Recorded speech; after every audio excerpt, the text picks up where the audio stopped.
glad you came up. Yeah, sometimes I want to be on here on the stage, but I don't really want to talk or anything, so I feel like that's a good way to do it. Just thumbs up. Yep.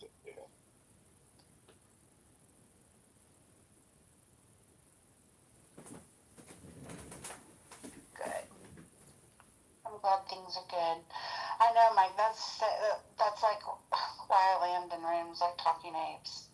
Because it's like, well, I mean, I want to be in a room, I want to be around people, but I'm just not, That's why, I mean, until recently, I was almost never modded anywhere, and I don't mind being modded, but it doesn't really matter to me. I mean, it matters to me when I appreciate the people doing it, like appreciate it as a courtesy or whatever. It's nice, but at the same time, I would never change because of it. It doesn't matter because I don't have the mind frame that feels like I value it very much.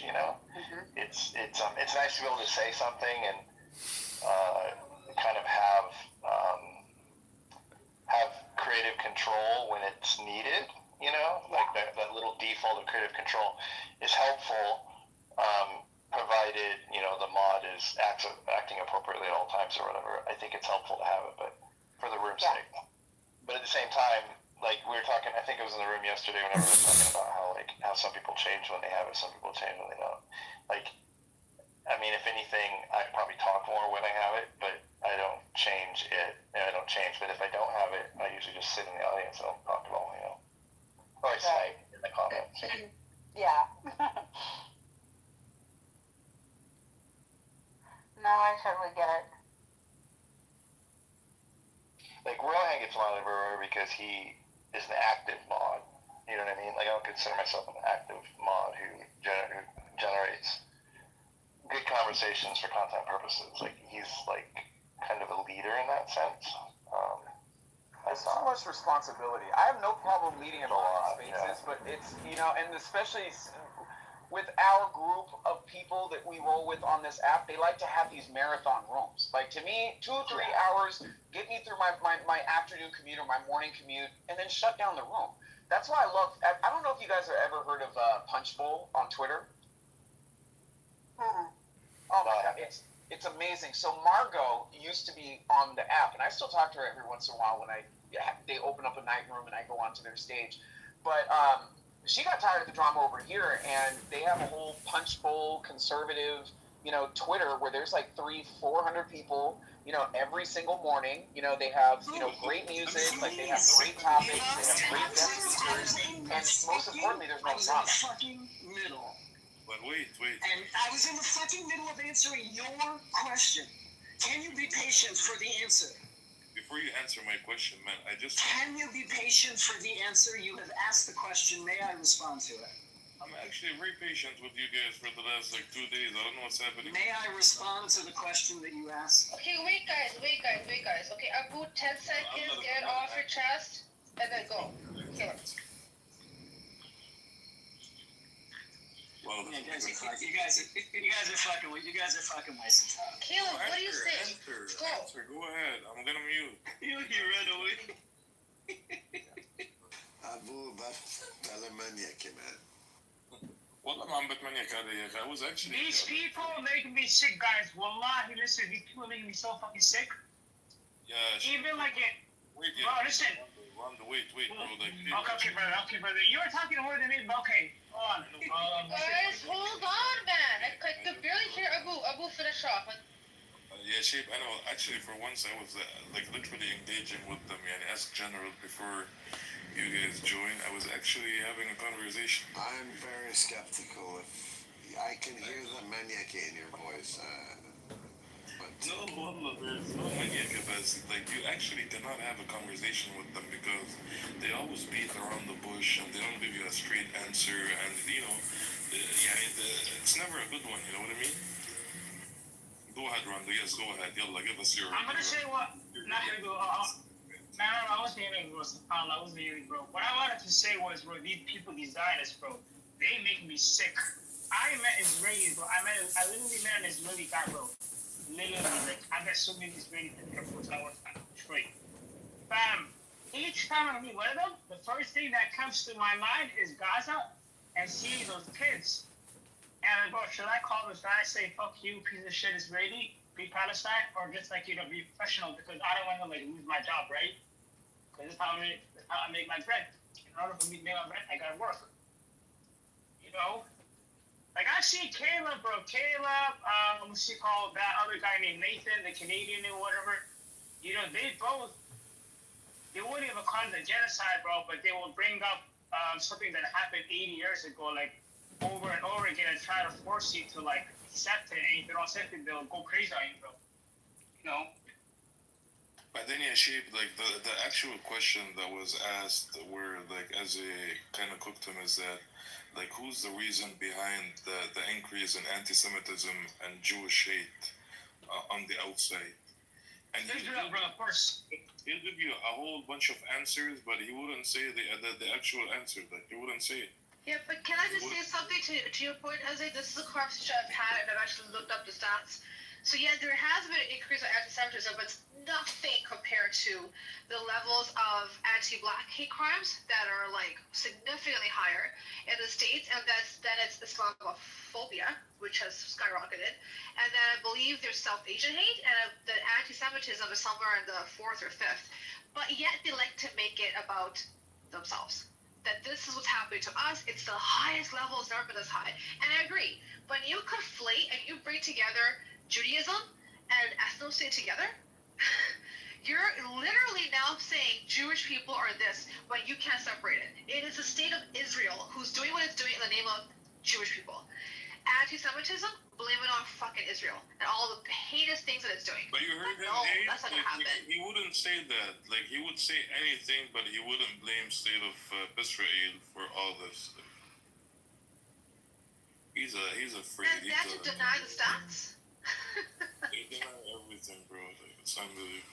Ace, I don't see any Islamophobia. I see Islamahate. I see Islamahate. Islamahate. The phobia is a really bad term. It should be, phobia means fear. I think it's a stupid term. It should be Islamahate. Severe hate.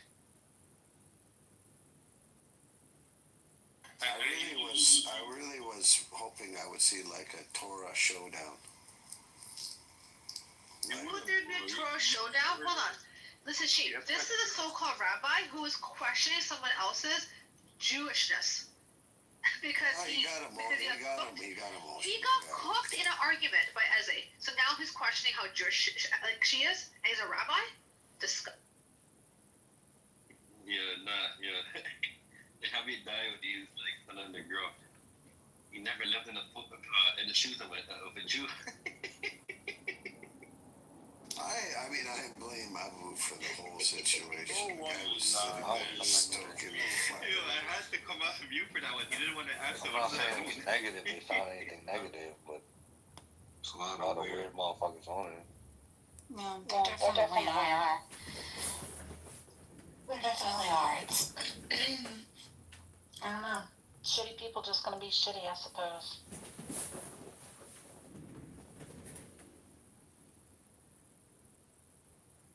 Was Pepe's room too boring for you, John?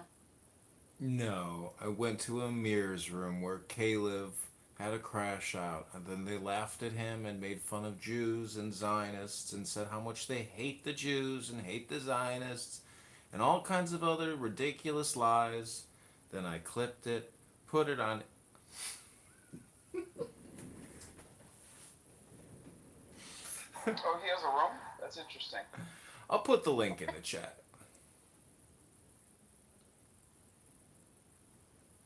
Who, Pepe? Flippers, were you talking about Pepe? Yeah. Yeah, airing out your dirty laundry. Oh, well, good for him. I hope he spends the next several hours making another account. Sounds like he bleached his tidy whities and now he's got them on the line.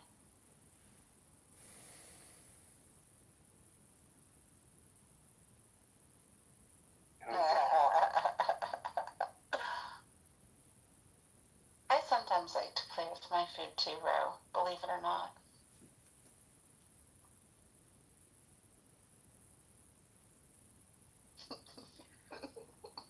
See, your problem is you can't tell the difference between food. Oh, the glitch get you?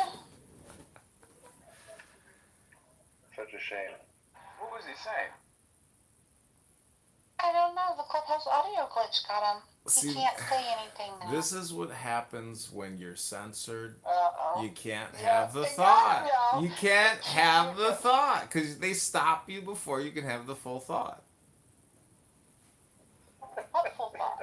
Only you, John. Only you.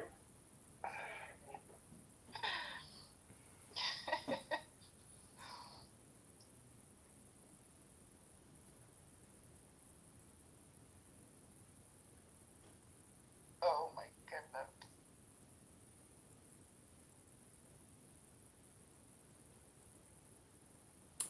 Well, my dear moderators, since no one's saying anything, I'd be happy to read another poem. No worries. Are you doing that?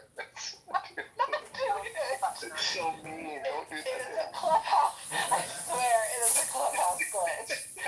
That's hilarious. No, I know. I know how. Maybe John, he's doing it to himself and making it look like someone's doing it to him. Maybe he is. Maybe he is. Because usually it's much faster than that. Like you get 1 or 2 words out and bloop, you're gone. He was going to tell me the secrets of the world too. What is Pepe's room?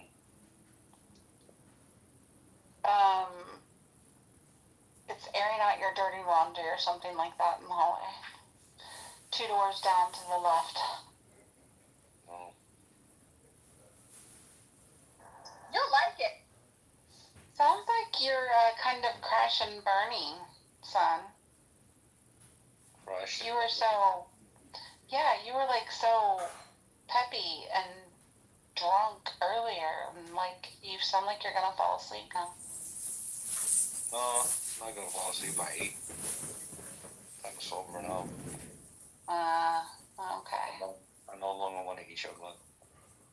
I actually Thank just you. wasted myself. Thank you. I apologize for saying that to you. You are forgiven. Psych. Oh my God. You just went from Go to bed. Go to fucking bed.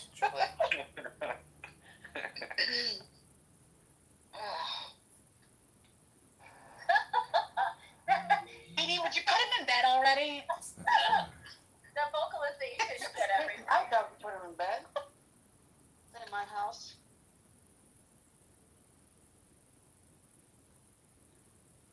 He's like 12. Did you hear him say psych to me? Like, I haven't heard that since my boys were 12. Psych. How old are you? Old enough to have 7 grandbabies. For real? Oh, real? You look really young. I'm 50. Have you socialized with him? Yes, sir. Yes. Have you ever socialized? They can say no, and then what? You don't gain or lose anything. You're same place. I remember. At the age of 50. Right? You had your kids when you were, what, 20, maybe? Yeah. We started young. That photo was not taken in 1971. Like 3? Yeah, straight 5. out, it's just straight out of the Sudanese Liberation Army. Sympathy. I had 5.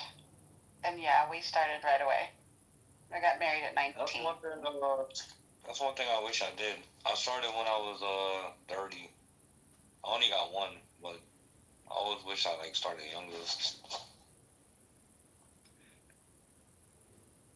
Yeah. good. Yeah, I kind of do too. It's good both ways, but we had them when we were 33. Yeah. I mean, we had this wild plan that let's just go ahead and start having our kids now while we're broke and struggle with the kids and all grow up together. And then by the time we get them out of the house, we'll be in a position to go and enjoy the world and enjoy each other and, you know, yada, yada, yada, yada. And then he goes and dies. Like, what? You answer my question. When did he pass away? What did he pass away from? He passed away 4 years ago, an asthma attack in the middle of the night. Holy, how random is that? Oh my God. Yeah. Yeah, I found him on the nebulizer the next morning. So, yeah. It's not prime. It was just very random and unexpected. Was it because of COVID 4 years ago? No. Oh. Yeah, no. It was just, he did not have COVID. The medical examiner, at that point in time, they were checking everybody for COVID anyway, but no, he didn't have COVID. He just, he had always occasionally randomly struggled with asthma. I don't know. Well, take the deepest breath of the day. Hold it for 10 seconds. That's right.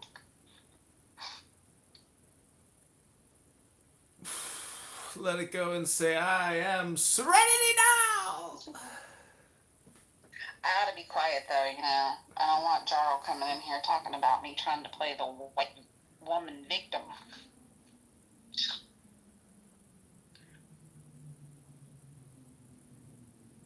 Well, it's the happy hour, and it's always 2 for That's 1 right. drink specials. Oh, hey, Mother. Mother, you were very fierce today. What? You really defended yourself quite a bit today. Wow, you didn't put up with any bullshit on this app. I heard you. Wait, what did I say? Did I forget? You defended yourself, very aggressively.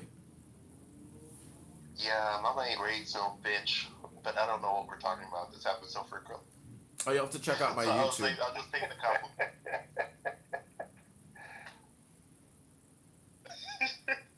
I mean, it does. No, your mama did raise a bitch. She raised a bad bitch.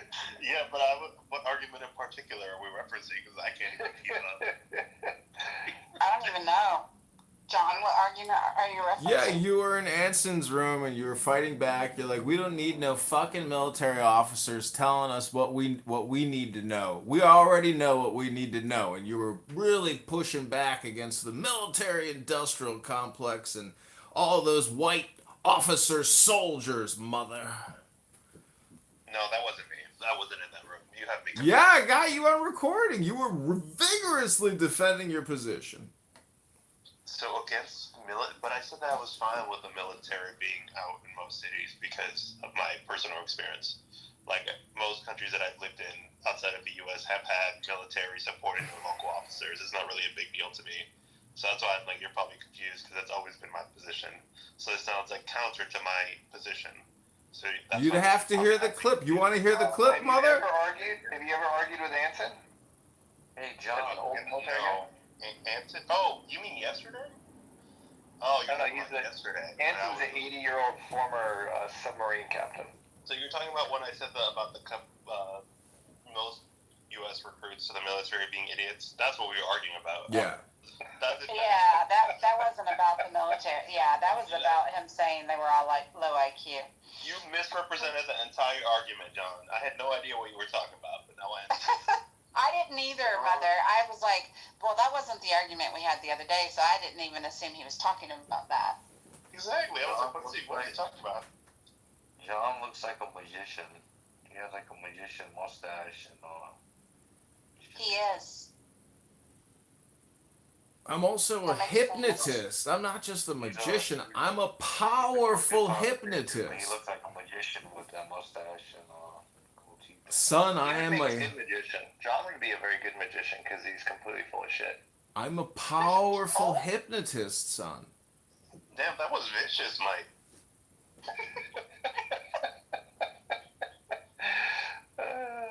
I'm willing. Mike is taking advantage of the opportunity that we're engaging with John.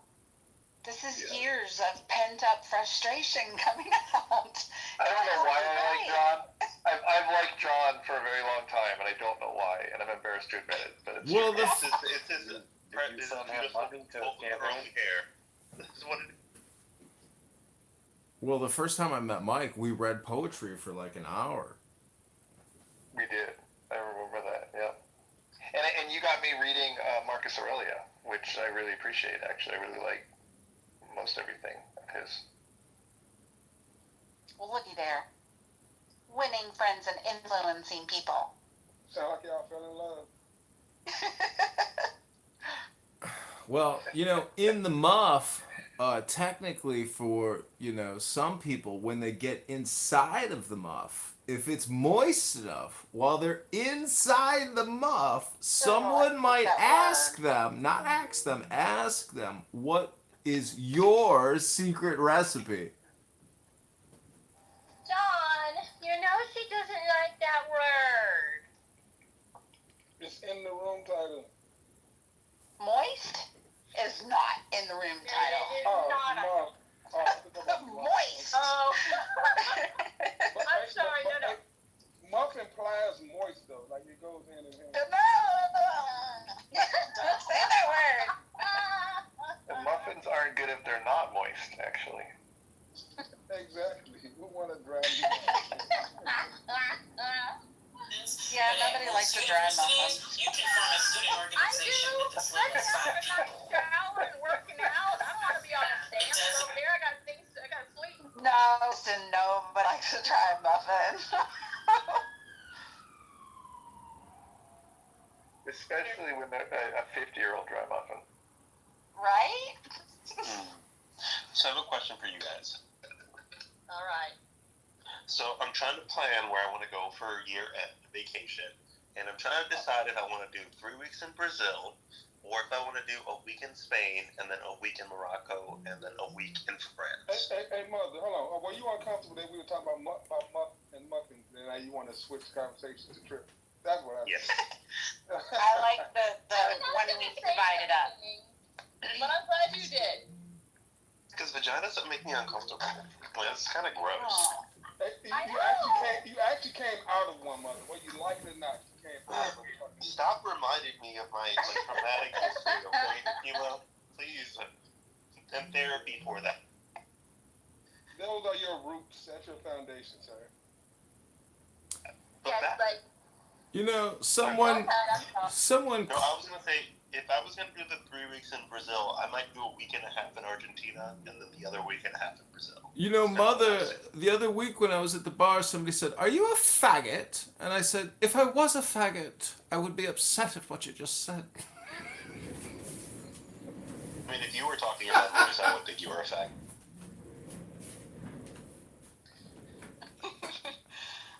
So Sean just put in the chat that Android users cannot speak right now. Yeah. Well, look at God. Finally, fuck, it took 4 years. Classes, I'm at its best. It's just, I think, the version of your phone or something. But this Android that I'm using, this is a Motorola that works. But you're right, my Android Mojo doesn't work. Well, there you go. Look, That John, sucks. are you gonna get offended if I share this with you? Go ahead, Mother. Okay. Are you streaming on YouTube? Yeah, we're live. Oh shit. Okay, I'll do this when you're not streaming. No, now would be the best time. You'll never do it because he's always streaming. Yeah, the now is all Okay, important. so one day you came in here with your John Kitover PTR with all the hat, and I was like, oh man, that old guy's kind of cute. Who is that? And then when I found out it was Edmund, I almost physically threw up in my mouth. Like gag. Is it like a monthly thing where some guy makes you like almost throw up in your throat and make you gag? Like, does that happen to you monthly, weekly, yearly? How often? No, like every couple days. Well, I've heard amongst gay men on this app that they've got like jaw injuries from being gay. Okay, you're sucking way too much dick if you have a jaw injury, or you're doing something that is like enormous, which most people know. Like I don't know. Some guys have a thing for that. If your dick is plus after a certain size, that's not going anywhere near me. I don't want anything more than 6-7 inches near me. Like goodbye. We're gonna go back to talking about moist muffins.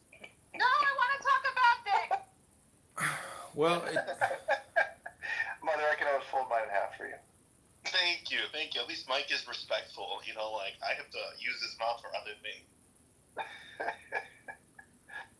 You know, that tie down there is my Android account. It's working. It's actually working.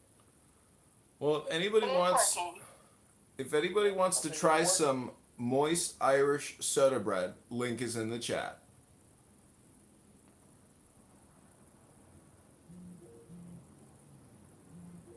I figured out the secret for moist Irish soda bread. God, you're gonna make her go away, and I love her. Don't do that. I'm just saying, link is in the chat to the most delicious recipe you've ever seen for Irish soda bread. John, go shave. He said his Android was working. I'm on a Motorola, but oh, well, whatever. Who cares? You know what? When I couldn't speak, I was like, you know what? This is the best thing that could have ever happened. Clubhouse needs to get rid of those hall previews. It's screwing everything up. Well, you know what is screwing everything up for a lot of people is their big fat mouths. And you know, you see that fish on that wall there? You know how it got there? It opened its mouth! Oh my goodness.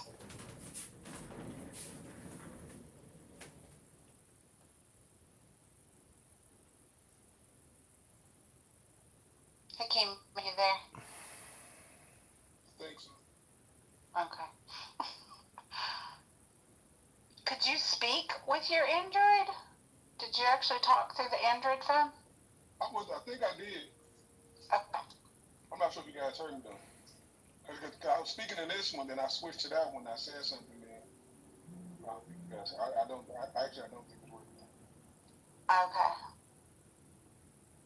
Because I heard you say at one point, my Android is working, but I thought you were. Yeah, no, I was sitting on this account, so yes, it was.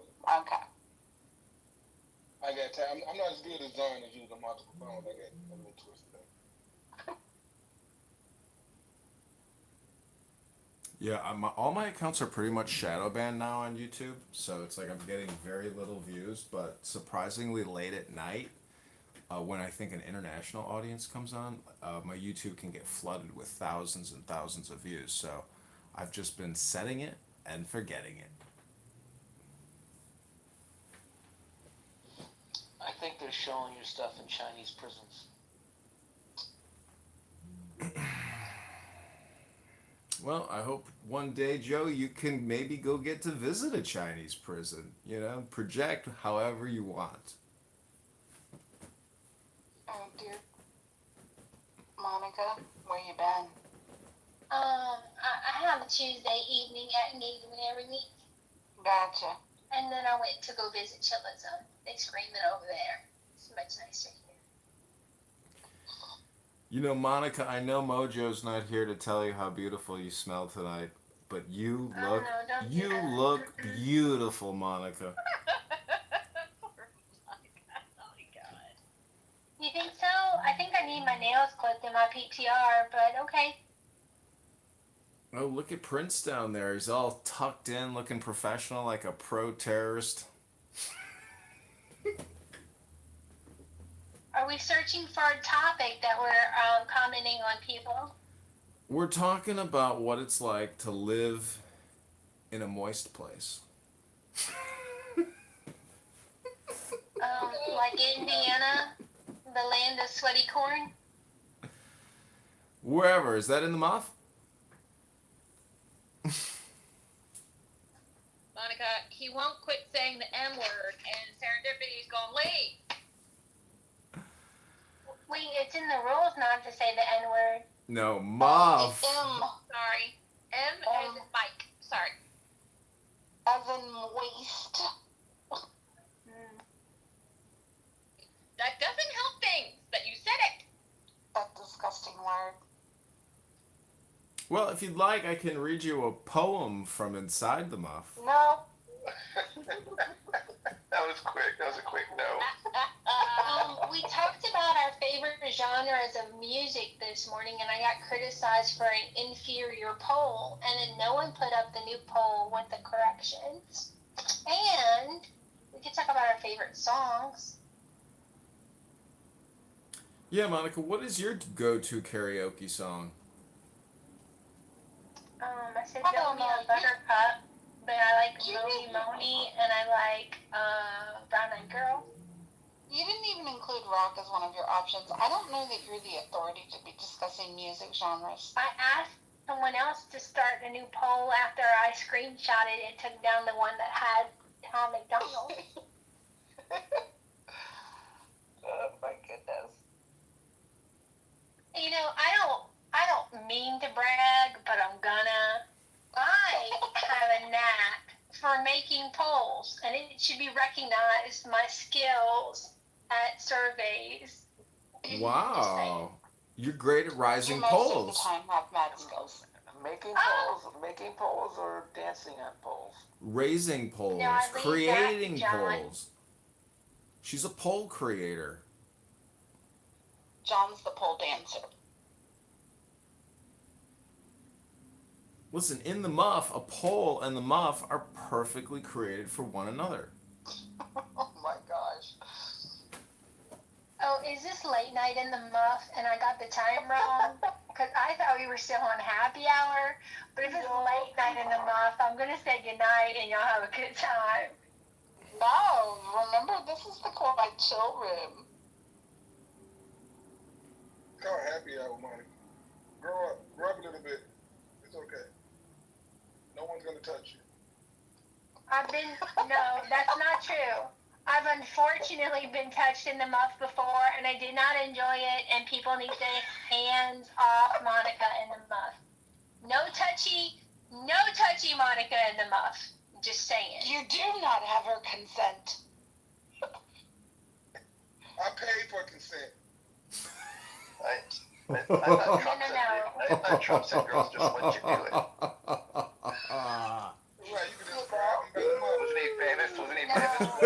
No, it was they'll let you. When you're rich and famous, they'll let you. Yeah. Some women will. Some Yeah, women will. the problem is none of us are rich and famous. That's right. No, don't you know? Thanks for confirming if you are rich, you can just grab them by the month. Okay, guys. Well, if the I candidate don't know, it's congressman... funny because even if I was rich and I was sort of perverted, I don't know what it would mean to grab a girl at her vagina. Like, that's a really weird place to just grab somebody. Like, it's so bizarre. It's just, that was weird. If you listen to the quote, it starts with kissing. Well, sometimes, the muff gets grabbed. And it's all just about a question of how you grab the muff. I don't even know how you do it. Like, facing front and awkwardly reaching, or, like, reaching around from back. Like, I don't even get how that would happen. Pretty much ever. Seems odd. Well, you should have some experience. Can come from describing how to do this. Well, especially someone you don't know. Well, you need, first of all... In public, like, what is the point of grabbing a woman? Like, that is just weird as fuck. Like, It is weird. It really, if you really think of it happening in public to somebody you don't know, it's very fucking weird. Yeah, Rich or not, it's weird. That's unacceptable. I don't give a fuck. That's unacceptable. Well, I have seen muffs get grabbed on the train, in the nightclub, even in the church. I've seen muffs get grabbed just about everywhere. You gotta watch the people you hang around, John. I've seen muffs just get grabbed just about everywhere. Well, it seems he has a lot of direct experience. Well, Exactly. Why are you always catching these people? Like, Joe, do you... What are you watching to catch all this muff grab? Joe, do you like ranch on your pizza? Never tried it.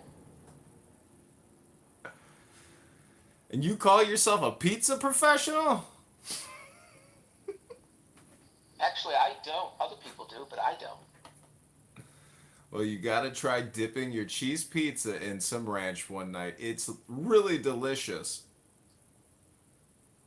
It's very moist. A lot of fat. It's the fat that satisfies in the muff.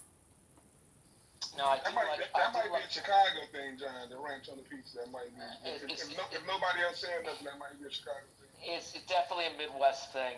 I do like hot honey on pizza. That is very good. Oh yeah, chicken, hot honey, jardinera. Oh, that's how you get to the muff.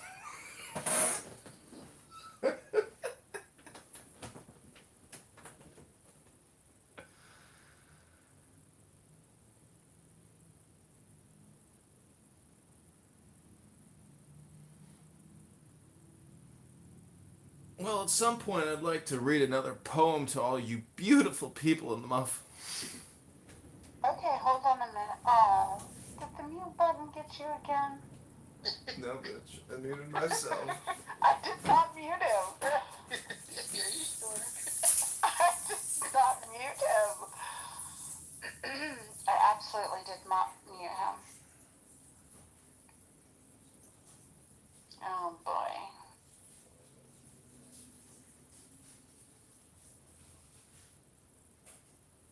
Damn, Pepe.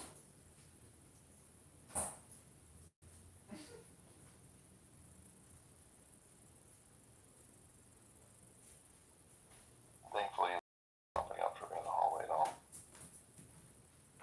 I guess he's in there trashing every conservative clubhouse woman known to mankind. Oh no. I thought Pepe was banned and his room was. Yes, he keeps. Yep, he's back again. He got another house or the same house? No, his house is gone. He's got like a public room. But yeah.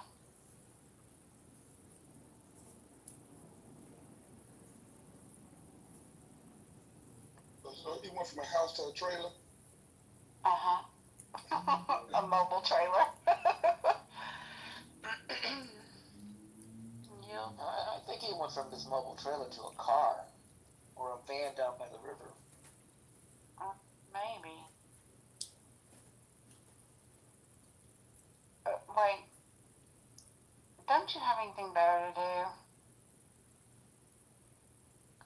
Women get razzled by that shit. Like, just cut it out.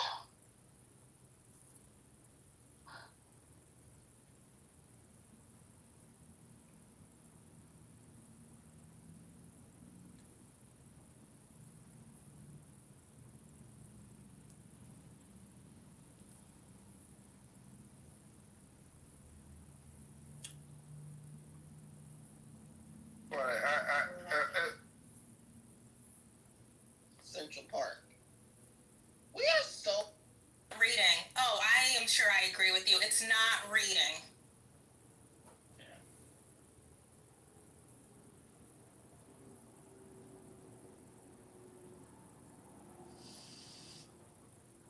Edie, there are you away from your phone? I'm here. Grab him by the muff. Who did that? Wait, people think audio books are counted. Oh, I love you, John. Uh-huh. Damn, man. No, I love anybody like that before. It's terrify most Americans. Like I'm Look, it's William Wallace. Everybody look at William Wallace. That's right. Sending William some love down in the goose. I was watching John Kitover's YouTube live. And then William appeared. Hi, William. Wait, you were watching this room live? Yeah.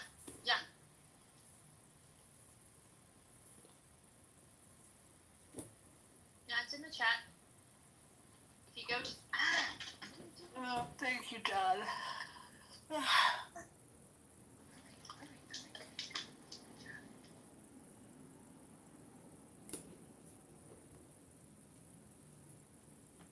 It was just funny hearing the voices coming back, and I'm not quite sure what John's doing, but okay.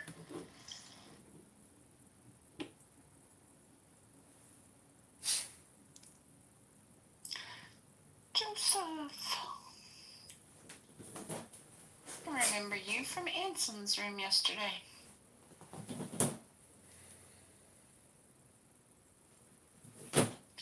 Oh no, Joseph, are you on an Android? We can't hear you. Sometimes it's just a Clubhouse glitch and you can leave and come back and then it will work. But I heard that Android users are having this issue right now.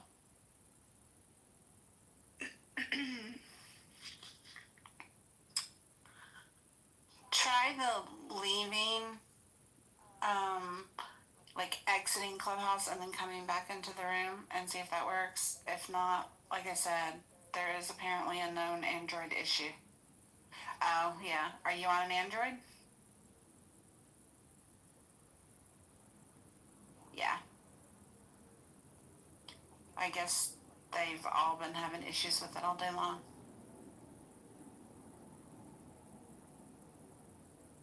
We actually had somebody else Sean. Sean's chat warrioring up right now too because he can't talk either.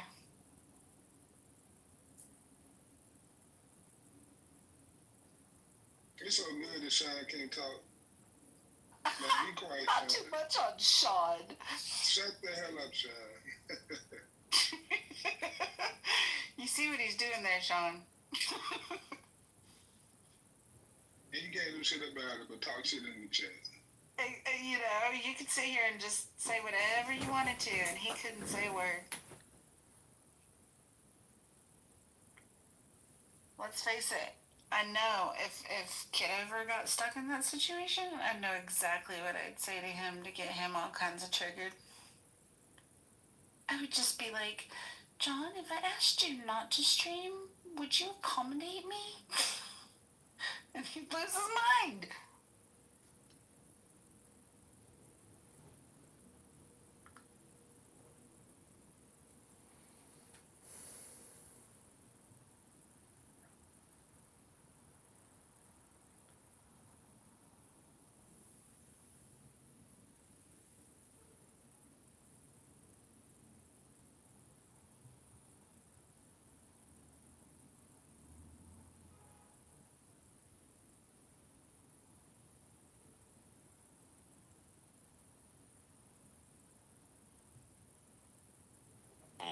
It is what it is, right? People have their, like what you do. You give everybody the same kind of energy. You can sit up here and you talk crazy to everybody, right? Which I can respect. Not everybody. Right? So well, you know what I mean. Like everybody's, like every race, every particular individual. Sure, but it's like, but if you've ever caught on to me, like I do, it's gonna be specific. If I really go out of my way to like really make fun of people like I did tonight, it's because personally they did something that I don't like them. But when it comes to even how I will purposely like avoid cussing even in the presence of certain people, just because I know those people that really bothers them. So I will troll and give shit to specific people. But I have to find like where that line is for different people. So I usually, I don't just go off on anybody. No doubt. I'm just sitting up. The only reason why I came up here was to sit up here and let you know that look, there's a certain reason why certain people like that, like Abby, like Monica, like certain other people that. There's a reason why a lot of people have issues with these characters, El Normo, so on and so forth. What is? I mean, I can see with El Normo because I think he like kind of likes. He has fun doing his debating. He does have, I would say, annoying debate tactics. But what has Abby said that's like? She stands up for Israel. I get that, but most of the conversations I've had with her have been more like her. She's basically trying to, I don't want to say too much, trying to look out for the safety of Jewish Americans, which I don't think there's anything wrong with that. No, there's nothing wrong with that specifically. That's not the issue. It's just the issue is, I just don't understand how someone can play victim when they try to, and I'll just, keep it I'll keep it short and sweet. I'm not going to sit up here and go on a diatribe, but I just don't like how someone can sit up here and play victim while they themselves is actively taking advantage of certain people, you know. And I'll just put it that way, you know. Especially when I'm related to a specific group of people they're taking advantage of. So that's all I'm saying. So with that being said, do you have anything to say about, let's say, somebody like Monica? Any negative things to say about that? Well, she's not here to defend herself. But I mean, I know I'm saying things about, I mean, because it's my room and I'm deliberately doing it. But I would say with Monica, I think she knows how to walk a line in order for there to be like enough plausible deniability that she's not being, I don't know, racist, I guess you can say. I think she knows what she's doing, and it irritates a lot of people. A lot of people will say, well, either just come around the fence with it and say what you really mean, or I don't know, why would she constantly bring up like the topics she would bring up? But you understand why she's despised by a lot of people on this app too, right? Yeah, I mean, for that reason. She hits on a lot of, especially like with black people. She kind of, like with a lot of those topics, she would say she walked the line, whether or not she was just like masking being racist or not. And I think, and I understand, because even I still get those, that impression of her. I mean, look, I mean, it's cool to be a racist to me, as long as you own it. That's another piece of shit, morbidly obese, 350-pound, scumbag that'll sit up here and throw rocks and then hide her hands, you know what I mean? So I'm just saying, like, Well, she's taken some shots at me recently, so but let's not talk about her anymore. Yeah, not a problem. Go ahead. No, go ahead. I was just gonna drop down, but I was just giving you a couple candidates for people that you can blast if that's. Well, I do think, there's two groups on this app that definitely, I'll just say it, the Zionists and the pro-Palestine side, that you guys really don't like each other very much, and I don't. I mean, I understand why you guys don't like each other, but it's not really like my. It's not something I feel super personal about. Like, I don't feel like it's attacking my identity. Oh yeah, no. I was just sitting up here saying, I thought you might have to run it with that person, because that person claims to be so-called conservative, but. What makes you think she isn't? I've talked to her. She's definitely conservative. I mean, look, mind you, I really don't play the political party game of conservative or liberal or whatever, moderate or whatever.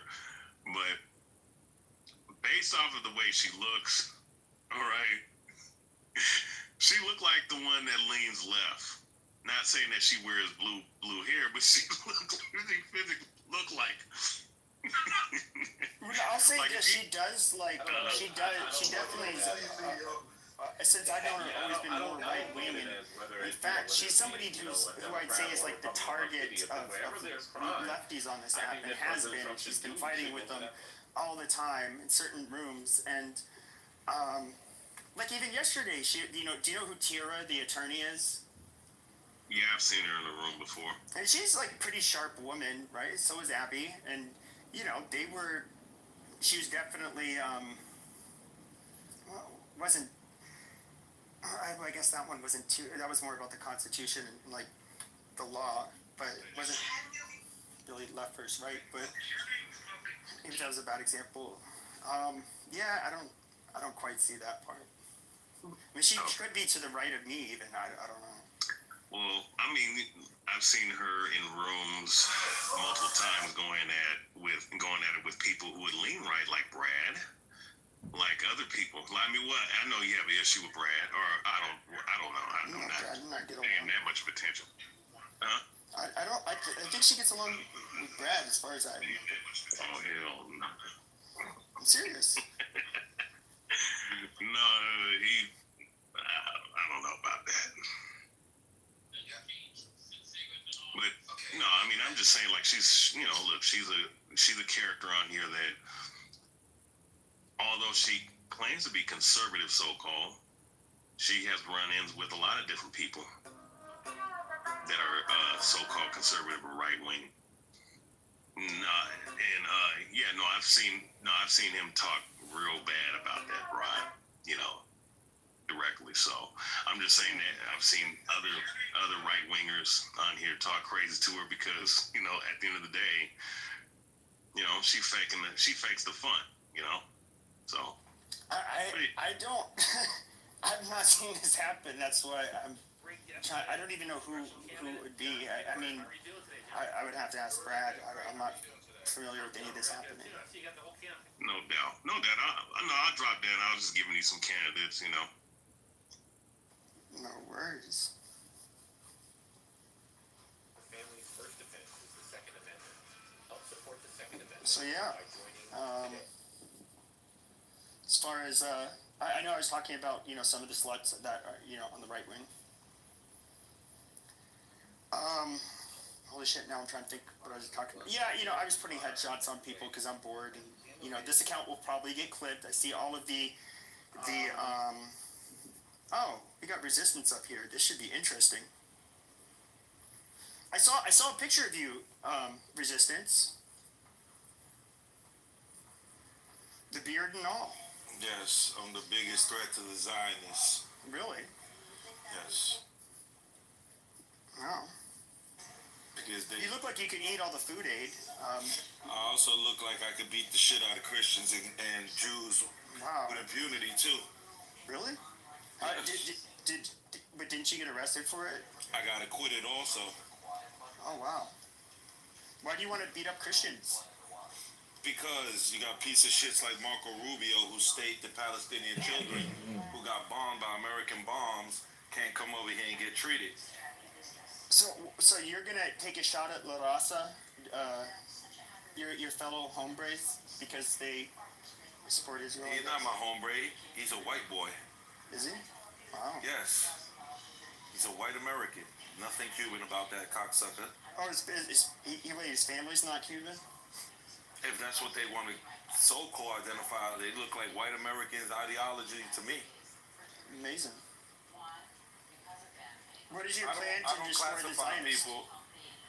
Well, our plan to destroy the Zionists is that once Bibi Netanyahu gets thrown in the Hague or gets killed, either or, preferably, hopefully he gets assassinated. But after that, we have to dismantle the Israeli government, the far right. They all got to get imprisoned. Amazing. Who's going to imprison them? The Jews, the Israelis. Oh, so the Jews are going to lock up their fellow compatriots too? Well, they're not their fellow patriots. They're the ones harming their country. They can't be patriots if they're bringing death and destruction to Israel. So on October 7th, should they have just said, oh no, this is like, yeah, guys, just keep on doing what you're doing. Yep, go ahead, just kill people. They let them kill people. Oh. Why did it take them 6 hours to get to the border? Amazing. Israeli literally allowed Hamas to go in there and kill innocent people just so they could try to steal land. So on a scale from 1 to 10, how much did Israel deserve what happened on October 7th? 1,000. Amazing. 10 times over the top. Yeah. They deserved it. They deserved the attack. You're not talking about the guerrilla tactics though, right? You're talking about just the attack itself. Yeah, just everything they did, just like in totality. Well, no, see, that now you're asking a different question now. No. See, the attack itself is feasible, it's respected, but some of the tactics that were used are not. Just like in when certain countries go to war, it could be a just war, but you have idiots within the army or within the government that do terrorists or they do inhumane acts. Okay. What do you think about synagogues? Should those be allowed to exist? Are you cool with the Jews, or you just don't like Zionists? Yeah, no, the Jew. No, I don't. I hate the Zionists. Okay. The Jews are fine. I hate the Israelis and the Zionist Jews. Okay. You do know there was thousands of Jewish people living in with the Palestinians prior to the colonial settlement of 1948. So the Jews were fine with the Palestinians. They weren't always fine. They were fine. They were there fine for hundreds of years. Interesting. Nothing was happening to them prior to 48. Nothing at all. It was those Europeans that came. There was a few massacres, I mean, there's some fighting from both sides. I mean, I remember reading about that a little bit. Yeah, because of, like I said, because of European mass migration into the land and them trying to settle and take land. That's how the fighting started. Prior to that, everything was fine. So if there was like an invading army going into Israel, would you join the fight against the evil Zios? Yeah, of course. The Muslims versus the Zionists. Yeah, we're supposed to invade them and take them out. They brought corruption to the Holy Land. They brought corruption to Jerusalem and Bethlehem and all these historical beautiful places. They made that shit into Sodom and Gomorrah. Well, I have to push back because I do think if there's going to be like anybody I do think Christians should be the ones that would rule over it. Well, I don't think that would be logical, especially when we once again took out the Christian supremacy. And, yeah, that's why we're going to take it. And yeah, so you guys ended up conquering, and so I think the Christians need to reconquer. Yeah, but conquered justly though, because Christians were committing atrocities. You know that. The Crusades, they were wicked people. The Christians were persecuting other Christians, enslaving them, robbing them. I'm sure, with the resistance movements, are you Dominican or Puerto Rican or both? I am Caribbean. Amazing. Yes. Narrows it down. Well, I mean, the Reconquista of, Nah, I'm not we're not from the white part, though. We're the indigenous. We're not the Portuguese. I saw your picture. You actually could pass as like a Pakistani. I saw your picture. It's like, oh, you have a big, full beard, too. Yeah, I'm a Muslim. Amazing. So, when you take on the culture, you resemble the people. But what are we going to do about the white supremacists in Israel, though? How are we going to stop? Yeah, you don't see how they raise their children? I mean, more people are brown in Israel than white. I don't know. Well, it doesn't matter what color your skin starts turning after a while because you're in the sun. Their ideology is white supremacy. Have you ever had a personal relationship with Donald Trump? I keep telling you, I don't really care about the skin too much because you do know there are white, there are Arabs that are also white supremacists. There are Africans that are white supremacists. Well, I guess my question would be, when it comes to the white supremacists that exist in Europe and America, a lot of them, they don't allow Jews to become members, and they'll have things like Israeli flag. You probably like these people a lot, actually. And they'll use an Israeli flag as a doormat, and they don't consider themselves when you say the word white supremacist, it's kind of like conflating it to who the term was originally applied to, which are not really. Yeah, but it's different. Really with the white supremacist elite do deal with the Jews because they make a lot of money with them. You're talking about the redneck white supremacists, the KKK, all the the barnyard. They hate Jews. We know that, but they ain't got no power. They ain't got no say so. Well, the elites in America, for the most part, they they were not very welcoming, especially in the past of Jews. They wouldn't even let them live in the, even if they had money, they wouldn't let them live But in the that's country changed. clubs and shit. The evangelical Christians are aligned with them now, giving them billions of dollars and, shielding them from prosecution of sex crimes and terrorism. So are you, I didn't know you were part of that Palestinian news network. Yeah, man, those are my brothers. I mean, I do see the little guy that goes around and he like gets in people's faces, but I haven't seen you in any of those videos. So are you guys always ready? It looks like he's ready, willing to fight. We're always ready for hand-to-hand combat. Absolutely.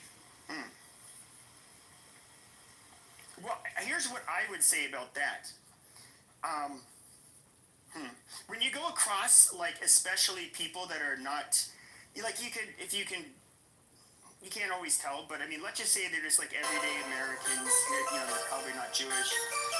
When you say, oh, do you support Palestine? And they just say, and they shrug their shoulders, I would say the last thing you want to do is be offensive to them if you're trying to win people to your side, and you definitely don't want to make them feel physically threatened, because then they're going to start associating pro-Palestinians with being, violent and intimidating, and how would that work to convince people? Well, we're not trying to convince people. What's the ultimate goal then? The ultimate goal is just to bring awareness that you white supremacists are not going to get away with this barbarism anymore. Well, before you were a Muslim, would you have had a strong opinion, you think, on Palestine and Israel? Probably not. So, just think about before you were a Muslim.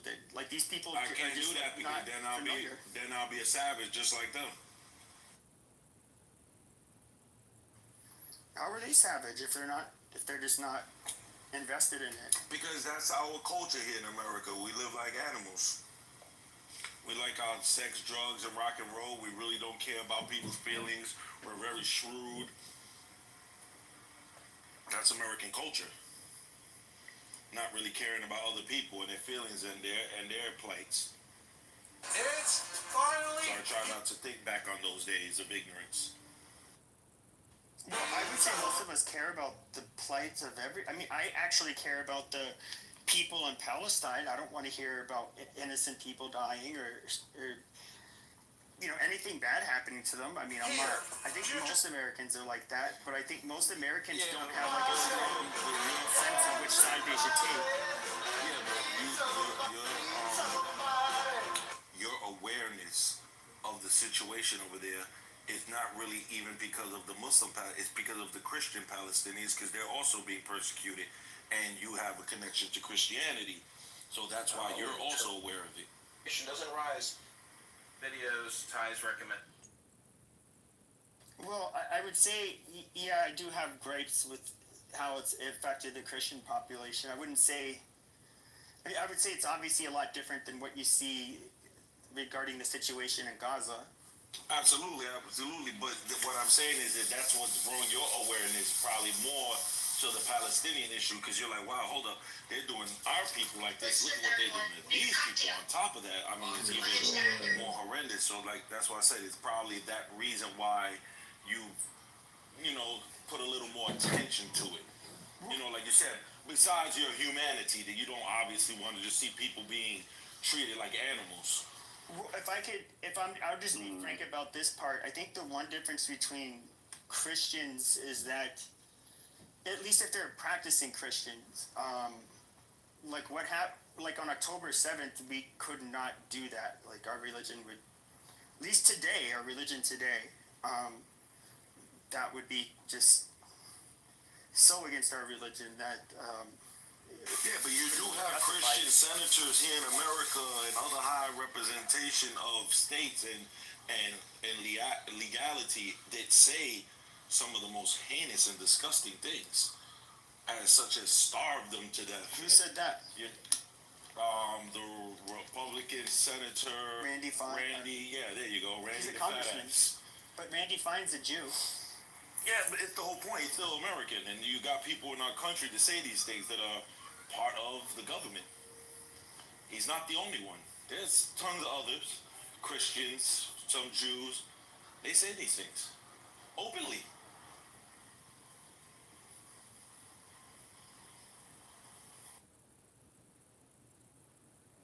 I would say pretty much all around America, if you go to any Baptist church, they've brought up how Gaza needs to be wiped out because it's promised to the Jewish people and it fits into their apocalyptic prophecy. Well, yeah, I'm not a evangelical Christian or a Baptist. I don't really agree with them on their end times prophecy stuff, but yeah, I mean, I don't know. I mean, you resistance. You know how I will push back, and I'll say that there's a justified. Israel's justified to have a response after October 7th. But that's technically not true because once again, how can you be in a defensive posture at the same time as since 1948 always being on an offensive stand? It just wouldn't make sense. You're not really technically defending anything. Well, I would say no. They were. So I would say it's kind of similar. They created a condition to where their country, men and people, were attacked due to their apartheid and ethnic cleansing and their bombardment of another people. That's why that attack happened. It didn't just happen out of thin air like a terrorist attack. Like, oh, we just hate these people and we're going to attack them because we're sovereign, meaning the Palestinians, West Bank, Gaza, like, meaning they were sovereign. They had their own, presidents, their own prime ministers, their own military. That's not the situation. It's a people literally being occupied. So therefore, you're an offensive stand. You can't claim that you're doing defending your people. You're not. You're literally bringing harm to your people. I don't know why people struggle so hard to understand this. Like, Israel is America Junior. They don't need a fucking reason to go into Palestine. They do it because they can. They are the dominant power in the region. Yes, Hamas was a provocation, but this country needed to be eradicated in the first place, right? Life is not fair. The world is not fair. We know the Israelis really don't give a fuck about, whether or not these people are starving to death. Hamas is a threat. They're also a threat to America and the West. And we need Israel to do this dirty work right now and take care of this, right? Like, I think we need to stop beating around the bush. Americans don't actually give a fuck about this. We massacred, 350,000 Iraqis, destroyed their entire country. We have been involved in over 100 fucking wars in the history of the United States. We have massacred, turned governments over across the entire fucking planet. Americans are not people who are kind or care about, diplomacy and the rule of law, blah, blah. That's horseshit, right? We go into countries, we do whatever the fuck we want, and Israel just learned from its daddy, America. Now Israel goes into countries and does whatever the fuck they want. I just want to say this resistance. I look at it a little bit differently when it comes to. So you brought up. So you're talking about the territory and all of that since 1948, but I look at it when it comes to like what happened on October 7th. So I look at it kind of more similarly to 9/11, where you had a group that ended up committing the terrorist attack, and then you had America responding and targeting that group, which is kind of what they're doing, or trying to do. They also took hostages, which was obviously like, what do you think they're going to do? But that's absolutely wrong. The people who did 9/11 is not who America went after. They invaded two countries that had nothing to do with 9/11. So Al Qaeda wasn't in. So you're telling me Al Qaeda wasn't in Afghanistan? No. And let's not forget the fact they killed 350,000 civilians in the process. So is what Israel really doing that much worse than what we did? Iraq neither. No, it isn't, right? Israel still has many more thousands of people to kill before they reach America's stand.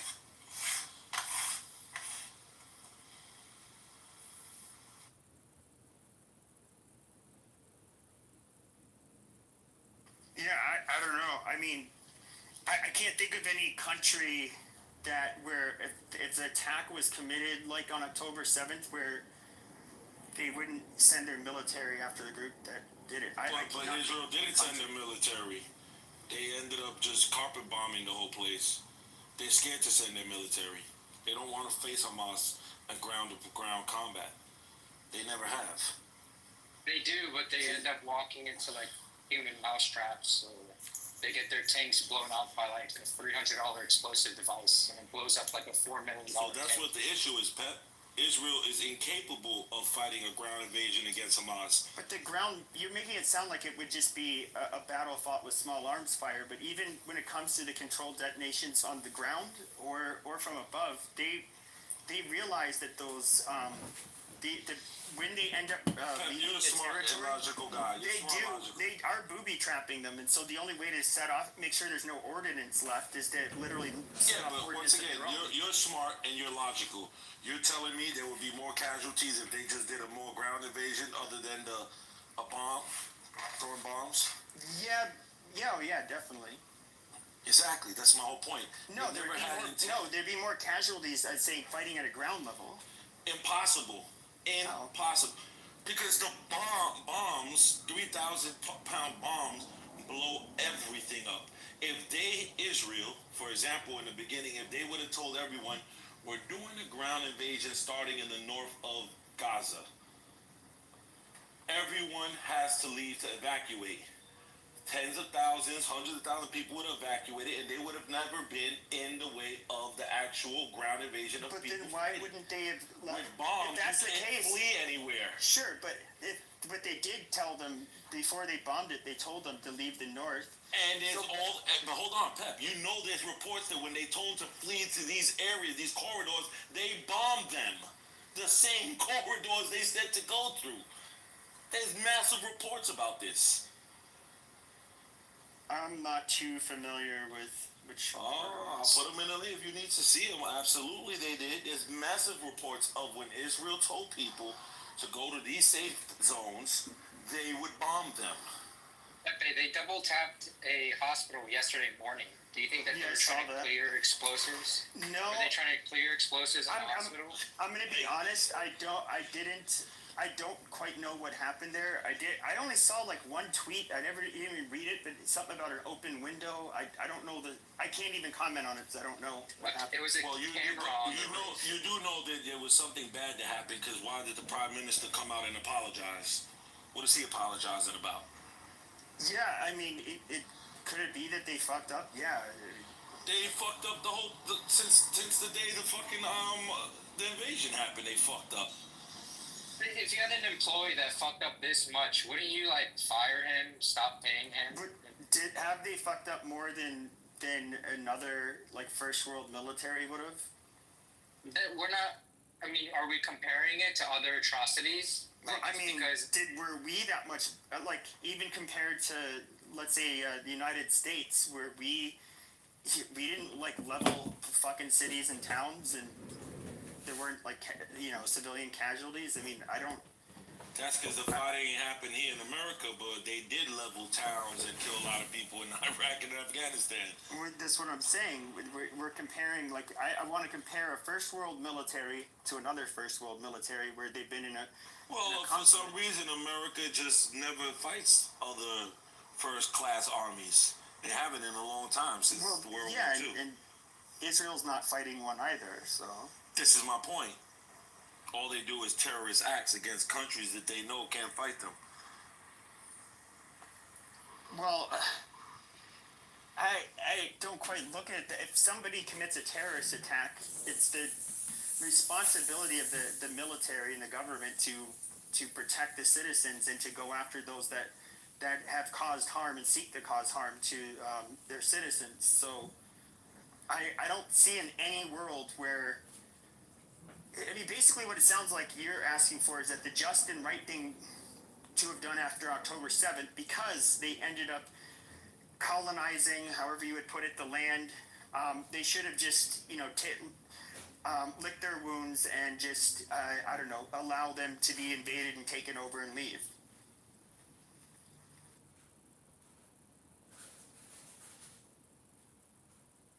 Oh, I'm not saying that. I'm saying be some real men. And next time, take your military with all this moral army in the world and your special forces and your special intel that they say is the best in the world.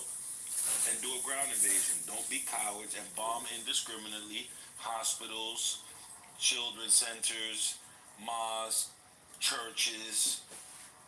Like, come on, don't be that cowardly. The special forces are like, they're like less than they're like a fraction of the percent of any modern military. They just do very.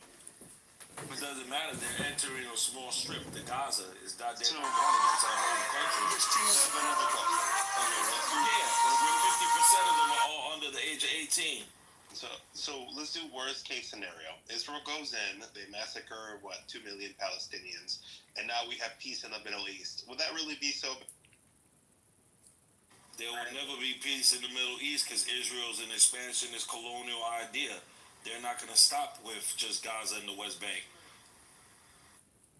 So I mean, they haven't expended shit resistance. Something to consider. Yeah, exactly, because the resistance is too strong, but they've been trying for decades. Israel is They gave back territory. They gave back territory resistance. They didn't give it. They left illegal occupation. Are you talking about the '67 war, like the Sinai? Oh, glasses. Yeah. Plastics. Oh, so they gave back land to for a peace deal, which America pressured them to. Blue, black, So I mean, what's your point? Tons of territory. Like, why? It was territory that don't belong to them, so they ain't giving nothing back. It is not there. That's a gift. Then why are they expansionists? What are they expanding? They openly talk about annexing the West Bank. They want to take parts of Lebanon and Syria. They currently occupy a part of Syria called the Golan Heights. How about the Shiva Farms and all of those places? Yeah, they took but wait. The Golan Heights they took because in the 1967 war, there were rockets rained down upon them from Golan Heights, and it's a strategic, bad place for terrorists to rain rockets down on neighborhoods. So they took that over. Well, and they gave most of that region back too. Well, to them, the terrorists are the people who occupy those lands, which are the Israelis. So here's another thing, right? So Israeli, they're genetically mostly white, right? Like, what if it's just part of their? It depends on which. Majority of them aren't. Silence peasant when I'm speaking. Okay, so the majority. No, they're not. Ancestry, right? They're not. Therefore, it is part of their genetics to massacre people. They're not. No. Right? They are going to continue. You're wrong. Mother, this is mother. Hello, Mother. Go on mute. No, you stop for a second. You're saying something that's like, and this is really annoying when I hear people say that as a white person, having to hear people call them white. Yes, there's a. Go on mute. Stop. Less than, so if you're only talking about the Jewish population there, less than half of them are what you would, they have, I guess you could say, large share of European ancestry, but they are, more than half of the Jews are actually people who never left the fucking Middle East, North Africa, but then you have, 20% of them are Arabs, in addition to the Jewish population. Like, it's a majority brown country. Okay, are Arabs white? Yes. Are people that are Jewish people white? Are they north of the what is it called? You have this weird woke idea of Jewish people. You're fucking wrong about Jewish people. No, you're not gonna cut me off every time I speak. I don't know who this white man thinks he is, but the Jewish people are white, and they need to get over it, right? Like every category, they fall into the white category, and they're mad. They're mad because they are white. They have always been white. They will continue to be white. And technically, the largest majority of people in Israel definitely are European descent. It says it right here. They are majority white. Largest majority of what? The largest majority within Israel since its founding of 40 is European descent. It says it right here. Sure, but they're a minority. Then you have the Masrahis. Then you have the Sephardi Jews, which are the Middle Eastern, the Africans, and the Asians. I get what you're saying, but you're not. I'm correct. Hold on. And then you have the Arabs. Oh my God! Minorities are not the.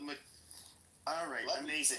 So They may be the largest ethnic group in Israel. However, when it comes to the Mizrahi and Sephardi Jews, and then you have the Arabs, they outnumber the quote unquote European Jews. So they're yeah, but you can't literally equate that to majority 20% brown of the country. Arabs. They're not Jewish, so you can't do that. But Israel's so broader than it is fucking European resistance. Like I don't know what you're like when I see most of these fucking Israelis like on TV or anywhere, I cannot tell them apart from a fucking Arab. Like this is so silly. Some of them you can't. You ain't lying about that. And that's because they adapted the culture. Remember, they stole the look, the food. You know what I mean? So they start. When you're which one stole the culture? The European Jews. Okay, but when they end up mixing, but wouldn't the majority of Jews are non-white? Well, and they stayed in the Middle East and North Africa. Wouldn't they be eating the same Middle Eastern shit that everybody else eats? No, that's not true because a lot of them have different cultures, especially the African Jews.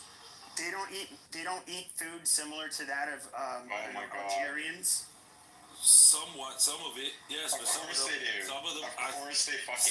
but some of them have also their African cultures of different kind of foods and languages. I'm sure the Ethiopian Jews eat with their hands and a lot of lentils and beans and shit. Yeah, just like that's just a custom of people of religious faith.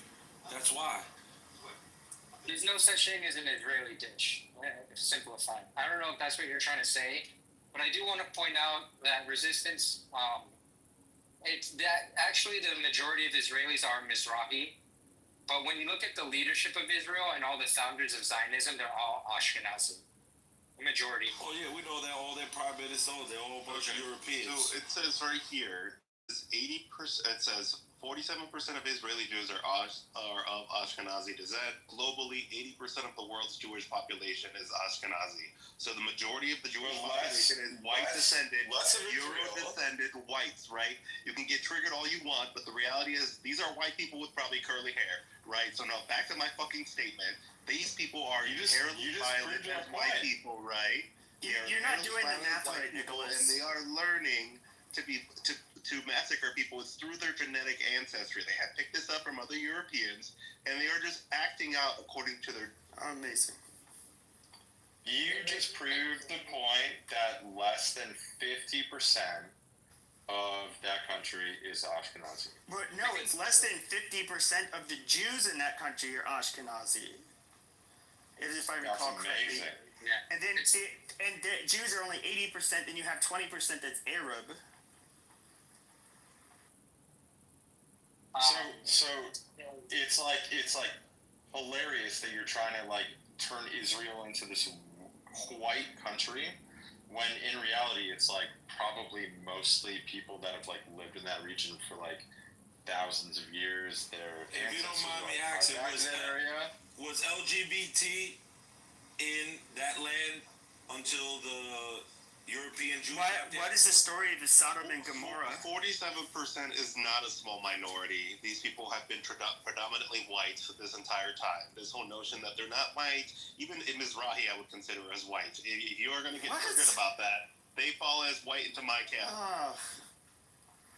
You just like retarded white people that much, eh? I mean, if you wanted to like look at colorful quotes, even I think Netanyahu even said something about, was it the Golani Brigade or whatever? I guess they were mostly ethnically non-European Jews, and he'd made some like off-color comment. I don't know, like the 80s or something. It's like, oh, but they'll at least have smart white officers or something like that. I mean, I've heard that in decades past they didn't. They did see each other as ethnically different. And maybe there's some little bit of they still do. There's still racism there. They still like that there. What do you mean? I've heard today that's not really much of a thing. No, it's like that. They even put the Ethiopian, the black colored Jews. They put them in the front lines and everything. They're not commanded. I They haven't heard don't no that. shots. You ask some of the soldiers, they'll tell you. This is the annoying part when you grew up like this large amount of people. Like when you talk about the Mizrahi Jews, if we're talking about the Libyans, the Iraqi Jews that are Mizrahi descendant and moved down there, those are fucking white people. If you're talking about the ones that came from Africa that are also descendants of Mizrahi Jews, those are obviously African people, right? Do you think Iraqi Christians... African ancestry as part of their DNA at significantly larger quantities. But we group them all together, and now because some of them have some African, you were saying that the majority of them are African, and that is flawed. The majority of the Mizrahi people are still white. No, the majority of them have ancestors that never stepped foot in Europe. They literally are not. When people say white, they mean European. I'm aware that most of these are descended from the Middle East or northern Middle East. Those are all white people to me. Arabs are white to me. So this is a fundamental difference of viewpoint of do Arabs qualify as white, yes or no? For me, these are all amazing. Yeah. No, I would say that they're pretty brown, to be honest. Arabs go from, I mean, there's some that are, I guess, white passing, but for the most part, nobody's, if you had to describe the person to like a 911 operator, you'd be like, what does he look like? Oh, Middle Eastern man, you know, medium colored skin or some shit, and, you know, probably bushy eyebrows or whatever the fuck. I don't know. They look different. You know, they start getting whiter, just quickly, they just start getting, like, they will get whiter in the Balkans and, like, in Turkmenistan and, like, that whole region. But, like, no, it kind of moves the further north you go. But, like, I wouldn't consider, like, Turkish people white. Would you? Yeah, I just came from Turkey, actually, and these people were shockingly very European-looking. They are fucking very light, pale skin, right? are. The entire fucking city of Istanbul was full of light-skinned fucking European people. Yes, I would consider them as white. If you ever travel to these countries, you will realize that a significant portion of these people are just as white as Europe. Turkey's very diverse. So you're missing out. Also has a shit ton of European. You asked me a question, I gave you an answer.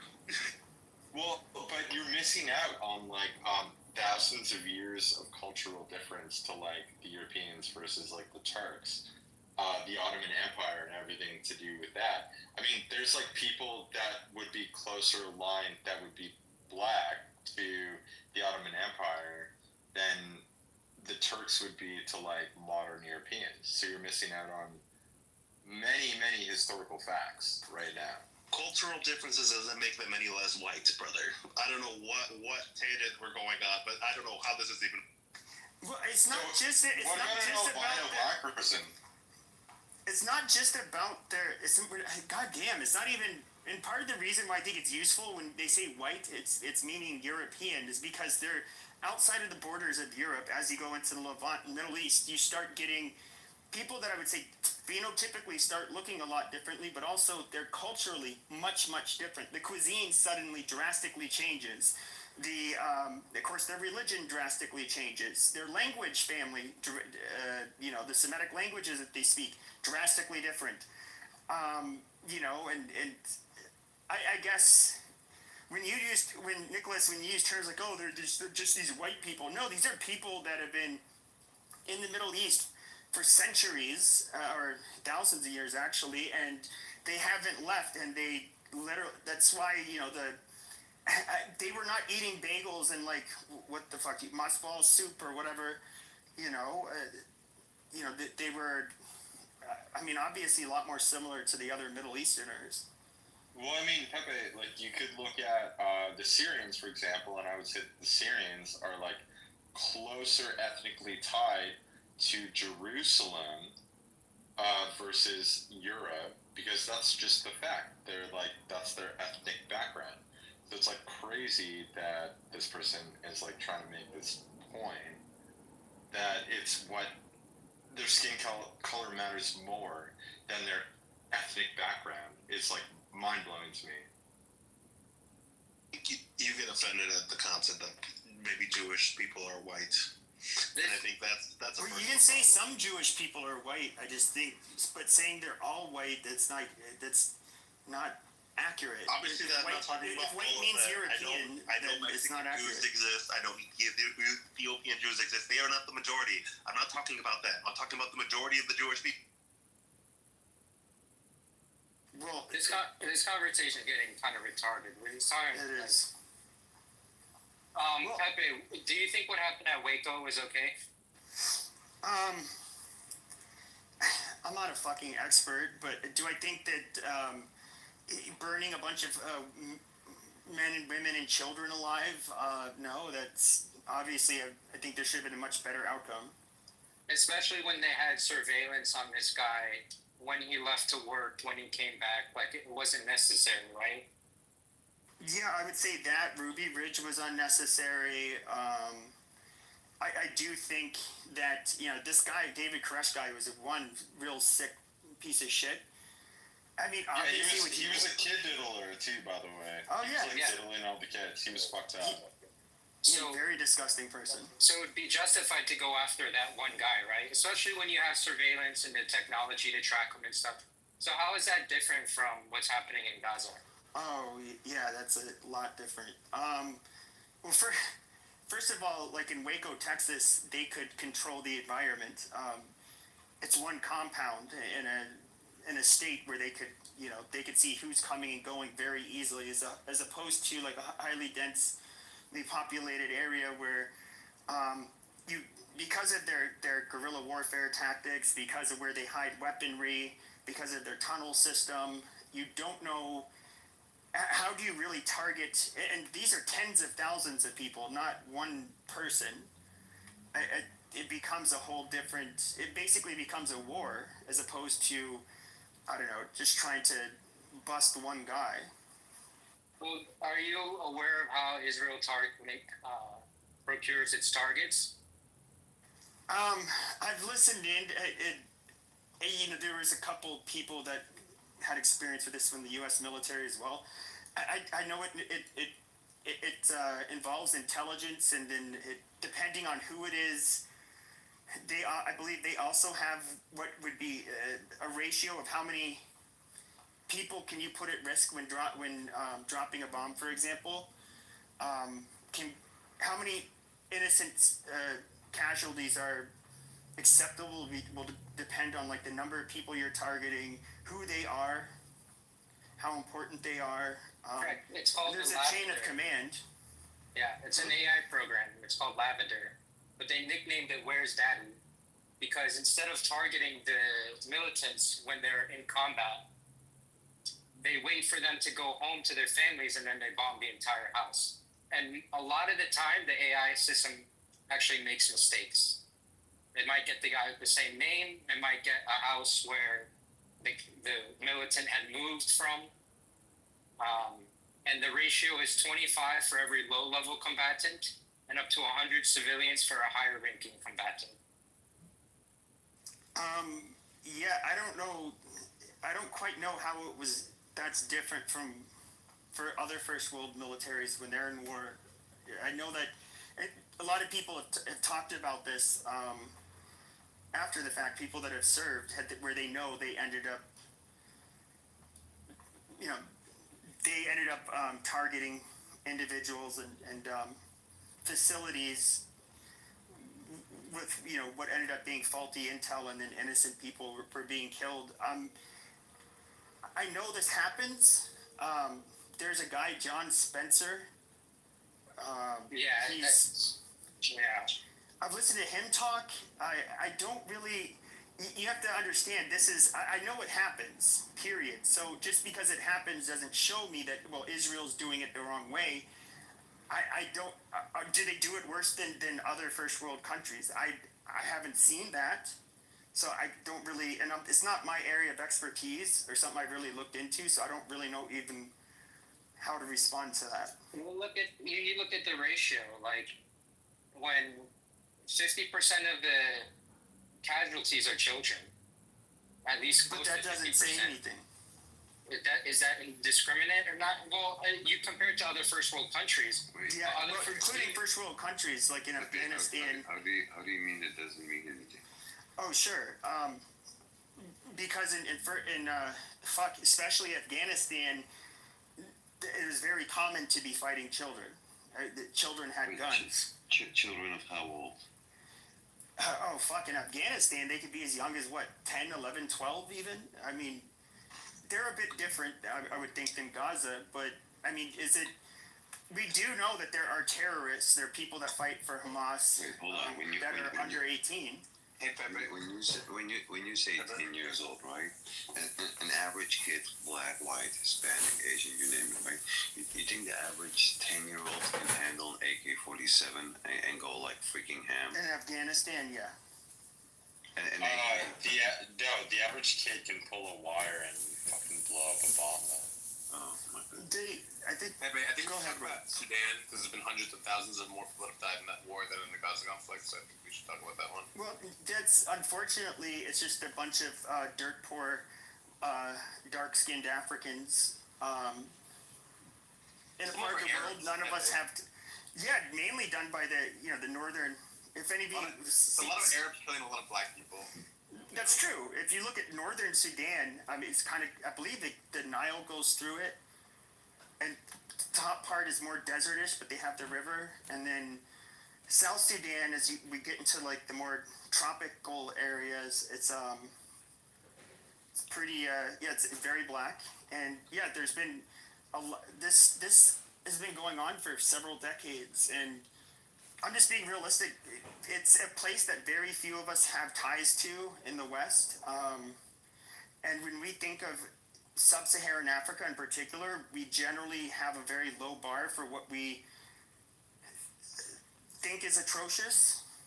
Because if I feel like a lot of people have the sense that this is a place where starvation, disease, and war are just endemic to that area. Yeah, so we don't. I think that's the reason it doesn't get much attention, but you are correct. Like, it is, we do focus more on Israel, and I do think that part of the reason why is because if you look at Israel, I mean, looking at the music festival, it almost mirrors America in a weird way. How the people are dressed, not necessarily how they look, but somewhat. But it looked like a modern country. Like, you can kind of put yourself in their shoes. Like, oh my God, this could be, imagine if this happened in America.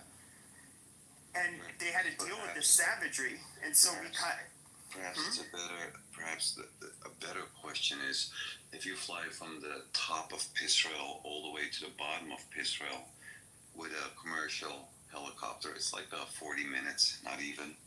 With an Apache, it's like 9 minutes. Right? An Apache goes way beyond 200 miles an hour, right? And like, why did it took them at least 4 hours to respond? I don't know.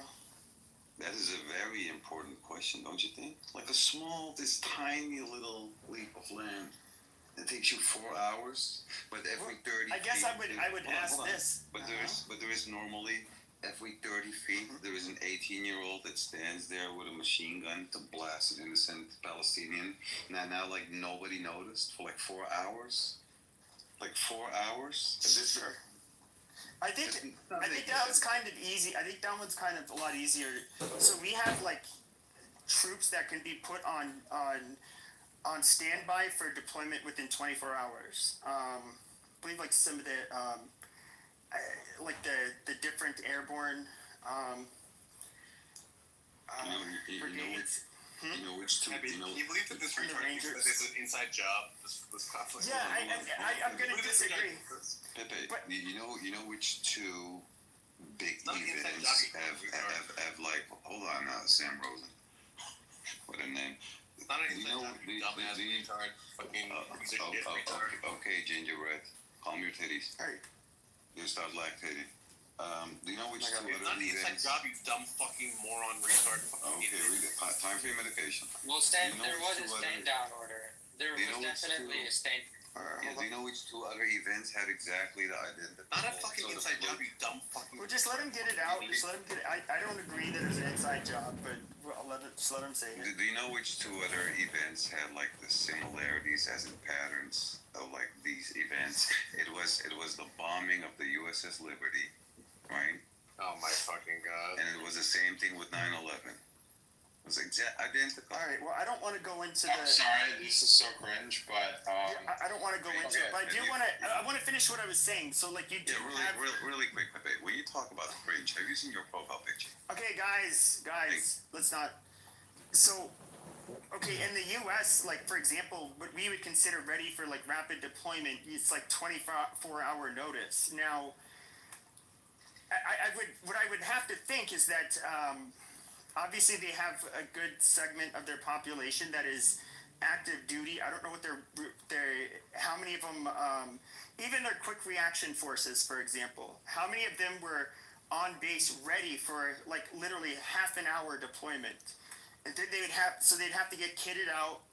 They'd have to, go in their vehicles or whatever to respond. I mean, I would think that would still, if I had to guess, Israel probably has to rely on their police to deal with incidents somewhat, even though they're different, so their military can, but they probably rely on the police for the response for the most part.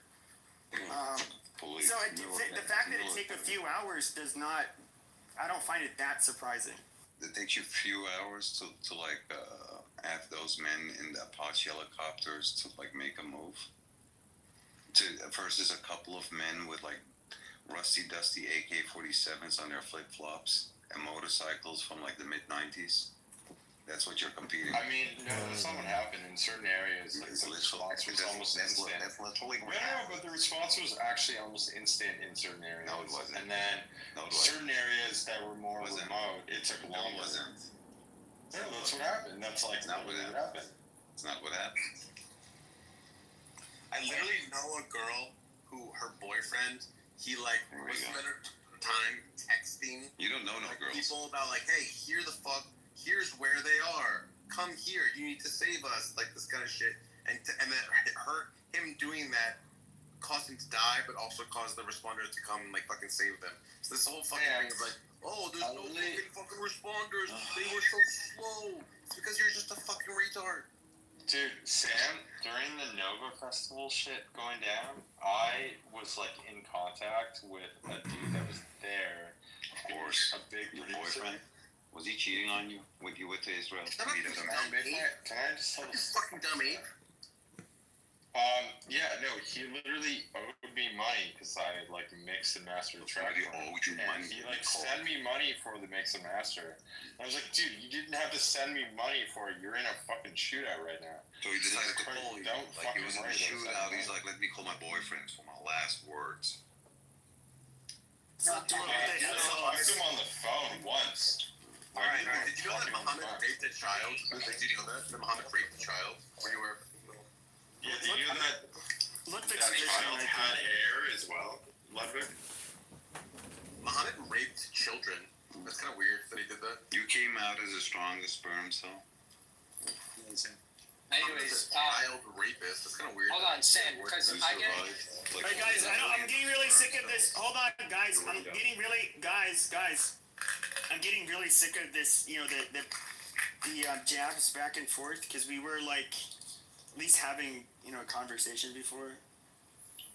You guys know I can talk shit. I just I'm trying not to do that. Go ahead. I'd love to have the conversation, but like Ludwig loves to. No. Dude, Ludwig, he can't do that anymore. No, so nobody. Go ahead. I think Sam, were you trying to?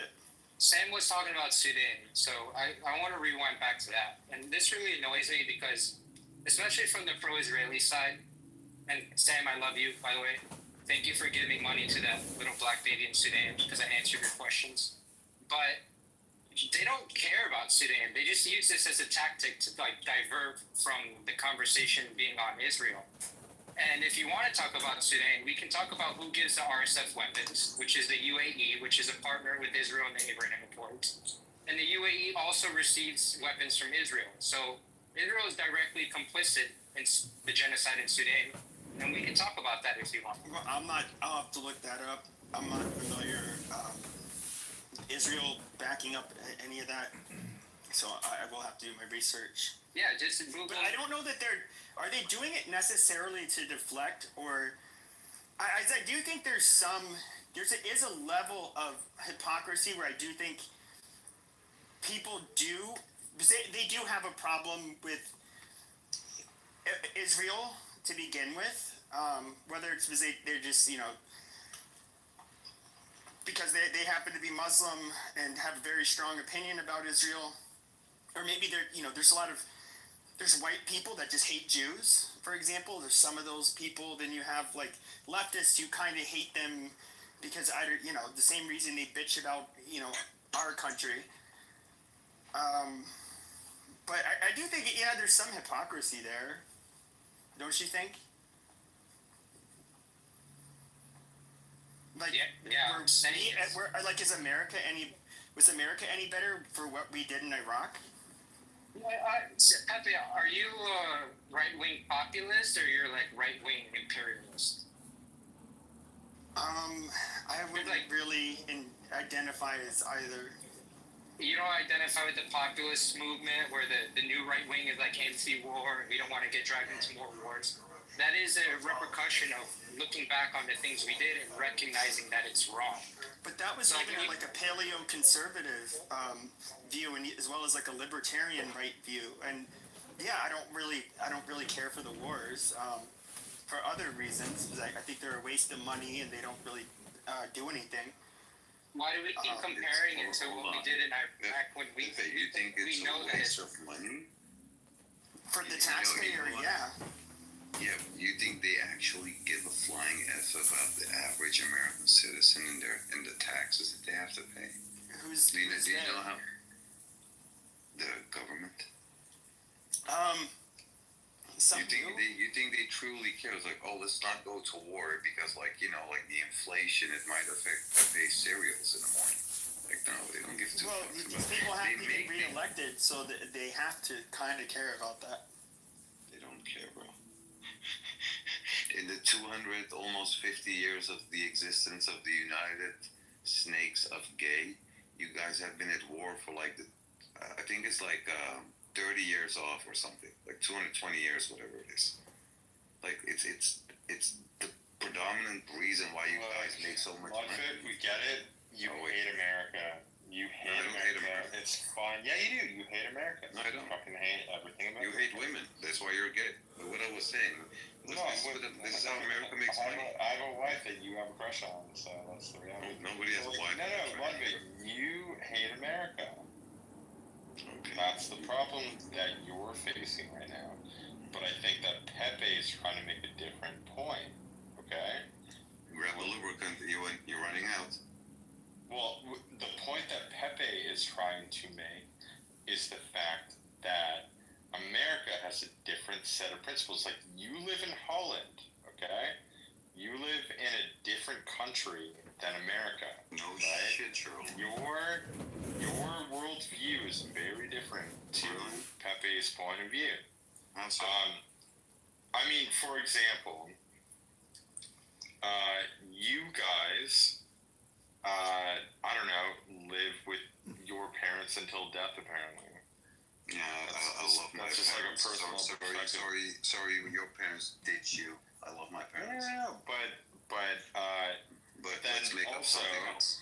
Go ahead. Also, like you live in Europe, which is dealing with like a rape crisis right now, which you probably shouldn't be very proud about. Whereas let's talk about Israel. How the sex offenders are. No, you're obsessed with Israel. Deported back to the United States. Let's talk about Israel. About sex offenders, right? And the point that I'm making. Wait, you were making a point. This message from FuseNet, the Famine Early Warning System network from the US, nobody mentions it. They all mention the UN agency IPC, and then they say that Israel says that UN report is biased, UN report cannot be accepted. So they will write these two things, but they will never write or publicize what the US agency on starvation and famine says about it, which says the same thing. And I've shared a link, I've shared that article over there in the chat for anybody who wants to read. Thank you. Yeah. But I think the other thing you come across is they always deny that there's nobody's starving in Gaza, right? And this is a very known tactic in Zionists. And there's a lot of Zionist talking points from what you call it, even in relate to genocide, they'll deny the genocide, and they'll even deny the apartheid. Have you been to the West Bank area when you went to Jerusalem? You've been to the West Bank, right? No, I did not go. Because my husband didn't want to go, so we didn't go. Okay. So if you were to go to the West Bank, we have Brother Jindip here. He lives in the West Bank. There's about 920 checkpoints in the West Bank. And so let's say if they want to get and these checkpoints are the only people that get stopped at the checkpoints is the Palestinians. The Israelis, the settlers, they don't get stopped at all. Because of the Israeli license plate, they have Israeli identity, and so it's two sets of laws, for two groups of people. One, you got the Palestinians, the other ones are the Israelis. And that's where it kind of gets, so let's say if somebody wants to travel to a wedding 40 kilometers away, 50 kilometers away, right? In America, I'm in California, by the way. Here, 40 kilometers, meaning about 20, 30 miles, it only takes me about 30 to 40 minutes. But over there in the West Bank, they would have to leave at least 4 or 5 hours before, because at the checkpoint, you never know. They'll stop you minimum for an hour, up to 4 hours. And there's multiple checkpoints. And they even have checkpoints on flying a chopper. You see what I'm saying? And it's crazy. And there's a lot of organizations out there where it gives you evidence. Why is it apartheid? Because there's two sets of laws. So I'll give you one example. Let's say a Palestinian in the West Bank gets attacked by a settler. All right. Now, who should he call? He or she? They will call. They will try to call the Palestinian Authority, right? And they'll be like, nope, we can't come. We can't deal with them, right? And if they call the what is it called, IDF comes around, protects the freaking crazy psychopath terrorist settler that's committing crimes, that's pretty much raping the shit out of Palestinian. Palestinian resists, he gets arrested, he gets locked up in Israeli prison under administrative detention without due process. And this is the big problem for the Palestinians in the West Bank. And every time they release about 100 or maybe 50 Palestinians, they'll go in there and arrest about 500 of them without due process. And some of these, there's some of them are kids, even just for throwing a rock at IDF truck. They'll pick them up, arrest them, and it will get renewed every 6 to 9 months. And sometimes they could be in there for about 2 years, 5 years, 6 years.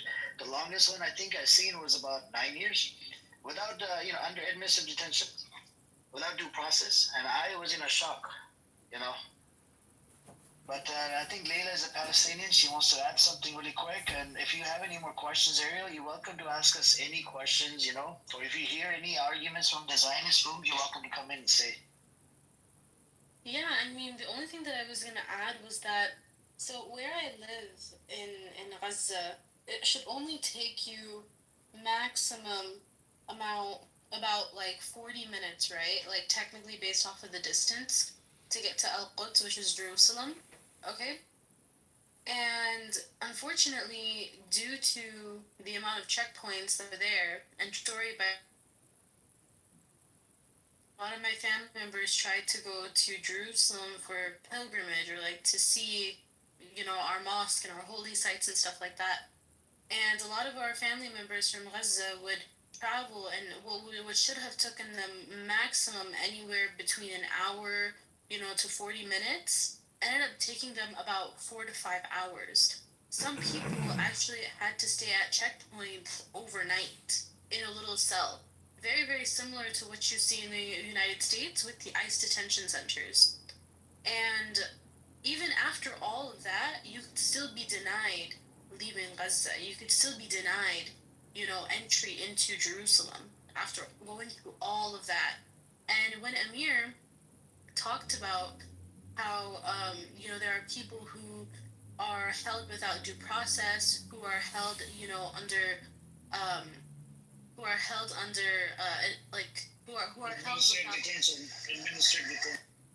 Administrative detention, that's the word. I actually have a cousin within my family who is right now being held under administrative detention. And he's been in administrative detention since he was 12.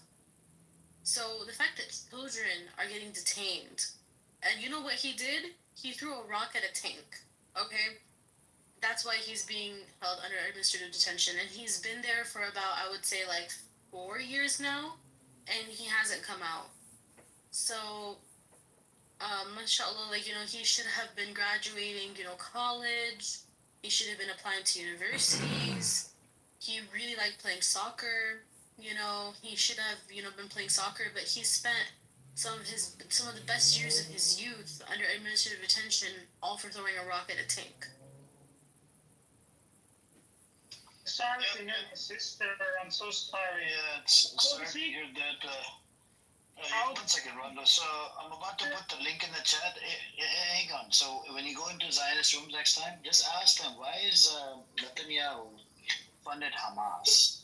Right? Here's one. This is a Hamas one. I'm going to give you another article from their own source, and this one's from Times of Israel. Ariel, this is a Jewish Israeli source that says the Hamas blew up in their face.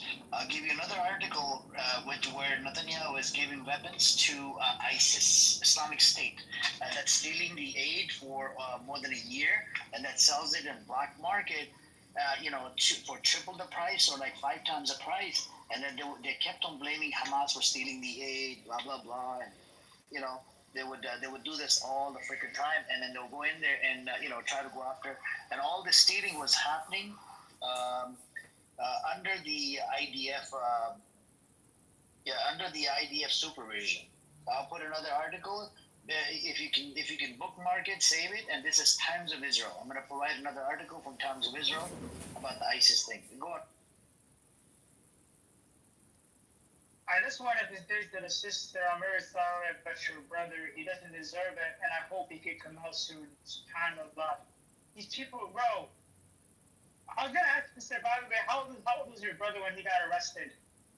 So, it's my cousin. My brother, I have 3 older brothers, and inshallah, like, they have their own experiences with the IDF. We're American, so we get a little bit of a leeway, if you could say. Like, of course, by face, by language. Of course, by face, by language. When we go to Palestine, we appear like we're Arab and whatnot. But so like the IDF, like when they interact with us, they see, okay, like like they're Arab, they're Palestinian. But then we whip out the American passport, and they're like, oh, like they start apologizing and stuff. But the person that I was talking about is my cousin, and he was about, I think, 12 and a half, closer to 13. If I remember correctly, it was about a week before his 13th birthday. And the reason why I remember that is because like we were, like, I remember talking to him, a day or two. He's like, I'm like a little bit old. I'm like his big sister, right? So like I'm a little bit older than him. I remember talking about him like, oh, what do you want from America and stuff like that. And that's like the last conversation that I had with him. I was one of the last people to talk to him, and I haven't been able to speak to him for the past 4 years. SubhanAllah, that's so evil, bro. It's like a 15-year-old child. It's crazy. I even have like it's crazy. Wow. Yeah, I'm in the song in the house, like my brother's stage. It's crazy. SubhanAllah. That's just so evil, sister. I mean, think about it, brother. I don't even think in America you can arrest a person at the age of 12. I hear you, Rondo. So, Ariel, I put 2 links in the chat, ISIS and Hamas, and the third one I posted is for Rolo down in the audience. He says Muslims are the problem, Islamists is the problem. Apparently, I don't know if he's aware of it, from his Jewish scholars and rabbis, majority of them agree to this, that thanks to the Muslims in Jerusalem, they were brought back to Jerusalem. Otherwise, no offense to anybody that's from Christian faith, the Christians, they wanted to kick them out. They do not like they did not like the Jews. But when Muslim, conquered the land, they took over. They brought the Jews back into the land. And by the way, Caliphate was Islamist, by the way, Rolo. I don't know if you know about this. You should be respecting, the Caliphate. You should respect all the Muslims instead of talking smack about it, instead of talking shit about Muslims in your rooms, in here, or in real life. And learn it from your daughter. Your daughter's pro-Pali. She's raising funds for the pro-Pali protest. I don't know where you get your facts from. You're just a dumbass, and What else can I call you? A kangaroo fucker. That's it. That's all I can tell you from Australia. Laila, are you there, Laila? Hey, Laila, are you there? Amir, are you okay? You okay? I'm okay. I'm okay, kangaroo fucker. Did you want to say something?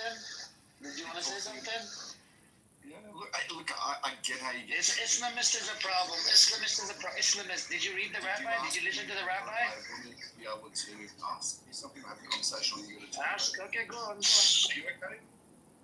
Look, nothing that I said is non-factual. The fact is that 90% of terrorist organizations that have been designated by countries just happen to be Islamist. I don't know why you're getting Same talking point. Bring me something new to the table. We debunked your claim last time. How's your daughter doing, Ro? You never Still pro-Palestine? Hamas is. She's still supporting Hamas was funded by Netanyahu. ISIS is funded by Netanyahu. What do you want me to do? I gave you data in the chat. Islamist terrorist. Your daughter is an Islamist, Ro. What's an Islamist? What about the Houthis? All the IRGC, all Islamist terrorist organizations. What is Islamist? Does your daughter support the Islamists? And rape Your daughter and pillage and to be able to conquer. This is what they do. So Rohan, hang on. One question to you. If you want to talk about these things, you've got to be. Yes, I want to talk to you. But I want to ask you one question, Rohan. Accused me of saying lies.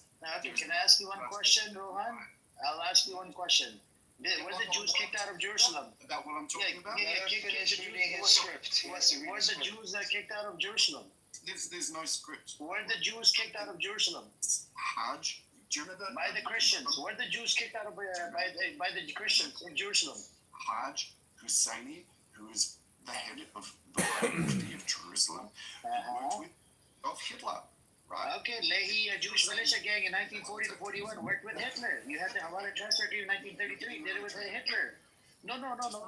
We're going before the Hajim and Husseini. We're going based on Lehi Jewish militia gang. They were working with Hitler. They opposed to Hitler. Got it. Wow. So you wonder why there's. Are you going to acknowledge the Lehi Jewish militia gang approached to Hitler in 1940? Are you going to acknowledge that? I'm excited about this. Look. I don't mind acknowledging. Do you support Islamism? Do you support the terrorist attacks? You support Yes. Do you support? Hold on. Do you support the terrorist attacks? The Jewish rabbi supports it. I put the link in the chat. If the rabbi supports it, I stand with the Jewish rabbi. You can't say. I stand with the rabbi. The rabbi. Hold on. Rabbi supports it. I put the link in the chat. I got it. Just say it. Say it quick. You're getting very triggered up here. Okay. I asked you whether you support Islamism. You couldn't give me a straight answer. Okay. So you support it. You support Islamism, and that's okay. You can say. What is Islamism? What is Islamism? Can you elaborate? Islamism 3 times fast, please. Oh, okay. What is it? Well, I don't know. I mean, you know so much about Israel, about condemning Israel, about the history of the region, which you make up a lot about, which is really interesting. But you've got no idea about. Rolo, you're actually a Bob, bro. I swear to God, you're literally a Bob, bro. By the way, sorry, I've got to go. I've got a life. Do you figure Run away. Do you finger your mom? Do you finger your mom, bro? You want to do a drive-by. Run away. Read the script and leave. Read the script. Yeah, run away. He just did a drive-by on that. Disgusting. Can I speak, guys? Can I speak? Yes, brother. One thing, Fayez, can I just make one point real quick, then you can speak? One sentence. We, as Muslims on this app or just in general in real life, please let's stay away from the word Islamist. It's a made-up term. It makes no goddamn sense. That's some shit that we have to stay away from. We can't normalize that word. It makes no sense. Go ahead. Thank you, Mazi. Hello, Rohan. How are you? It's been a long time since this toilet cleaner spoke to you. Remember me, Rohan? Are you there? Okay. He's not, or maybe he doesn't want to engage with the toilet cleaner. Doesn't matter, it's okay. The thing is, this they keep talking about this, the Jerusalem high priest Al-Amini meeting Hitler. You know what? He met Hitler. I went and researched Holocaust Encyclopedia and Yad Vashem. Yad Vashem is the details that are kept in Jerusalem, in Israel, in the Israeli museum. And both say that Al-Husseini did not meet Hitler to target or to incite him to kill Jews. First of all, the Holocaust started in the early 1930s. Al-Husseini met Hitler in 1941. And why did Al-Husseini meet Hitler? Because at that point in time, Hitler was a very powerful world leader. Okay. And the Zionists were already making deals with Hitler because the Zionists were not getting from the British whatever they wanted. So what they would do is go to Hitler and get him to support their cause, and thereby, weaken the position, weaken the hold of the British on Palestine. This is what they did. In fact, some of them went to the extent of making deals with Hitler, overlooking the Holocaust, the mass killing of Jews that was going on. In fact, there was a Hungarian Jew who made a deal with Hitler, and during the course of the negotiation, it came to knowledge. It was brought to it came to his knowledge that Hitler was planning to murder 1 million Hungarian Jews. Okay, in fact, incidentally, the biggest Jewish population in Europe that was gassed to death was Hungarian, one of the biggest. Okay, and this guy, his name is Rudolf Katz. He went on to negotiate with Hitler when the matter of 1 million Jews going to be killed in Hungary came. He did not take it up. He did not bring it back and alerted the world. He did not do anything. All he did was, look, this is a list of 1,600 Hungarian Jews that I want you to release. Let them escape. We will also pay you a lot of money. And he paid them because he was a very rich Swiss-Hungarian. Some people were to be driving across the border in Tijuana, and there's like a dead, mangled girl in the back of the truck. And they'd be like, "Oh, Los Dios! Oh my God!" They'd be like, how horrible, So that's for sure. Like it's. That's a but very I would important say, point. like, we would have ended up abso-fucking-lutely. Our military would go in. You would probably, similar to 9/11, have you would kind of see like Americans pulling together and being a little bit more patriotic, and then there would be a subset of the population that would be like, yeah, I'm going to join the military. Fuck this shit. How dare they do this? And then we would go in and we would we would not stop until the organization and the fighters and anybody that was part of that enemy organization was completely fucking dead. That's reality. We talked about. Hold on. Here is the thing, Pepe. Hold on. When you think about. Hold on. Let me. He asked me, and we actually talked about this last time. And Ludwig, you actually brought up Rachel Ford, and I want to bring up in 2014 when Israel was bombing Gaza, because this didn't all happen and start on October 7th. The members of the town Seredo, which is not far outside of Gaza, it's an Israeli settlement. They set up beach chairs and grabbed their popcorn, and they said it was better than fireworks when they were looking upon the bombing of Gaza. We talked about Rachel Corrie, who was a white American volunteer in Gaza, who stood in front of a bulldozer in protest of a home getting demolished, and the bulldozer crushed her. Israelis started baking her face into pancakes to mock her. You can look at the Israeli Telegram channel, which has over 200,000 subscribers, called 72 Versions Uncensored, before it was taken down, of course. I don't know if it's still around. What are you trying to get at, Josh? I agree. Violence. Violence begets violence. So you have this. I agree with you. Violence breeds violence? Really? Gutting people and Violence raping begets them? violence. Okay, I agree with you. There is cringe things. So one girl got run over by a bulldog, and that's an excuse for genocide? That's just no. That's one example. I mean, Josh, have you ever seen the red-blooded window after those fucking I'm gonna impersonate absolutely John. Well, hold on a second. Because we're using. Hold on. We are using anecdotal examples. Okay. Yes. Do people do really cringe shit? Do I think it was really like gross of some Israelis? They would make these TikTok videos and they would like pour water from their faucet and be like, "Oh, look what we have." It's like, okay, I mean, I get it. You guys are angry. You know, I guess in the moment they're thinking a certain way or feeling a certain way. Fine, but at the end of the day, though, you said how like these people were looking out and saying, "Oh, it's like fireworks." But what I recall seeing, and this is even before October 7th, is that every time there was a terrorist attack that happened, when somebody from Gaza ended up committing, I remember there was a mass shooting in a synagogue. I believe a guy with who was carrying ended up neutralizing him.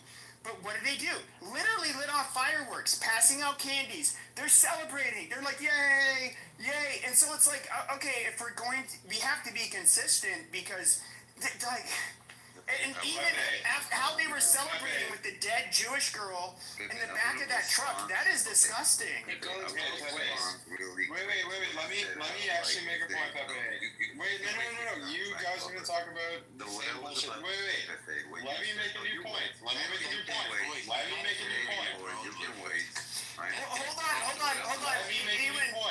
Ewan, I'll let you go next, but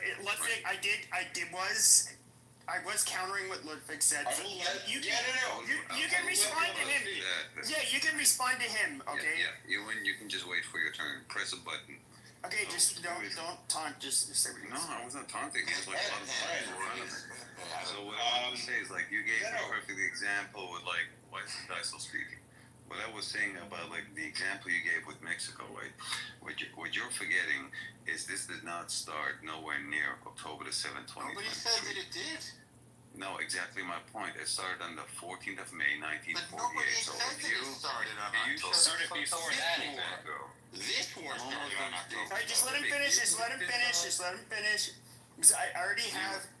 I already have rebuttals that I'm not going to give. I said Owen can go next. Then El Normo, you can go after. You go all the way from the 14th of May, 1948, all the way to October the 6th, 2023. That's decades, my friend. Decades of innocent men, women, and children getting slaughtered. Women dying at the border that are delivering a baby that are not being allowed to cross the border. Right? And we have like an ungodly amount of these stories more. And then to be like upset about like October the 7th. And by the way, I don't approve it. I don't support the killing of nobody. But you're not upset. Yes, for the raper, right? But you're not upset. Just let him land. You guys get to go next. Just let him land. So if you're looking at this, and then it's sort of like, well, October the 7th, that's really surprising. You've been slaughtering these people for like 75 years. What's really weird about it, this eventually was going to happen. By the way, with the approval of, the state called Israel, because they waited with at least 4 hours to respond. So, if the blood is on their hands, it's your fault, El Normo. It's your Israel support. Oh, of course it's All right. So Ewan, hold on. Ewan's going to go, and then El can go. Well, you know what? Gaza is your fault. You okay. Deal with it. Those dead people, your fault, Luke. El, save it. El, I will let you go for a few minutes uninterrupted. You can say whatever you want, and I will not allow them to interrupt you. But please let Ewan go, and then El Normo, the floor will be yours. All right, Pepe. What I will say is that you should, and this is just for you. I don't care what the rest of the fucking room thinks, to be honest, but you should probably be looking at what Elon Musk is tweeting about, talking about England, for example, with the fact that you have girls pulling out knives and axes defend themselves from like migrant people who are threatening them. This whole country. You don't get to interrupt, Ludwig. Let him say what he's gonna say, and then El Normo. So the country that I live in has become the rape capital of Europe. There are 73,000 rapes a year, and every woman that I talk to is fucking afraid in every town that I go to. I travel around. I know people. I know lots of people where I live.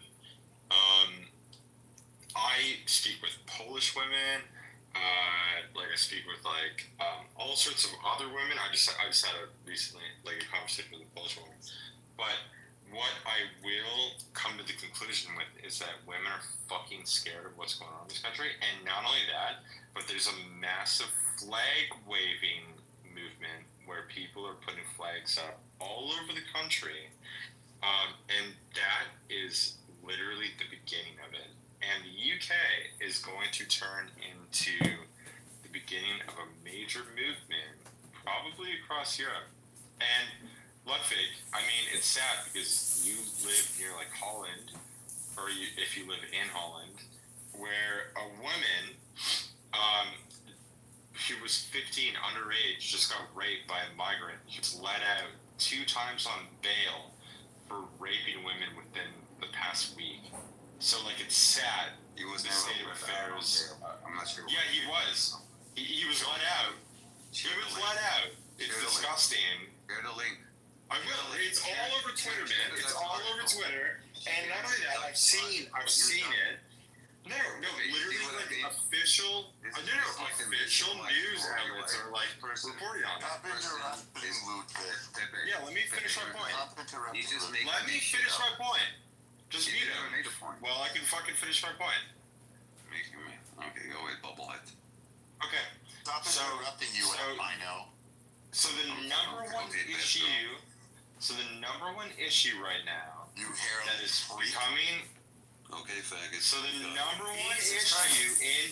So the number one issue. Just try to wrap it up. In the UK and the rest of Europe now is becoming something called a migrant crisis, and it's becoming major. And the US has to worry about it as well. It's going to happen to you guys. I know you guys shut the borders, but it's not in that way. And this is what Europe is trying to warn you. And this is why we literally have fucking Trump's people showing up to the UK right now, interviewing people. So we have a major issue on our hands, okay? The UK is about to I'm sorry. Let me. Oh, okay. Well, try to wrap it up. You and I agree on this. And we've talked about this a million times. We do agree on it. I know. I'm 2 seconds away from wrapping up. But the fact that people like Ludwig, who lives in Holland, where this 15-year-old girl got raped. Ludwig, you can't interrupt. Just like I told them, you can't. My bad. I apologize. Where the police don't care, that's the problem. The people that don't care about these rapists getting arrested, the people that fight back against it, those people, in my opinion, are the fucking enemy. And I'll land there. They're the fucking enemy. If they don't care about that, that's fucked up. Underage girls, dude. That's it. I agree. That was it. Go ahead. El Normo, don't say anything about Ludwig. Just make your point. I know you can do that. And Ludwig, that means you interrupt. No, Ludwig, that means you cannot interrupt at all. You get to go next, but Ludwig, you cannot interrupt. Okay, I will not let him. Pinky promise. A pinky promise. You get to go uninterrupted after him, but you gotta let El Normo go uninterrupted. So I make no false promises, but I'm gonna do my best. Okay. And if he interrupts, then he can't go next. Is that fair? No, I'll just, I don't want to have to move people, but just, guys, please, geez, it's not that fucking hard. Go ahead. I'm delighted. I'm delighted that this ignorant convert mentioned 1948. May 14th, Israeli Independence Day. You know what happened on May 14th, 1948? Nothing. Israel declared independence. and the world recognized it without one single shot being fired. But wait, what happened on May 15th, 1948? 5 Arab nations attacked little Israel, just one day old, filled with refugees, weak little Jews from refugees from all over the world, all over the Arab world and all over Europe. 5 armies. Syria, enormous. Egypt, enormous. Jordan, quite large. Lebanon, big. Saudi Arabia, enormous. Plus 2 militias, one of local Arabs and one from Pakistan. What were they doing there? I wonder if that was a religious thing. And what happened to these 5 countries and 2 additional armies that attacked little Israel? They got their bloody asses kicked. Why do you have so What much was their saliva? point when they attacked? What was their point when they attacked? Oh, they told you what the point was. Bloody annihilation. They put it in writing. Extermination.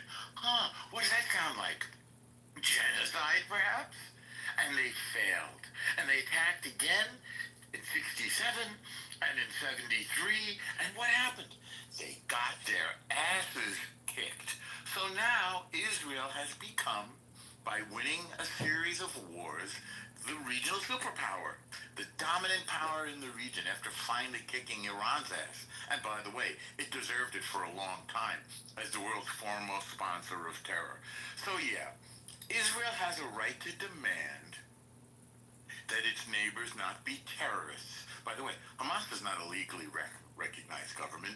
They slaughtered the legally recognized government, the Palestinian Authority, in Gaza. That's right. They slaughtered the only legitimate representative of the Palestinian people. Fancy that. They're illegitimate. The Arab world wants them gone. The Arab League said it. Arab League said it last month. They want Hamas out. Surrender, put down your weapons, give the hostages back. This is the Arab League speaking, not me. This is not a Jew telling you this. This is the Arabs telling you this. Give back the hostages, put your guns down, and get the hell out. I'll end it there. All right, so The I get hostages are dead, right?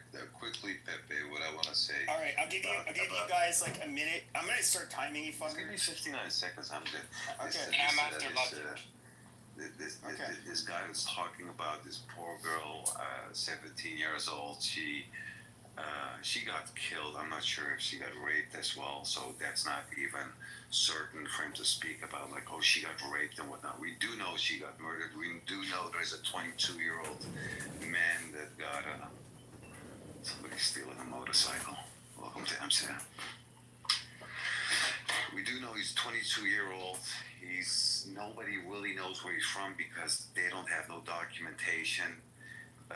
So for you to even claim that he has been arrested twice and he's been released twice, it's completely false, because if that was the case, a single fingerprint or a DNA sample would have proven. So a fingerprint or like a DNA, something would have already proven that he's been arrested before, which was not the case. So nice try, you and bubblehead. Oh, I slipped. Okay, go ahead. I'll give you a minute, 30 seconds, because you are. Hold on, let me. God damn it, fucking piece of shit. All right, this is how we go out. Amazing. We know. All right. Go ahead. Josh. Pepe, say something for 30 seconds, and I'll be right back. I can say something. Go ahead, Iwan, if you want to say something. Dude, let's keep it to Israel. That's what we're talking about. We can talk about the migrant crisis, but in all honesty, the migrants are coming from all over, and it's not. I don't think it really has much to do with the conflict in Israel. Okay. So, in response to Norma in 1948, there were things that preceded this. By the way, the UN didn't recognize Israel. It was a proposition, not a declaration. So the Arabs had every right to reject it. But prior to the Nakba, there was the Deir Yassin massacre. All right, so when Israeli soldiers from before it was the IDF, there were terrorist groups known as the Haganah, this certain gang. My bad. They bombed the King David Hotel. They're actually the first ones to do terrorism in such a way in the Middle East. The Deir Yassin massacre it happened, and they raped and killed women and children along with the men. So when the Arab countries saw this and they saw that Zionism was taking a hold militarily, they decided to do an intervention. Zionists will call it an invasion that came out of nowhere because they wanted to kill all the Jews or whatever. But it was exactly that. It was an intervention to prevent further massacres and further displacement that was already happening there by the terrorist groups Stern, Haganah, and what's the other one? Ergun. Let's call it what it was. It was a genocide. They said we want to annihilate the Jewish state. They said they wanted to do a bloody extermination. I'm quoting them. I'm not making this up. They said it in the newspaper, the head of the Arab League. It was a genocide. They it never was just said a genocide that failed. They said those words that I just told you in that way. But is it bloody extermination? But they wanted to exterminate the Jewish state. Let me ask you a annihilation. They say it all the time, by the way. It's not the only time. Well, sure, but let me ask you a question. Is that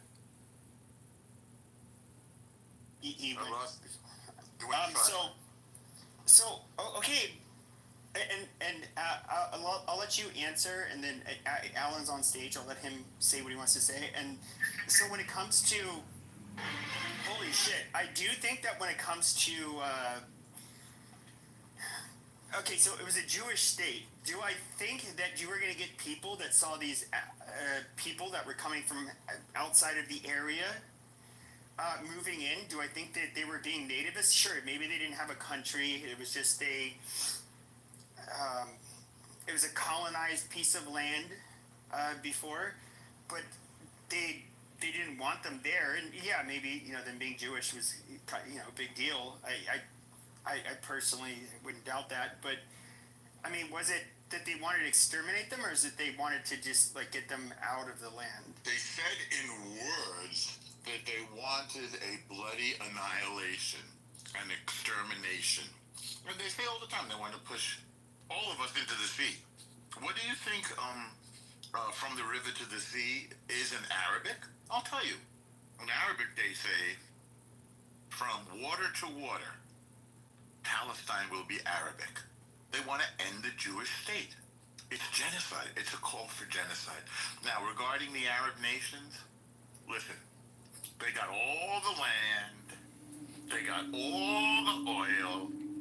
Jews never said, oh, we want some. If we were looking for money, we would ask for some of the oil. By the way, go take a look at the map of Israel, which is tiny. It's the size of New Jersey, as everybody knows by now. It's like the fourth tiniest nation in the region, except we don't have any oil. So they got all the land. They gave us one tiny little plot, and it was if they had said yes to the UN plan, then the Arabs, who are now calling themselves Palestinian, they didn't call themselves that at the time. These Arabs, they'd have a little land just like Israel, and we could have them side by side, the same way you have North Korea and South Korea side by side, right? North Korea is a dystopian nightmare where there's frequently famine and starvation, and South Korea is like a model nation. In this equation, Israel is South Korea, a modern, technologically advanced, prosperous nation with a higher per capita GDP than most countries in Europe. And you have these Palestinian Arab guys who have no economy. They live on aid. We've sunk more money into so-called Palestine than we used to rebuild Europe after World War II, than the Marshall Plan. Except at the end of the Marshall Plan, we had Europe. It was all fixed up. They had economies, tourism, products, peace. They had peace. These guys, we sunk all this money into them. And what we got... Stop. I mean, Alan is waiting. And what we got... Hang on, Lucius. And what we got from it was October 7th. terrorism. 500 miles of tunnels, 500 kilometers of tunnels under Gaza. This is their great achievement. Beautiful engineering. Money on. Beautiful. But here's the problem. They didn't let any of their own people into the tunnels because they want them to die, because they wanted them to be killed by bombs, because they want their people to be shaheeds. They say it all the time. Just listen to them in Arabic. I've heard it, and I will pass it on to Alan, but I will say this. That is absolutely fucking atrocious that we had to send them. No, that we had to send those fuckers foreign aid, and the amount of engineering and money that went into getting their weapons and the tunnels. I mean, come on. Nobody wanted to help the Palestinians to be a bunch of savages. To build a No, we were not supporting them to be resistance fighters. The international community was supporting them to basically try to help them prosper. So that is bullshit. Like, you have to agree with that. Prosper being stuck in between three walls on the beach. How do you prosper? All right. Well, go ahead, Alan. Pretty thriving society. The blockade decimated their economy. They had a hospital. They didn't start with Hamas. The blockade came because they're violent. Okay, well let Alan. Alan, I said another fellow Armenian. Go ahead. When I say fellow, I mean look. They go to Israel, become doctors, then go back. Okay, all of you. Okay, shut the fuck up already, Johnny. Inferior non-Armenians. There, I have now declared supremacy above all of you.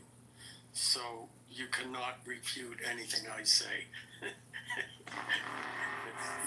There you go. Except for you, Ludwig. Thank you. I was waiting. Wait, I didn't hear what he said. I can't believe we let you. I said, did you say Armenians are superior? Yeah, I did. I declared. No, it. Armenians use some Zionists. Battle to be honest on Clubhouse. Yeah. So all right. So here I go. Country's dead. Like everyone's out of the country. What? Norm, the history you said was correct, and yeah, absolutely, they kicked the other nations' asses. Okay, that is irrefutable. Flash forward though to today, and then within the last, 10, 20 years, the way the world perceives Israel's actions as an underdog, and the way it perceives those actions as you put it, the regional superpower, are two different things. And people, and Israel and Jewish people, keep defending themselves or using the arguments as if they are the underdog. And it isn't, and it hasn't been for a long time. And that's a problem. Now, I'm not going to get into the whole back and forth between Palestinians and Israel and any of that. I don't want to address that. I'm only talking about the perception on the world stage. I don't think you can argue that if you are landing punch after punch when your back is on the ground and a bully is on top of you, it's very different than if you are on top and the bully is on the ground and you're landing punch after punch. At a certain point, people are going to look at the person on the top, regardless of whether it was the bully or the victim, and they're going to say, hey man, that's enough, stop punching the dude. And so, and I think it's an important distinction that people miss in all of this, and it's a distinction that I've tried to make in various different ways when this subject comes up. Because to me, and I'm sorry, maybe it's because I'm psychic, or maybe because I understand things or view things in a different way, But October 7th, I knew Israel was going to, that this was the last straw. And Israel was going to bring its full force down on Gaza, and it would decimate that. And I knew that that would be, as far as the world stage, that was a losing proposition. Now, what a better solution is, I don't know that there is one. And I think that was the whole point, to goad Israel into that reaction. Much in the same way that the United States got goaded into a war in the Middle East after 9/11. I mean, it's sort of like, well, you kind of have to do it because you can't look like a pussy. So we have to kick ass over there. But then, did we win? No. Bin Laden got exactly what he wanted. What he wanted was to make Americans paranoid. That's what he wanted. And he won. So those are my comments. The last comment I'll make is we don't need to compare Jews and Muslims or Islam and Judaism and say that, well, yeah, Jews are better than Muslims or Muslims are better than Jews. I mean, what's happening in Europe, that's been going on. I mean, the grooming gangs and the violence that Muslims are committing in the Middle East, that bullshit and that scumbaggery and sadistic practices by Muslims have been going on, and it's the European leaders' own fault. That's something I've been, at least since 2005, the whole fact that Muslims are raping English girls and gang raping them and grooming them and mutilating and attacking people with acid and knives. That's been going on for a long time, and the British government and now the European Union are condoning it. Why? Because they're sadistic pigs, and they deserve to all rot in hell. Amen, with brother. The perpetrators. So, go ahead. No, that's I'm done. So you know, I took the concept of intergenerational. What is it called? Intergenerational trauma. So the Jews were victimized. No, so now they get victimized. No. We're not talking. No, we're not. No, but that's not what we were talking about. They need to. Why don't you just kill them all? Like, why don't we just repeat? Oh my God! Wipe them off the map. Yeah, we weren't even talking about that. At this point, you might as well. Like, let's get it over with. Just wipe them off. What you're trying to say? No, but that's not what. You can't even choke a person out because you're so gay, mother. Get the fuck out of here. I'm gonna start modding fascists. There's a fascist on stage. I just want to say, Alan, I think you had a very eloquent way of saying that, and I agree with like 90% of what you said. And I'm going to agree with you, but also disagree on the subject of Israel. Is it the guy on the bottom or the guy on the top? Yes, you're right. Israel has emerged as a regional superpower. But that's as of June, when we had our 12-day war. Because before that, we were fighting proxy wars. So if you go all the way back to the period after Israel declares independence and then kicks the ass of those nations that tried to wipe us out, it became a proxy war in the Cold War, meaning the United States was behind Israel to keep this sort of the Western power in the conflict, and Russia, or I should say the Soviet Union, was backing the Arabs, and that was the play there. And then the Soviet Union imploded, and so the United States was the only remaining superpower, and Iran shortly thereafter stepped into the vacuum and became the greatest sponsor of terror in the region. So there was actually an existential threat, Alan, from Hezbollah to the north. They had a lot of missiles. It's just that Israel was counting them and knew where they all were and then exploded them before they could attack and overwhelm the missile defense system. They were supposed to attack at the same time as Hamas, but they didn't trust each other, and Hamas rushed it. So there was an existential threat, despite the fact that Israel has emerged as the regional superpower. And also, we didn't know that Iran was a paper tiger. We didn't know that they would be that easily defeated. At least I didn't know and you didn't know. So Israel went into this, I would say, as first among equals, shall we say, on some level, but has emerged, especially with U.S. backing, as the superpower. The U.S. doesn't want to get involved in this. U.S. would just as soon sell Israel the weapons and let Israel be the peacekeeper in the region. And the other stuff that you said, I kind of agree with. I'm not anti-Islam, but I am anti the destruction of the rule of law and decency, the kinds of things that you're seeing and that you're talking about around the world. We're worried, I think, that this is this weird sort of fake coexistence going on that's then going to turn into a real subversion and a destruction of the values that we hold dear.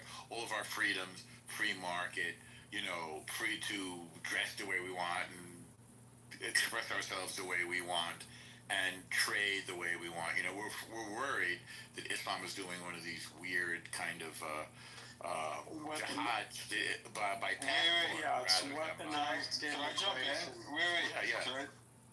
Can I jump in with that? So, Norm, I have a question for you.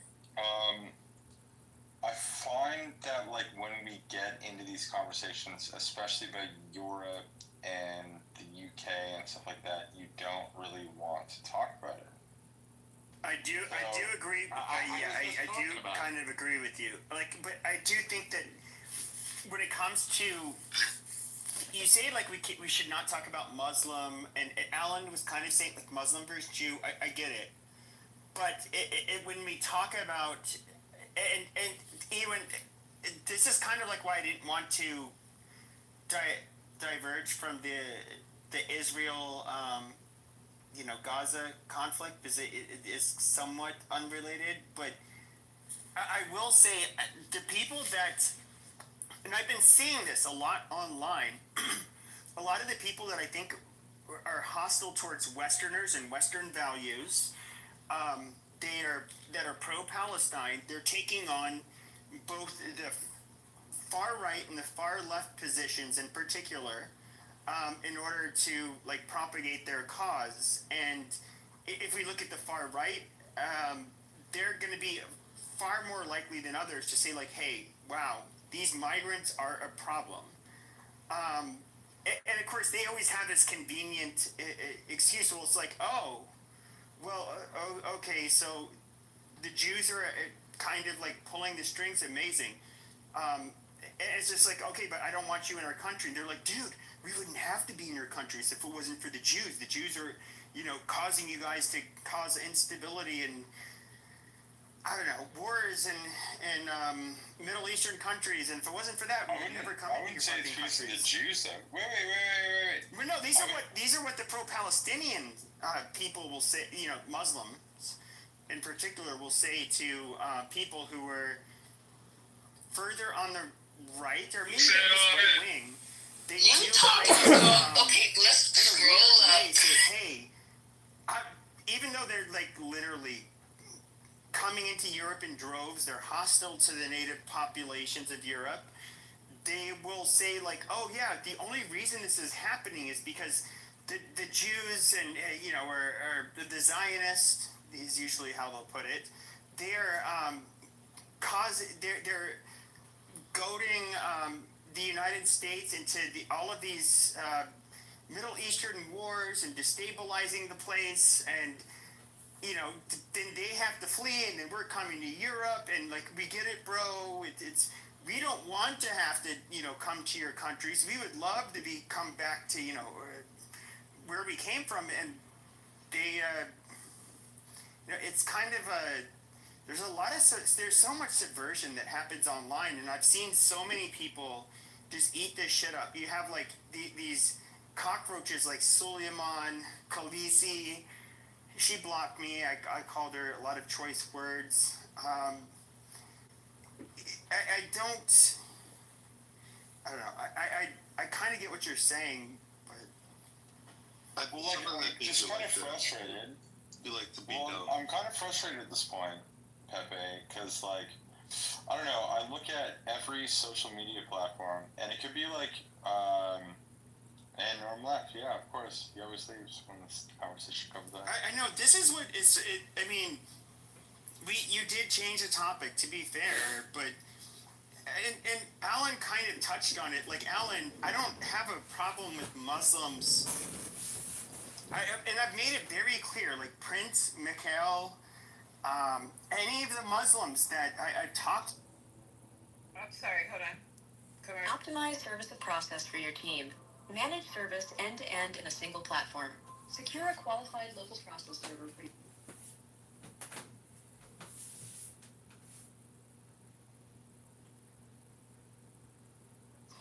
Hi, good evening, everyone. So, my name is Adrian Gonzalez. I'll give you guys an update on what I know as of now. So, approximately 2:30 this afternoon, we received multiple radio calls, shooting calls at this location. The location where the shooting occurred is behind me, in front of the market. At that time, our officers responded to multiple radio calls of victims being down. We did locate ultimately 5 victims so far. They all suffered from various injuries. They were all transported to local hospitals. And as of now, we haven't had any victim who has been pronounced deceased. It's an ongoing investigation. Our investigators are here, our detectives are here.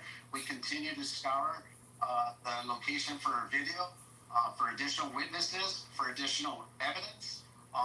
And so we will continue investigating this investigation with whatever resources that we need to.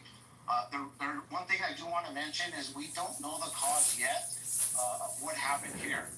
As we continue interviewing some of our witnesses, and we might get more information. We are looking at it from a gang-related component, and so that we have our gang officers here. We have additional gang officers working the streets, conducting follow-ups and trying to gather more information. Was gonna be the one who's targeted, and then Iran might join. I know Iran has saying like they believe strongly that an attack is imminent against them. So and I have heard what you said before, Abu Baida, from news sources also. But if there's a deal that's worked out this way, you know what happens to Iran, because Hezbollah protects Lebanon, but at the same time, I think I mean, I don't know how you feel about this, but since the early 80s, Israel has been antagonistic and outright murderous to Lebanese people. Since in the occupied Lebanon, and they have not drawn a border between Lebanon and Israel. Meaning Israel. Across the board. So, I mean, it's like, look, you're dating a girl, she's nice, she's good in bed, but any other time, you're fighting all the time. Sooner or later, you just have to realize, okay, this ain't gonna work. It's time for a breakup. It's not you, it's me, and end the relationship. And people and these countries don't want to acknowledge that. Well, I agree, Alan. Would you, to an extent, if we're looking at throughout history, it's not. You guys know that I don't personally have a problem with Jews, but even like Christians' history with the Jews, I would say it. And of course, Jews are different because it's not a proselytizing religion, and their numbers are pretty small. But I would say like our history with Jews, it's just like they flourish, and they'll often do like way better than Christians in many of these blips in history, but then they also are like demonized, and we don't get along with them, and sometimes we do really mean shit to them, which is kind of a precarious situation for Jews, because it's like, what do? They're such a small minority. Where do they go? How do they navigate the world where they can't? They don't have the numbers or a place that can be a quote unquote safe place other than a small little country like Israel. Yeah, which is why I'm grateful that we have a fucking place to escape to now. That's like literally the reason. Fuck that shit. Like, honestly, it's like the leftists and the fucking jihadists or whatever that want to come after Jews. It's like, you can't fuck with us anymore. That's like the greatest feeling in the world. Do you think that Jews could feel that way in like fucking 1928? Well, I'd say this, you know, the unfortunate reality for Jews is just like, imagine there were like populist movements all over Europe, the USA, everybody would say, nah, fuck Israel, fuck, you know what, we don't like Jews. I understand they had the Samson option, but I mean, Jews would be genocided, literally. Their safety, because of how small they are in numbers, does rely upon their ties in the international community with countries that are powerful. I mean, to be quite frank, you have to be when you're like, Jews are like 0.02% of the population. If you look at the entire MENA region as a whole, you can barely even see Israel. It's like tiny. That's like the reality of the situation. Well, I guess like, it's surrounded. No, I get it. And I guess my reality, or not my reality, I guess what I'm wondering is that Jews are kind of like in a precarious position because they have not been treated the best by anybody, really. If you were to go back centuries, just they have their nice the moments in time where they're treated very well, but then they're also treated very poorly. It's if I was going to look at like long-term survival of Jews, that's like very tricky because I'm not going to say I don't mean this in a mean way, but I don't think Jews are natural allies to Christians because otherwise Christians would have and Jews would have always gotten along, which was not the case. Wherever Jews have been in proximity to Christians, the Christians have always outnumbered them and had the majority of the power. I'll have a whiskey, please. And cheers. Well, I mean, it's always been very spotty. I'm not in terms of how we got along. Spokesperson on this app, so they'll probably hate me for saying this, but like, yeah, Christians and Jews have not gotten along at every point in time. But what I would say is that if you go down to like the philosophical sense of like what are your morals, what would you consider to be more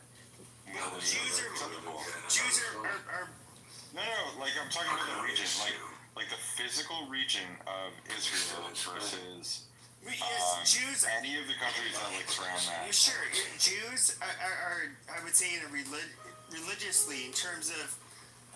I don't know that much about Judaism except for what I've. This phone call, but I get it. No, I get it. But like. Obviously, Israel is far more similar to Europe or the United States than any other place in the Middle East. We all agree on that. What did Israel do? Okay. What did it cause? What do you mean? It caused the Abraham Accords. Yeah.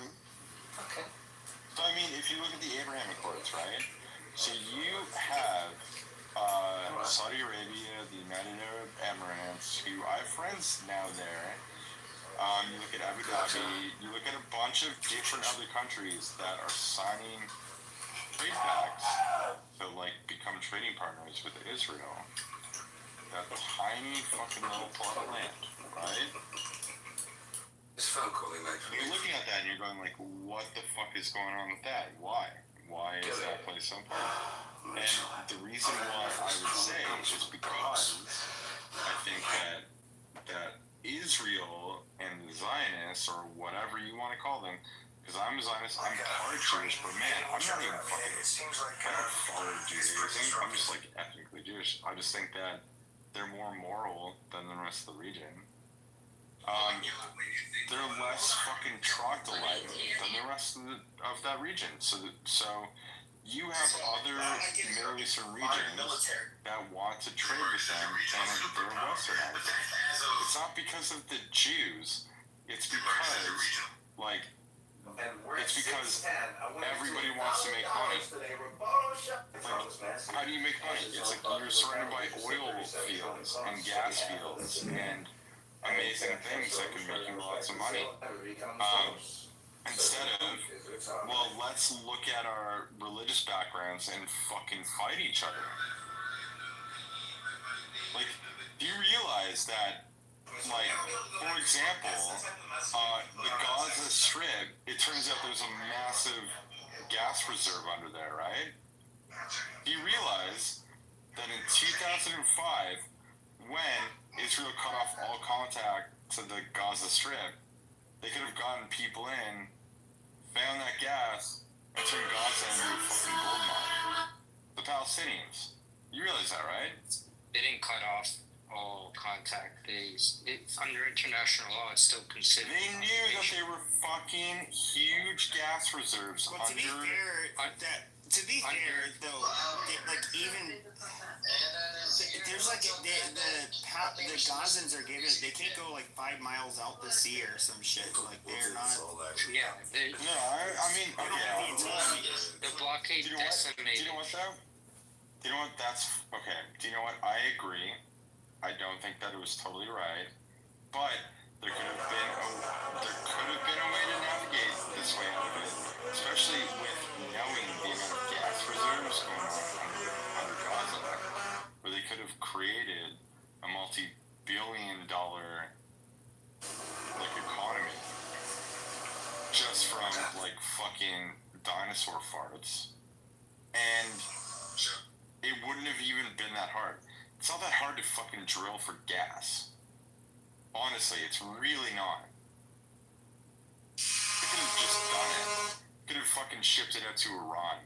Iran would have loved it. Okay? If it was that important, they would have made it happen.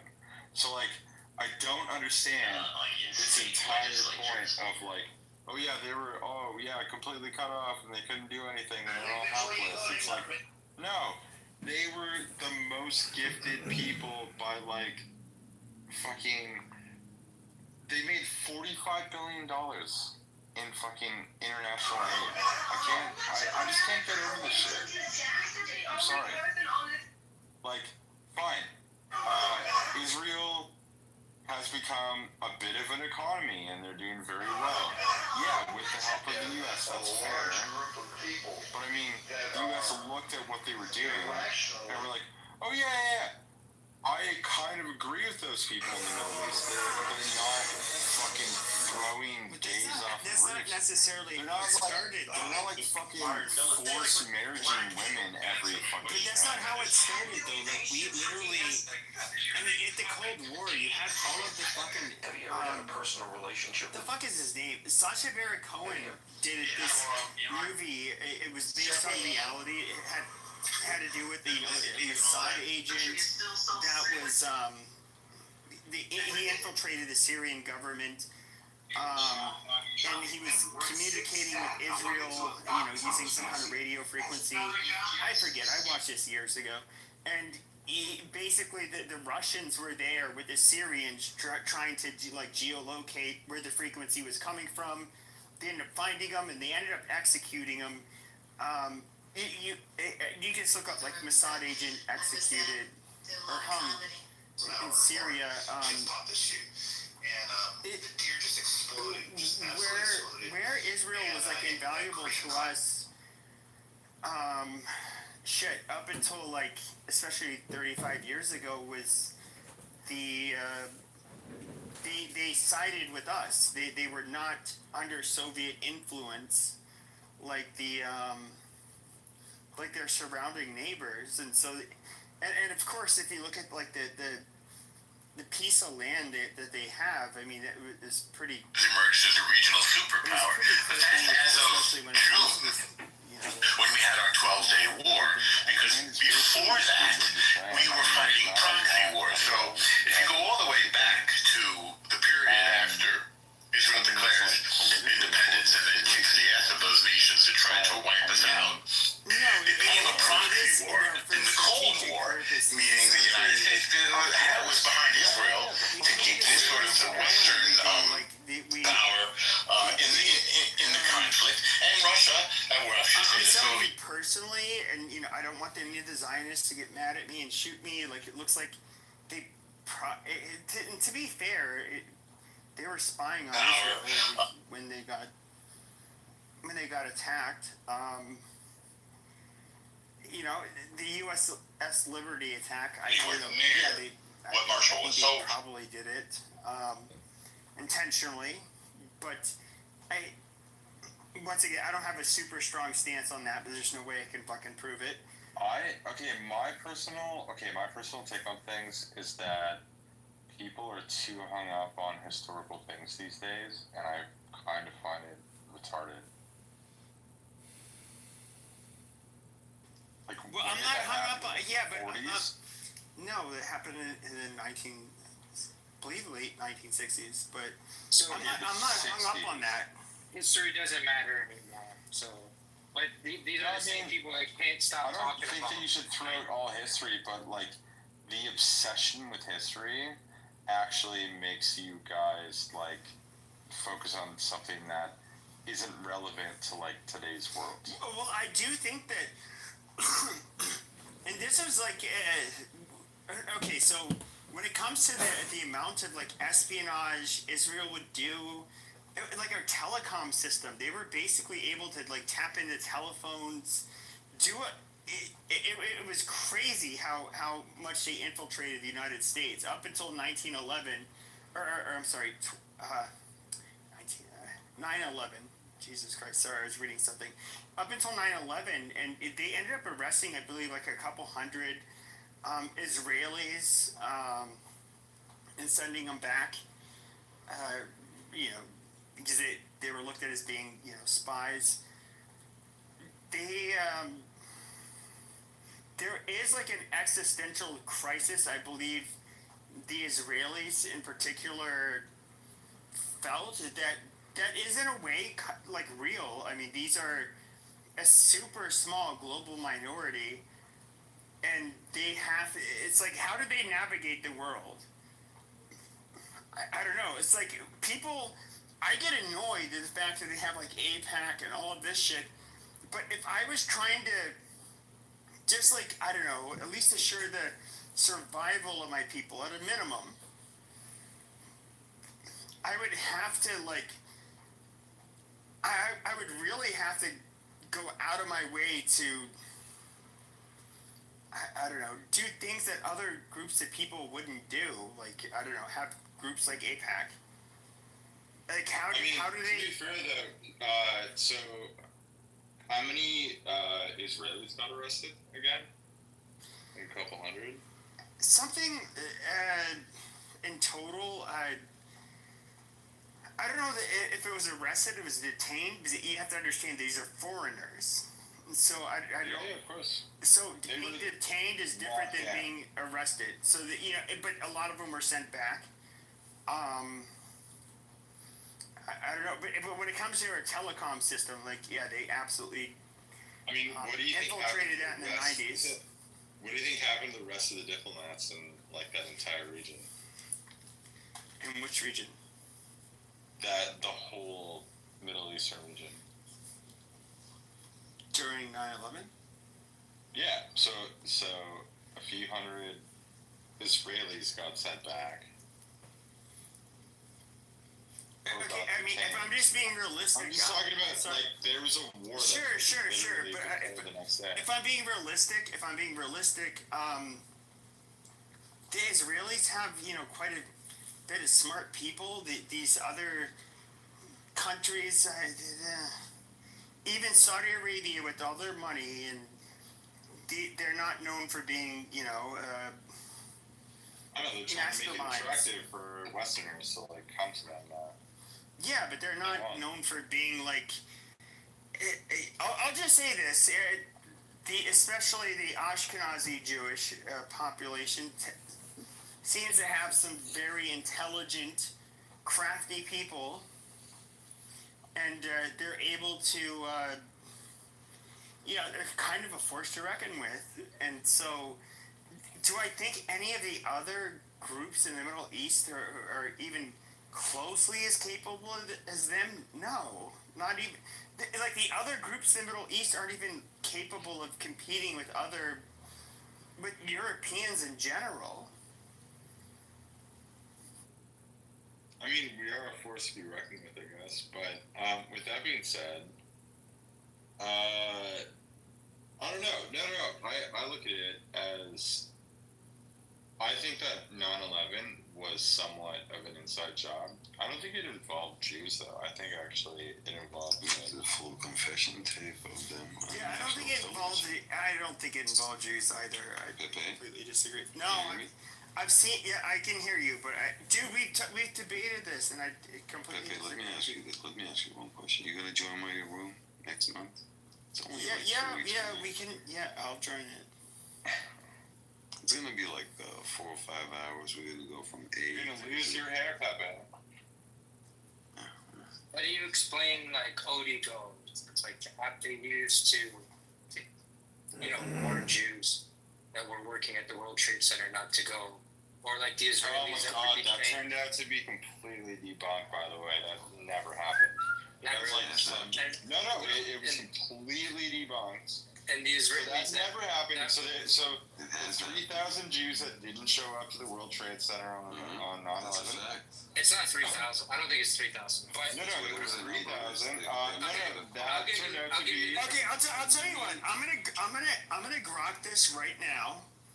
Okay, so I'm gonna close the room in a minute, and I'm willing to bet. Let me look up grok. What percentage of the people killed on 9/11 were Jewish? How are you gonna do just that? because of the hold on. Just because of the location, I promise you that disproportionate a number of these people were going to be Jewish. Number one, because of which building they were working in, because of which city is, because of the level of education that Jews tend to have in comparison to other Americans. I'm willing to bet the percentage of people killed on 9/11 was disproportionately Jewish. Would you disagree? It's the second highest population in the world where those people live. Is New York City, obviously. Well, it's maybe not. There we go. That's listening. I've been to the memorial, and I've seen Jewish names. They like to do finance and stuff like that. I don't know. Can you speak with a little bit more testosterone in your voice? Thank you. What about the agents that were working?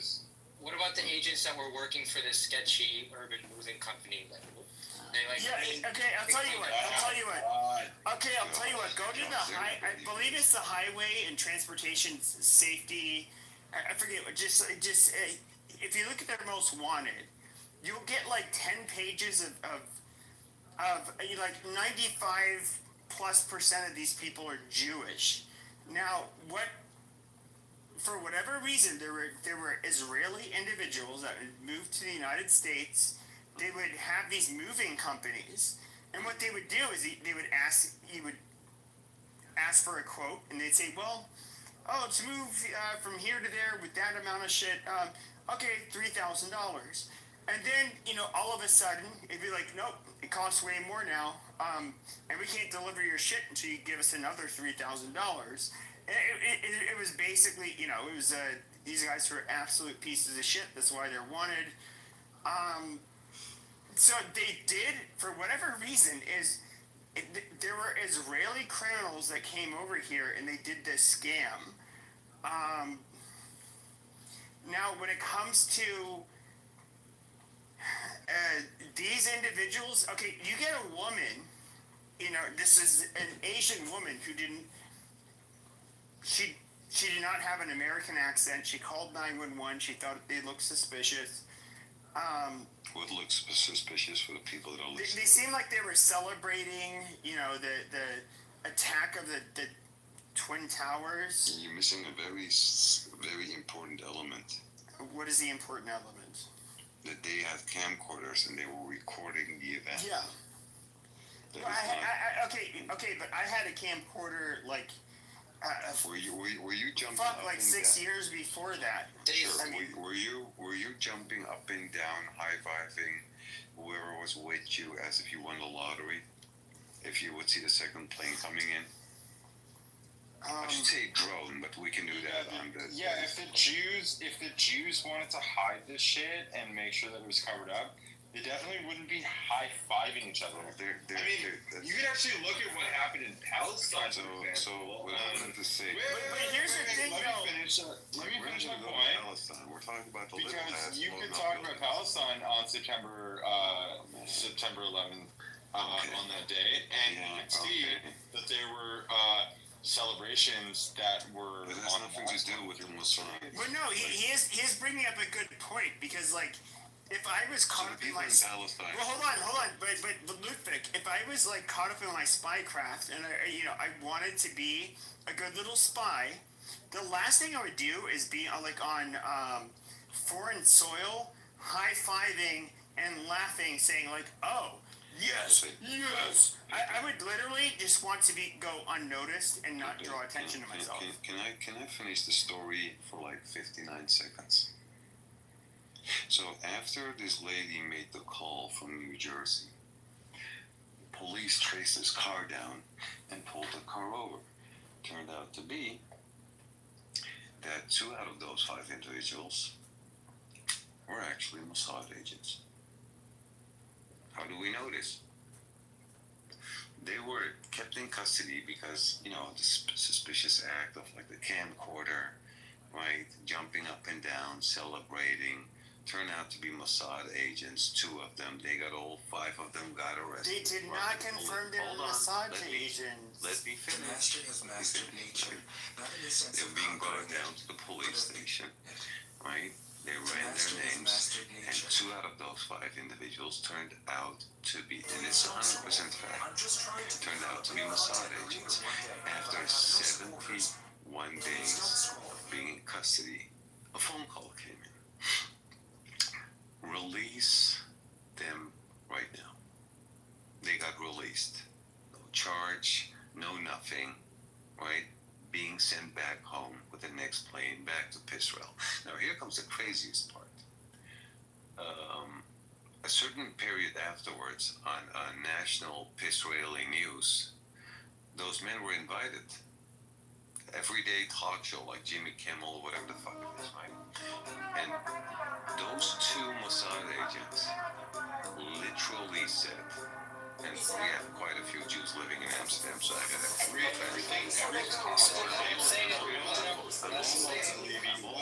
I'm almost done. I know you got triggered because you want to like talk shit about Muslims all day. So those 2 individuals sitting with their faces just normally not blurred, no nothing, right? They're literally saying, we were sent there to record the event. End of discussion. And there is so much more. There is so incredibly much more evidence and proof that without any possible doubt, you can say for the full 100% that this was an Israeli operation. And I'm going to elaborate all the details, and I'm going to deliver. I'm almost done. I'm almost done. Okay. It's on TV. And I'm going to reveal all the receipts with all the proof, not just theories. No, all the proof. Who was all behind it? So I'm cool with like who wants to deny it now. At least have the character to join my room next month, and I don't have to mention which day. You also thought that you should look into the Israeli spy ring in Florida, the Israeli art students in Florida, who were harassing FBI agent. Yes, but back in 2001, when the attacks first took place, that was one of the things that was that was brought up that I absolutely ended up reading about, and it was reported on the news at the time. They did. So these art students that were quote unquote said, "God damn it, Ludwig, your mic." They ended up selling. They were quote unquote trying to sell their art in federal government buildings. That's how they were getting access to them and so forth. I mean, do I think Israel was conducting espionage against the United States at the time? Yeah, absolutely. Okay, so there you have already something that's very alarming, right? When you say like art students getting access, right? You should look into like which floors they had access to of the Twin Towers. It was precisely the floors where the drones, and you're gonna laugh because I'm saying drones, and I'm gonna elaborate that in the next month, right? I'm gonna explain to you why those were not planes, but those were drones, right? It was exactly where the drones slammed into the buildings, right? Mind you, that on the 10th of September, 2001, right, the elevator company that was doing all the maintenance of the Twin Towers, miraculously just one day prior to it, filed for bankruptcy. Disappeared. The documentation was all fraud. They never traced down who the real individuals This is were. getting retarded. So I think that no, wait.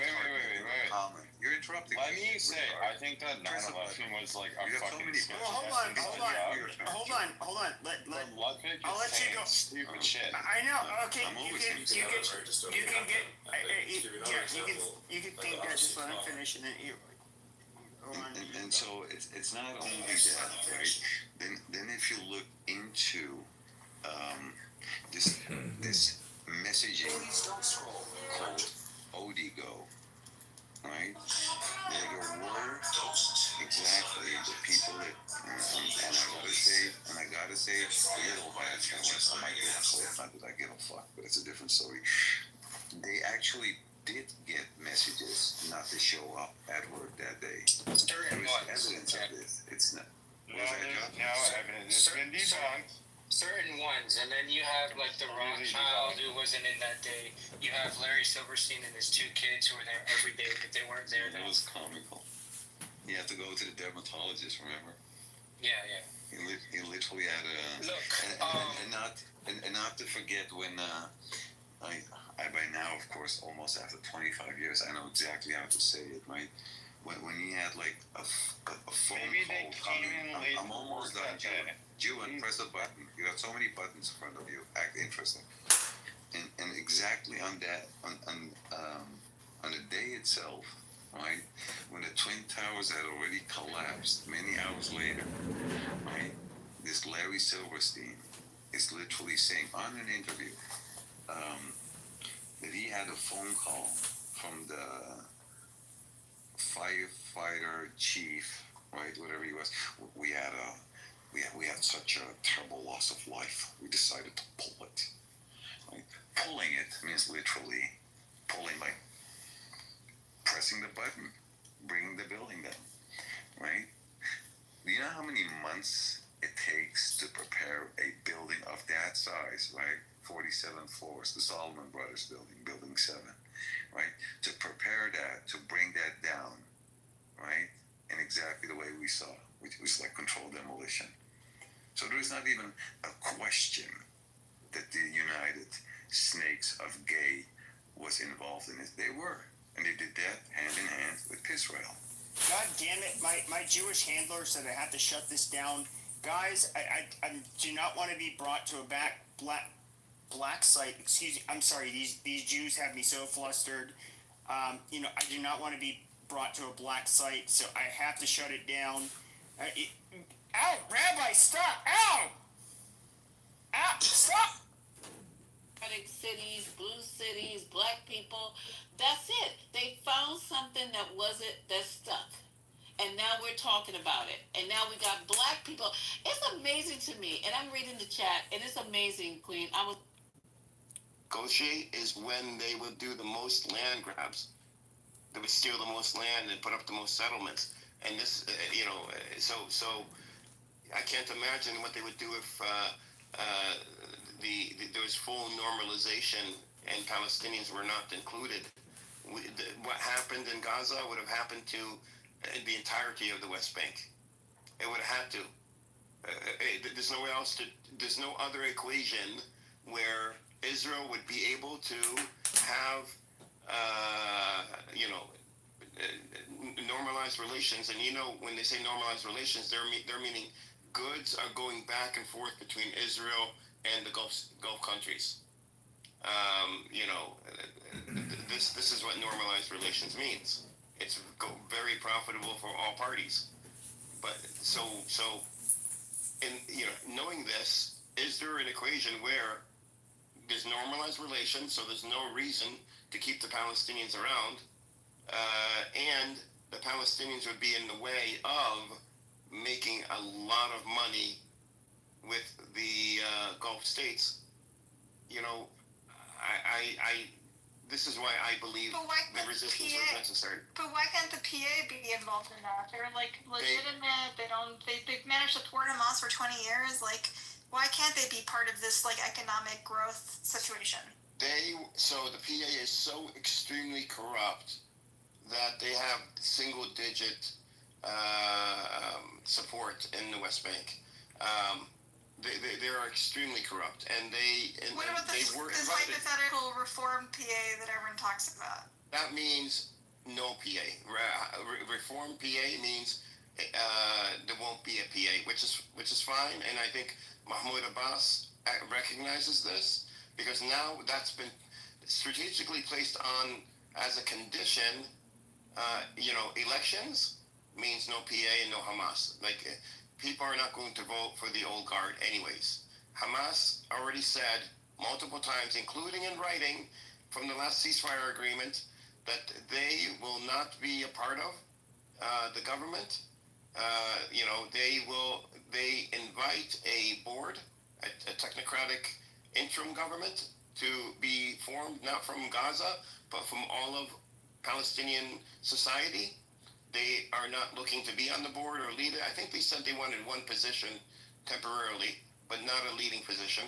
Do you believe that? Do you see them as genuine in this? Yes, because in the 2010s, they've tried to get the PA to come in and administer and be the government in Gaza. The Al-Qassam, which is the resistance, they did not went from pushing people off buildings to wanting them to rule. There's so much. Yeah, it was. This was pushing people off of buildings. If you read, this is mainstream media, not conspiracy theory. Bush had sent over after Hamas won because they were so corrupt. I mean, they built a casino in Jericho. They were stealing money from the Palestinian people. Keep in mind, the PA and Arafat were thrust upon the Palestinians. We did not ask for them. We did not. We welcomed them. But did you guys ask? I don't know if you're I feel like Gazans now feel like Hamas is to blame for their ruin. There's literally it's not that it's their fault that Israel. Where did you get that from? So I don't know. I just see maybe my social media algorithms are warped, but it does seem like a lot of Gazans are fed up with Hamas and blame them for the destruction of Gaza. Even though obviously the Israeli government is the one that dropped the bombs, they feel like Hamas miscalculated with October 7.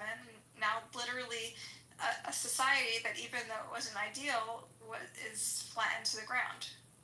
Can you show us an example of what your algorithm shows you about people? So I just see people in Gaza cursing out Hamas, saying we're done.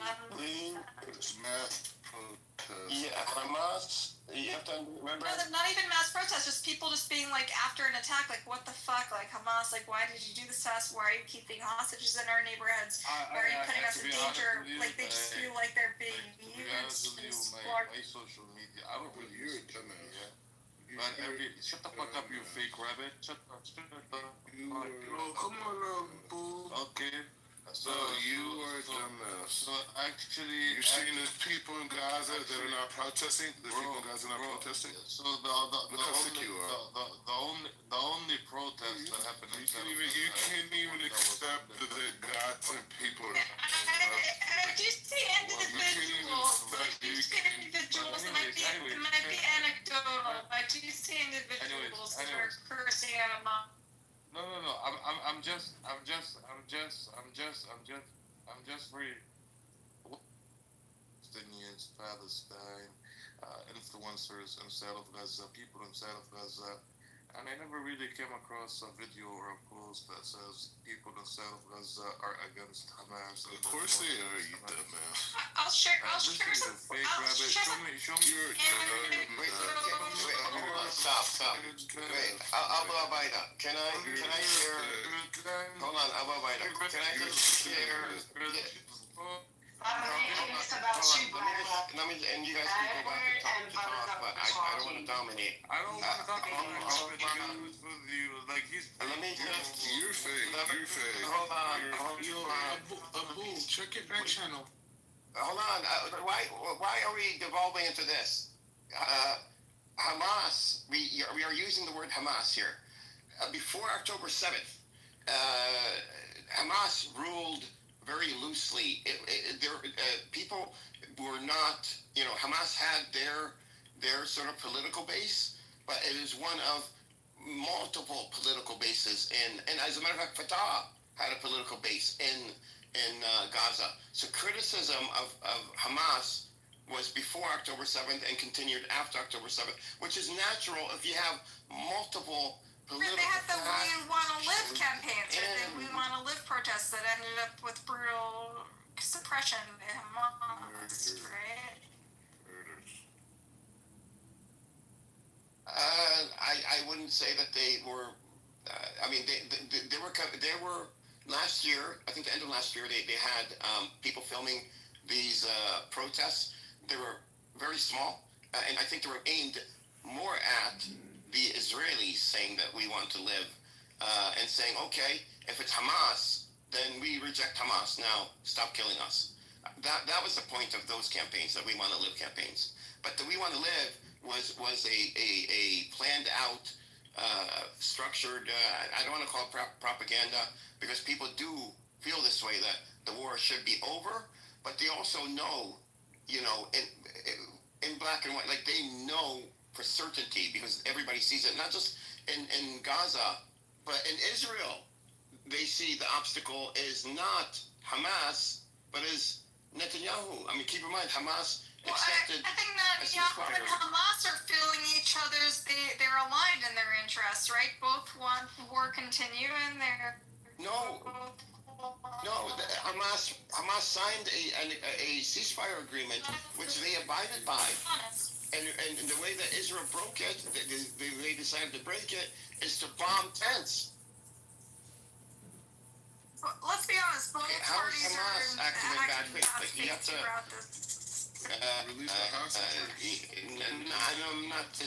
I'm not disagreeing with you. I'm asking you how is it? What can you point to that tells you, okay, Hamas is acting in bad faith? Well, so why are they hiding underground while civilians are dying, and then saying, yes, it's worth the risk? The civilians don't approve of this. I sent like 16, I can keep adding, but there's like dozens and dozens of links from my social media feed of Hamasniks saying Hamas ruined our homeland. Fuck you guys. So when Israel killed the leader of the resistance itself, Sinwar, where was he? Was he hiding? He wasn't hired. Right, so that's an argument they make, but he did. So that's one narrative of the video that came out of him. No. Where was he? He was actually. I don't know if you got the story. He was in the south, Rafah area. I don't think it was in Rafah, but he was literally fighting for most of his time, and especially for at that time days, and he was fighting the Israelis along with his squad or team or whatever you want to call them. One second. You read and it's not just him. And the links that you sent. The person that is speaking, or the people that are speaking against Hamas, are the ones who suffered or had a family member that was killed, and the rest of the crowd is silent. Did you notice that? And there were also protests where it was like a group of people, but like I said, it was anecdotal. Did you notice? I did. Listen, I know Caesar. That's why I called it anecdotal. It's anecdotal, but like it does seem like there is opposition to Hamas in the Gaza Strip. That's all I'm saying. Because anecdotal only says it's individuals, right? But I do see small protests and individuals cursing Hamas very publicly at their own. But that was happening before, because you have, and remember, and that's why I said this to you at the beginning. We are using the word Hamas to describe the resistance. However, the resistance encompasses a myriad of political parties. So a lot of them are against Hamas, have always been. This is cannon fodder? Like, you think they like to be cannon fodder for the Hamas cause, for the Palestinians? They just want to fucking survive, right? For their fucking kids, they want to survive. Why would they want to be Hamas cannon is not fodder? killing them. Who's killing them?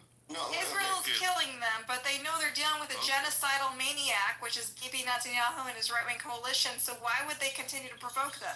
So what do you suggest? Because October 7 was a huge provocation. It was a major escalation of what happened.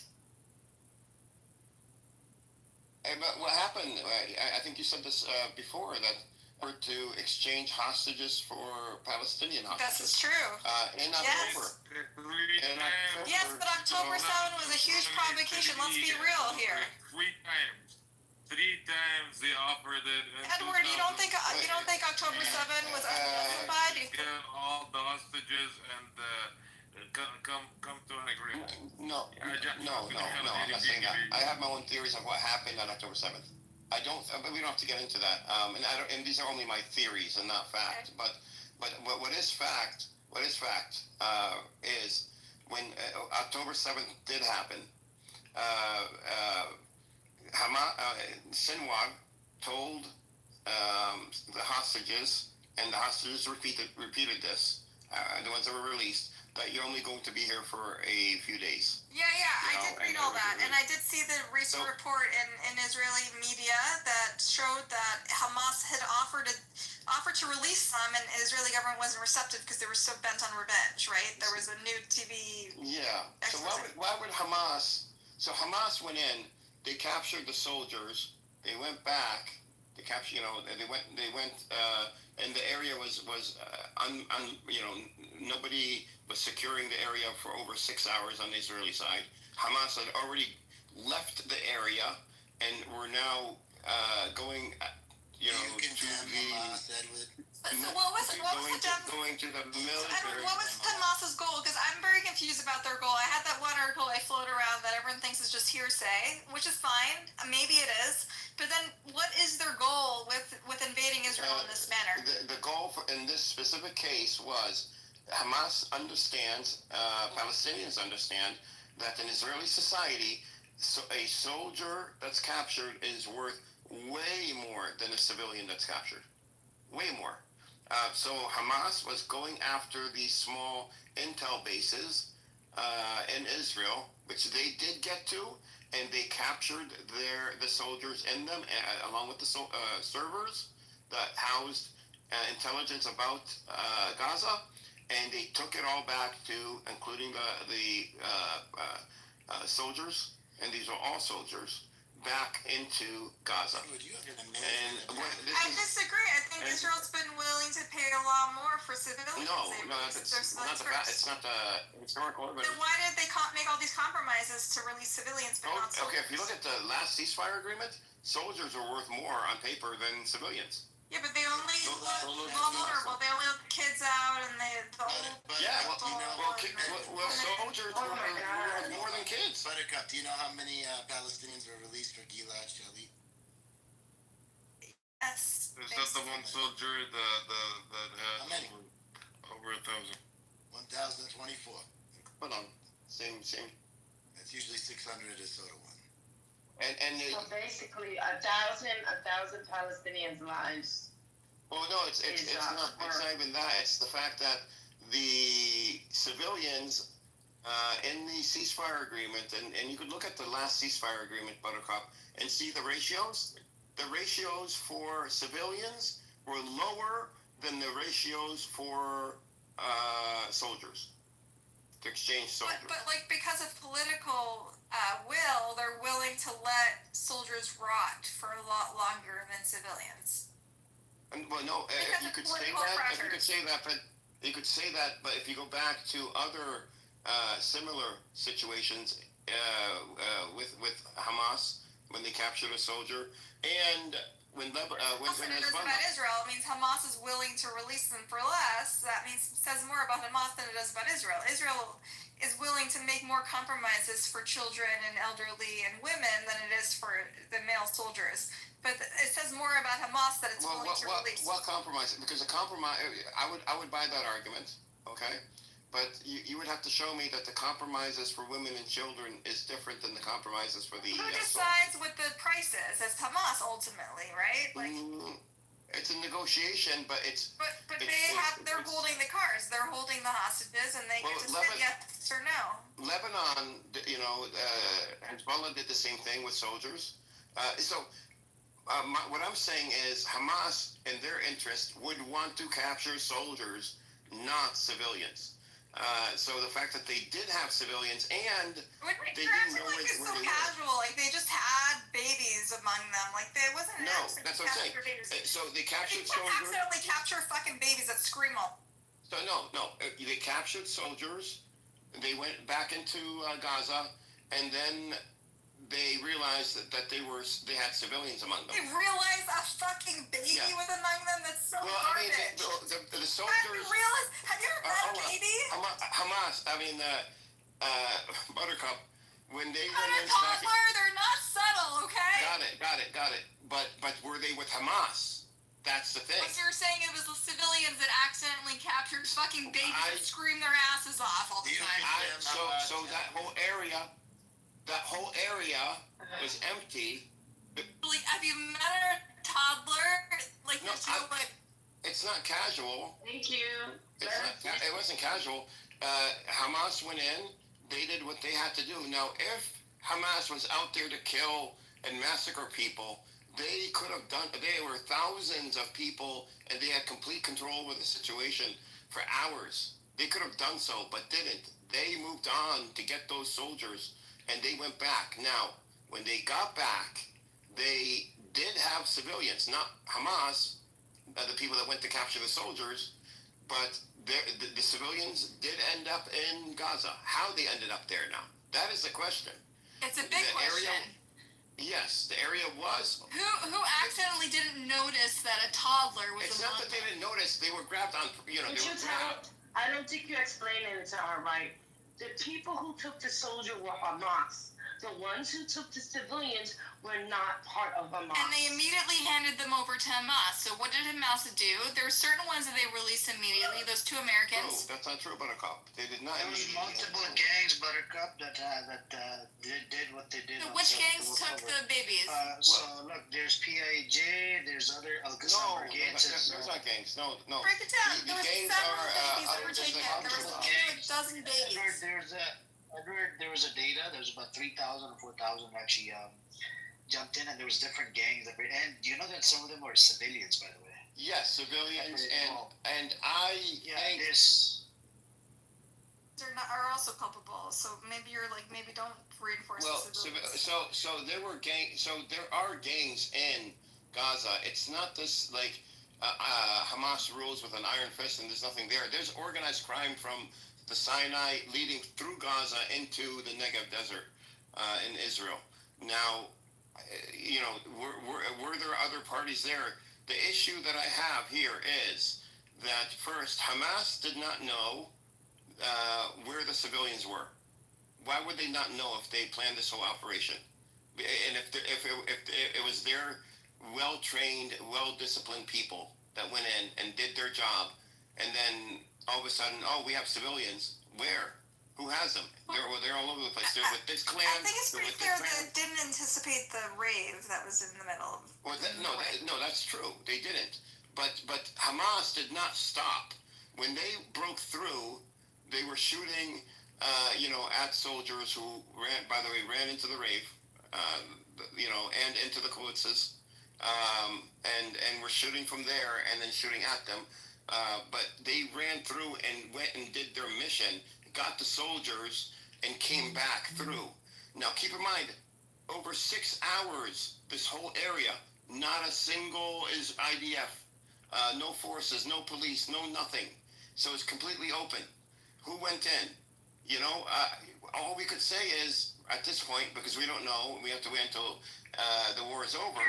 But we can say this, that Netanyahu funds and has a relationship with one of an ISIS affiliated group that was locked up in by Hamas for drug trafficking and human trafficking. They were released and given uniforms and weapons by Netanyahu. That's not me saying this. That's Netanyahu saying this. That's Victor Lieberman, who broke the story, that said this. So they had an ongoing relationship with ISIS-backed, what they called jihadists. Edward, Okay? what happened to those babies? Abu, there was about 30 kids that were taken hostage by Hamas. What happened to them yet? 30 kids. They were returned. They were interned in hostage deals. Wait. There were 30 kids. Where do you get 30 I was kids going from? back to her to ask her to send something that says. It was only There's no 30 kids. not 30. Where did you get the 30 kids from, Miss Buttercup? There was a couple of children, but 30? Unless you're counting anybody under 18, maybe. I don't know what the makeup was, but I don't know where the 30 came from. This is my first time hearing. No, bro. She's talking about Sherry, the 2 kids of Sherry. So I remember that video when Hamas released it. They went and they want to take Sherry. They don't want her kids. I don't know if you guys saw that video. I will look it up. But she begged them to take her baby. She asked them, I will not go with you without my baby. So that's her choice. They don't want to take the baby. What's the source that she begged them to take her baby hostage? Provide a source. He said a video. Yeah, look up the video. Sherry, her name, I think Sherry. She's a redhead, and she was crying. She said, no. She Sherry, the famous Kfir and the 2 redhead boys. Yes. Where's the source that she begged them to take her kids hostage? Not hostage. She want to keep them with her. Brother, she's asking where's the video that. I have to look it up. But it was only 2 kids.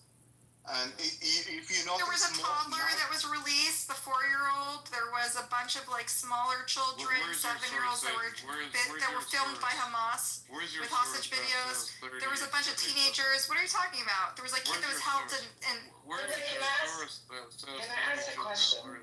Where's your source? Where's your source? 30 children. Where did you get? Where's your source? I'll provide a. I have a question. So, obviously you dislike Hamas. But do you understand that it's not a vacuum? That the reason why Hamas was 100%. I just don't think they're serving the Palestinian cause, and I support the Palestinian cause. I want them to have a state and independence. Right. So they said they're not going to be part of the Palestinian state. They don't want anything to do with it. They said this a couple of times. They're just resistance. This is a bunch of young 21-year-old boys who are orphaned, who went and decided to be part of Hamas because Israel killed their parents. Right. The members of Hamas, I don't blame them for joining, but I'm talking about the leadership and their larger plans. Let's be honest about it. Abu, are you calling me a bitch or someone else? I'm calling someone else, but if you want me to call you a bitch, I have no issues doing that, to be honest with you. Why? Can't you see in the chat that I'm talking to someone else? Yeah, Buttercup, I don't think you're really in any place to criticize Hamas, with all due respect. I'm not criticizing Hamas. I just know Palestinians who oppose Hamas. That's all. Respect. There's a guy I used to hang out in these rooms. His name was Philip. And when people would come in, Honest Jew, you're breaking character right now. When people would come in with these critiques, I'm not breaking character. I'm still an honest Jew. I'm just remembering the old rooms. Philip would say, if you have access to Israel, pick up a goddamn sledgehammer and go break down the fucking wall if you support Palestine. Leave Hamas alone. Nobody gives a shit what you think about it. That's what Philip was. Did you say I give all?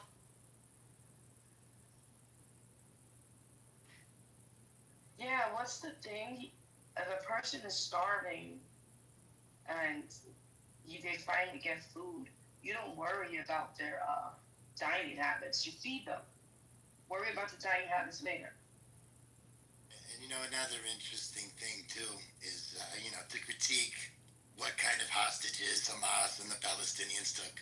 We could all do a mental exercise right now. Okay, let's pretend you're in Texas, okay, or Louisiana, and let's pretend the Venezuelan army comes in and they start occupying parts of America that are around you. All right, and you're an American.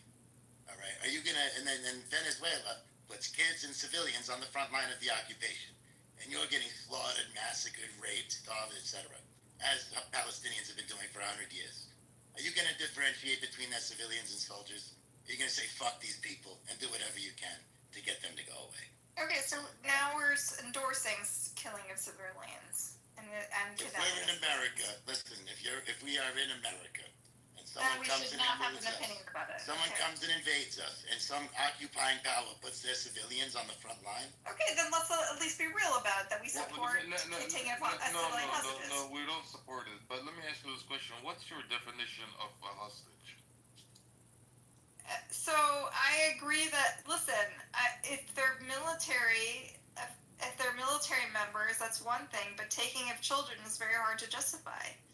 Same with the Israeli government, who takes Palestinian teenagers who throw rocks. And I don't agree with this, by the way, Buttercup. I'm not a Hamas supporter per se. I don't believe in the ideology, but I support the resistance.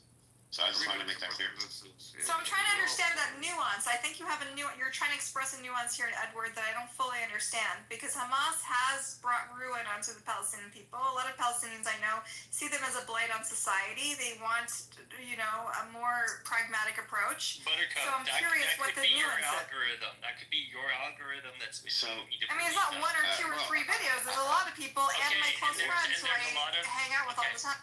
Okay, I want to answer There's a lot of this. videos. Hold on, Edward. Hold on. Well, she was talking to me, so I want to answer her real quick, and then you Okay, could let answer. me get a word in edgewise when you're. Yeah, no, of course. You could talk definitely after I say that, and I'll be quick. Buttercup, your question again, sorry. So yeah, I'm just curious about this nuance. You draw a distinction. Oh. I just yes. know a lot of Palestinians personally, and all the videos I shared of people who are fed up with Hamas and how they set back the Palestinian cause. So you're saying set back the Palestinian cause. It depends on how you look at the war. Is Hamas looking at the war from the ground, where they know that they can't, they can't strategically win on the ground? They don't have air defense systems. Or where are they fighting the war? What is their objectives? Their objectives from the beginning, because they had GoPro cams and they wanted to show the world what was happening, had them breaking out. Their war was fought in cyberspace. It was fought in the hearts and minds of people around the world. But you talk to people, Palestinians on the ground, they're like, but we're not your cannon fodder. Our kids are not your cannon fodder. No, they're not saying that. They are more dead. I could tell you this for certainty, because I talk to people in Gaza. My father's wife is from Gaza. My brother and two sisters, half brother, two half sisters, are their families in Gaza, and I send them money every month, not to them, but to those in Gaza, their families. And I could tell you, it's they're not blaming Hamas for what Israel has done. They distinguish the difference. They're asking themselves, because they don't know on the ground. They don't know. They're asking themselves, is it worth it? Did it make a difference? Because from where we're standing, it doesn't look like it made a difference. But they are not on the outside and have the luxury of your being able to relatives sit in and Gaza see. think that it's helping their cause, their life is better now?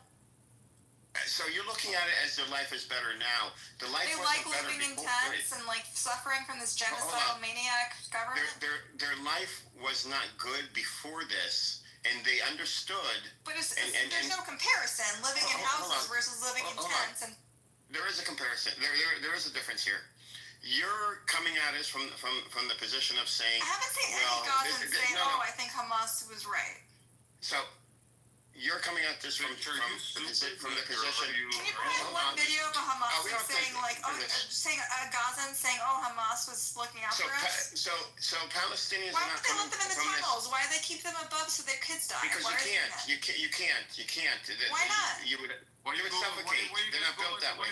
So the hostages survive fine. Why don't they let the kids in there? Why do you get in bunkers? You could. Why don't they build shelters for their own people? Why didn't Israel attack the tunnels directly, send soldiers in there to retrieve their hostages instead of carpet bombing Gaza? Why don't we talk about that? They did carpet bomb Gaza. No, I know. I'm saying instead of that, if Israel really cared about their hostages, if Israel was Israel doesn't give a shit about their hostages why? or Gazans. They don't give a fuck about their own people, and they're using them for greater purposes. I've been listening in this room for the past hour that Edward's been outlining. Okay, so just you Buttercup. I think the way the mental exercise you should do is you say, okay, so I don't hear anybody saying Hamas is great in Gaza. Okay, now what? So what should Hamas do? Be like, oh, you know what? Our people don't like us. Let us lay down our weapons and let Netanyahu just force exodus us into the Sinai. What is the option? And we need to talk about that because you leave it like a mic drop, like they don't support them. So ... and what? This is the only resistance these people have. Their kids are if you want to do a suffering mental by this. exercise, They don't want to let They would have been suffering before. Resistance is not worth dying. Their whole family dying. Listen, for. but they would have died. How do you know they're not going to die anyway? They would have died anyways. Decades. No, but they would have died Not anyways. if October 7th didn't happen. They could. Oh yes. Wait, They could have made a different decision. No, Israel would have still killed, and it would have been worse because nobody would Israel have known about has it. like they do the You're fucking. hammering October 7th awfully hard. And what Israel has done to Gaza since October 7th is they've killed many multiples, orders of magnitude more civilians. Why exactly my point. Pounding down on October 7th? Do you want to do a root cause analysis? Don't start at October 7th. Go back Everyone further. agrees about Go the back to occupation is Nakba. horrific. But don't leave it as a one sentence. Let's deep dive. But October 7th was a major escalation that caused the death of 16,000 children. Listen, Buttercup. I don't know what your background is. I don't know if you're Jewish or. I'm an anti-Zionist Jew. Okay. Okay. So listen to me. Here's a mental exercise you should do. Imagine exactly the reverse situation. Palestinians are empowered by Americans. Jews, Misha, some of my best friends are Palestinian. They come for Shabbat all the time. I'm very close to for 80 years, they've been fractured. Okay, how do you think the Jews would eventually have fought back? And would you, as a Jew, if this entire situation were reversed, would you also be being like, hey, on October 7th, why did you Jews fight back? Think about that a little bit. Do that mental exercise. Over 700 actual civilians that died, which is unfortunate, and on October 7th. The rest were military. Why was it unfortunate? Tell me why. 700 civilians died. I mean, that doesn't... Why are you concerned about them? Who cares? It's for the cause, right? Rich, are you here? No, you sound crazy. A lot of them actually died by IDF, not by Hamas. Yeah, the Hannibal directive. We got to talk about that. You know, so really mowing the lawn. Let's talk about mowing the lawn. You know about mowing the lawn? Yes, I know about mowing the lawn. Why you only talk about October 7th? I was protesting mowing the lawn in 2014 and 2012. Mowing the lawn's been happening since But the protest didn't help. What helped was October 7th. That's you what think it helped? No. 16,000 dead children is not helping. Listen, we are now closer than ever to protecting our people forever. At the cost of 16,000 kids. And that's Fuck the, you. and that's the price that Israel is It's willing not, no, to it's the have price it that pay. you're willing to pay for No, not violent us. resistance. We didn't do it. No. No, we didn't do it. Israel did this. Zionists and ask them why are they killing the 16,000? Yes. Why does it cost us this much for our freedom? It's like the case of the case of the bully. I It's like the case support of the the bully. Palestinians' Yeah, aspiration for a state. we don't want your support. Why are you addressing us with all these killings? We're not killing them. You put them in a situation with a We genocide. didn't put anybody in a fucking situation. What? Hold on. They calculated. Go talk to the They Zionists. miscalculated. That's what I'm saying. Buttercup. I know you're being biased right now, right? You're being biased, and I would protect you, but you're being biased. You cannot. These are the victims, and you're saying, well, maybe it's like if a woman is being battered, right? Oh, well, you know how your husband is. You know how your husband is, and no, it's called being long-term. Listen, Hamas is not looking out for their long-term strategic interests, just like Bibi is not looking for Israel's long-term strategic. 1947, you fucking Are you idiot. a military strategist? Long-term strategic interests. Military strategist? Buttercup, whether you realize it or not, you're like the Diet Coke of Zionists. You still got a little Zion. Okay, well, that's fine. I don't take it as an insult. I don't give a shit. Call her butternut, bro. Fucking idiot. Wait, What the shush. fuck are you talking about, bro? Guys. Wait, come on, you're not gonna. Hello, I'm back. Guys, please don't abuse or we don't attack women and children. Please don't do that, man. Come on, man. Yeah, but she came here What to do you say mean I am attacking? anti-Zionist. I think somebody called her a B word. Please don't do that, man. No, nobody did. Nobody I called her a bitch. I called her a butternut. Come on, Abu. We don't attack women and children. Come on, Why man. the fuck is she fucking Calm down, brother. Calm down. Go fucking talk to the She Zionists. does talk to the Zionists. Hold on. Let's Mayfriend, do you want to say something? I want to make sure I understand Buttercup. So Buttercup, are you saying that Hamas strategies is in line with Bibi's strategies? Is knowingly or unknowingly? 100%, and knowingly. Actually, there's letters between them because both of them benefit from continued violence and war. Both of them benefit from. Sinwar and Bibi have communicated with each other about how it's mutually beneficial to continue to have violence, the cycle of violence. I'll provide a source, actually. He communicated this. Let Mayfriend. Hold on, guys. Bias on purpose. I think we're all being biased.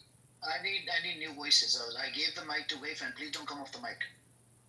So thanks, Andy. I just want to make sure. So you are saying that there are two sides, and there are crazy people in both sides, and these crazy people are resonating each other, and both like let's call this crazy because they're right, the most extremist fundamentalists of both sides, and they are hold power and they are enabling each other. Yes. To grasp the power by fueling these wars. 100%. Thank you. Intention. Okay, so I understand you. It's not that you are doing Zionist propaganda. No. I'm sympathetic to the Palestinians more than Zionists. I'm more critical of I just want to say that I agree with you in a sense that there are these crazy people in Iran, which I'm originally from, and they hold the government and they just hate United States. And there are these crazy people in the United States which they hold the power and just hate Iran, and they are fueling each other. So in that sense, I understand you, but I don't know about Palestine. Okay, can I ask a question, please? How are you guys? I just want to say something about Haaretz because it's in the comments. Haaretz has put starvation and genocide on the front cover every day in Israel, which is a very provocative thing to do because all the Israelis are in denial. They've all served in the army and they don't want to believe what's happening. So for Haaretz to do this is very brave. They've been maligned and smeared by the government. And so to smear Haaretz as a Zionist rag is completely inconsistent. Is completely inaccurate. Haaretz has at great risk to their own reputation, consistently talked about genocide and starvation in Gaza. Can I ask the question? Yes. Before you ask your question, can you put the link for the 30 children that you mentioned earlier? Yeah, I'll find it. Yeah, Ms. Gaslater, if you can put that, that would be First time I hear about this 33 children. Even they killed by the Apache. And Palestinians, they don't have a badge. At the same time, What's a batch? Apache car. like a helicopter. Oh, okay. Yeah, how many Palestinians? How many Apache, okay.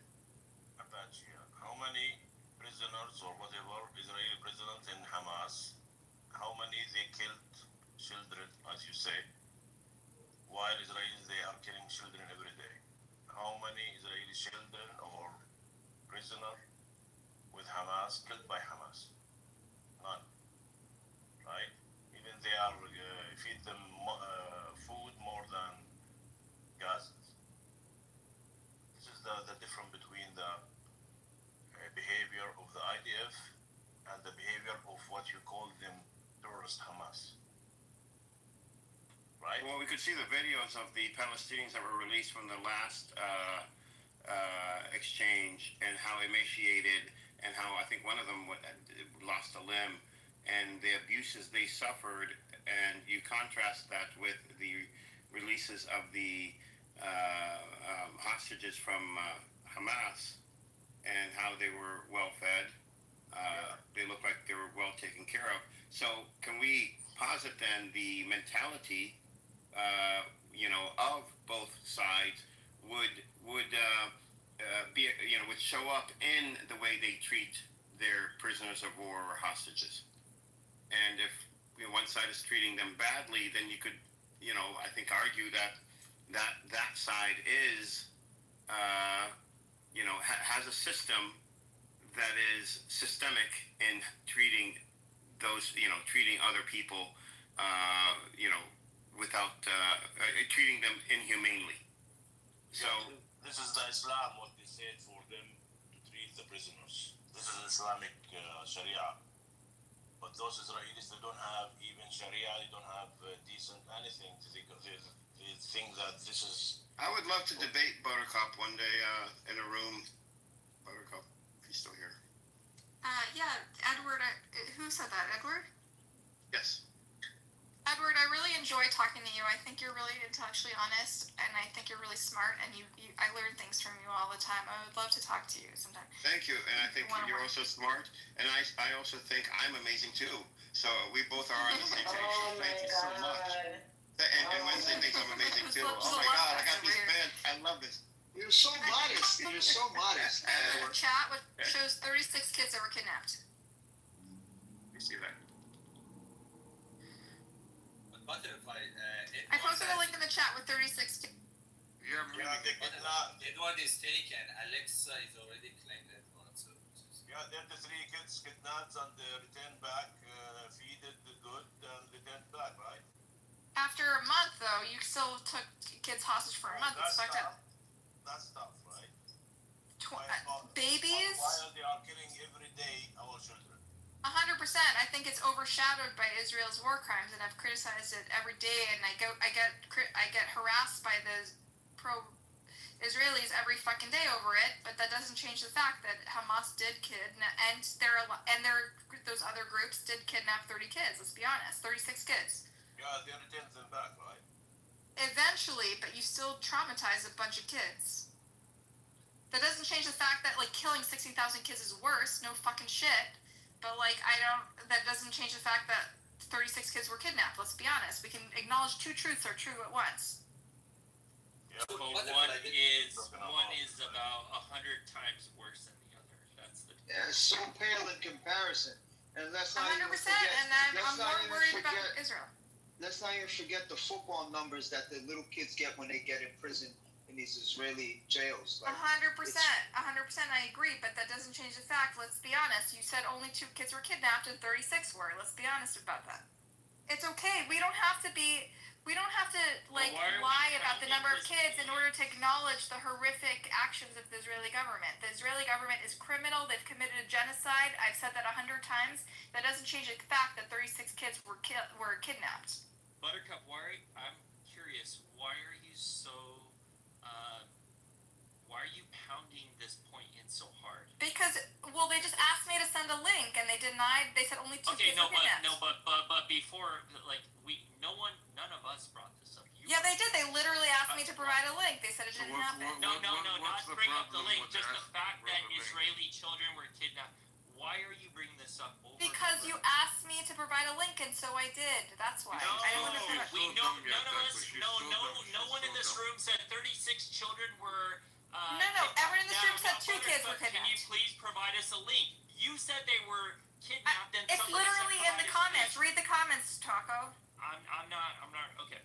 Buttercup, how do you Why are we even talking about I 100%. how do you 60,000 kids is worse than 36 kids, but you asked me to provide proof, and I did. Buttercup, how do you suggest? Hold on. How do you suggest they go about it? It doesn't. I don't think. I'm not. This is not a value judgment. This is not a judgment on character. No. I'm not I'm saying. simply providing evidence that you asked me to provide. I'll give you example. I'll give you example of 3 different revolutions. One, Native Americans, slavery revolt, and 3 South Africa.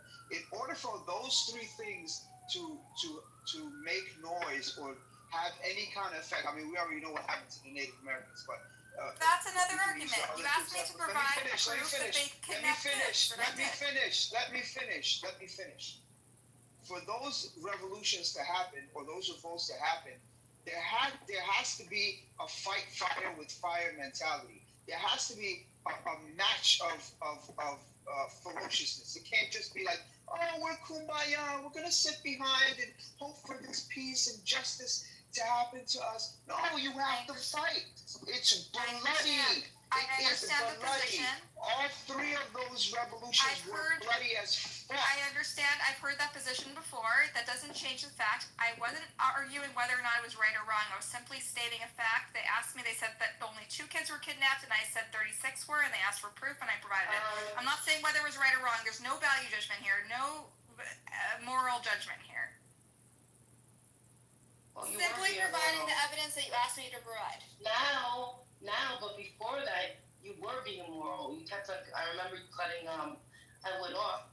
But you ever thought, just thought, you ever thought that the reason why some of those children are being kidnapped is because Israel keeps on kidnapping the Palestinian children? So maybe they're like, oh, you want to know how it feels to take care of. I was just talking about that. I literally condemned it. That the Israel kidnaps kids that throw rocks. 100%. I agree with you. I never. Right. So, do you ever think the reason why the Israeli kids were kidnapped is because the Palestinians are tired of their children being kidnapped? So how about you feel the same thing we feel? Yeah, so Wednesday, exactly. This is the problem with if you're familiar with people who live in Palestine and Israel. What happens is it becomes this endless cycle, and they're like, well, you kidnap our kids. The problem is when you commit a genocidal act or you commit a war crime, that doesn't justify another war crime. That's what ends up in a cycle of violence, and people keep dying. And for people who live there, it's really, really problematic. Hold on, let me finish. Go ahead. Can I just finish? This is the first time in a long time that they have struck back this, and I don't even think they even thought it was gonna even happen. Like, I think they were fucking surprised, to be honest with you. They didn't expect the raid thing to be there. It was just too perfect. Ours and the IDF and no one from Israel was there, but that's something else. My point is, this is like the first time in a long time that they have been able to stand up for themselves. You can't, like, I don't know. Violence beget violence, but you keep on punching me in the face. You keep on punching me in the face. I'm supposed to take the punch? No, Wesley. I think. Are you in the toilet? Are you in the toilet? Wednesday. Now, hold on. Wait, Fan, I was next. Wait, Fan, hold on. You're done, Wednesday? I am, thank you. And Where's your mom to do it? No. So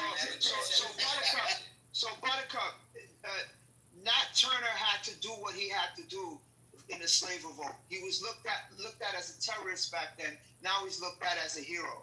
Mandela, same thing, was looked at as a terrorist. Then he ended up becoming the president of South Africa. The Native American chiefs who scalped the people and killed them were looked at as terrorists and now are revered, and there's football teams named after them.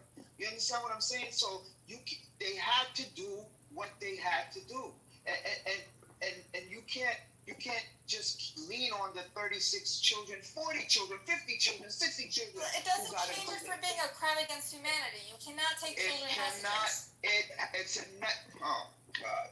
Even Turner standards are not applicable today, right? We have international law. History is history. They had international law. It doesn't mean you can erase international law. During apartheid, they had international law. So it wasn't that long ago. Apartheid ended in the early 90s. It wasn't that long ago. So you got to understand there is no justice without us. There's no peace without there being justice. There has to be justice. And so you support, that's fine. You support the kidnapping of kids. That's on the record, right? All right. No, you're not gonna do that. Hold on. You're not gonna do that with me. Well, then what are you trying to say? You ain't doing that with me. Be clear. You're going in circles. You're going in circles. I asked you, no? Do you what do support you it or want them not? to do? Obviously not, you idiot.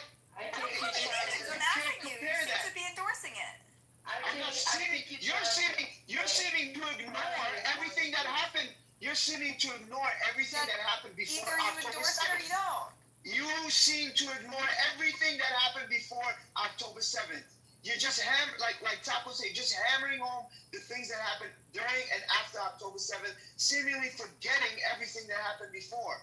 If a bully keeps punching you in the face and saying, look what you're making me do to you, look what you're making me do to you, or grabs your hand and punches you in the face, look what you make it, why are you punching yourself? Why are you punching yourself? What is that person gonna do? They're gonna retaliate. That is the only way to win in a revolution. This is a revolt, and there has to be things done. I don't endorse any violence at all. I'm a pacifist. But I'm not going to sit back and say that they don't have to do what they have to do to get their freedom. A million Algerians died to win their freedom. So, I mean, unfortunately, this is how our global system It's called solidarity. Just learn the word solidarity. If you're really in solidarity with the Palestinian people, be in solidarity with them. Don't sit there on your throne and say, "Oh, this is crazy. Why are you doing this? Why are you doing that?" Stand in solidarity if you're really going to be in Israelis solidarity. tell me the same thing when they kill 16,000 kids, right? Oh, so I'm which side are you on? killing and So which kidnapping side are all you on? kids. So which side are you on? I'm saying all kids. You can stand in solidarity. Let me You can answer. stand in solidarity and still say things are wrong. I can stand in solidarity with the Palestinian people and say things are wrong. All kidnapping and kidnapping of kids is wrong. 100%. All kidnapping of kids, Palestinian or Israeli, Do human you life stand is in equal. solidarity with the Palestinian people? Fuck you, what, bitch? Who the fuck you talking to? No, Mazi. Mazi, calm down, brother. Calm down, Mazi, brother. Come on. Who the fuck you think you talking to? I didn't curse at you once. Mazi, think about Mazi, relax. All killing and kidnapping of kids is wrong. Are you in solidarity with the Whose Palestinian life is people? more Answer that valuable? motherfucking question. Wow. Mazi, think about this situation. Hamas is inside Israel. October 7th.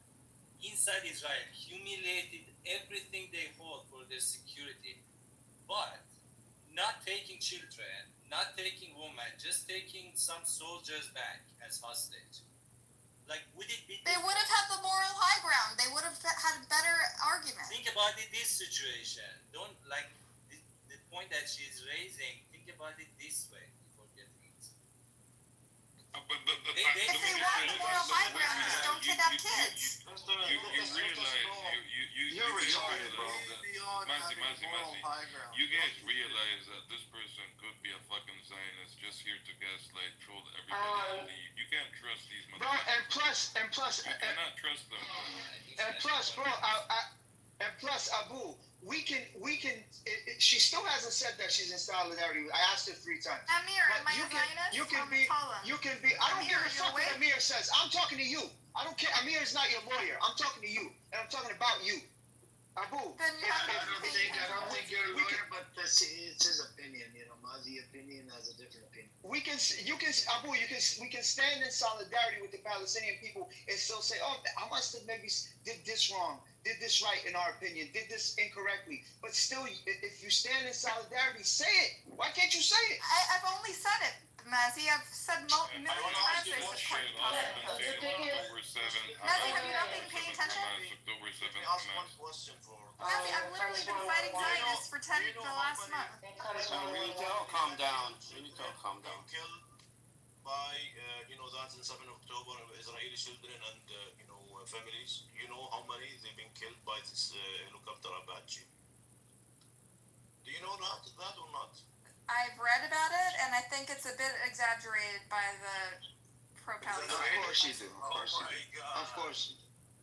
But I do think that Israel is a genocidal. Listen, I'm the first to call them. They killed you. They are killing you before killing Palestinians. They are killing Israelis before they're killing the Palestinians. Yes, I'm just saying, what do you expect? They do have that policy, yes. It's not right that 36 kids got kidnapped, but what do you expect?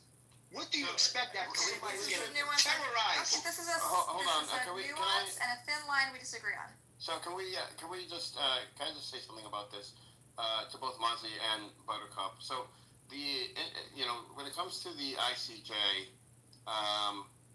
war crimes are on paper they're considered equally on paper, but when it comes down to it, the war crimes from an occupier versus war crimes from the occupied, with certain constraints, but they're not weighed the same. An occupier's war crimes are weighed more heavily because they are doing it in the context of occupation, as opposed to the occupied who are committing war crimes to be able to free themselves of the occupier. So in court, so on paper they're equal, but in court, the political and moral issues come up, and Israel being an occupying force would be in a major disadvantage when it comes to the war crimes question. Because they created that environment. Within reason, like Palestinians can't go around killing as many Israelis as possible. I mean, it's within reason. So each case is taken and looked at when it comes to occupation. Looked at separately, like uniquely, and so we can't equivocate the war crimes of Israel and the war crimes of the Palestinians as weighted the same. They're not weighted. Can you provide evidence? Can you provide the law that says that it's weighted differently? Well, this isn't so. The law says it's weighted the same, but it's not the law. It's the application of the ICJ over the last 60, 70 years. Statistics. No, it's how the ICJ has seen and has ruled on what an occupier has done versus what the occupied has done, and they've always leaned towards. Is there like an analysis that sums this up? There's multiple analysis that I could see if I could find one. Yeah. I'm curious. I want to learn. I'm curious. I didn't know there was a different application, and in my experience, I thought the law was equal on both sides. But this is new to me. Yeah. But this isn't unique to the ICJ. And like civil proceedings here in the U.S. Like if you go to court, you could have the same laws, but the one side would be found more, let's say both sides broke it, but one side would be found more liable because of the circumstances. So Is it because Israel created that environment Yeah, because of the occupation, automatically, Right. and that's Right. what the ICJ has ruled on before, like in South Africa, and in other cases that the occupier has more of a responsibility when it comes to war crimes, especially given the fact that they're an organized nation and can prevent war crimes, and people that do not have the same resources and are not a nation, it's more difficult for them to be able to police this type of activity, and at the same time, how are they going to fight against an occupier? So if you're occupying, it's similar to they call it the bloody hands concept, the legal concept here in the U.S. If you come into court and you're suing, but you have done things wrong or illegally in the past, then your credibility has gone down. Like your credibility is not good. Can I just say something? I'm so sorry that they say cum jokes to you, BB, Buttercup. Sam, what are you doing? What are you trying to convince her? She's a grown woman. If she wants to be here, she will be here. You of all people talk bad about black women because you are hateful towards your own people and you don't like being a black American. You just sit several seats down, sir. Hey, Fucking Edward, weirdo. question for you. So, can ICJ even go after Hamas? Hamas is not a governmental entity. There is no Palestine. I thought ICJ only can go after governmental, you know what I mean, personnel. It cannot go after non-governmental personnel. So Hamas cannot even commit a war crime because there is no government of Palestine recognized internationally. You see my point?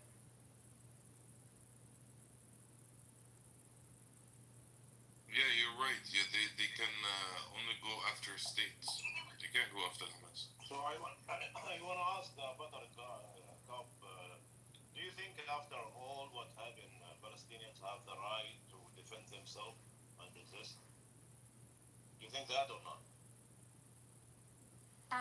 I think, of course, I think the Palestinians should fight for their just right to sovereignty and their own state and their freedom of movement and rights under the law, 100%. Whether or not you use violent resistance is a question. No, just a minute. You said defend. This is what Hamas doing from 7 October. Yeah, but sometimes. So I think there should be guardrails. That's all. You think they should use violence? So you are not. With guardrails, they don't have guardrails. Guardrails. Guardrails like don't kidnap and kill children. That's all. Again. What? The fact is, they don't have guardrails, and so we need some. Yeah, but if you want to advance the Palestinian cause, kidnap children. Our children kidnapped since whatever. 100%. The Israeli government is criminal. They're war criminals. 100%. That doesn't justify. If you want to have the moral high ground, don't kidnap and kill children. How to fight the criminals? By criminals. Yeah, that's not how you have the moral high ground. It's not. You have to be criminal. It's not in your long-term strategic interests. Yeah. Are you a military strategist? How do you know what military? I say the same thing to the Israelis. It's not in their long-term strategic interest to commit a genocide. Yeah, what is happening in Gaza now? They have 100%. I tell Israelis every fucking day it's not in their long-term strategic interest to commit a but genocide. they are killing Israelis. Hamas now, they are killing Israelis inside Gaza. So do you agree with that? Of course, they're defending themselves. Why would I disagree? Okay, thank you very much. That's the whole point. What are they supposed to do? Those kids fucking raining bombs. What are they supposed to do with flip-flops? Of course they should have defense. Hold on. Edward, I feel like we had this conversation. You had this conversation this morning with, or yesterday morning, with Resistance. And Resistance said that what was done on October 7th, especially taking women and children, wasn't very Islamic. What, that when they took taking civilians is not Islamic? Women and children. Yes, no, it wouldn't be. And that's one of my issues too, because Hamas is a religious group. They're not like ISIS. They're not like they don't just go around killing people. They do live by a strict moral code, and they, I just can't see them taking civilians. And like I said before, the economics, just the economics alone. If you know a soldier is worth 25 to 50 times more than a civilian, why would you waste your time taking civilians? Just if you were pragmatic about it. And so these are the questions I have. Like, I'm not saying Hamas is innocent. I'm just saying, there's a lot of red flags that. Yeah, but they are taking. I mean, I heard.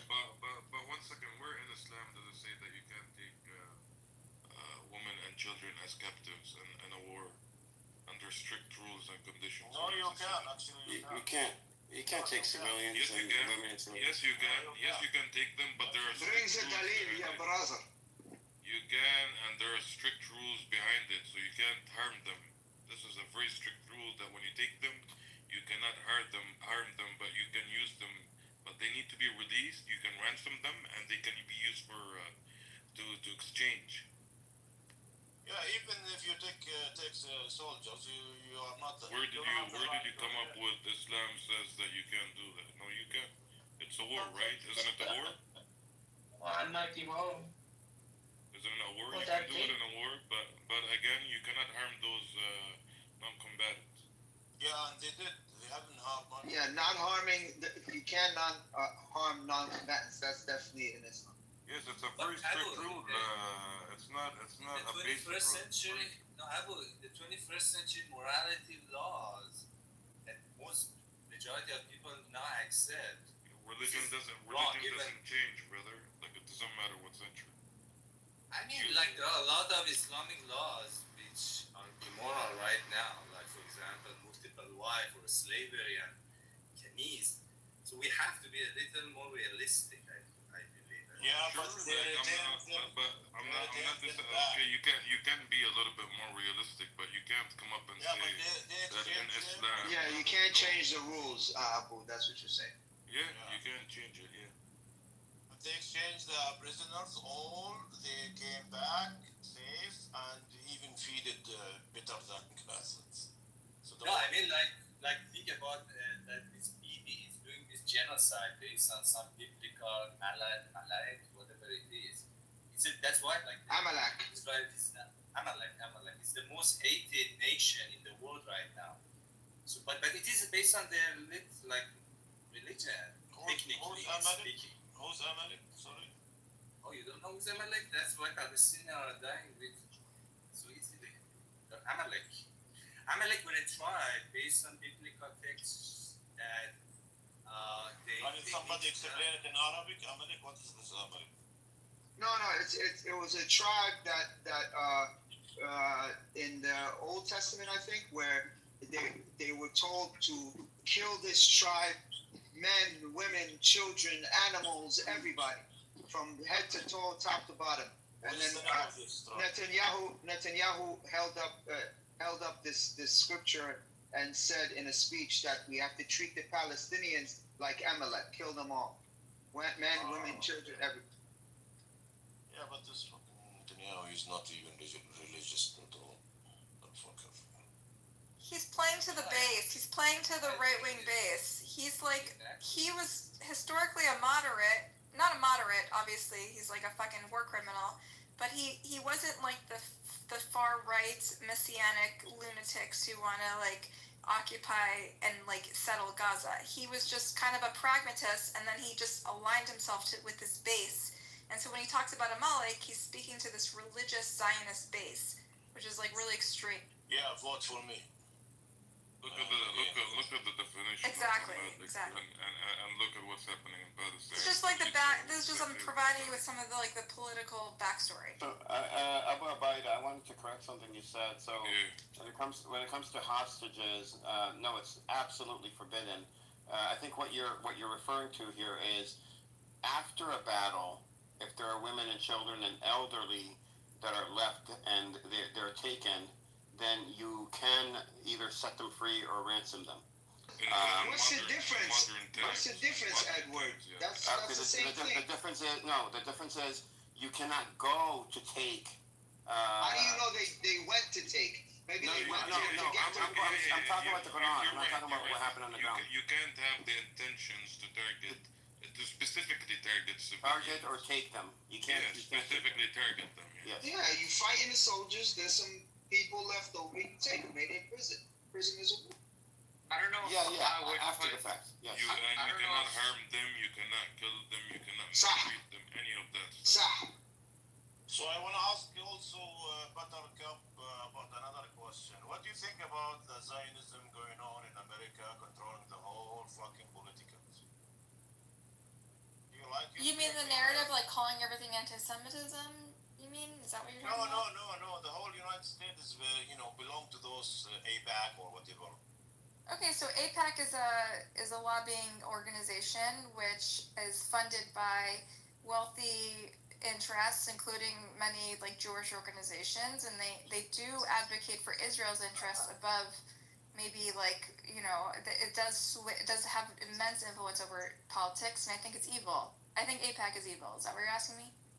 Yeah. I think a lot of Jews would admit that AIPAC is evil, just like people gun owners think NRA is evil because of our political system, which allows big interests to control our politics. So do you think that a lot of Jews like you, they understand what's going on and they support your idea? In my particular social circle, yes, but I would say it's a big problem. It's probably like 40-60%.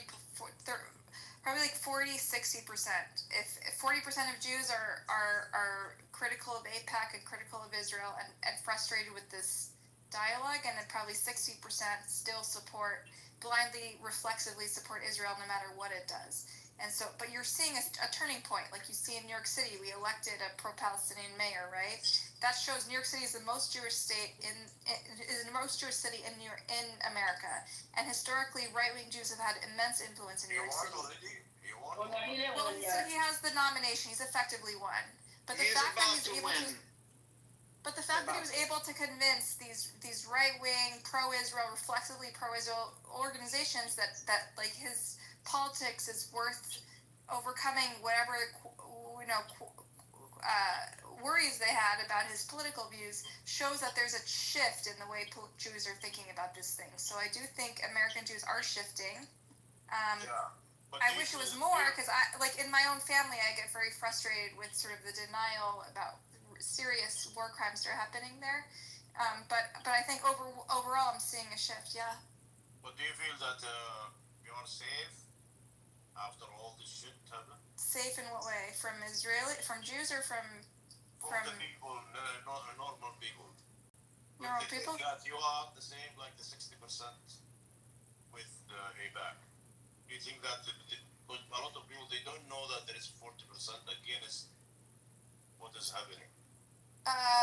They know, and they call us traitors. They call us Nazis. They call us anti-Semites, and that's okay because we're comfortable with it. We're comfortable in our Jewishness, and we're confident. And I don't know if you've ever seen me in the Zionist rooms. They question my Jewishness every day. They call me anti-Semite. I don't care because I'm confident in my Jewishness, and I know I'm taking a moral stand.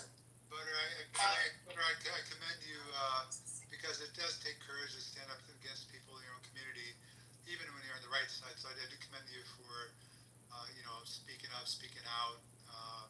As Muslims should do when if there's Muslims committing genocide or doing something very evil, we should call that out as well. And then the second point, it's really sad when a Jew is called anti-Semite for their views. I think Norman Finkelstein is one of them who is a very intelligent man, who's well versed in all things related to Palestine and Israel. And I listened to a clip where he was called anti-Semitic, and it's like, how is that possible for his parents survived the Holocaust? It's ridiculous. I do want to add one thing, Edward. You said, or somebody said, so Amici Eliyahu is one of the heritage ministers. You know what he said? He said these people that are under Hamas captivity, they're actually prisoner of wars. Well, what's your take on this? I mean, anybody can chime in. Do you guys think that they're prisoners or they're hostages? Wait, who said that? Amici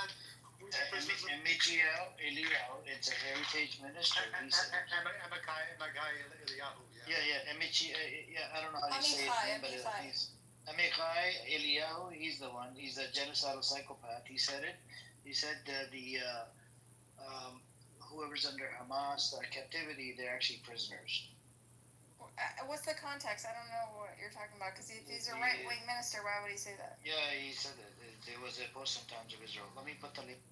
Okay. He may be being honest about the fact that everyone who's still held captive in Gaza were serving in the IDF. Is that not right? I don't think that's his intention. I'm confused why he would say that, because he's like one of the most far-right fucking retarded ministers in the Israeli government. Why would he say something that supports the Hamas? I have a theory. He may, if you say civilians, then the Israeli public may want negotiations. But if you say they're military, well, then soldiers can be sacrificed, because that's kind of the point of soldiers. They fight. So I want to read the article to understand the context. Maybe that's what he was intending, but I'm trying to understand how that fits with his far-right psychotic idea.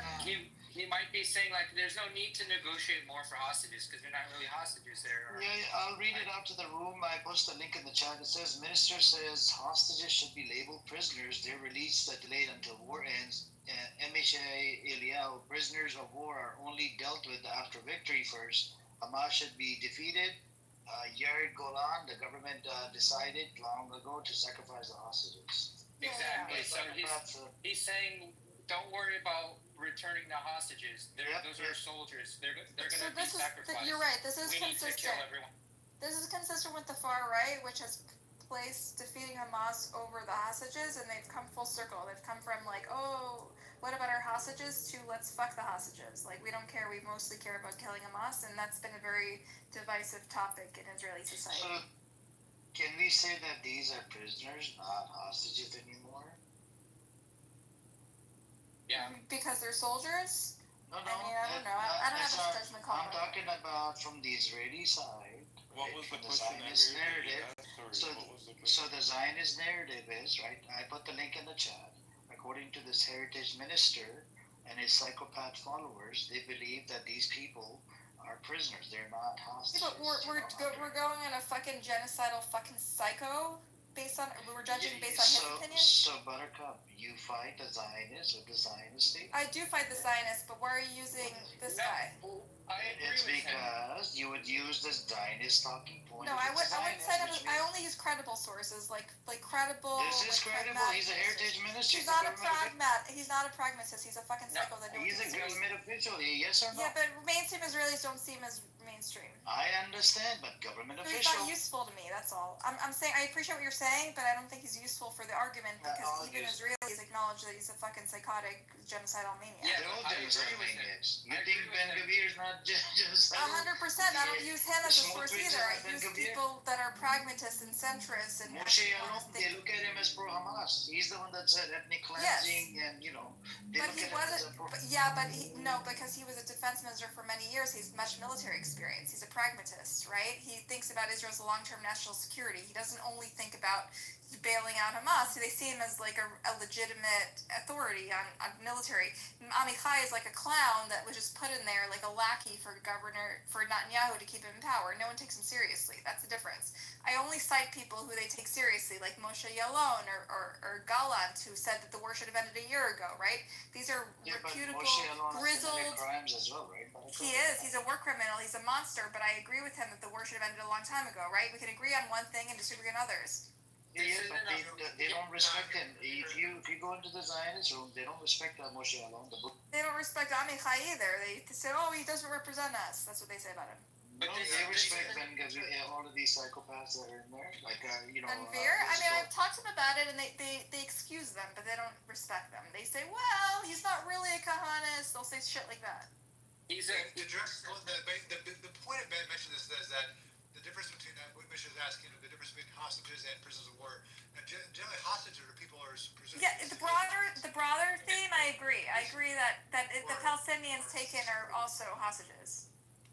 Yeah, because they are. 100%. So basically yes. That's the thing, because. But I don't think Amichai is going to support my arguments with the Zionists, honestly. Like, I think I need to use sources they see as credible, you know? Buttercup, are you an Israeli Jew or an American Jew? American, but I have, like, family in Israel. What's your view on Zionism? On Zionism, I believe that that it's not sustainable and it failed in its efforts to. There's two kinds of anti-Zionists. There are those that think that it was flawed to begin with, and there are those that believe that it's failed to, like it was this dated thing. It happened. We can't change it, but we need a new model that's more sustainable. So I've expressed this many times that we need to create a new state that gives everyone equal rights under the law. I'm kind of pro one state, but if people can't get along, maybe it's two states. But ultimately, it's urgent to me for both Palestinians and also for Jewish sustainability, for Palestinians to have equal rights under the law and to be able to have freedom of movement and agency and sovereignty. Like, it's fucking urgent, and it's for both the Palestinians and obviously the Jewish history and a Jewish reckoning. Like, it's unconscionable what happened here in Gaza and what happened for the last 80 years. Yeah, so do you believe that you need Zionism to be a Jewish person? No, of course not. Judaism way preceded Zionism by thousands of years. Who gives a shit about Zionism? This is a modern movement. Well said. Yeah, definitely. It's a modern movement, late 1800s, espoused by Peter Herzl. Actually, there's other Zionist thought leaders years before him, but he's known as the father of Zionism. This is not to equate, because that's what these Zionist organizations want to do. Zionist lobby groups, human rights organizations like ADL, quote unquote human rights organizations like ADL, they want to equate Zionism with Judaism. They're inseparable, and that Jewish Israel, the state of Israel, is inseparable to Jewish identity. Hence the flag burning controversy last week ago. So, but no, I mean, a lot of Jews like Buttercup and others we've heard from, others, here in Clubhouse, other prominent Jews in the media, scholars. We're repulsed by this. We feel like Zionism, like when you attach your religion and your culture. I know some people have sentimental, like have strong identity and cultures and religion and are religious people in this room. When you attach your religion to a political movement, which doesn't make decisions based on morality, they make decisions, usually one immoral act over another, you tarnish the religion and you tarnish the culture. So it's tarnished thousands of years of history, which, especially coming out of World War II, and it's really repulsive to me that we've attached ourselves to a political movement that has engaged in these war crimes. It's tarnished our culture and religion, and it's horrific, and it's urgent that it needs to stop. I would feel the same as a Muslim if Zionism was, a Muslim ideology or espoused by some Muslims. Dan is a comment here. How are Palestinian prisoners hostages now? That would be the most demented thing I've heard. What would be the incentive of having them as hostages and hostages? More religion, you're secular, you don't care about the religion, something like okay. Well, Buttercup, you can address the second comment, but the first comment, because that's directed towards you. The first comment, well, yes, Dan, Israel has a history of taking hostages, Palestinian hostages by the thousands over the decades, far outnumbering the number of hostages Palestinians have taken. Palestinians have responded to Israeli terrorism by taking hostages as leverage. Zionist government of Israel takes hostages, Palestinian hostages, as leverage against Palestinians, as bargaining chips. They've taken hostage, for example, Marwan Barghouti, right? You can call him prisoners, but he's a hostage. They take hostage kids. They lock them up. They threaten their parents. They want to silence them. They use them as bargaining 100%. chips. Yeah, so that's helped you understand better, Dan. And then Buttercup, you might want to address his second comment. I just want to ask Buttercup. Wait, hold on. Before last question. Can you outlet? What was the second comment? I missed it. He says, "My religion, Buttercup, you're secular. You don't care about the religion. Stop playing." You can just respond in the chat, and you don't have to respond here. There's people that want to speak. Yeah. So can I ask a question, please? And Sam says, they're Jewish when it's convenient. So Just Dean, you could respond to it in the chat, brother. This app is made for the voice chat. We're not here to respond to every message. You no, can I'm just just saying respond for to the chat. Buttercup to respond to that. We have a big stage here. We need people voice. Oh yeah, go ahead, sorry. Go ahead. If you're not on stage, you're a dimmy. Can I ask a question? Yeah, what's up? How y'all doing? They go on 1-1. Yeah, I just want to ask about stuff because she's a real Jew.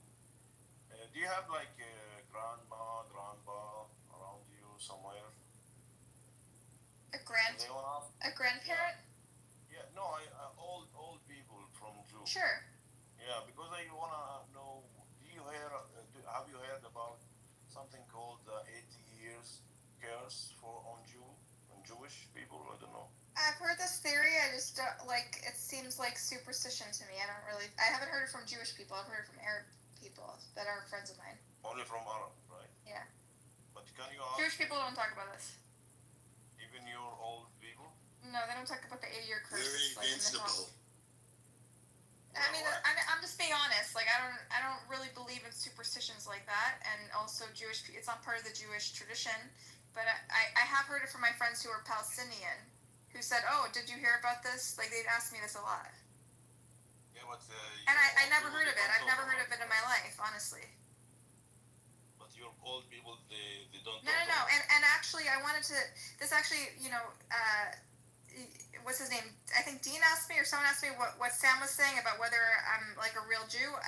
I'm like more Jewishly literate than 90% of the people who live in the Zionist room. They don't know anything. Like, I grew up with a very traditional Jewish background, and I'm much more familiar with the Jewish texts and Jewish history and Jewish culture than any of them. And so whenever they try to challenge me and tell me I'm not a real Jew, I end up they fucking lose because they can't take the heat. Like, they don't know Jewish tradition and scripture the way I do. And so they always try to, instead of debating me on the issues, they just come after me and tell me I'm not a real Jew because it's like very threatening to them that a Jew would say these things. With that being said, do you support the way the state of Israel was established? So I honestly, like, I don't have an opinion about that. I think, I don't know because I wasn't there, and but you know the book, right? So let me tell you. When I learned about this, the way Israel was established, I learned only half of the story. And then when I turned 18 and I started to read historians, including Israeli historians, it changed my view. And I learned that they're not the most moral army in the world, and there were massacres, and there was a Nakba, and there was horrific things happened.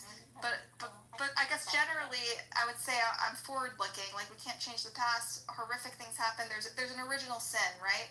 Just like in America, there's an original sin. We wiped out the Native Americans, and we need to be accountable, and there needs to be reparations. But the fact is, like, in order for less people to die, we need to look forward. So generally, yes, I 100% recognize the crimes that happened in 1948. I don't see it as this big victory of Jewish sovereignty. I think we need to acknowledge those crimes and pay reparations. It started in 47, though.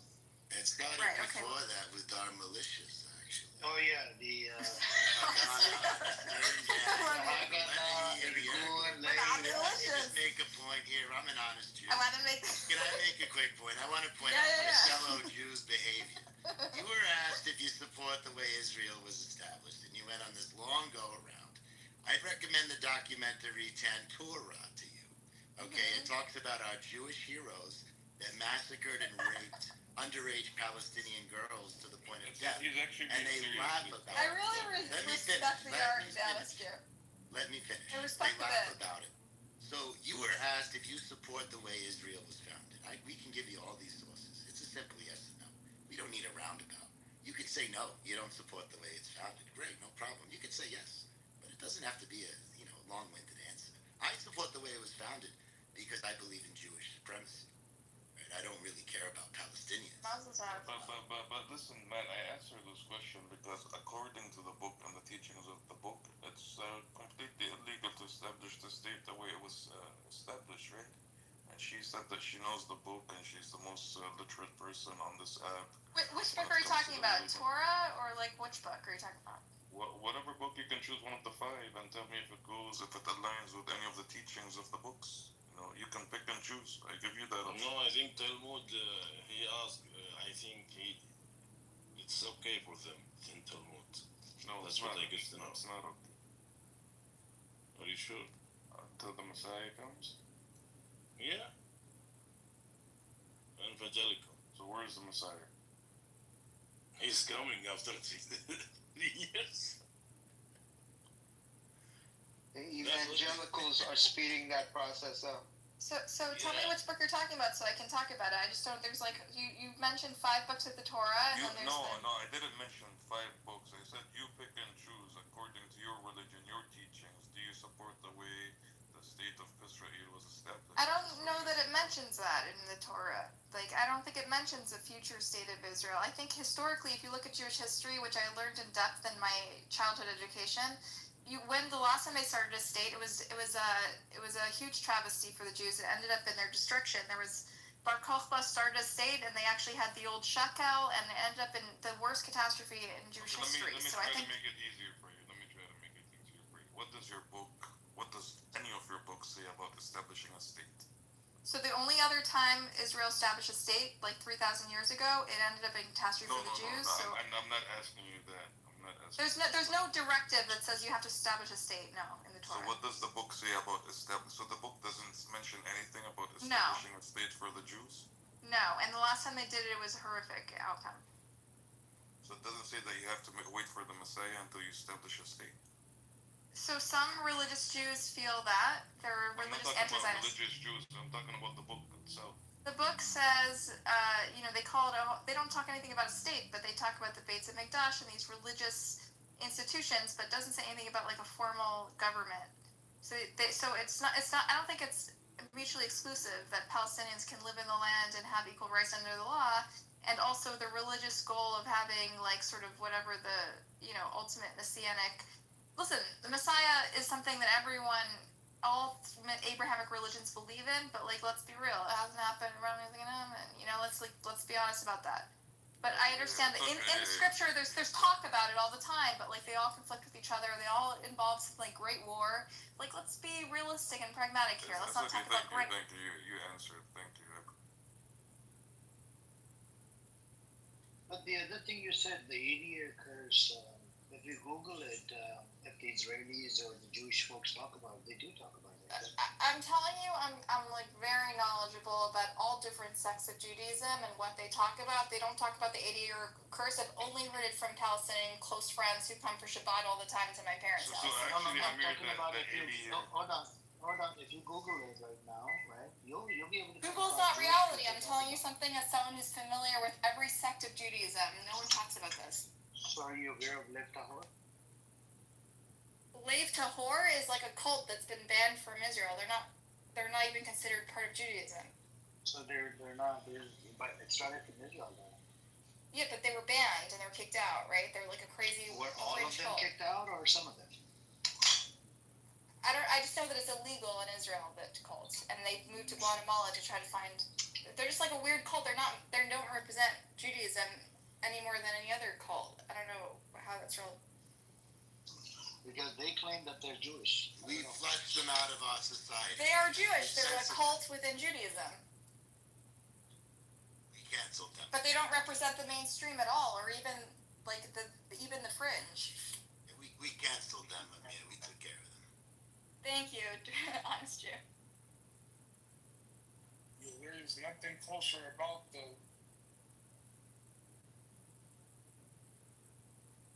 I think they follow the extreme version of Judaism, right? Yeah. No, they're a spin-off. They're a spin-off. There's a lot of spin-offs. I don't know if you've been to Israel, but there's a lot of weird, culty spin-off shit. Like people are all kinds of. It attracts all the weirdos, you know. Like the The Selmers are fairly mainstream compared to Lev Tahor. Lev Tahor, they're really considered an extreme interpretation. Yeah. But I've met modern Orthodox Jews, I've met ultra-Orthodox Jews, I've met Reform, Conservative, and I've learned deeply about all of these movements and what they believe, and none of them believe in this 80-year-old course. I've only heard it from Palestinians. So Amir, actually, I don't know if Amir's the one that said it. I don't think the 80-year is part of the religion. It's not at all. There's no mention of it. I'm proficient in all the books of the Jews. I didn't say about the 80 But it year. did happen. I heard it from, I think, one of the officials. Did he not come on TV or something? Or was Was it No, the it's officials never from happened. I wouldn't know. Israel? No. I literally, look into it. I studied all these books as a kid. I know them. They don't talk about 80-year-old.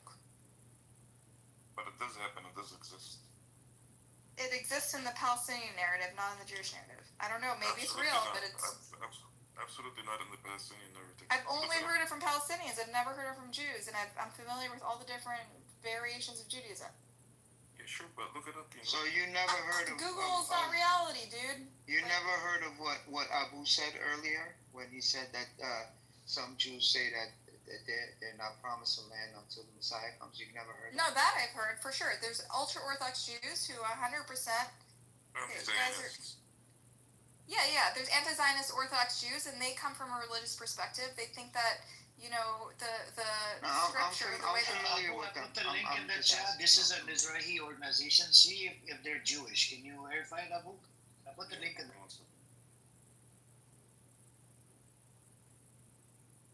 You can continue, Buttercup, because you first said that it's not in the religion, and now you're agreeing that you have to wait for the Messiah. So. No. I said the 80-year curse is not in religion, but the idea, the anti-Zionism is in the religion. The land.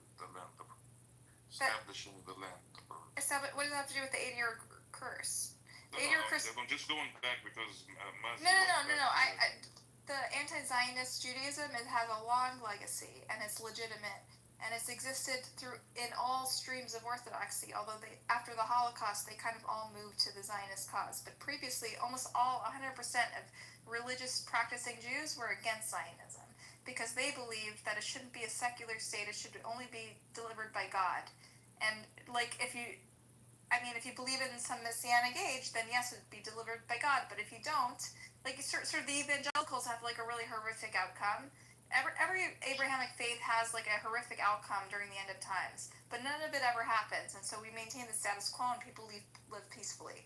Also, Judaism, like Christianity, like Islam, have some horrific apocalyptic outcome, and that prevents the creation of a state because you have to wait for the apocalyptic outcome, right? And because that never happens, ultimately that's a bulwark against the violent conquering of the people because they're waiting for the religious Messiah to come down from heaven and solve it. Where does this in what scripture is this present? There's a lot of all over. It talks because about earlier you said it's not in any scripture. No, I said the 80-year curse is not in any scripture. Messiah is all over the scripture. The 80-year curse came 2 minutes ago. Yeah, so I was only responding to Amir's talk about the 80-year curse. Messiah is all over the scripture. So, Amir, this person, the link that you sent, yeah, he's a Jewish Mizrahi, right? journalist. Mizrahi. So I had never heard of this guy. I'll look into him, but I'm telling you, He is associated with Mizrahi. Because the website says Mizrahi. No, just look him up. Look him up. His name. I'm looking him up. Yeah. Who is this And guy? actually, the number 80 is mentioned a lot in where? Judaism. Where? In your teachings. Which Here, one? let There's me so look many it up. books. Yeah, let me look it up here because I think we went over it yesterday. But you can look up this person from your end and see if he's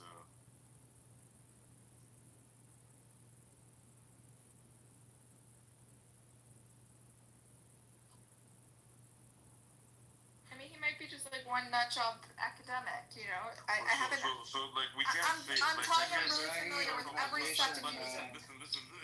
This is the problem. It's a Mizrahi organization. With you guys is that first you say no, and then when we're close to finding something about them, you say maybe. No, I don't say maybe. I don't. Maybe No. Look it up, bro. No, you're wrong. Abu, you're wrong. Abu, I'm familiar with all of the script. Literally, I had to study all of the books. You're not because you said it doesn't. This say one anything random about fucking academic, he doesn't know what he's talking about. About the Messiah, you said no. Messianic, I never said no about the Messiah. Messianic is foundational to Jewish belief. So what does your teaching say about establishing a state before the Messiah? I already told you that. I said there's a Messiah is foundational to Jewish belief, 100%. What they the religious Jews think is that a secular state has no justification. They think that ultimately you have to wait for the Messiah, which never fucking happens. So you can wait forever.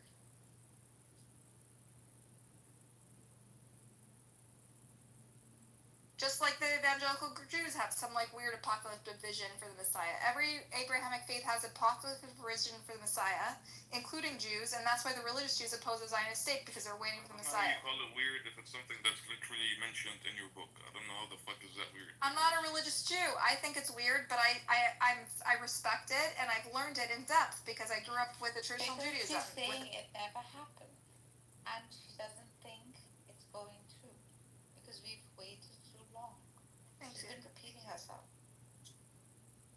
Buttercup, you said you're familiar with a lot of the books. Does that include the Talmud? Yes, I actually, the other day they told me I'm not a real Jew, and they started quizzing me on really basic shit about Judaism, and I recited the Talmud by heart in Hebrew. And even then, because they don't know the Talmud, they thought it was. They don't know. Most of them only know. They They're know very nothing. basic. They're fucking ignorant. Yeah. They didn't even know that I had to argue with them about the Israelite kingdom and how it broke up, and like they had no idea. I'm like, why am I arguing with you about your own history? They don't know shit. They're like fucking ignorant Jews. Yeah. So I did. I think you might find this interesting, Buttercup. I put a scholarly article regarding generally what has happened with Gaza in this war. But the reason I pasted it is because it talks about the systemic obligations that a state or occupier has versus the sort of non-systemic obligations that an occupied people have. For example, to show that the way they think of war crimes, committed by an occupied people versus an occupier, they're not thought of the same way. Like, it doesn't mean that Hamas, would not be held accountable for war crimes, but it would not be considered a systemic accountability throughout the organization, probably at an individual level, as opposed to Israel, which would be considered, the whole nation under the ICJ or the UN framework, because it is the occupier itself. So it's just proving that they look at them both differently, not dismissing them, just looking at them both differently. Yeah, I mean, I don't dispute it. I'm reading this and it looks like an argument, like a legal argument, more than that's what's happened historically. But I think it's a valid argument, and I'm interested in learning more about it. Yeah, you can look at Uganda and South Africa for historical legal precedents. But yeah. Okay, thanks for sharing that. I'll read it.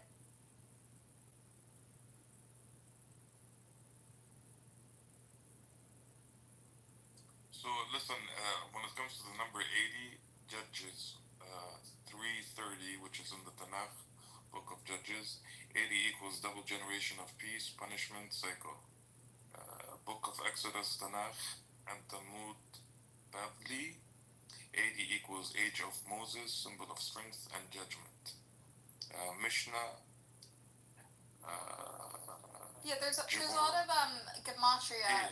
There's a lot of gematria science out on the internet, including from QAnon conspiracy theories. I'm not saying that it's connected to the 80-year curse. I'm just, putting it out there for you. There's also a lot of other verses that includes 80 in Jewish sources. For example, Genesis 6:3 it's not says, really "My relevant. spirit shall not." That's not an idea. That's not an idea that's really pushed in mainstream Judaism. Is what she's saying. It's like I've never heard of the 80-year curse.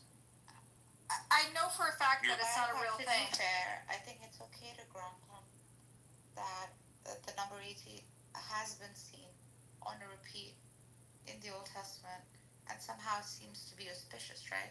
Now you could say perhaps it is superstitious.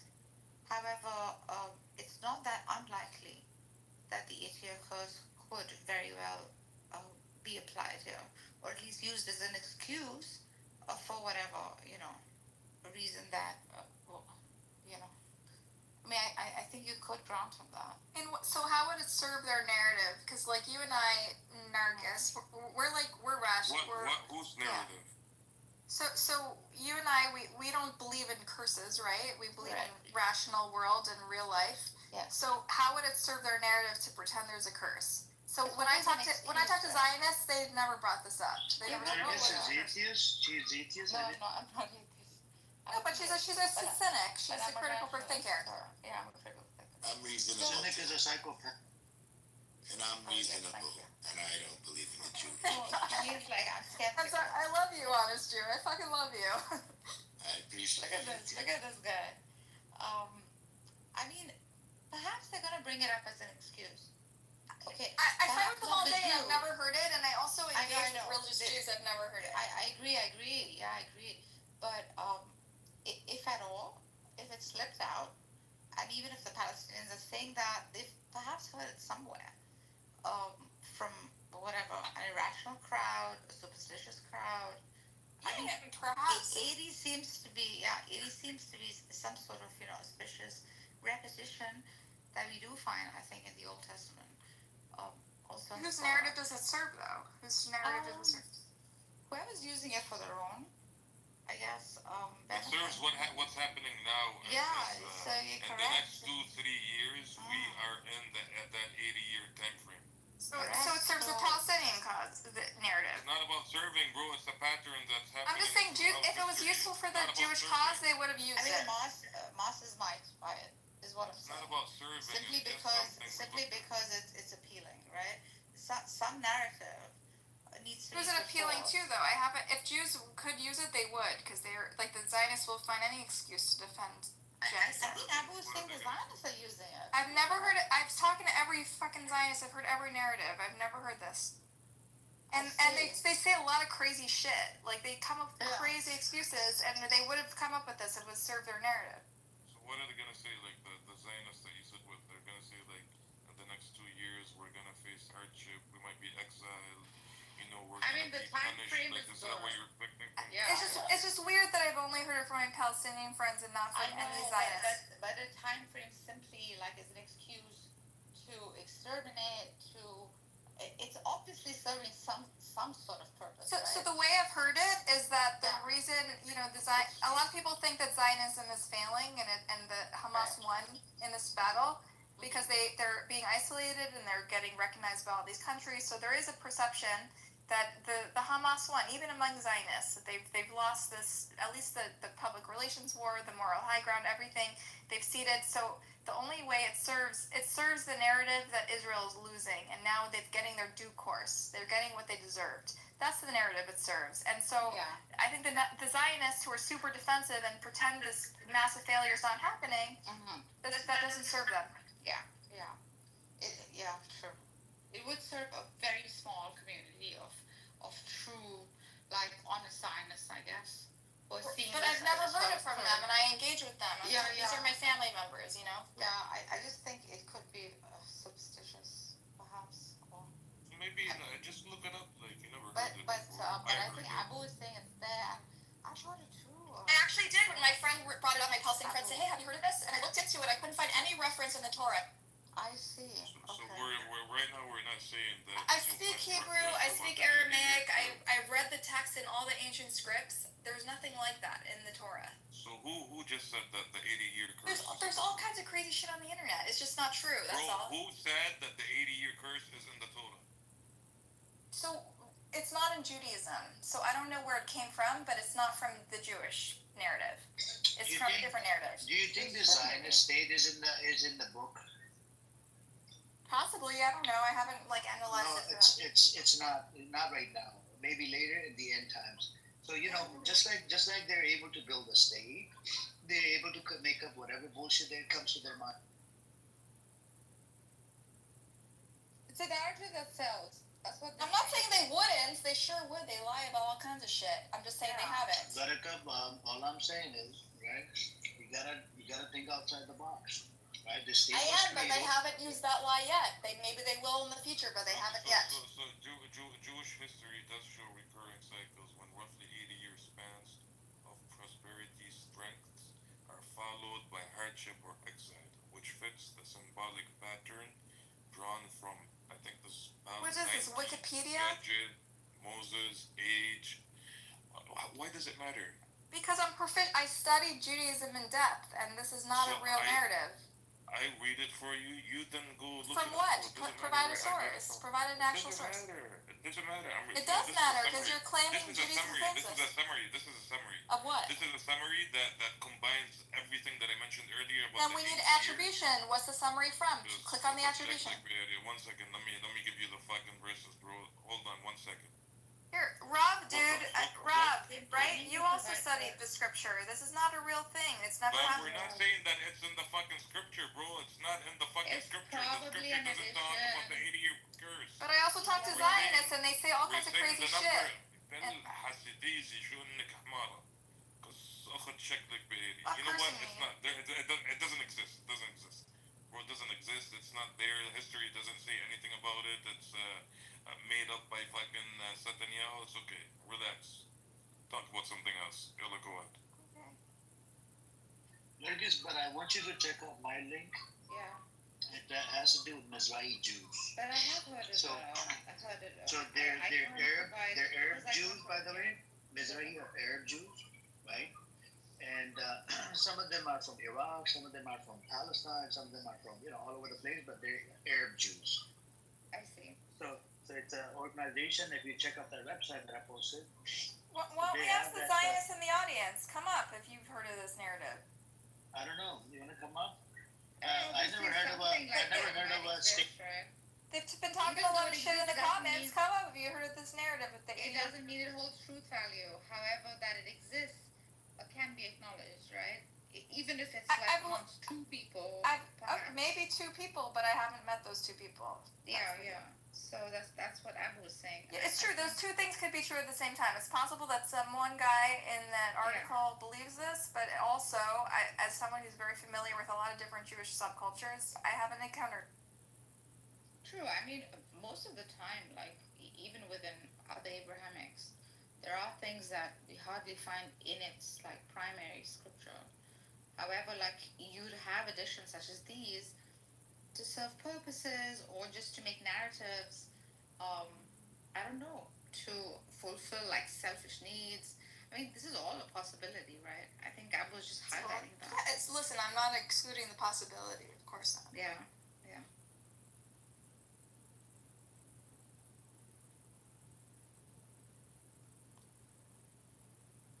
Abu, you won. I don't win, bro. Like, dragging me nuts, to be honest with you. Why are you getting so upset?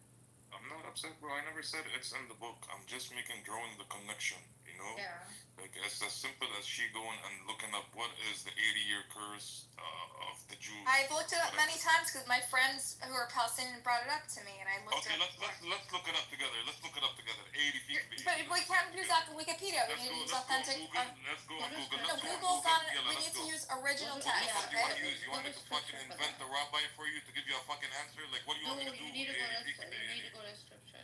You can't just go to AI. AI hallucinates. Scripture, bro. Like, AI hallucinates. It's not in the scripture. It's not in the scripture. Okay then. It's not in the fucking scripture.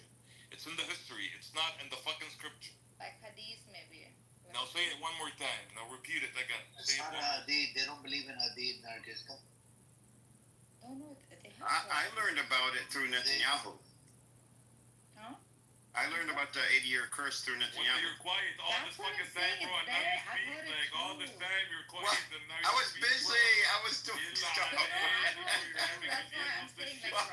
Was this an important fact? I don't understand. No, after she left, you started talking, bro. She kept saying it's not in the scripture. I read all the books. It's not in the scripture. Probably not. I could be like some sort of. I just heard you say the 80-year curse. I just wanted to say, I learned about it. She read the 700 books that they have, and she doesn't know that they have to Abu, okay. Abu, wallahi, you were grilling her the way it needed to be done. She's being honest about most of it, man. Come on.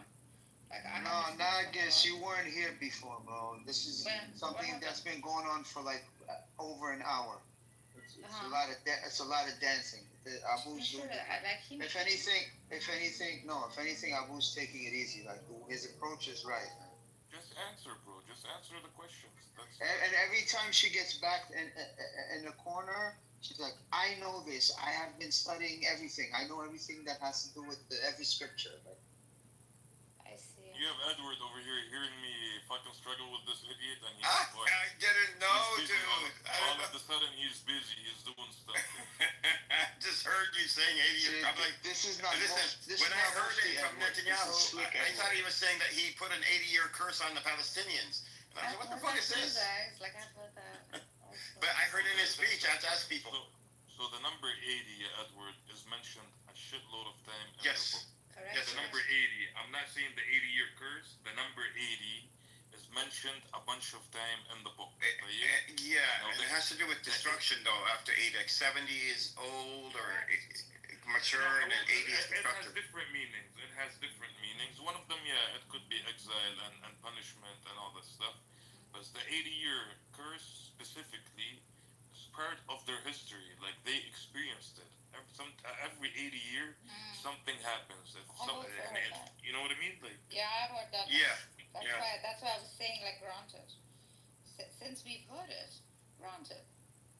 It's okay to grant it. Well, Netanyahu said it. I mean, if Netanyahu said it and he says, I will protect you from the 80-year curse. Netanyahu, Edward, I don't have any data on Netanyahu said it. He absolutely said it. I heard, that's where I learned from. I heard he said it in the video. It's not, I don't have it, brother. I don't have it. Well, you don't have it, but I heard it. After October 7th, like October I checked on 8th or Google 9th. Baba, and I checked on ChatGPT, your favorite, Well, I didn't hallucinate it. It's not on there. Do you remember he needs to be careful with what he's saying, okay? Because as it is, he's an idiot. On top of that, he has to show some sort of religious affiliation to his motives, right? So he probably thought, now if you've heard it very well, you can post it. He literally said, and I will, don't worry. I believe you. Oh, you have the clip? Can I read AI overview? I asked, did Netanyahu reference the 80-year Jewish curse? The AI overview says, Israeli Prime Minister Benjamin Netanyahu has referenced the historical idea of a Jewish state falling apart in its 8th decade, also known as the, quote, 80-year curse. He has not explicitly referenced to it as a, quote-unquote, curse. Can you put the article in the chat? But he and other Israeli leaders have discussed the concept. The reference is linked to the timing of the modern state of Israel, which was established in 1948, Estia Reva, for us Jews, and the upcoming 80-year mark. Can you put the link in the chat on the Jew? There's no link. You just gotta go to Google. And he said, I'll protect you from it. That's what he told me. It's the the AI link overview. that Amir posted, yeah, if she took a few minutes and read it. Yeah, it's from it says Mizrahi. that, yeah, the first Jewish state founded by King David accomplished phenomenal achievements and survived united for 80 years. In the 81st year, due to internal conflicts, the kingdom of the house of David disintegrated into the separate kingdoms of Yehuda and Israel, and so began its fall. In the process, we lost millions of our brothers, the members of the 10 tribes, who, according to Rabbi Akiva, will not return in the future. This is just part of this article. Yeah, well said. So how does it serve them? This is what she was asking, right? So tell me how this serves them. Serves who? Them? The Zion. It doesn't serve Buttercup, them. hang on. Buttercup, Netanyahu said it about the 80-year. I PTR'd it. Maybe I on want to hear what PTR. Abu's views are. Abu Jan. No, but we need to get to Why were Buttercup. you I think using it? Yeah, ping her in. Abu Jan, so why did you bring that? Like, for what reference did you bring that up? Because right now we're 76 years into dealing with this terrorist entity. 77 years. 2028 marks the 80 year. So if this is true and history repeats itself, then something big is going to happen. And they're on that trajectory. They're weakening and falling apart. 1 second. I want to hear what Abu has to say. And this is true for who? Like for them? For them, yeah, and it serves us if it's true. Like they will either be punished, exiled, That's why they won't bring it up. It doesn't. Implode.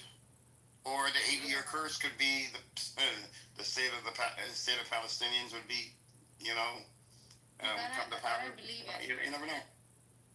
I know. The win is going to be Oh my God, Buttercup left. I wanted to tell her because Can you just bring her in because I have a whole bunch of articles that's from I pulled it up on ChatGPT. Even Ehud Barak said it. I read it in scripture. I actually don't know. never It's in looked Old it up. Testament actually. Can somebody give me the Old Testament reference? That's why, Amir, I was like, I went into Limited's room and I was like, what is this 80-year curse he's talking about? Did he curse the Palestinians? No, And I was like, that's weird for a world leader. Edward, what bothered me? Hang on, just 1 second. What bothered me about what she said is she only heard it from Palestinians. That's like a gaslighter thing. You know what I'm saying? Yeah, I didn't like that. This is the gaslighter part. I didn't like it. So Buttercup, are you here? Let me ping her in because I'll we need to get to the. Yeah. Can somebody also do me a favor and see if this is there in the Old Testament? Because I think Abu brought it up from the Old Testament, or at least he read it. Which ones? I still have them in front of me. I The have a little bit more. bring it up from scripture because that's what validates everything. I didn't bring up 80-year curse. I just mentioned the ones Just that say have 80 the number years. 80. Are you just trying to go hard on Buttercup? It's in the Old Testament, right? Well, no, but we need to correct this narrative because she put the blame on Palestinians. She heard it from her Palestinian friend. That's fucking gaslighting the shit out of Palestinians. But it's not that. And they heard it from Netanyahu. Bullshit. Yeah, we need to debunk this bullshit. Hey, Amir, I'm only up here to say that. Also, marhaba everyone, hi. That part of that part of that statement, she only heard it from us. Like, wait, what? It's not something, you know what I mean? So I'm here for it. Yeah, but take it easier. I will, Dean. I came up here easy. So I'm here. She takes a lot of courage to speak out against her own people. She Dude, actually it takes a lot of courage, man. I've been trying, like even with my own friends, people I work with. She takes a lot of courage where she's coming from. She's Jewish and she's. Yeah, but no, dude. She waffles. Hold on. She's not going to see eye to eye on everything, but look, she called Zionism evil. She's against many of the foundation how Israel's founded. She's against the genocide. She's been speaking. I mean, give her some slack. She's really she's allying. We did give her slack, but she waffles, and I'm used to. Let me finish. And I'm used to. And I live in New York, bro. I'm used to Jews like this. I've see Jews like this every day. You know what I'm saying? So I'm not saying she's not an ally. We just got to be careful, man. Like if somebody says some shit, we got to call them out on it. Are you guys really expecting that there's going to be no biases, like from her too? Yeah. No, there will be 100%. This is unrealistic. Of course, this is going to be. Exactly. No, I guess they should just let this slide. Let this slide. Don't bring it back. That's what I'm saying. Let it slide. Yeah, you're going to steer away from the room. She's much more, beneficial to the cause than this 80-year controversy with her. Yeah, this is not a. It's actually in the Old Testament, also part of the Hebrew Bible, and it is also part of the Mishnah. Sure, but look at the big picture. There's no purpose to bring it up again. Look, she says some brilliant things. Some things take a lot of courage. She's getting heat from Jews for saying, the things she says. So just. It's not a hill to die on. Hang on. Dean, this room is all about debate, news, and whatnot. It's okay to have a debate. And, if something is wrong, we can correct this narrative. The problem, hang on, Marcus, please. The problematic shit that I heard, that she only heard it from Palestinians. That's the biggest fucking gaslighter shit I could ever hear. And I want to dive into this 80-year curse. I tried looking up, I found an Israeli website. And now I asked ChatGPT. It gives me some, articles and whatnot. And we're just going to have a conversation. I did stop. Amir, not only that, hold on. Not only that, Abu, but Abu, we brushed over the part where at first she was saying that in the scriptures it didn't exist, that they were saying that the Jews said they're not supposed to return to. Wait, she said Jews aren't. Hold on, there's a half of it talking about Zen. So she hold on.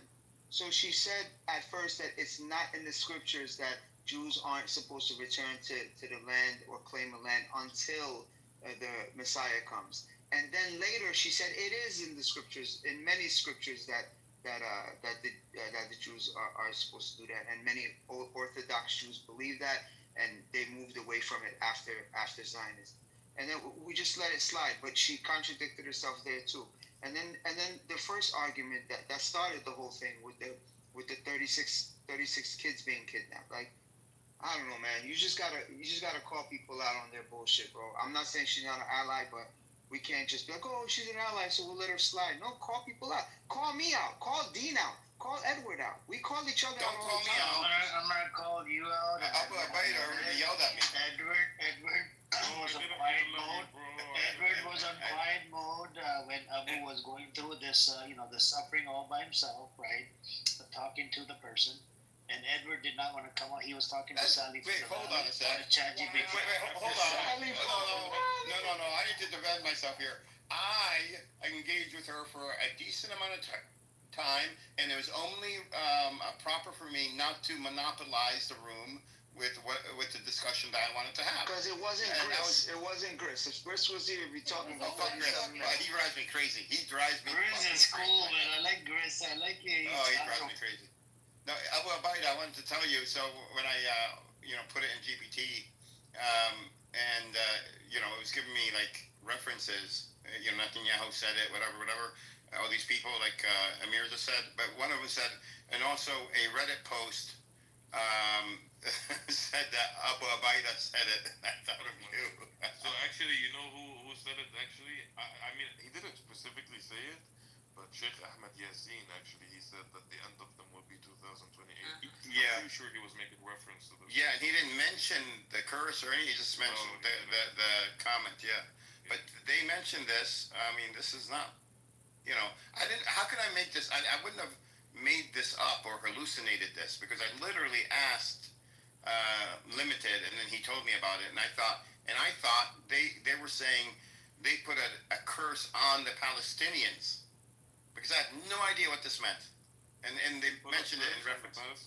That's why. When I heard 80-year curse, I didn't know anything about it. Curse. Yeah. No, but when I heard about it for the first time after October 7th, like a day or two after, and Netanyahu said something, or it might have been one of the other ones that said something, and I thought it was Netanyahu. I don't know. He said something about it. He wasn't saying it to explain what it is. He was saying it as if people knew what it was, and I took it to mean, oh wait, is he saying that they put a curse on the Palestinians? That's how I took it for 80 years. So I went back to Limited and asked him, I was like, what is this? They put a curse on the Palestinians for 80 years, and he laughed. He's like, no. That's the 80-year curse. Every 80 years, something, some calamity hits the Jewish people. She's gone. Dang it. But the point is it didn't come from us. Like, we are just learning about it during this little period of time. I had never heard of it. Right. Number 80 is auspicious, though. Like, you can't deny that. But, listen, like here, let me, I have a little bit more, but to be honest with you, she drove me so fucking... She came and left again. Yeah, I seen... You were being very patient, Abu. I'm very proud of you. I know, Well, I don't know about that. Did you see the chat? He was still being patient. For example, Genesis 6:3, it says, my spirit shall not abide in man forever, for he is flesh. His days shall be 120 years. And over here it says, well, this mentions 120 years. Some commentaries divide human life into cycle of 40 years. So 80 could be seen as the second cycle, representing full maturity or peak strength. This is, another example of the 80, the number 80, which I don't know if it's connected. I'm looking up if it's connected to the 80-year curse. Look at the actual events while you're doing it. Look at 80-year events. Is she an atheist? Because this wouldn't apply to her. Like, this is why she would, whisk it off. Is she, a non-practicing Jew? Yeah, she's not. She's a atheist. Not atheist. I don't know if she believes in God, but agnostic. Maybe agnostic. She said atheist. Atheist. That's why she doesn't find it significant. But for someone who's religious, these things would be this. But every second sentence, she's telling us how much of an expert she is in the Jewish scriptures. I know. I heard.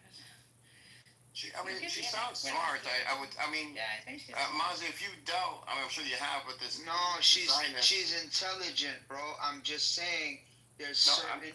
If you dealt with the Zionists, though, They know next to nothing on here. I'm very few know about Judaism. Edward, you know what khabith means? Do you know the definition of khabith?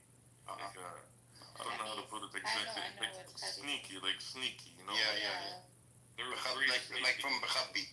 Yeah. They are very sneaky, bro. Like very, very sneaky. Yeah. But I when I talk to Zionists on here, I don't know much. I don't care about, learning about any other religion but Islam. So I don't concentrate on anything else. But the limited knowledge I have about Judaism, it beats most of the Zionists on here when it comes to their knowledge about their own religion. That's the something. attachment is to the ethnicity. I mean, come on, we know that. It's not so much. It's not like the other Abrahamics, where the attachment is to the religion itself, right? Okay, listen, this is the conclusion, yeah? While the 80-year curse isn't an official law, Jewish history often reflects cycles where roughly 80 years of strength or peace are followed by hardship, exile, or crisis. This aligns with the biblical, Talmudic, and Midrashic symbolism of 80 as the threshold of strength and the onset of divine judgment. This doesn't work to their benefit. Why would it doesn't? It doesn't unless he says it and it actually happens. So, like to the religious community there, with him even bringing it up and saying, "I will save you from this," he's speaking to that specific group, and that's the only way it would benefit. Otherwise, it's never benefited them unless they break it. It's probably why they don't talk about it. Yeah, for sure. Well, the 80 years, I think, represent after the 80 years in Judaism, it's a transition period from vitality and then a decline, like old age, and it could be, put in many. Yeah. Well, so it's entropy or old age symbolic. Yeah. Okay. Yeah, well, I don't know if it's symbolic because they take it seriously.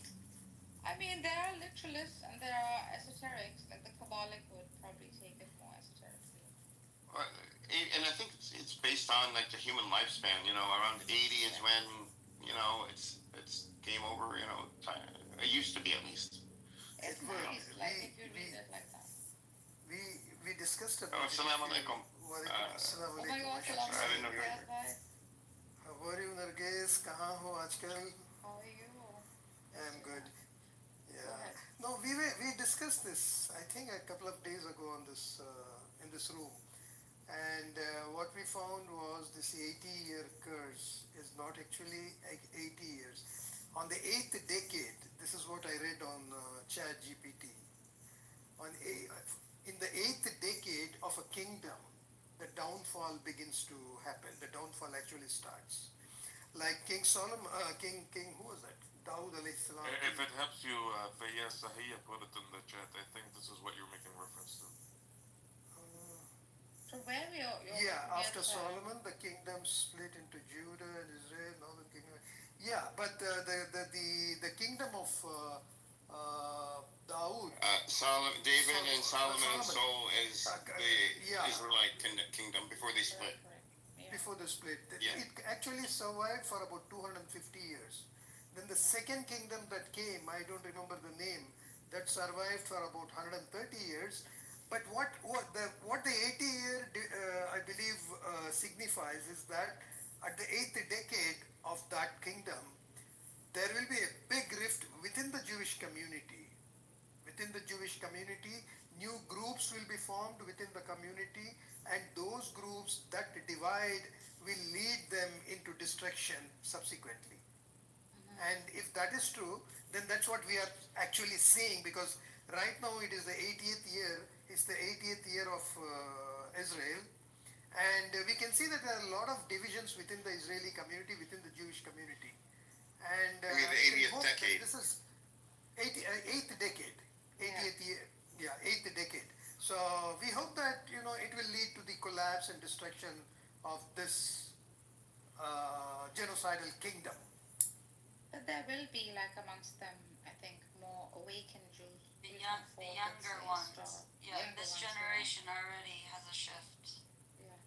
So nice, but to watch it. Karma is so beautiful. Yeah, all the black rabbis will come out. I can't. And this is a very good point that we give so much importance to the religion, to the holy book, to the prophet. They don't seem to give. And I'll give you one example. We were here in the other day in this room, and Edward was here, and I think many others were here, and I was making a comment about the anti-Semitic trope that they associate us with everything.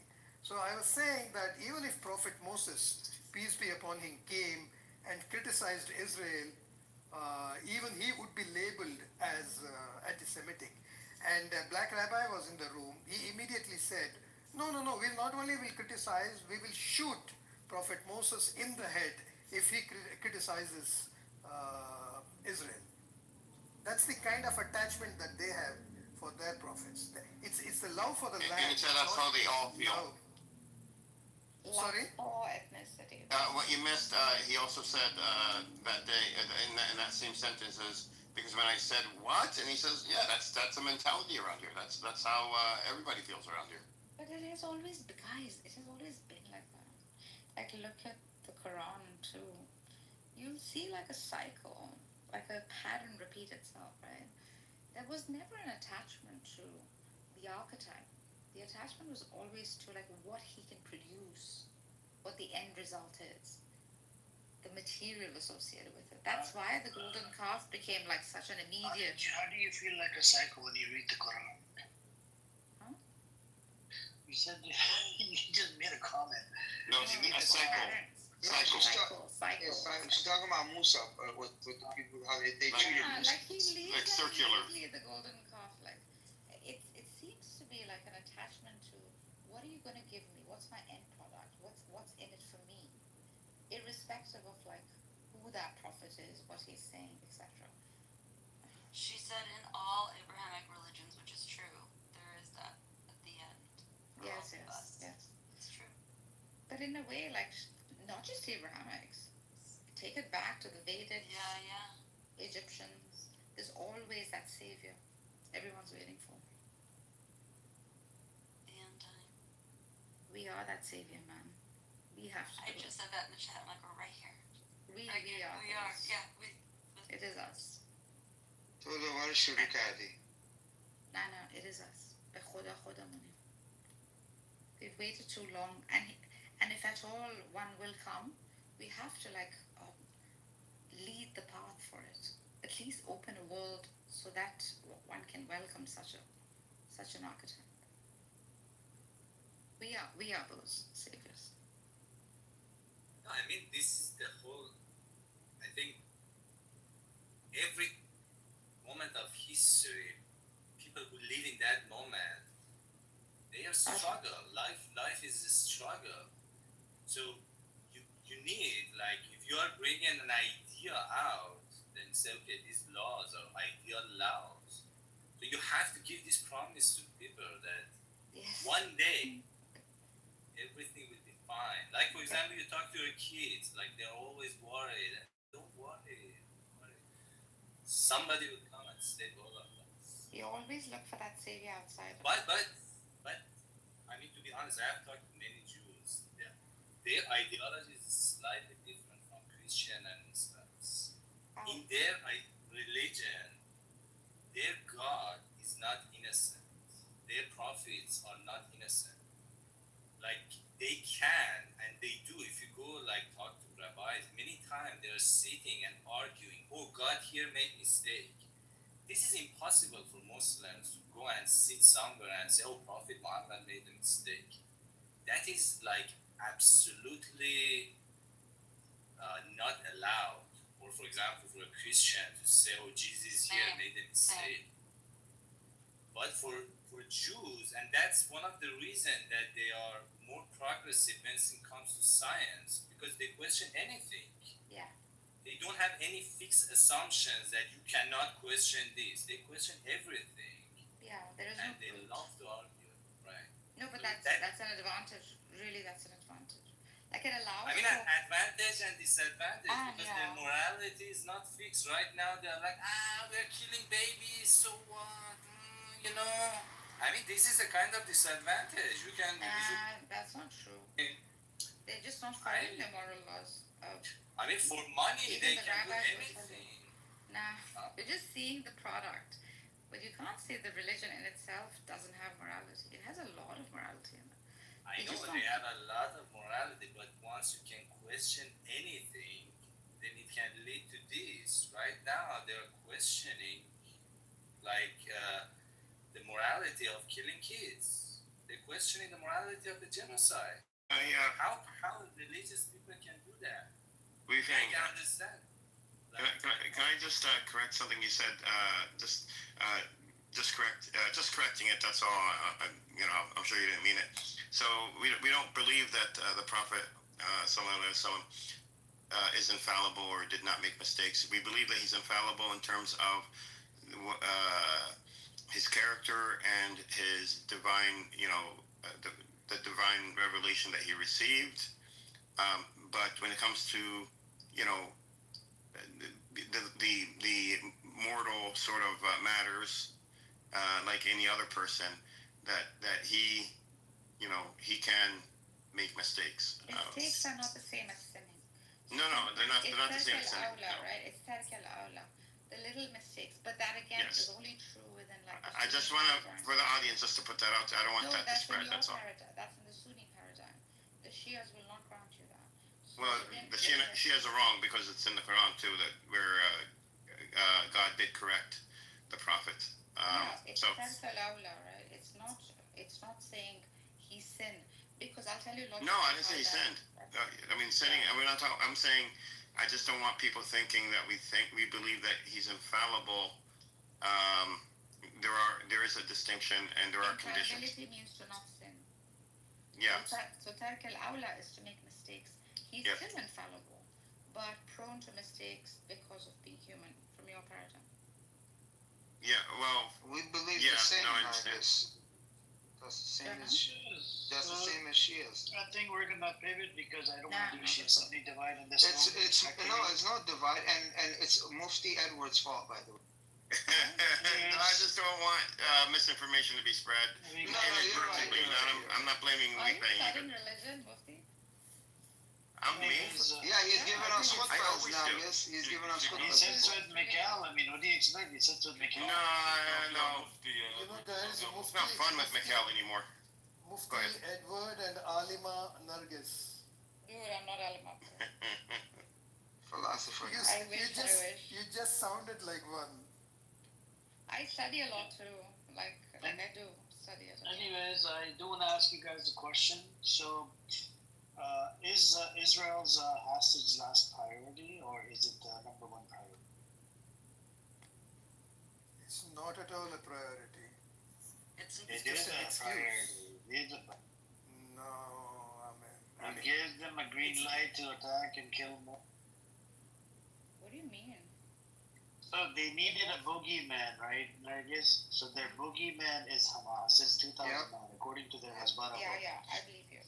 So from their paradigm, it's justified, right? Because they're going after the Hamas, and Hamas has our hostages, whatever. Yeah. But at the same time, you got about 3 to 4 ministers that came out and they said it's not about the hostages. You got the Smotrich, Ben Gavir, Amichai Elia, who said that same shit, and he even turned the hostages into prisoners. So I would suggest you guys to start calling those hostages prisoners when you talk to the Zionists and reference him. He's a government official. His name, his position in power is a heritage minister. They are legally prisoners of war. They're no longer hostages because they're all soldiers that's left. But you know what the crazy thing is that some hostages don't even want to leave, because they get treated so well. That crazy guy? Yeah, like I was here, right? So I was reading this somewhere, right? Look at the women, they kiss the forehead of Hamas. Exactly, and there's this interview with this girl named Maya, and she's like, bye, like she fell in love with like one of the Hamas like members, bro. Like, Oh, he's a like, Palestinian man. I mean, what do you expect? exactly. Oh, Edward, we know where you're going with this. Subtle flex. Subtle flex. So I do No, wanna add something to you, Layla. What you're about to say, right? Do you know that one of the hostages actually she left her husband after she came out of captivity? What? And she got pregnant. Stop it. Yeah. Stop. Yeah, she got pregnant, Yes, that's and the story was it's true. The story was that maybe it was done by Hamas. It's Hamas. All of Of them? course, come on. And then Israel is going to turn that story into, oh, she was raped. Of What course. the fuck? What if she names him Yahya? Yeah. The good behavior from Hamas really worked well. I think what a great way to show like akhlaq. Oh yeah. No, and one thing, right? One thing, like, you can disagree on how Hamas operates, like, you can disagree with their political opinions, but one thing that I respect them for the most is about how they almost like, I would say like 80 to 90% of what they do is in accordance to like Malamin, like, like how wars and how like Islamic, Yeah, they're honorable. like yeah, exactly. Like, they don't violate, like, they don't pillage, they don't loot, they don't rape, they don't do all these disgusting things. Like, they follow they follow the Islamic paradigm. Islamic law, but then they follow just human law. Exactly. This is unheard of. What we're seeing. Exactly, and that, like, you can disagree. Like, here's the thing. Yeah, like, you can disagree with a lot of things about them, but this is one thing that I will always defend them for.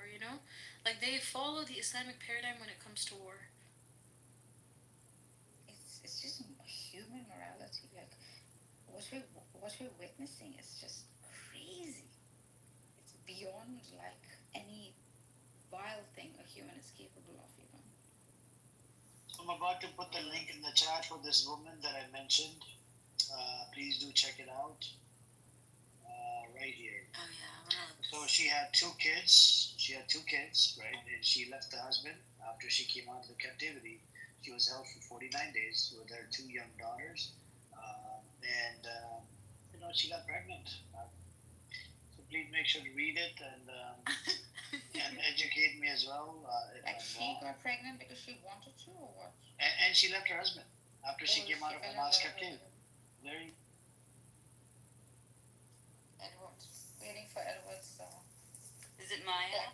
Just kidding. Edward, do you like anybody on this? Listen, I have nothing to say about this particular subject. It's ChatGPT. ChatGPT. No, listen, I'm not involved in this. I didn't do it. Face is red. Listen, I didn't do it. Your name is Bennett and you ain't in it. Look at the video that I posted on the chat. I don't think this ever happened in the U.S. Sure, let me check it out. Oh, कुछ होता है, you know that. कुछ होता है बतख के साथ कुछ हो रहा है इधर. किसके साथ? कुछ होता है. Our mufti is, yeah. Oh, Edward. Fox corner for. Wait, what? What? You guys are talking about me in a different language? First of all, what language was that? Definitely. Listen, learn language. What language? Pakistani, as you like to say. Oh, and Nargis, now you know. What the hell is this video, bro? What the hell is this video, bro? Did you see what they're doing? Yeah, it says Jews rape kids. Yeah, and they you have to focus a little. These are white supremacists. They look like they're white supremacists. They're Jew. They're like pure Jew haters. Yeah, they look also. No, you have to look. I don't want to say it, but just focus. You're gonna find something that they do.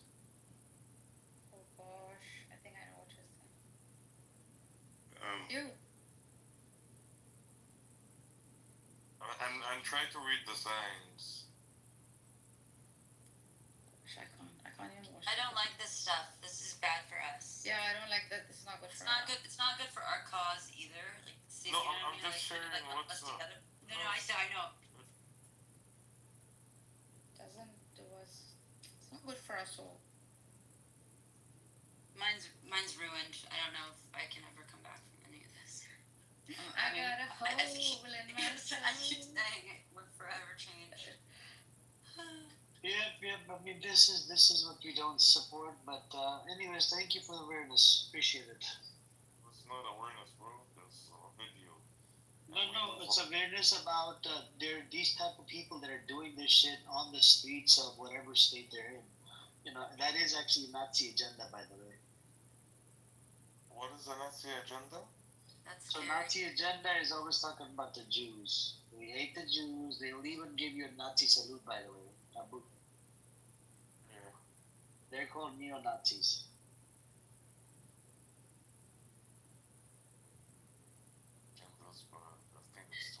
But Edward, going back to you, I heard names, Buttercup, and some other name. I mean, does it ring a bell? Does it ring a bell? Does it ring a bell? We're fighting with her, and this guy wants to take her in private and have a fucking conversation. Not private. No. In a room. Not private. You're definitely flirting. See, there's Mufti Edward, then there's Player Edward. Oh my God, no. You guys could come. Did you guys see it too? There was like, Yes. oh my God, you're so smart. Yeah, Oh. Oh yeah, I definitely heard that. Okay, you know, Nargis, you know who's really smart? Mikhail. He's very smart. You don't pronunciate this It's halal Mufti. And I didn't say private room. You know, Mazi, what I think? I know. Look, What's up? there's certain people that you just mentioned the name, not gonna name any names. There's certain people on this app, I think they're ChatGPT mostly. That's it. And I think the person that sits with Nargis, that's how I feel.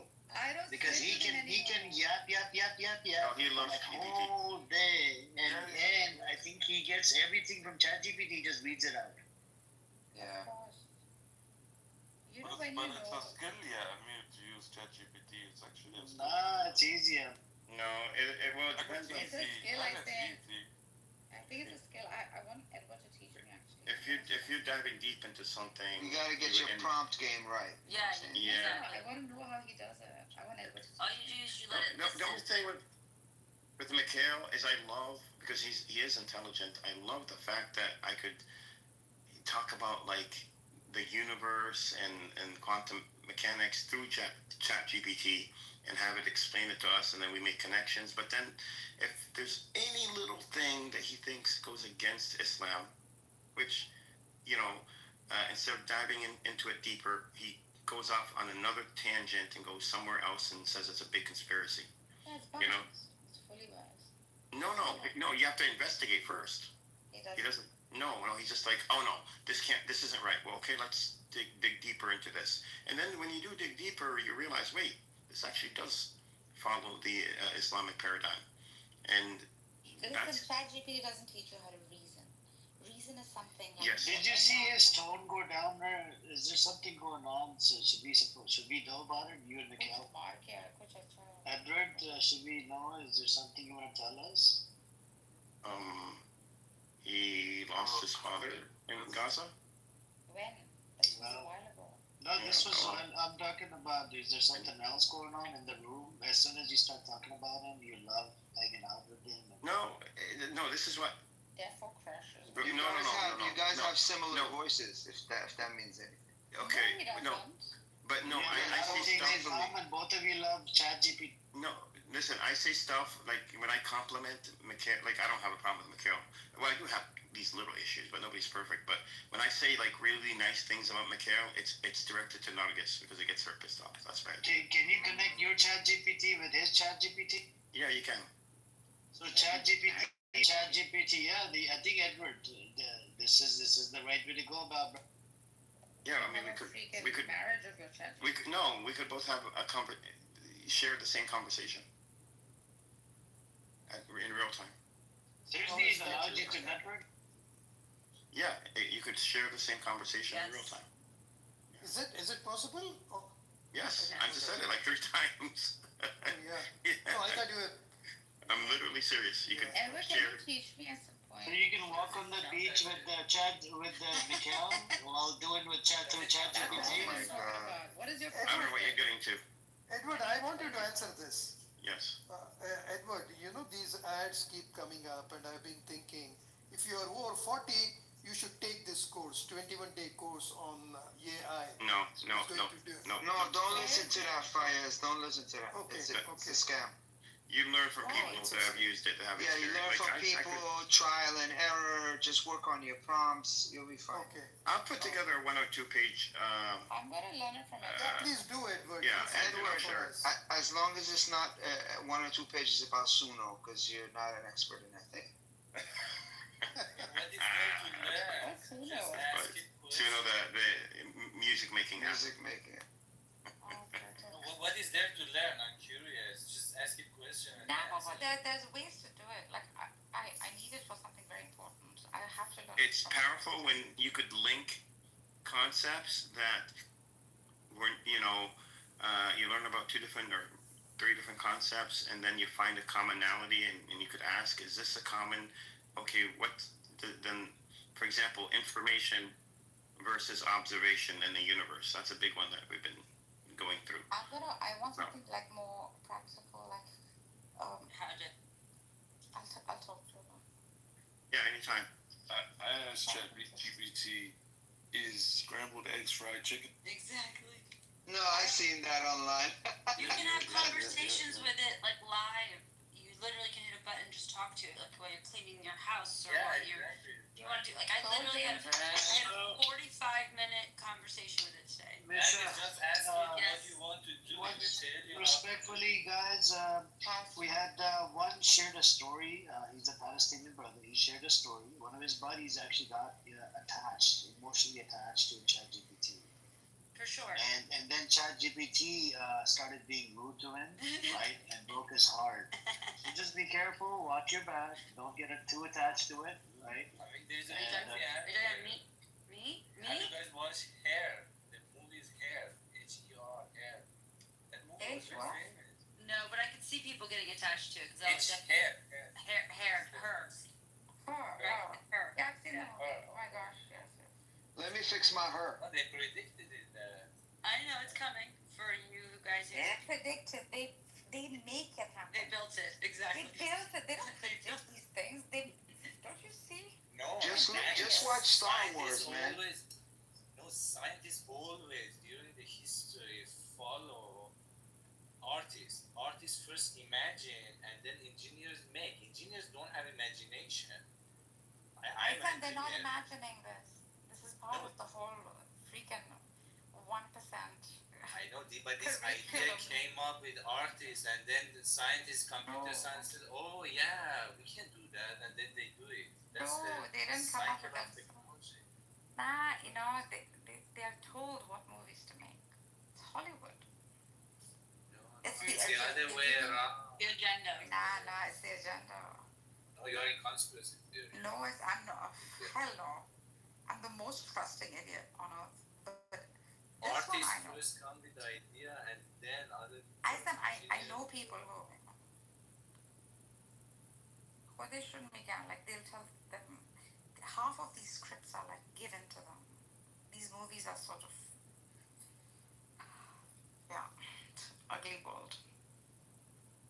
I mean, Is dead. if you want to make something, first you have to imagine it. They Who should does make the a cheap way imagination? first. They should make If you make it, they will come. We can imagine it, we can make it. So That's what I'm trying Did you know that the universe started out as a massive probability field? Can you imagine? And then once something acted on that field and gave it information, and then it would actualize into reality. Correct. Yeah. We are this tree falling in the forest. Like for years I thought it was so arrogant. If no one's watching it, the tree doesn't fall. Right? It is true. You have to watch it. No, it does. No, it does fall. It does fall because it's still interacting with, as long as there is a quanta, the smallest particle that interacts with that environment, then the tree will fall. The tree will fall. The trees can fall. Millions of them can fall. But they never really fall because there's no one to watch and tell the tale. Do you not see how important we are in this whole paradigm? We'll have a GPT talk later on, Nargis. Sure. It's it's going to be biased towards like an atheistic approach, which is No, no, which we no, don't have anyway. mine are only rooted in Islam, by the way. So, just Wow, you know, that's so biased. How are you doing No. like that? no. If they don't, I don't bias it. I won't accept it if it's not rooted in Islam. But I could tell you that I have not had an issue. It hasn't been a problem. That's what's rooted in Islam is also rooted in many other schools of thought. Oh, There is yeah, a universal sure. principle. But I like to stay grounded and, relate it back to my religion. So, and I can. Your religion came as a reminder, as a warner to that which already was. That is Yeah. So, there's nothing wrong with, not exclusive. coming out. I didn't say, and Islam doesn't teach it's exclusive either. It doesn't teach. That's why it's so exclusive. That's why it's fitra based. It's not. All right, Nargis, we will have this discussion. Okay. The best thing that happened on AI, did you guys know that somebody asked, and I saw this happen, somebody asked Grok, Grok, right? Whether what's happening in Gaza is a genocide. And Grok replied that yes, it's a genocide according to this, so therefore I believe that it is a genocide. Immediately, the Grok's account on X was suspended. Yeah, and if you ask it again, it won't do it. Yeah, no, what happened? This is the fact. This is the fun part. The next time you asked, after a week or so, it was restored. Then when somebody asked again if it's a genocide, Grok said no, it's not a genocide. Now, if you go to Grok today and ask it again if it's a genocide, it will tell you yes, it's a genocide, because by now, it depends on the information and on the amount of information and the algorithms and so on. Now it sees, and again it goes back to saying yes, most of these organizations and scholars say that it's a genocide, therefore I say that it's a genocide. So, speaking of Grok, Elon Musk just formed a new company to do more, I guess, AI task-related things. So the new company's name is MacroHard. Stop. Not mine. Oh, like Microsoft. Hey, yo. Chill. Not even mine. There used to be a company called MacroHard years ago, like 20 years ago. MacroHard is supposed to be like the Please opposite stop of saying it. Microsoft. Just say MH, please. I swear there was a company like that. Like What if Elon starts saying it over and over? Macro. When I heard it today, I was reading the article. I was like, this guy's crazy. No, this company is going to do what, Edward? MacroHard? It's supposed to take AI. You don't like my face, is it? It's supposed to take AI and turn it and find ways to use it in completing tasks, basically. And the MacroHard comes from because he thought he was so brilliant. Because Microsoft, so he goes MacroHard. You got that. He's so dumb. The guy's dumb. I can't stand him. He's gotten dumb. He used to be. Well, has he innovated? Show me where he's innovated. Then I'll tell you he's smart. He's a good businessman. He can sell ice cream. It's not an innovation. Show me where he innovated. It doesn't matter. You can innovate anything. Innovate is intelligence. Show me where he's innovated. It doesn't mean anything. You can innovate a million things. If you can't sell your product, Everything that he's building is in the furtherance of his Mars project, because you're not gonna have people build on there, so you're gonna have your autonomous stuff, right? The boring tunnel shit, that's obviously to be underground, because that's for like underground stuff in Mars. Like every aspect about his companies is in the furtherance of civilization outside of Earth. From the bus to the Neuralinks, because you can smack a Neuralink into your brain and then have the robot build on Mars. Every aspect of what he's doing isn't for this Earth. I can build better than Elon Musk. I can innovate better than Elon Musk, and I can have better. I could run a company better than Elon Musk. Okay. Dave, what's your take on? Why don't you? I'll get to Mars before Elon Musk. How's that? You can have more money than Elon Musk too. Yeah. Dave, what's your take? What's your take on him? Because I know this is like kind of up your alley. He's an alien. That's it. Period. He's not of this world, so yeah, he's an alien. selling a religion, like any other religion. Oh, also the solar stuff. I'm not sure if you know about Tesla homes, but he's gonna have like those quick built, easy homes or whatever with solar panels. Yeah, thank you, China. Like I said, Yeah, thank you, China. There you go. No innovation. He's already doing it in Florida, in Orlando. There's like all their cities. They're like they're close. But these aren't his ideas. With the Starlink, come on. Like I said, the more you talk about it, the more you realize it's not for this Earth. He's doing it like Earth is a test region for Mars. Is he a gray? Is he of the grays? No. When I say alien, I just quite literally mean just different than everybody else. Okay. Oh my God. He's selling something. We lost Dave. We lost Dave. He's selling the concept of a God, something that we haven't seen, we haven't experienced. He's selling a religion. He's not selling anything except he's selling to the government. He wants government contracts. The guy has not innovated. He just takes something that's already out there and brute forces it and says, "I got a bigger one. I got a bigger one." And now he has a company called Macrohard. So not hard to figure out. When you really get to it, nothing is like new or created. Everything's already existed before. Even Nothing's new under the. Because it's the conservation law. There's a law or no, that's with matter. All matter. Yeah, well, things cannot be destroyed nor created, right? Yeah, so that's not ideas. Ideas can be. Ideas, information, ideas. We're talking. Yeah, I'm talking. Well, you Bro, just. I'm an artist, bro. Mozzie is true. There's nothing new. Sorry, just say. Yeah. There's nothing new, so no new inventions. Nothing could be even discovered, new created. under the sun. Like, gosh, it's such a hard. How do you know this? You have no way of knowing Well, this. then also the conversation we had yesterday about quantum time, all this stuff, past, present, and future, it's all within the same. So, if you're under that mindset that time is not necessarily differentiated in those things, but it all exists. Like your future is also your past type of thing. Well, then sure, then nothing being created is new because it already existed in the future. We just have to get there. Stop playing with me. The quantum talk. I can't.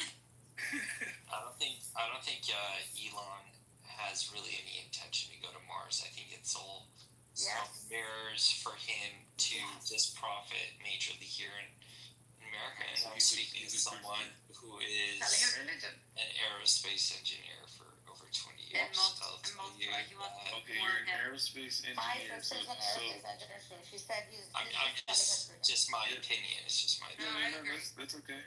So did we go to the moon in 1969? Did we? We did not. I think we did. I think we did. But I also we did. That shouldn't be a big thing, doesn't matter. Hold on. Can I answer the question? I will say that I've seen enough evidence to believe that we did, but I also think that there was a lot of footage that was made in case we didn't make it to be released to make it seem that we did make it. But I've met people from Lockheed Martin that were the engineers for the production shuttle that landed on the moon. I was on a yacht with them back in 2001, but I was a student back then. I wasn't anyone special. Sandy Bridge building competition, shout out Long Beach. Cool. I got a My question. sister's an aerospace engineer too. Okay, and that's fire. Shout out to all the aerospacers. You know what I mean, right? So, question for you: you would agree that we stuck a flag on the moon, right?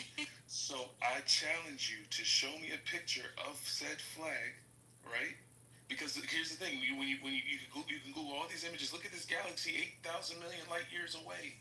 Okay, show me the flag on the moon that we stuck on the moon, please. Oh, it fell over when they took off. It fell over.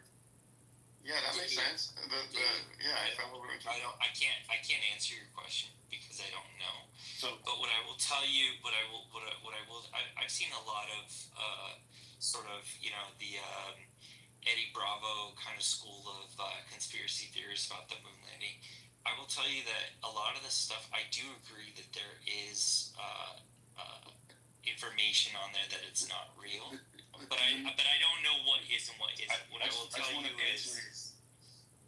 What I will tell you is that I personally have seen enough evidence to believe that we did make it there. People that I've talked to, aerospace engineers, over 2 decades. That's all. All right, so I'm gonna hit every point that everybody says. So Edward, you said, oh no, it fell over. I just simply asked Brock, your go-to source for information. I said, I don't use Brock. Fall over. Stop playing with me.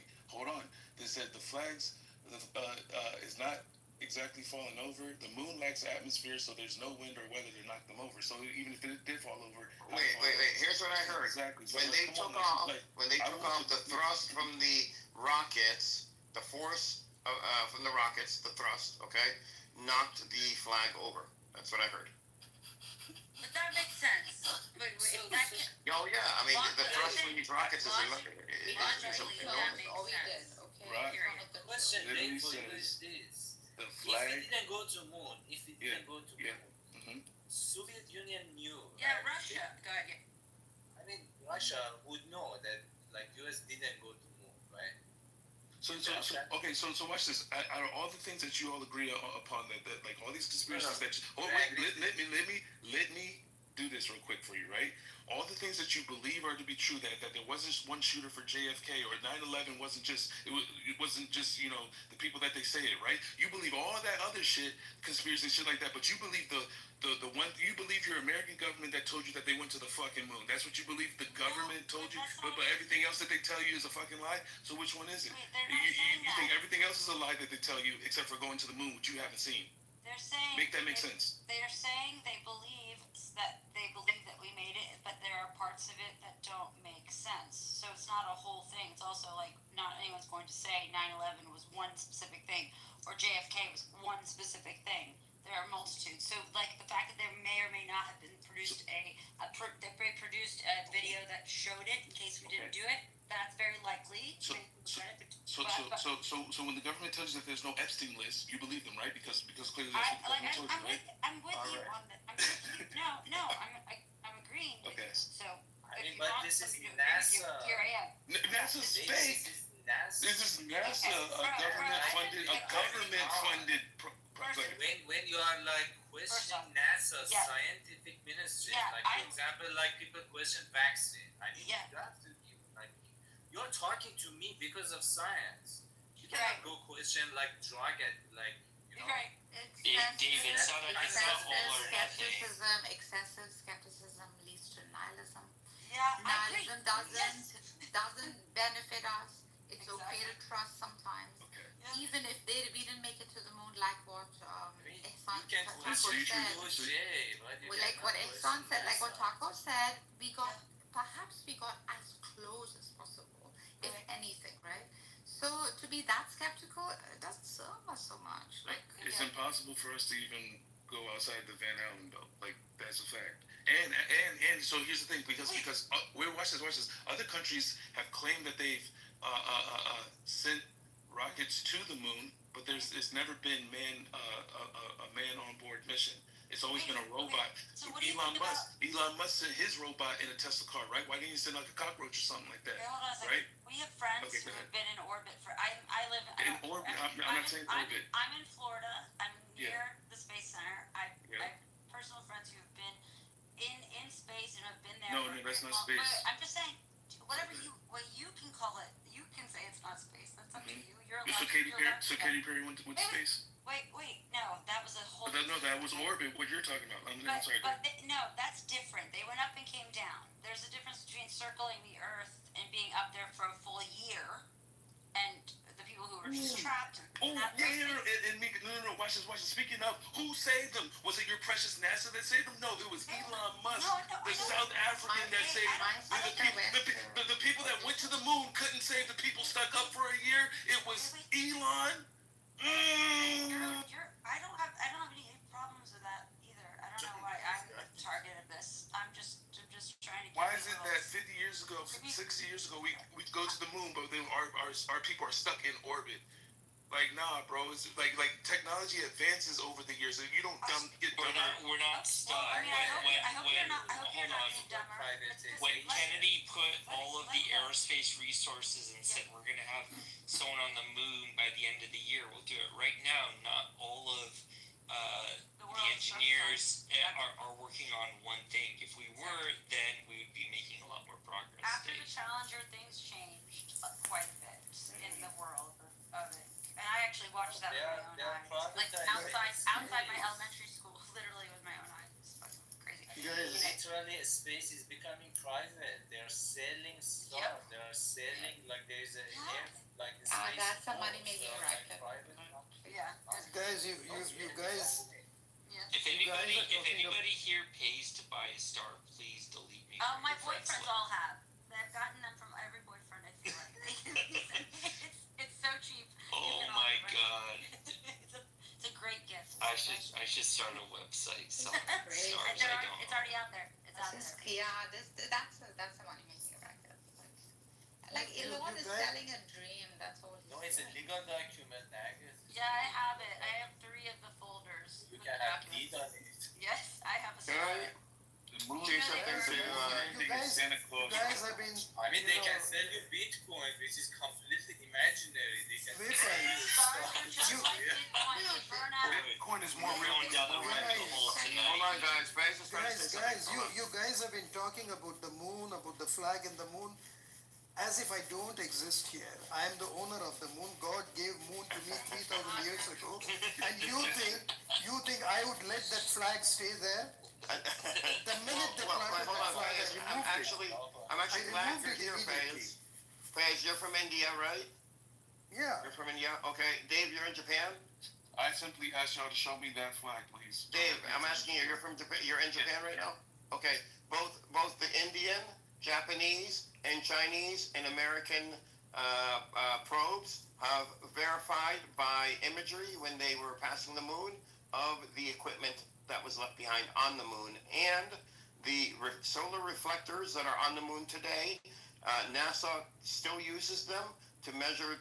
They get reflections back. They shoot up lasers to get reflections back from the reflectors, so that they can measure the. I don't want somebody's word. No. So you have independent Japan, China, India, United States. All 4 have I'm assuming Russia, it wasn't on the list, but I'm assuming Russia. Oh, okay, with their probes, they were able to take pictures. Okay, the probes that they sent out in space. You know, the probe is just a laser, right? It's not a picture. No. A probe is no. I'll tell you what I mean by probe. The probe, a device that has that is launched and goes through space under its own power with sensors and imaging capabilities to study our solar system. It's called these probes, they're not lasers. These are actual physical things, physical machines. We launched one, and we brought back pictures in 2015 of the equipment on the moon. China launched 1 or 2. You can look it up. It's public knowledge. No. You could look at. You made the claim that there was not You're making the claim that it's there. So show me. No, you okay? You can. You don't have to be lazy. You could put it in Google. Chinese pictures of the American moon landing equipment. You do the same thing for. Why can't I trust the Americans Japan? Actually went there. Why can't I trust the Americans that actually went there to provide that evidence? Wait. Why do I got to China saw it. Japan saw it. India saw it. U.S. saw it. U.S. government. U.S. saw it in 2015. I want it from the people that went there. Or how about independent who outsiders that they went there? How about that? I want how about outsiders that claimed and lied to me. How about outsiders? Fuck outsiders. If you're not looking for proof. When you talk proof. Dave, but listen though, it's been what over 50 years, right?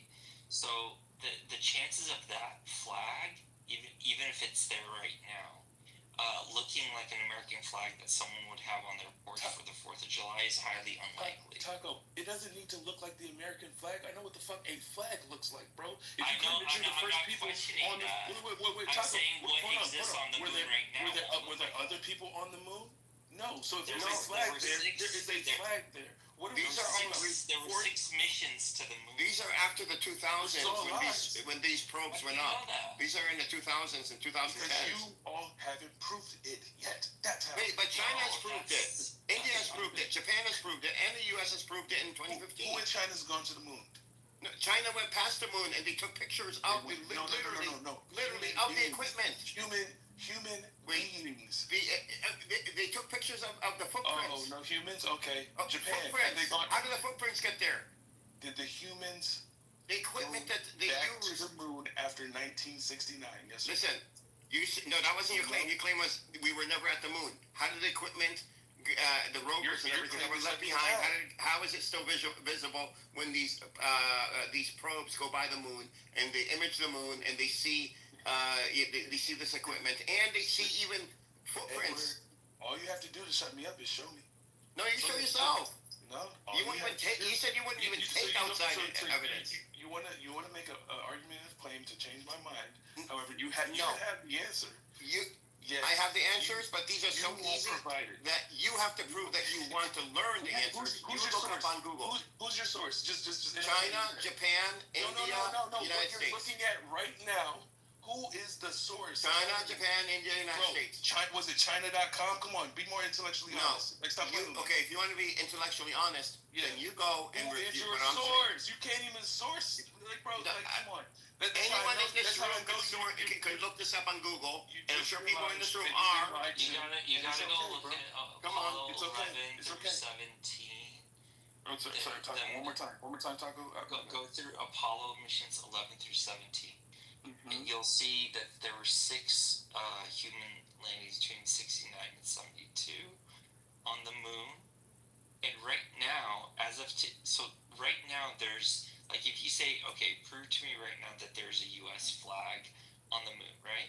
Mm-hmm. There's no,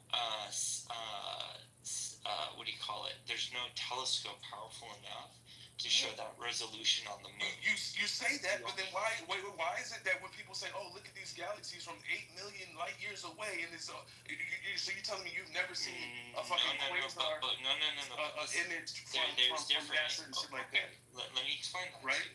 So you're comparing light being emitted from a distant galaxy to the resolution of a flag. You've never seen a picture of the surface of the sun? A few feet by a few feet. But no. Not that I haven't. No. I've seen NASA imagery, but what I'm saying is the resolution for the flag that you're looking for today. I would say, with my experience, I've worked on satellites. I've worked on the International Space Center. I've worked on a lot of space missions.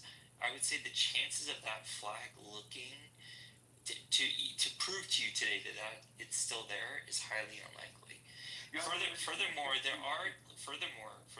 I'm sure you know this. You sound like you've studied this a little bit. There are, small, collisions that happen on the moon. There's one that was last week. So there's chances that where the flag was planted, there could be a crater right now.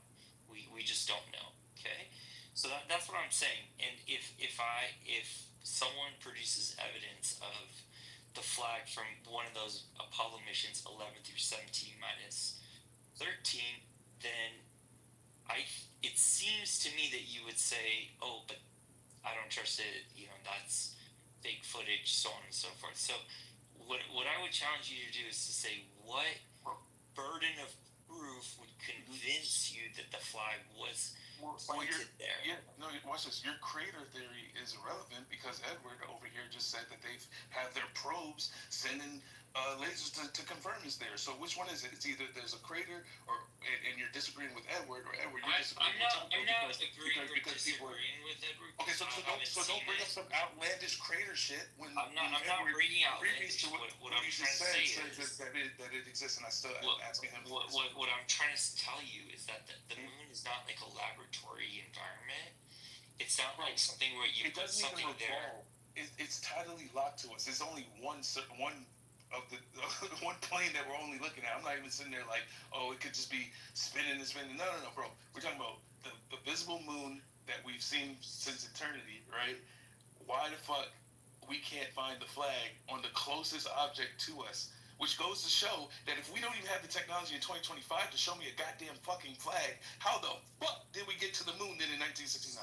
That's not good deductive reasoning because you're comparing two things that don't have much to do with one another, Dave. I understand your skepticism, and it's good, healthy skepticism, and that makes the people like me who this is our field have to like work harder to prove it to you. But to say that because you or I cannot at this time show a picture of the flag, therefore we don't have the technology back in 1969 to go to the moon is not. That's not logical to say that. Oh, it's not logical. It's speculation. That's more speculation. Every bit of technology. No. There's no. Okay, is this speculation? Every bit of technology, electronical. Let's say electronic technology for the sake of argument, right? Every last inkling of technology is far more advanced than what it was. Like, for example, the telephone. What the fuck are we on right now?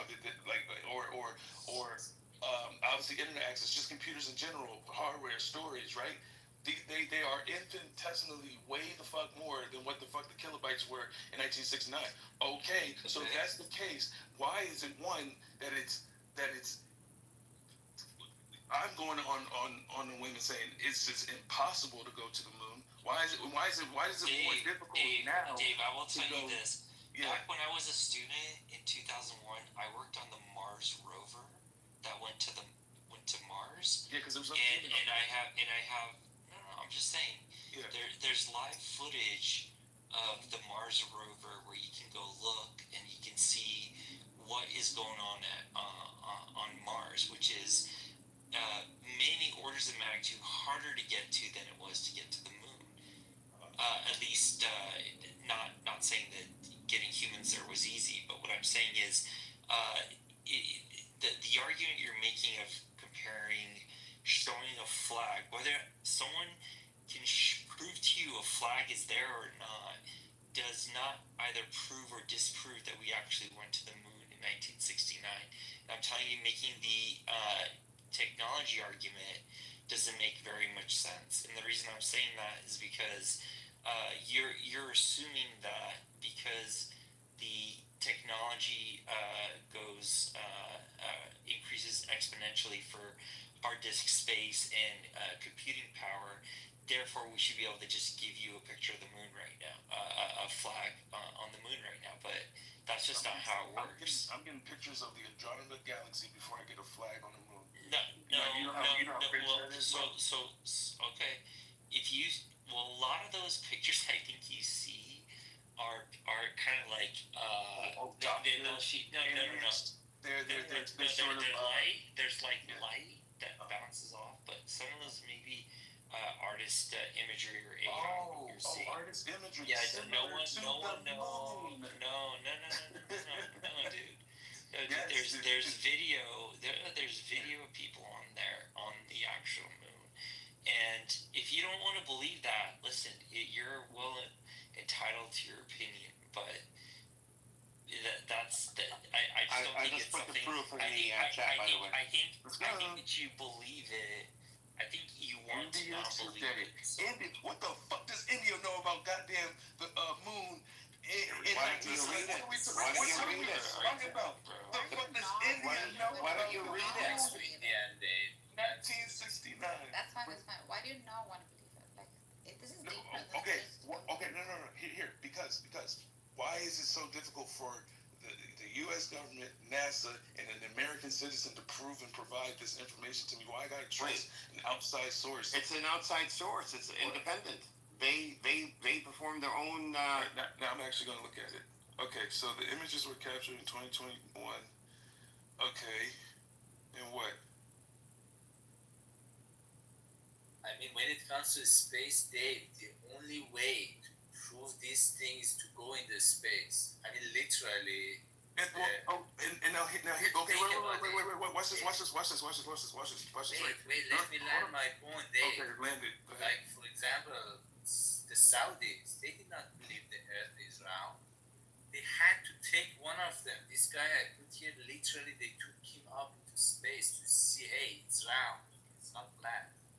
So the only way for you to believe it is to go to moon. There is no other way to prove this to you, man.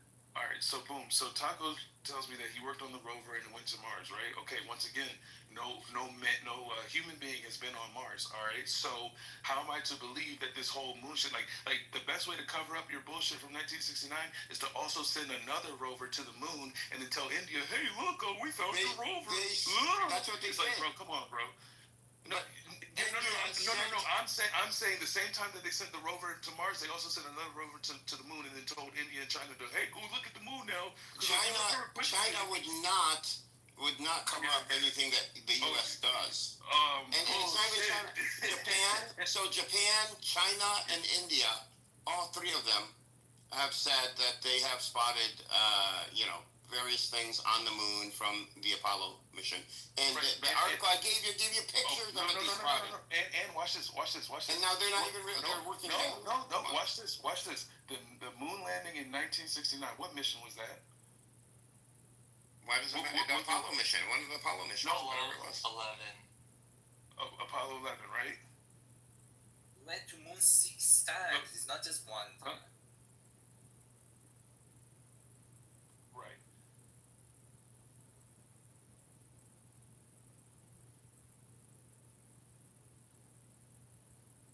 There are 6 flags there. It's not just one. There's 6 flags on the moon. And Now there's 6. Hold on. And are you telling me that Magic Mountain is part of this conspiracy, huh?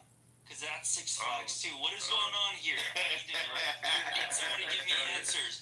Are the roller coasters, are they even real? We have to have India and China and Japan. Well, Disney was a part of the NASA mission as well, 100%. So. They sent Mickey Mouse up. No. That's what it sounds like that. Hey, when I show you this, and then you're gonna be like, oh, Lord have mercy. Hold on, Dave. Do you believe the Earth is flat? I don't know what to believe. Yes, come on, we've been lied to. Flat earther, yes. Where there like oh my God. vaccines? Where the chips in the vaccines? Wait, what? Was there what? In the vaccine, the COVID vaccines, where they like they implanting chips inside the body. Well. Here, let's start with this. Viruses don't exist. They're not real. You can't show me a picture of a virus. So like, what? Kill it from there.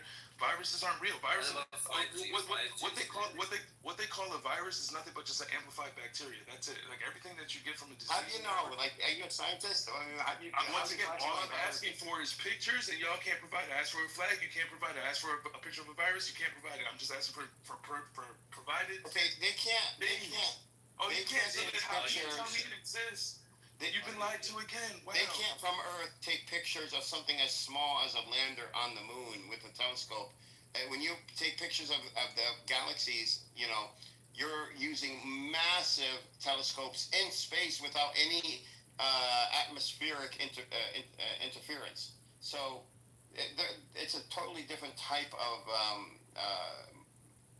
microscope that they're using in space. No, watch this. So we don't have strong enough telescopes to look for the flag on the moon, and we don't have strong enough telescopes to look for a If we needed to, we could build them. We can't see the smallest things and the biggest things. That's how If it's we easy needed to to, lie if to we needed you. to, we could That's build how them. it's easy to lie to you. Dave, you're building a strong man. It's called electron microscope. It's different from optical. Then show me a virus, please. Wait. Search Google. I said microscope. I meant telescope. You're just Watch a this. conspiracy theorist, like a heavy hardcore.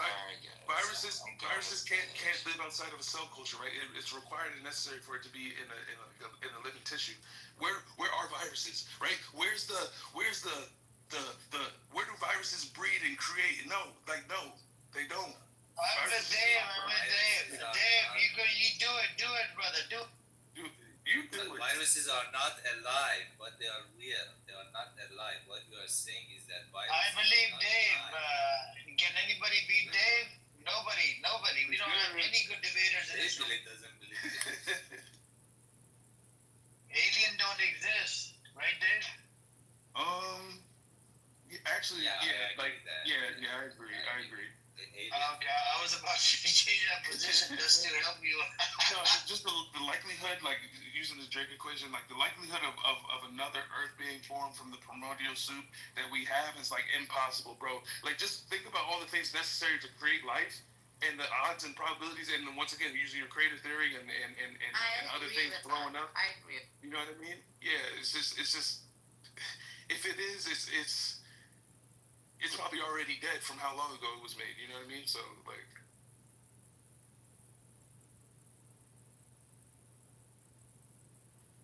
Yo, salam alaikum. It's really hard to like Islam. It's really hard to be that skeptical, bro. Dave. Like, I mean, Yeah. I haven't seen the motivation behind. Well, it's okay. Healthy. It's Yeah. healthy. Well, it's one of these things, right? Like, are we to trust our government when they say Israel just bombed Hamas when it was really like the hospitals and children, right? Like we truly agree to the bullshit that we're currently being fed, the lies we've been fed 2 decades ago. So when you just keep looking at it, it's like, well, how long have these lies stemmed? And if you want me to believe that we went to some place that we can't go to again, and or these diseases that you want me to believe are true, and then 5 years later nobody gives a fuck about them. It's like, bro, I'm not the one to get lied to, bro. I mean, I give a fuck. I mean, Dave, if something happens to you, what am I gonna make out of it? Is it gonna be a virus, a disease, or what? Well, I mean, God forbid tomorrow you get a cancer. What do we? Dave said you can't see viruses. Do you mean by the naked eye or by microscope? No, in So general. does cancer exist, Dave? Does cancer exist? Yeah, cancer exists.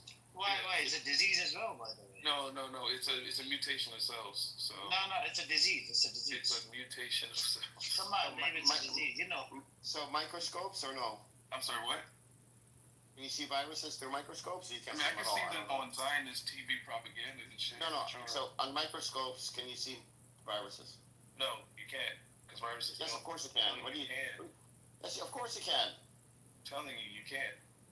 Show me. I mean, you could. I'm once again. I don't.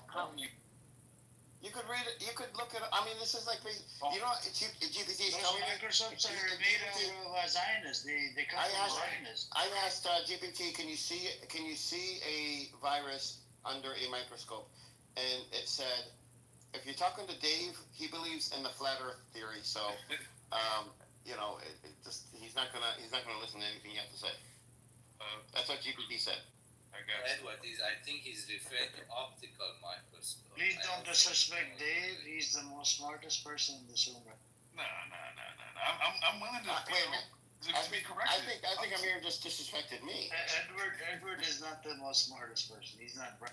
Yeah, you made that clear when you said Dave is very bright. Dave is very.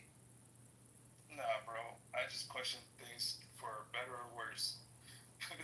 You know. No, Dave, this is actually a problem because when you equate like for example, the government of the United States claim that there is no genocide to the fact that, for example, there is a COVID virus, then this is a problem. No, sir. Because No. One of them is a scientific fact. Let me land there. One of them is a scientific fact. The other one is a political.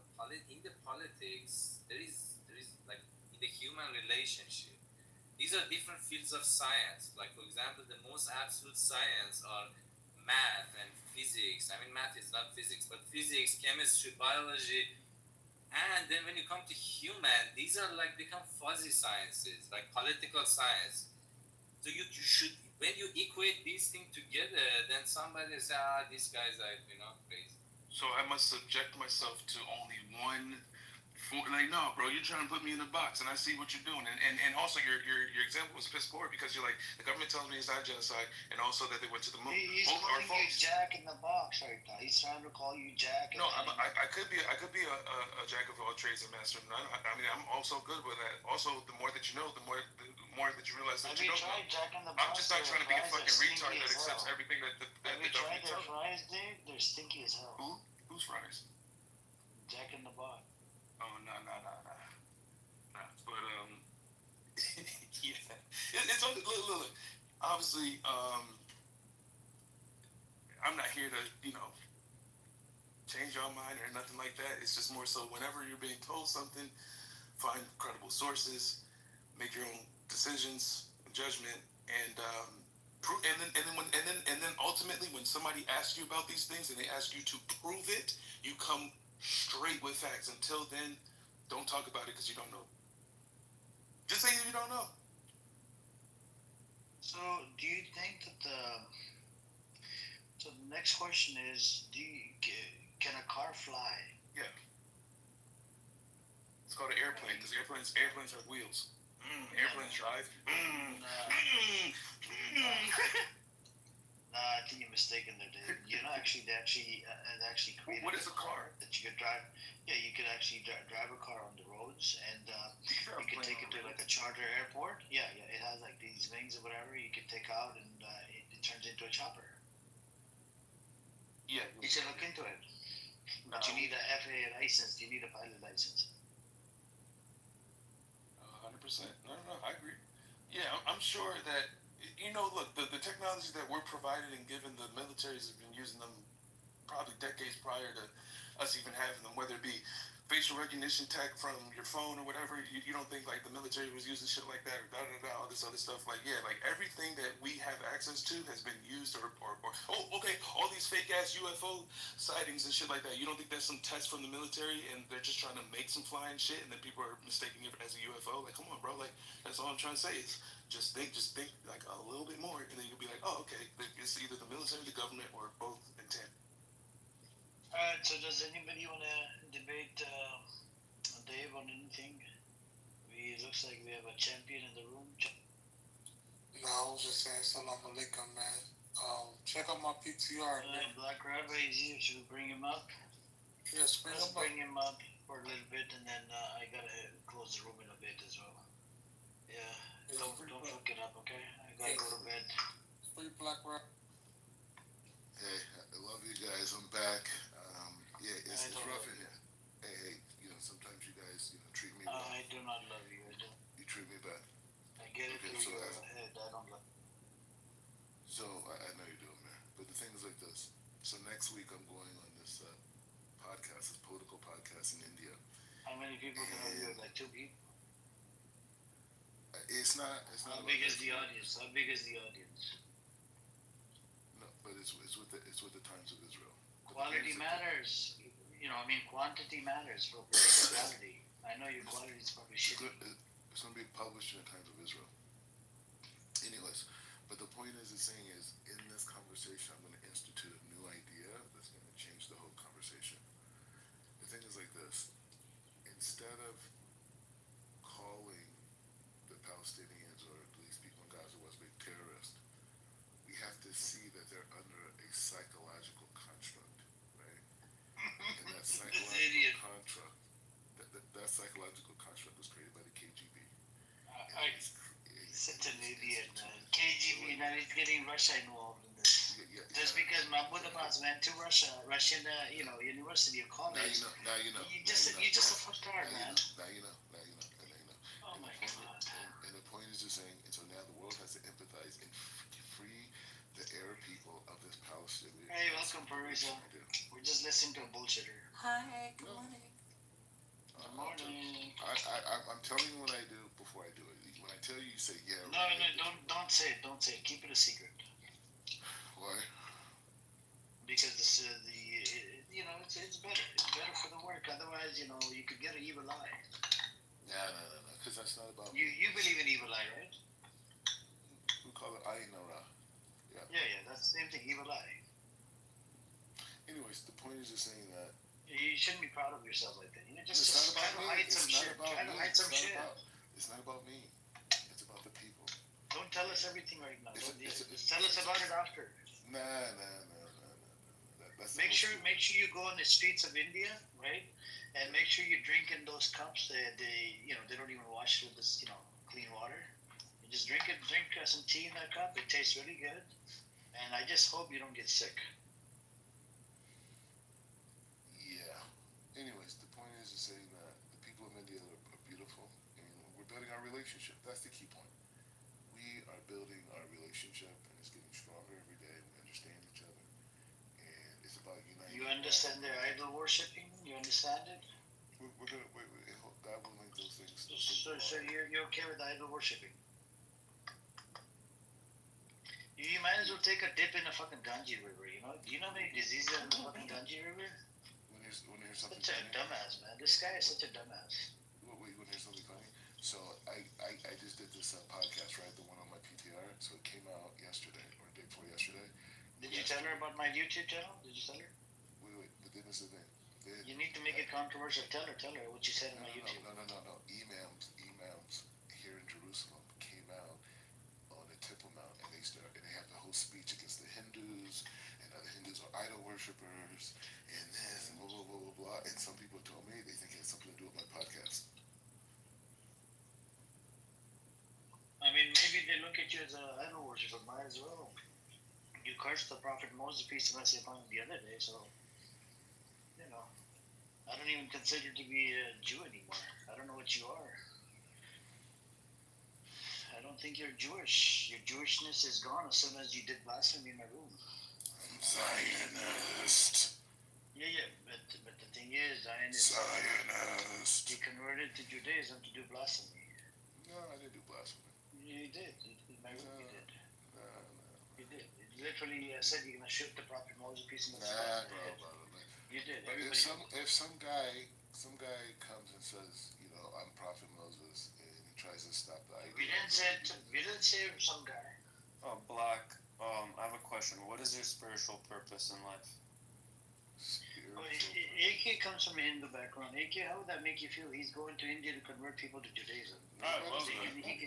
He can move them to Israel. I was born in Kuwait, Amir. It doesn't matter, but you follow Hindu scripture, right? No, this is your belief of me. Bro, you believe in Hinduism, don't you? Your name is AK. Yeah, but this name is older than Hinduism. This name is over 10,000 years old. It doesn't matter. I'm asking you, don't you come from a Hindu background? No, bro. I come from a different background. What is Zoroastrian? That's still idol worshipping. Amir just hates everybody. Yeah. No, I'm asking AK.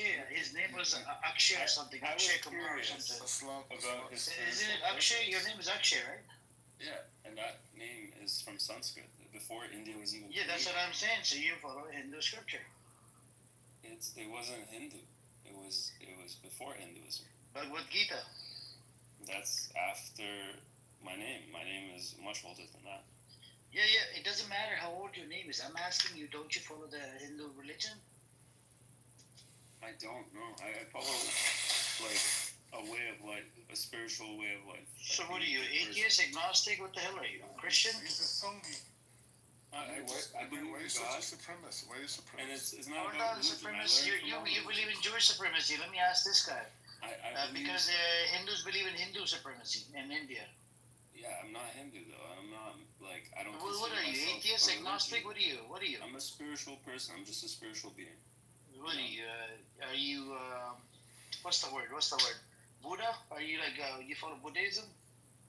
Yeah, I'd say I follow more Buddhism, Jesus, Islam. I practice what I can. Freaking wishy-washy belief system, man. You're It's like not wishy-washy. You take the it's bits a wishy-washy. from all. Islam. If you follow Islam, you don't believe in idol worshipping. If you believe in Hinduism, you have to believe in idol worshipping. If you follow Black Rabbi, you gotta believe in red calf. What is it? The calf? What's the deal, Black Rabbi? Let me tell you something I've learned in the Middle East. Okay, all these Muslim countries that proclaim. And you gotta do blasphemy like Black Rabbi does it. You know he's not a Jew. Let me finish, bro. Okay, all these countries that flag the banner of Islam are usually just supporting a family that is in power, and they use Islam to banner behind the cause to keep that family in power. Pakistan was the only country created for Islam, just like India was the only country made for Hindus, and Israel was the only country made for Jews. India, hold on. India wasn't made for Hinduism, by the way. India was, you have diversity there. You got different people from different backgrounds. Yeah. It wasn't made for Hinduism. I don't know where you got this from. I mean, if you look at why it was created by the British, the way it was for Hindus and Muslims to live peacefully. If it was for everybody, if you're talking about a country being created, for Islam, I'm not talking about country. I'm asking you, fuck Pakistan. I'm asking you, that what religion do you come from? What about your parents? Hinduism? You know, they're also like me. They're spiritual. We were raised in Kuwait. There's Muslims and Why don't you just follow Islam all the way instead of like cherry pick shit? We're different, bro. We're Persian. I think You- hi, you're okay, not how are Persian. you? Hey, Parsa. So How you doing? you've got more hi, you've got more omnist beliefs. So omnist people kind of just they believe that there's like a certain level of truth to all different religions, and there's a lot of omnists. I agree. I believe that's like the best way to. Marissa, this guy came in on day one, he made a claim he's a Muslim, right? So I asked him a question, how many rakats in wudu? Do you know what he said? He said 2. I don't think I said 2. I think I said like 5. Yeah, or 4. you did 2 or 4 or something, and that's where you lost me. That's where you lost me. I know more about Yeah, Islam. but I think it was so 5. he though. aligns more with like the. Hey, spiritual Rabbi, thing just than shut your fucking mouth, man. Why you got Black Rabbi, what is your spiritual purpose? Like in life? just I look at the world through the lenses of the soul. So for me, like everything is connected on a soul level, and the body kind of like gives us kind of like this limited perception of reality that we need to kind of like fight through. And so we have spiritual practices that help us do that. So you feel connected to the universe? Yes. Yeah. And that's my belief too. I believe that we're all connected, and we're connected to the creator and the creator of the universe. Or the universe itself, I don't know. But it's something. Who's your creator, AJ? Who's your creator? I don't know, one day I'll meet them. Black Rabbi, who's your creator? The same God of Abraham, Isaac, and Jacob. Who was that? Who was that? We don't have a name to it. It's beyond. Can you give me how do you refer to it? It's like breathing. It's Yahweh. Yahweh. It's like breathing it. But like what is it? No, hold on. He's a rabbi. He can tell us. How do you refer to God? They don't say Hang the on, word. AK, you're not a Jew. Respectfully, I'm asking a Don't Jewish say person. the word. I'm asking a Jewish person, man. Calm down, man. He's qualified. That's what he claims. He's a fucking fraud rabbi. Go on, tell us. So we don't have a way to describe God in totality, right? Because it's beyond any type of comprehension. But we do describe God through different attributes, right? So like meaning. No, I'm saying, what do you call it? Like when you pray, what name do you That's use? what I'm saying. We have different names to express that. So do you how many names do you have of the God? Huh? How many names do you have of your God? How many names? We have a system of like 90. Do you call it Yashem or Yahweh? What do you call it by? Different names are expressing different attributes. Okay, how do you know that's a God? It came from Prophet Moses, peace and blessings upon him, correct? I mean, we know about God. No, I'm asking you, how did you get the word of God? It was through Prophet Moses, peace and blessings upon him, correct? Just say yes or no. Did it come through Prophet Moses, peace and blessings upon him? Such a fucking mental retard. Not only. I'm asking you, yes, he was the main prophet. Okay, is that a yes or no? What is it? Prophet Moses, peace and say it out loud. I'm saying there's many prophets God sent. I understand, but I'm asking you, what was the main prophet? Was the Prophet Moses, peace and blessings upon him, that brought you the word of God, correct? I'm saying all the prophets brought the word of God. I understand. I'm not denying that fact. I'm asking you, the main prophet in your religion, isn't it Prophet Moses, peace and blessings upon him? The main prophet, I don't know about that. Yeah, the one that brought you the word of God. I mean, Moses brought the Torah. Okay, that's what I was referring to. So if a prophet, Moses, peace and blessing upon him, brought you a book of Torah, right? And then you're going around and saying a whole bunch of blasphemous shit. You want to shoot the prophet Moses, peace and blessing, you want to kill him. Isn't that you don't find that disgusting and disturbing? Hey, what? Yeah, I'll put the video in the chat. He said it in my room.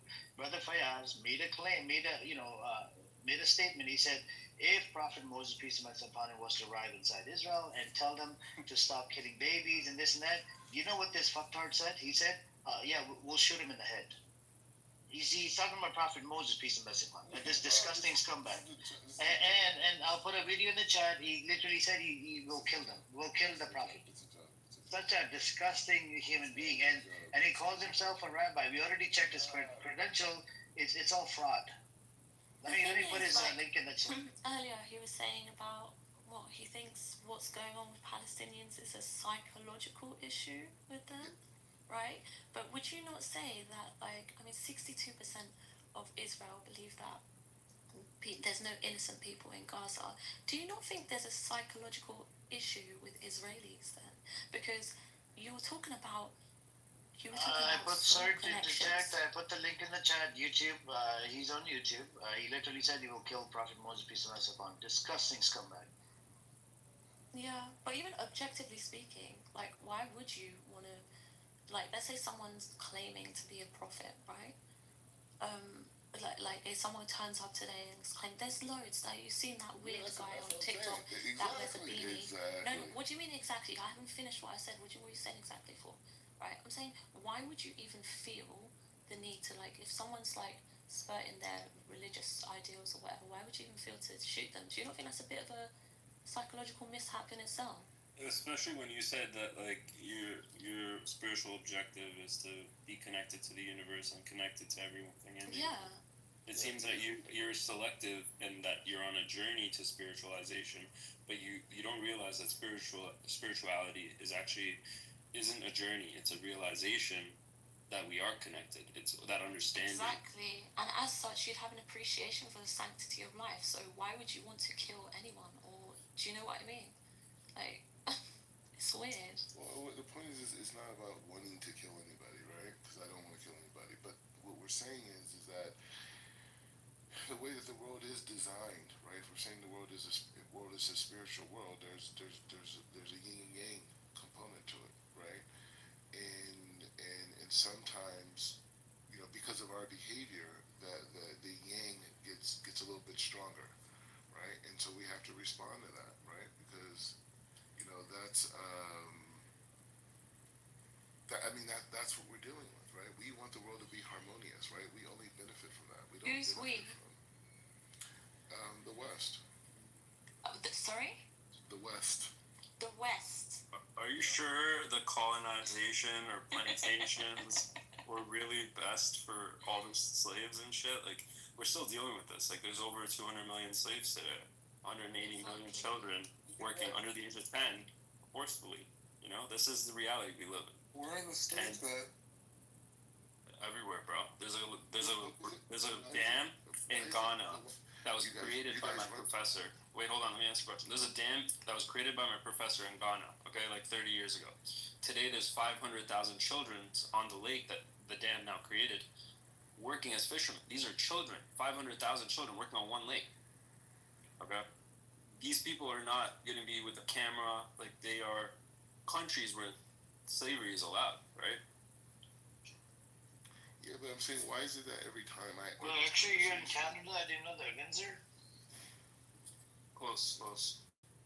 No, But why is it every time I get into these conversations about... We have a Canadian person in the stage right now. Wow. Yo, what's up, AKA? Akshay is like the name of one of the actors in Bollywood. It's called Akshay Kumar. Is that what your name? This is how you got inspired? That's my genuine name. It means eternal son of God. AKA, how do you like? You're son of God. Okay. Eternal son of God. How do you like living in Canada, eh? I mean, it's just a place to live. Okay, Canada is good, man. It's a beautiful country, but Black Rabbi don't move to Canada, don't occupy Canada. And you're occupying Jerusalem. You can come to Canada. Hey, so AK, would you ever go back to India, eh? I've never lived in India, brother. I was born in Kuwait, and I would go back. Oh, okay, brother. I just was curious. Do you speak Arabic, AK? Not really. Just like what I learned up until 6 So you were born there, and you moved out of Kuwait, 1 year old, 2 years old? Six. Yeah. So Black Rabbi, you should learn from AK. He moved out of Kuwait, right? He went to Canada, you should come back to your homeland, which is Los Angeles. All right. Wait, does he live in Israel? Bro, this guy is a fucking grifter. He was a Muslim at one point, and then he was a Christian, and then he became a Jew, and So now he's he's just freaking. lying. Yeah, he's living over there on a stolen land in Jerusalem. I don't know, man. This guy is a deviant. And then he just laughs at me in my rooms.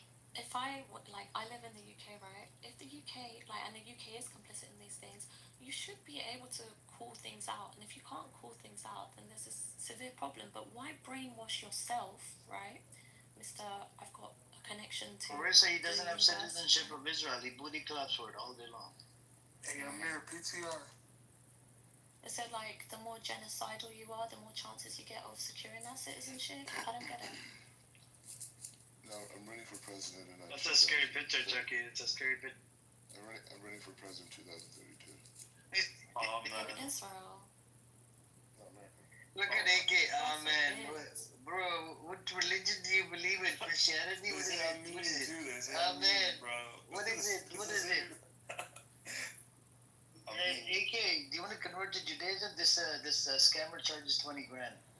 Jeez, that sounds really. You want to move to Israel? You want to move to the Holy Land? I don't think I'm allowed to, brother. You can, but then you're gonna have to get circumcised. Are you circumcised? Bro, I was born in Kuwait. It doesn't matter. Were you circumcised? They're all circumcised. I mean, from the background you come from, Akshay Kumar, they don't circumcise over there in India, bro. Bro, like I said, I've never. You're more Indian than me, respectfully. It don't matter. I'm not Indian, that's the thing. But I'm asking you, because I know a lot about India and a whole bunch of even Saudi Arabia, because I lived in Saudi for 10 years. So the Kuwait, right? You don't get a citizenship, and I know they didn't give you citizenship. It's just tough to get citizenship out of the GCC countries. Actually, they won't give citizenship to anyone that doesn't align with their. My dad spent about 40 years in Saudi Arabia, didn't get a citizenship. My question to you is: in India, right? People that come from a Hindu background, they don't circumcise you, right? So, but to convert to Judaism, like Black Rabbi charges 20 grand because he's a con artist. He's a scammer. He just lies. Yeah, he charges 20 or 25 grand. No, he doesn't. So if you were to convert, he's gonna have to chop off the skin of your penis, brother. But he did. It's not even there to chop off. He doesn't even care about it. Bro, he said, like Rabbi said, they checked his thing even though he was chopped off. They had to check it. They had to pull down his pants and check him to see if they did a good job. Yeah, they have to. But you said this guy just lies. Ceremony. He doesn't even care. He just recklessly lies. Do you care about the kids of Gaza? Are you still holding that opinion that they're terrorists? Yeah, but that doesn't mean they can't change. No, hold on. As soon as you change your position, I'm gonna stop lying on you. Yeah, they're connected to the universe, Black. They can't be terrorists if they're also connected to the universe and all the other connected things. First of all, being a terrorist is a form of deviant behavior. Okay. No, it's not. That behavior. It's a defiant. No, it's not. Here, guys, check out the video in the chat. He said even the animals are terrorists in Gaza. He said even the animals are terrorists. All right, the dogs and cats, leave them out of this. Even the kids and the women and the men, just leave everyone alone. They're complicit. They're all human. They're all connected to the universe. 90% of the homes in Gaza were housing military, weaponry. 90%. Okay, but everyone needs weapons to protect themselves from each other as well, because they're going through this crazy shit, and so they have guns. It's not from each other, bro. Hey, bro, AK. It's not from each other. It's from the occupier. Who's the occupier? The disgusting Zionist entity, the one that he lives in. He believes in this idiot. We know that people use chaos, right? They use chaos to take over. But I'm saying they're military combatants. They're not. No, the little one-year-old kid is a combatant. They're not trained in a one-year-old kid is a combatant, right, idiot? What I'm saying is, a scammer. I know you mean well. Grifter. Grifter. In Gaza, people. You need a grifter. Black They don't have sergeants. They don't have a navy. They don't have an air force. Like it's not a military training. So it's not military. It's not military training. They're not military. How? They don't have a navy. They don't have an air force. They can't electricity. I can't make electricity, bro. You can't make electricity. It's a different type of warfare. Yeah. You know what? We've never facing cavemen. We've never seen the militarization of a society.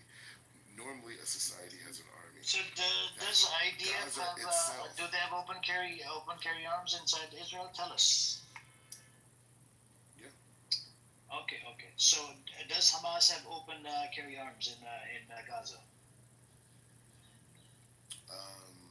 No. Okay. So which one has which one has a problem? The gun problem? Hamas. No. You just said it. IDF has open carry laws that the Israelis literally they're taking weapons to the universities. Can you guys believe it? You're studying next to your fellow friend, and he's got a weapon. He brought it to school. And if you piss him off, he'll pull out his weapon and shoot you in the head. The teachers carry the weapon. Everybody carries in the. No, it's true. It's a fact. You're just making up lies. No. Like, I have the data. We've seen photos of this. If you serve in the military, it's an open carry law for the Israelis and majority. And it's not if you serve in the military; it's when you serve in the military. This is like talking about militarization. You have to. You have to exactly. It's not when. It's exactly when. It's not when, bro. It's 18 and up. And if you're Jew, it's easy to get a weapon. If you're an Arab inside Israel, it's impossible. Okay, well, Palestinians have the absolute duty, as well as the right to defend themselves against the terrorists of the IDF and Israel as an entity. No, I don't care. I'm sorry. Guess what? Psychological. You can't have it one way and not the other. That's a psychological problem. We are 2 years in. It leads to Enough of the death. bullshit. I'm actually done Either way, it's entertaining black. It's leading to death. They should be defending themselves. It's better to die fighting for freedom, black, than it is to 100%. bend the knee. I'm not even And scared. you're still getting killed. You're still going to get killed, black. Like, regardless, the Palestinians are still getting eradicated. It's becoming illegal to say the word Palestinian. You cannot say it in workplaces. Exactly, black. That is called. Where is, like, just talk about this. Okay, where's freedom of speech? Why are you calling him black? Press? His name is Scammer. Hey, Griff. I mean, out of respect, He's a I don't know his fucking name. grifter, bro. He's a grifter. Call him a grifter. I would rather you put your name because I would prefer not to call you black, personally. Just because it's like weird. Why are you a color? It's Mordecai. Mordecai. Okay, Mordecai. Like, it's His real name is Sharif Hassan. If spirituality is a realization, I think you're really far from it. Like, you are on this journey to finding spirituality. It's not a journey, my friend.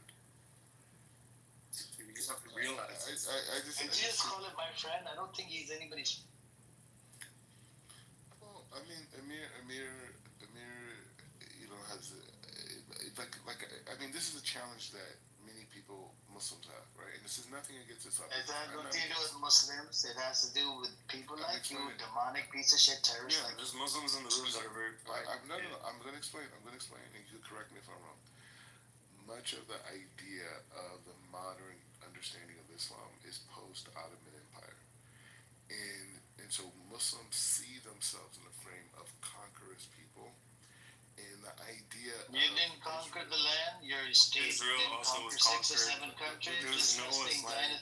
They do Noah's it by land was force. conquered. Noah's The Muslims, they actually allowed you to live. Everyone conquered. Hold on. They allowed the natives to live on the land. Get your facts straight. But what do? You don't allow the natives to stay in your land. Let me just make the point. And so the point is. You're just an idiot. You're making stupid fucking points. Okay, so. What about Noah's children, black? Didn't the Jews conquer them? I swear they did. We're not about conquering anymore. We're about equality. Okay, same with the Muslims. It's no more. So everyone is equal now. The Muslims are equal to the Christians, and Christians are equal to the Jews. We're all equal in the region. That's what's being created now. There's no more Islamic dominance. We'll never see it again in human history. Okay, it's over. So now it's about equality. So you guys, So this is a record, according to Jewish rabbis and scholars. Thanks to the Caliphate, they brought the Jews back into Jerusalem. Otherwise, his religion would not even exist. I have a testimony from a rabbi. I'll put it in the chat. I want you guys to watch it. This rabbi, he wants the Caliphate system to come back, and he said, under Caliphate system, everybody coexists with each other. There was no babies dying, nobody dying, and he wants the Caliphate system to come back. But this fucktard right here, and we see what happened. right? As soon as you become in power, what do? You start spreading corruption on the land again. Do you know, according to your Torah, what did you do? Tell us, tell the room, what have you done? You've spreaded corruption on the land, you killed multiple prophets, you broke the covenant. What else did you do, Black Rabbi? Tell us.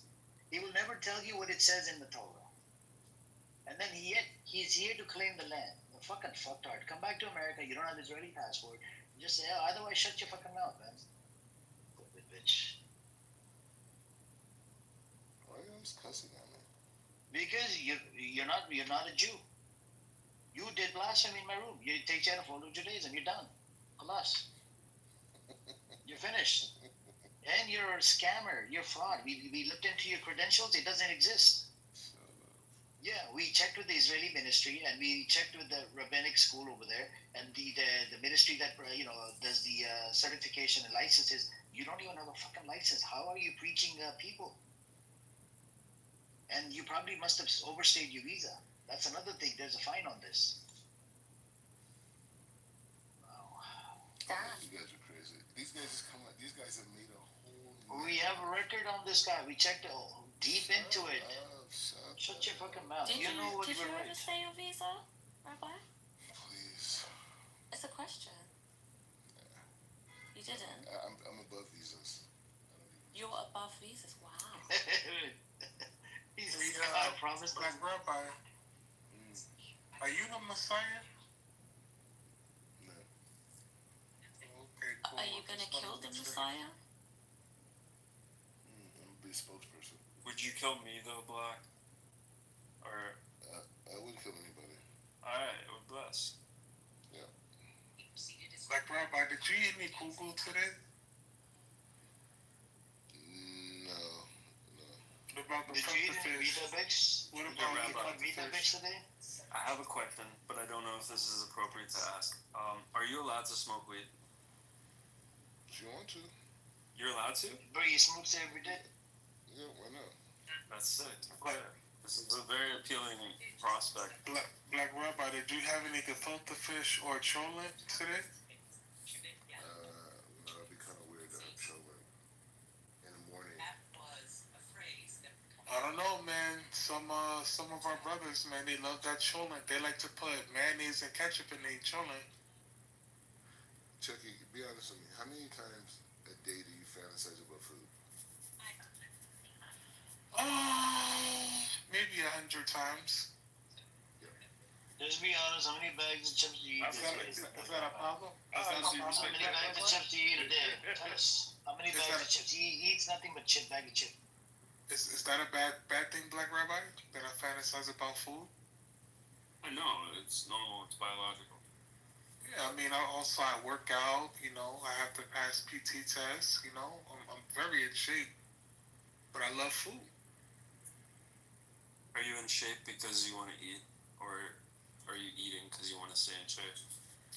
I'm in shape because I have to be in shape. He's looking for future potential significant other. AK, you should look me up and look at my YouTube. AK, do you know any sister or any girl in your mind that Chucky is looking for somebody to get married to? You know anybody, Black Rabbi? Oh, wait, I forgot. You don't even have one. The one you had one and she left you. I forgot about that. Yeah, so the whole point you asking about Chucky was just a segue back into attacking me. No. The reason I was asking, I thought maybe you knew somebody, but I just figured. I just remembered. You just. Anyways, In fact, I'm thinking about making some cauliflower wings right now. This guy. Why would you make that noise? That sounds good, man. I got some sauce I can put on it, man. You're too into it, man. It's too much. Yeah, I love it, man. Cauliflower wings, with some sweet potato fries. You receive too much pleasure out of it. You shouldn't receive that much pleasure out of food. Yeah, I love it, man. And then for Shabbos, I'm gonna make oxtail with some rice and peas. Aw, enjoy. Yeah, thank you, sister. Anyways, the Don't point let is, anyone make you feel bad about enjoying things.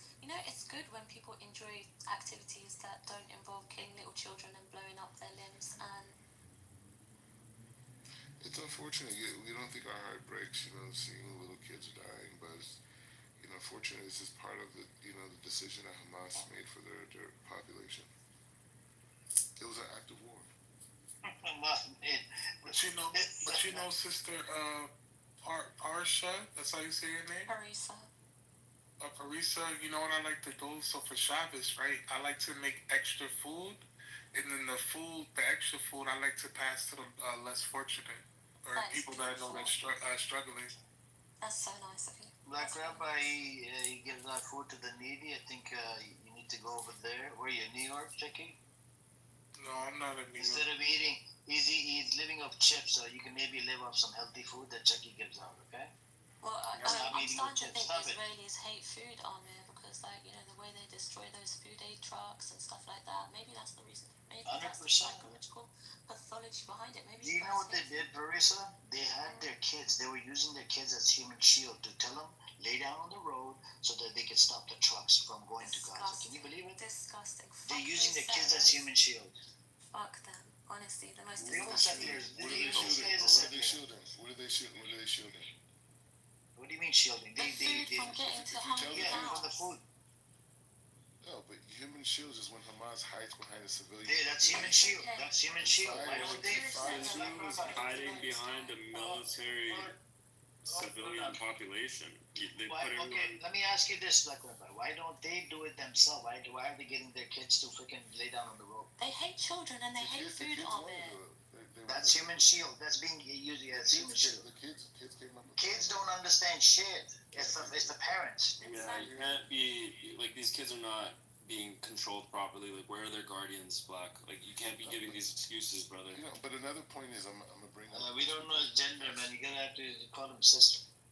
Yeah. Another point I'm bringing up is also. Because last time I checked, he's in dating with Black Ariel. There's another guy from Israel. Yeah, they're both into it. Didn't they get in a fight? Yeah, they did, but they're back into it, man. They're back like they like each other. Didn't he get they like each other? Okay, that's good. Bro, it's a love and hate relationship between the two. No, the other guy was a little cuckoo. Like, he was a little too. But you don't think this guy's cuckoo? Maybe cuckoo, but lost but finding his way. The Black Rabbi. Yeah, what's up, man? Who's your rabbi?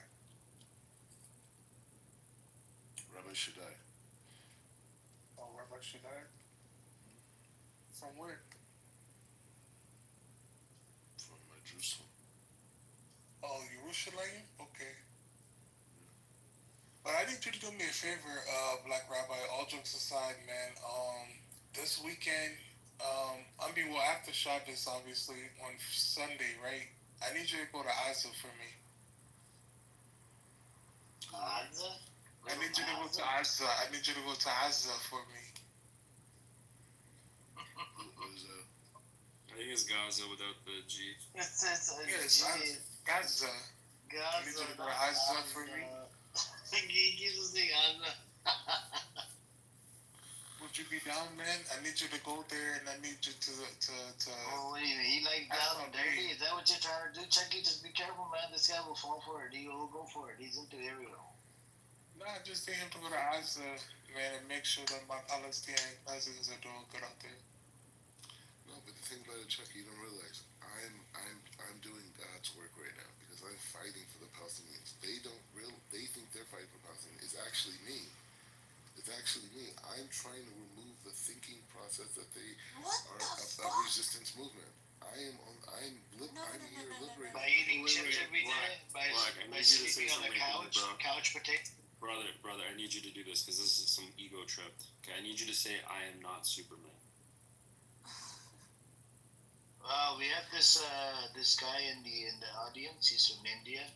I think we need to bring him up. Come on up. Wait, Black, we have you have this to guy. do this. Free yourself. He loves Saudi Arabia, Black Rabbi. I don't know what the deal is. He believes in terrorism. Bro, I think he supports Hamas as well. He supports Hamas, Hala Wala, whatever your fucking name is. He said, Mary John, which means my life. And he said, how you doing? After that. He's like, my love, how you doing? Come up. I know you can't. can't say anything bad about Saudi Arabia, otherwise they'll put your ass in the jail. Bro, you have to. Bro, it's a love and hate relationship between the two. You know, Saudi Arabia is If he says something Anyways. bad about Saudi Arabia, they're gonna Khashoggi him. Yeah, they're gonna Khashoggi him. You know what happened to Khashoggi, right? They're gonna trigger the shit out. They're chopping into, God forbid, they'll chop into tiny pieces. Yeah, just don't say anything against the MBS Hala. Anyways, we have Verena here. Welcome, Verena. How you Hello, doing today? sir. All right. Thank you for asking. How are you? I'm doing okay. How you been? Are you good? I guess. I don't really know what's happening here because I can see the Israeli flag over there, but then also everyone here is like, not everyone, but most people are like pro-Palestine. So I'm really confused right now. You're in the neutral space. We debate here with the Zionists and non-Zionists. Are you Zionist? I'm not. Good for you. You're on the right side of history, sister. You're on the right side of history. We give a lot of aid. You're part of the family. Welcome to the family. I'm a very controversial. That's fine. That's fine. Talk your shit to Black Rabbi. Curse him out. I don't care. Curse him out. He's a fucking bitch. Curse him out. I didn't mean it like that. Nobody believes in everybody in Gaza is a terrorist. Marina, he believes everyone is a terrorist. Okay, because they are doing what exactly? Just curse him out. Curse him out. I want to see you curse him out. Curse him out. Curse him out. No. I wouldn't do that. I would never do that. I want to have a conversation with him. Okay, good. But you want to watch some videos first? Because this guy was tied up in chains, and then he had a man whoop. No. That's actually, you know what? That makes him have the upper hand. That makes him think that he's superior to us because we're insulting him. We can't do that, Amir. Like that's just very childish and immature. Mr. Black, I guess. Can I have your name? If that's okay. My name is Verena. Mordecai. Mordecai. Mordecai. Yeah. From the Bible, right? Yeah, like Mordecai and Esther. Yeah. All right. Cool.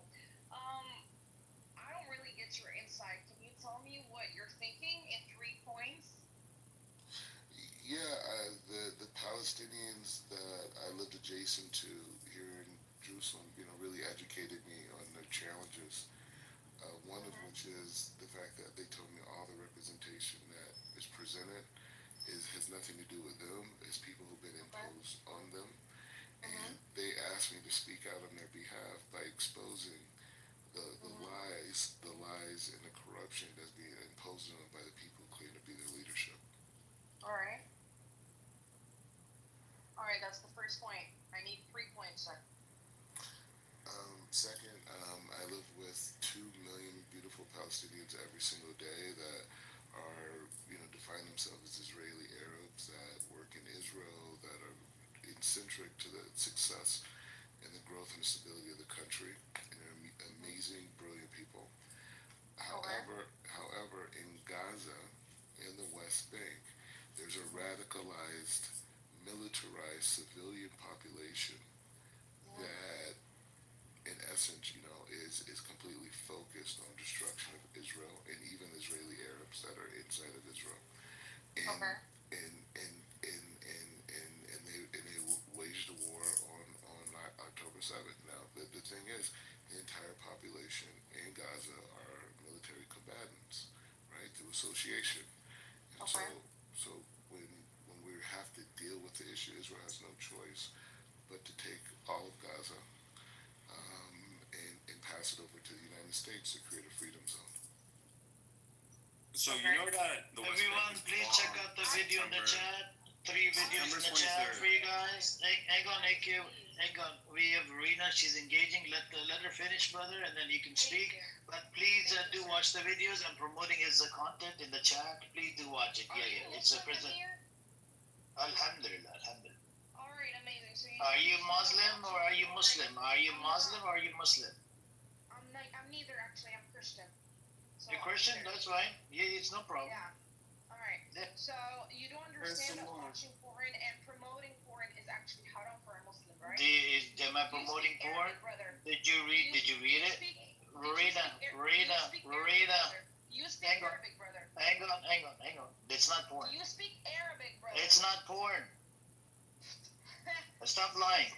Yeah, stop doing that. A worse conversation that it's not porn. You gotta stop trolling. I know you came with the intention of trolling. I know. I'm actually I can tell a troll from miles away. I can tell a troll from miles away. You're a troll.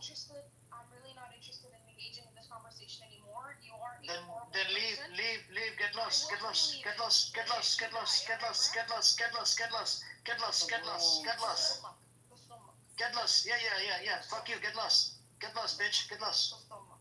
Fucking bitch. Your mother is the bitch. Oh my god, Your mom's guys. the bitch. Fucking cunt. Please, Get lost. Gran puta. This is the problem with the. This is the problem with the fucking cunt. Get lost. Fucking bitch. You don't come up here and call me, motherfucker and this and that. Get lost. Anyways, going back to you, AK, you got the mic. Go on. Yeah, I was just gonna say, bro, Black, I think you got some things twisted. On September 23rd, the West Bank was bombed, aerial bombed multiple times, for many days actually. I don't think October 7th was the start of the war. You got this twisted, mister. Like I said, I mean, we could go back and forth. Don't just say it's the start of the war if you know it's not, though. Like, that's actually, like, propaganda. That's like your brain. For us, it's the start of the war. Okay, but for them, it's been 50 plus years. How do you start the war when you want to, but, like, you don't recognize that I wouldn't have been able to make electricity there for my whole life, pretty much. I have known how to make electricity for majority of my life. Okay, but me making electricity there is hella illegal. Like, I can't transmit electricity. I would go to jail for terrorism, and I would just try to bring, bro, it's their problem. Okay, anyone there capable of doing it they can't. Okay, and like I say, it's like me, but it's not about me. And you're not saving anyone. I need you to say, I'm not Superman. Can you just say I'm not Superman first? Because you have this ego thing. Don't tell me what to say. Bro, but you're not Superman, and you just said you're trying to save these people, but you're not saving them. You're not in a position to tell me anything. Bro, I'm not the one trying to tell you that. I'm trying to tell you to recognize your own ego, bro. The only thing you've created is your ego. You've not created anything in life, brother. Okay? Like, get this through your head. The only thing you've created is an ego. Your fucking name, Rabbi? Bro, what are you teaching? I'm the one teaching you. Ooh. Teach me something. Ooh. Y'all hear that? I'm telling you what reality is. The reality, I told you the reality. Now you're going to tell me the reality. Okay, let's hear it, brother. Give it to me. I'm teaching you, Rabbi. The reality is that the duplication of what we see in America in terms of the American people is what's going to bring the total correction of humanity. Brother, I will give you the correction to humanity, and it's the plague. Is that good enough? Yeah, that's cool. Okay, mutual destruction. As the wills of the American Okay, people. so if I come here with the truth, and you feed me the plague, am I not propagating that plague further? By allowing this? I am going to give you the cure, okay? I'm not going to sell you an illusion. I'm not here to sell you another illusion like your rabbis or your masters or whatever. I don't know. I don't care, okay? I am not here to sell you an illusion.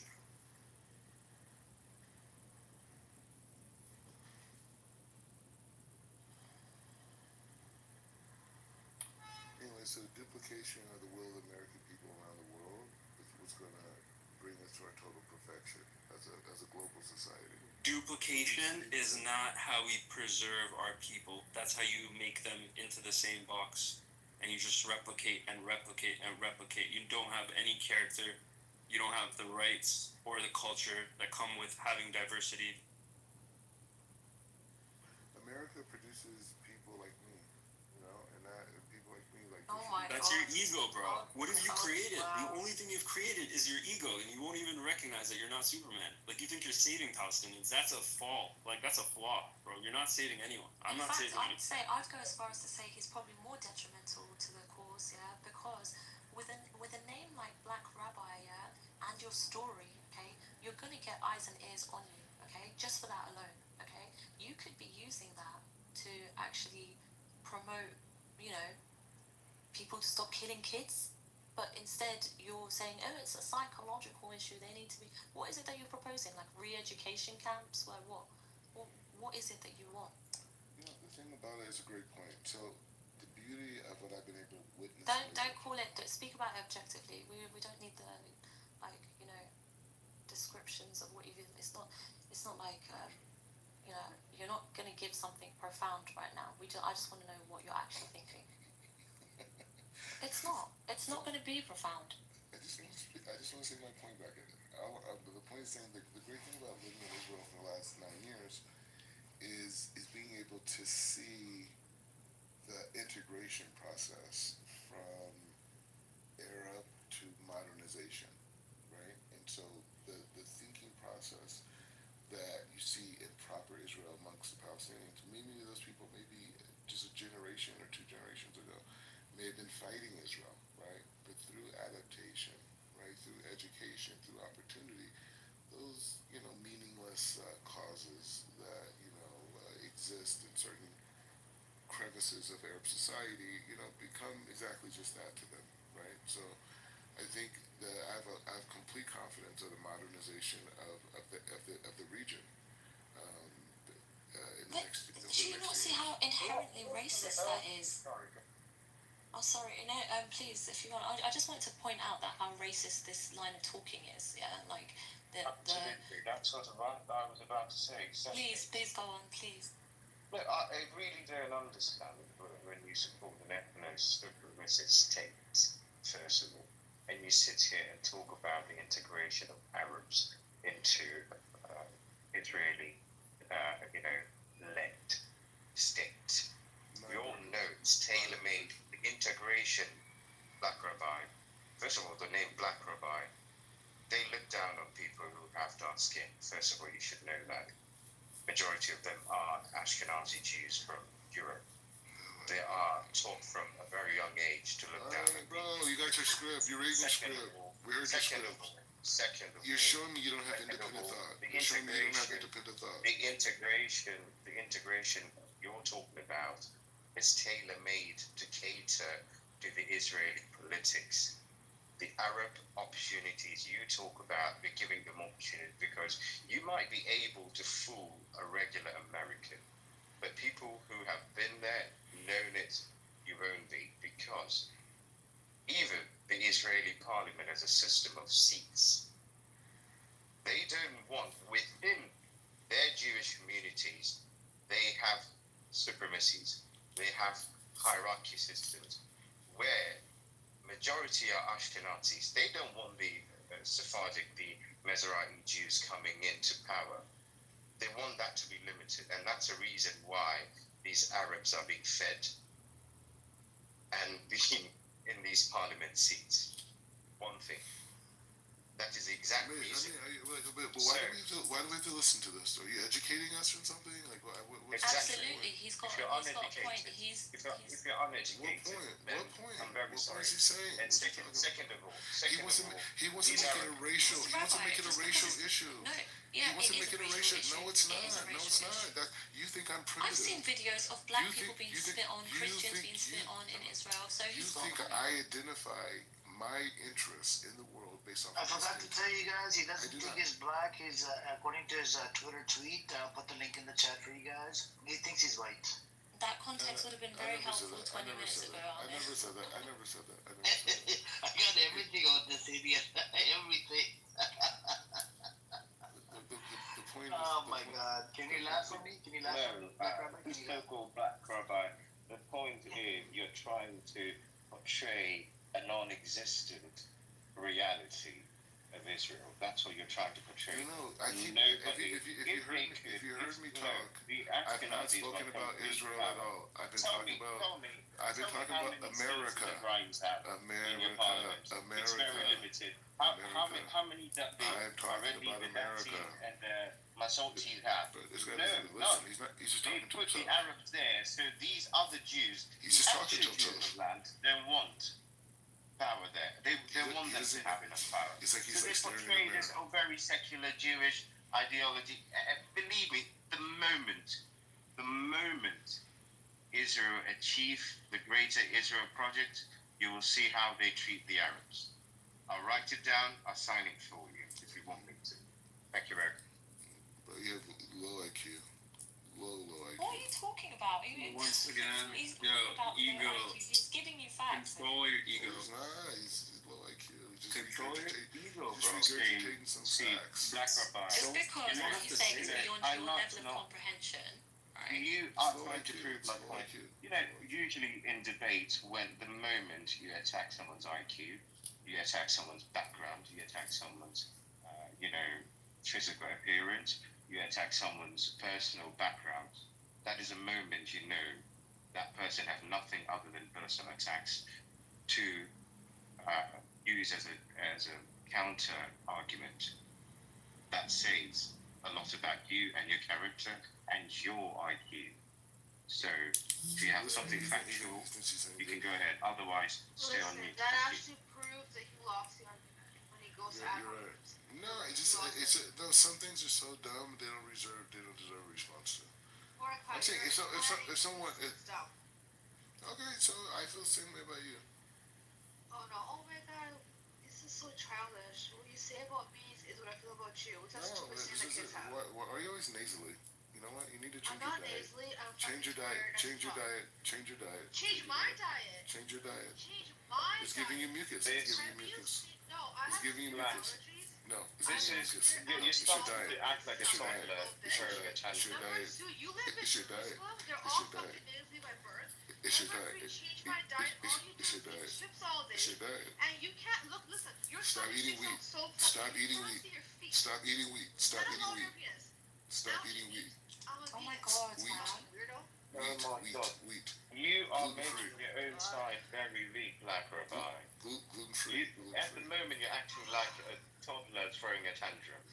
God forbid someone has some severe allergies over here. No. It's your diet. It's your diet. Absolutely. When your views are challenged, you have nothing but personal attack. She just started attacking me.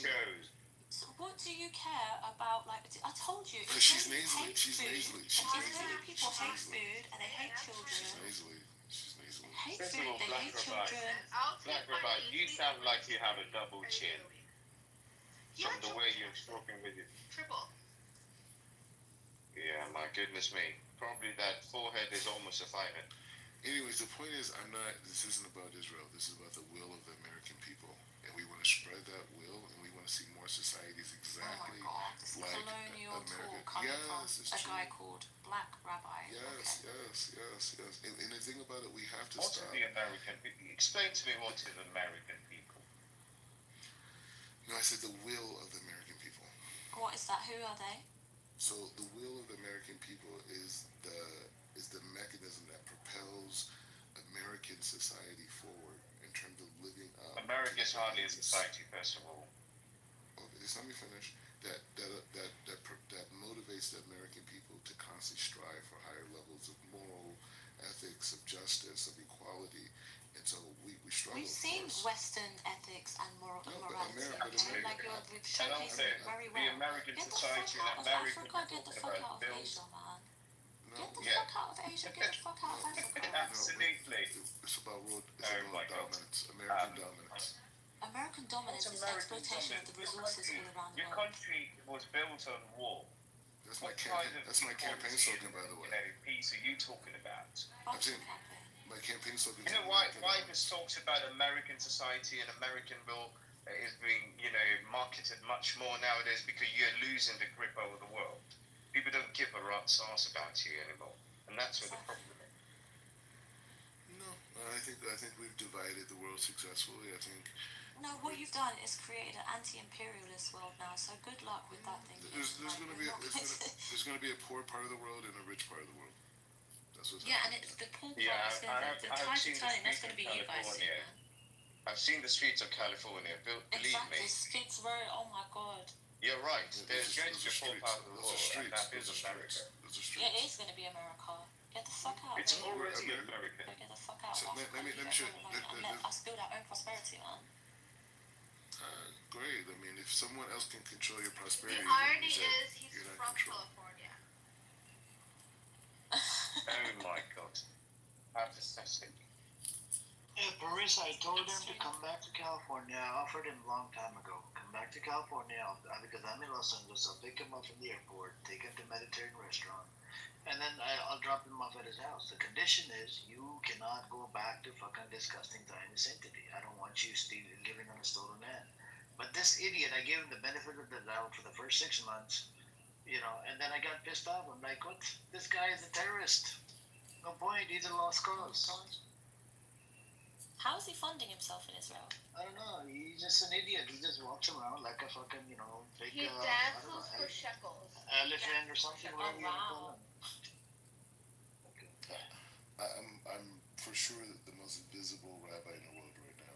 Visible? Oh my god. You Yeah, take like Isn't that three Rabbi people. Shmuly? If, So if, basically, if, your I, rival is if Rabbi I knew Shmuly. what you're talking about, I believe you. Right now, You're probably visible because of your size. I'm very sure of that. I'm saying just in terms of the media circuit, I am right now for sure. I'm expanding. I've never heard of you. It's the first time I've seen So, you. no, yeah, I know. You do now though. You'll never. I'm going to forget this conversation. Absolutely. Just so you don't have one more person that knows you. The moment I sit by next to you, You're gonna brag one day. You're gonna brag one day about your height. You're gonna brag one day about talking to me. I will never do that. I guarantee you, I promise you, I will never do that. I would deny your existence just like you guys deny the Palestinians' existence. Soon they're gonna deny it. Erasure. Soon they're gonna deny it. They're gonna say. I remember you when you say, from the river to the sea, Palestine will be free. You do that and I'll remember you. No. Well, the key thing now is for the Palestinian to free itself from this cloak of resistance movement and this false narrative that they were given. They have to be able to completely be separate from that psychologically. Look at the world we live in. We demonize standing up for yourself. We demonize, like, not allowing yourself to be oppressed. Absolutely. Reprogram. The Palestinians are not in any shackles, Black Rabbi. The only shackles they have is put on by the Israelis who came to the land and made it theirs where it was non-existent to restore the state of Israel. All right. Either way, like I said, I mean, I'm defending the Palestinian people in a way that you guys don't understand. It's Well, you're not. By saying they got psychological issues. They do, but I'm here to help. But I'm here to help. What the fuck? What kind of psycho? Oh my God. Yeah, you've missed Nobody a lot. needs psychiatric evaluation than you do. The Palestinian identity was created in 1967. The resistance movement was created in 1967 by the KGB. Yes. Golda Meir, your prime minister was a the resistance movement. I'm saying the resistance your movement. idea, led by Yasser Arafat. Yasser Arafat. They created it. No, the idea of Palestine wasn't created. And they entrapped all these people. They entrapped all these people inside of this narrative. You want to be religious on this matter? You can go back to millions of people have died and been displaced because of this idea. You can go back to Bible. It's a failed idea. It's time to let it Before go. 1916, even in 1800, free them from this Palestinian resistance. Second of all, your own leaders held the Palestinian passport. How can you have the brass neck to sit here and say Palestine was an idea created in 1960s when your own presidents and prime ministers, including Golda Meir, was a Palestinian citizen? She said it herself. How stupid of you. But They literally have Palestinian passports from like back in the day. Exactly. Sorry, did I just waste my calories? He did, but I think he won because he left. He concedes. True.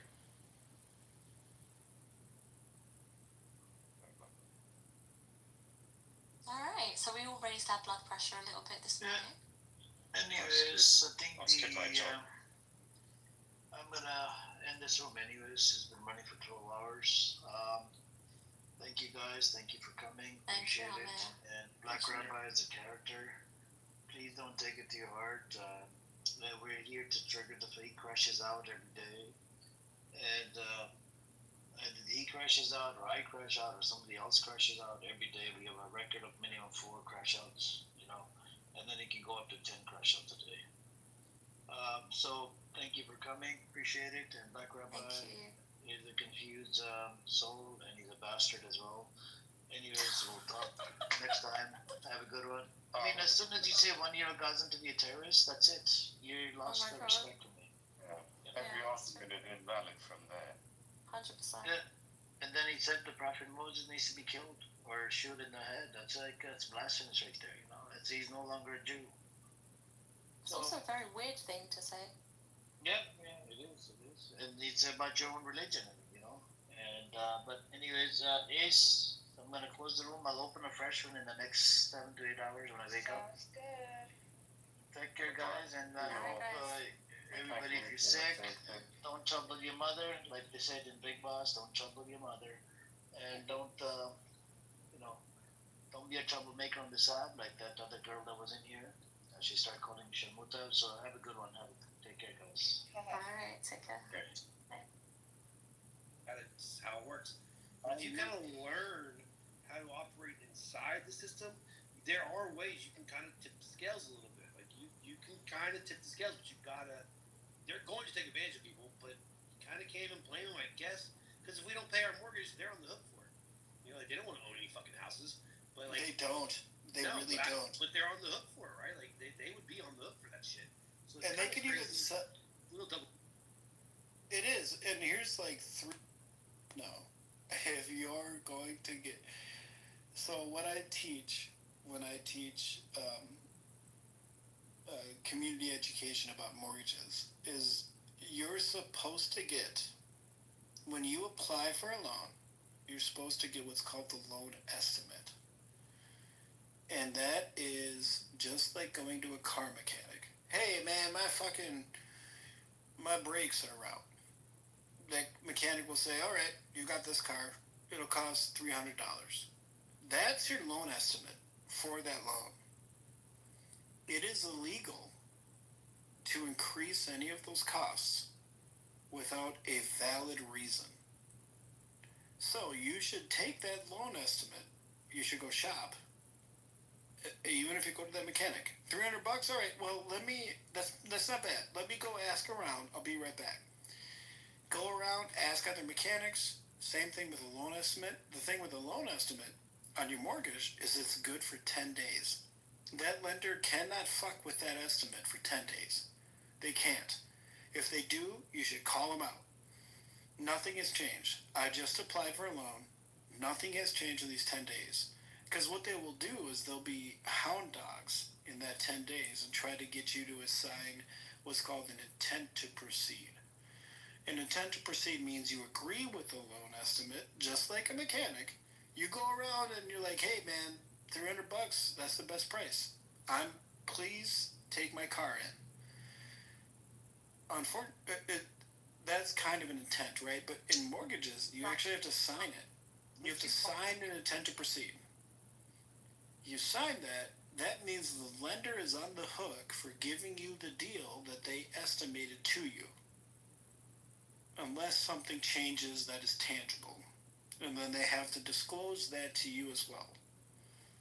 So keep in mind, I think everybody, mortgages are hard. Everybody who does a mortgage is like, we're just hanging on. We're just on for the ride.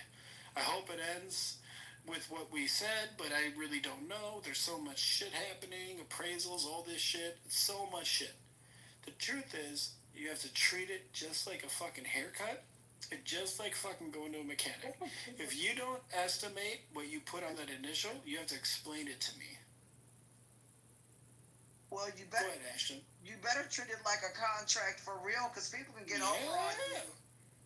We teach people, treat it like something that your life depends on. Literally in a mortgage, not to say your life depends on it, but it depends on things being done maybe right and that kind of stuff. And you can't mess around with mortgages and those kinds of things. Even during the housing issues and collapses, a lot of people were in these kind of swing mortgages and that kind of stuff, non-fixed rate mortgages and those kinds of things. So I just hope that the general public can be more informed. We try to get attorneys and other folks here at our church that are familiar with mortgages and those kinds of things. So, and working alongside the city and the housing folks and those things. So we try to work with the tenants union and other unions to help people understand their rights when it comes to owning a home and even staying in apartments. So we try to have wraparound services. But yes, you should get all estimates, whether that's a car, right, or a home. You should get both of those documents, kind of like a Kelly Blue Book. Even they got stuff about it. So you get those documents and put them together. So if there's damage to a home, you go down to records and ask for certain inspections and all these other things so you don't end up moving into a hot mess. So there are things that I require before I ever get a home, and a lot of that has to deal with the inspection and structural integrity and all that. So I don't just move into something because somebody says that it's good. I go down there and get certificates and other things related to the law when I look at wanting to get a home. If some of that stuff is not presented, I don't sign up for a home that says, well, we don't have to inspect it, but we'll give you a cheaper rate. Well, no, because then I'd probably be stuck with a foundation issue. So don't just what people say. So just go on and do your due diligence. That way you're not left with a heartbreak. Hope that's good advice. That's crazy. Hell yeah. Never listen to When you get that loan estimate from a lender, you should be like, I'm shopping, bitch. Because my lender, we're boutique.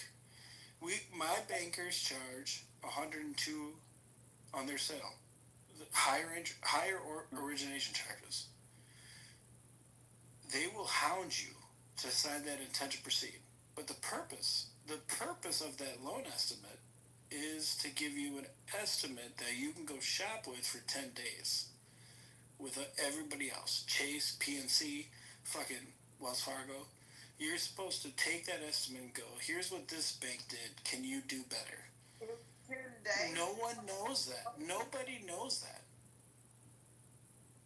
Wait, it went to, I thought it was, because that's interesting. I thought it was 30 days. They only give you 10 days. Whoa, well, that's after you actually apply, right? So 30 days is ECOA. Well, 30 days to give you a decision. That's a little different than the Truth in Lending Act. So if you go to this bank and you say, I'm applying with you, here's my information, my name, the estimated value of the property, my income, my social security number, and one other piece. I think it's can't remember. If you give them 6 pieces of information, you triggered the TRID application date. They have to give you a loan estimate within 3 days. That loan estimate has a 10-day shopping period. You're supposed to take that estimate.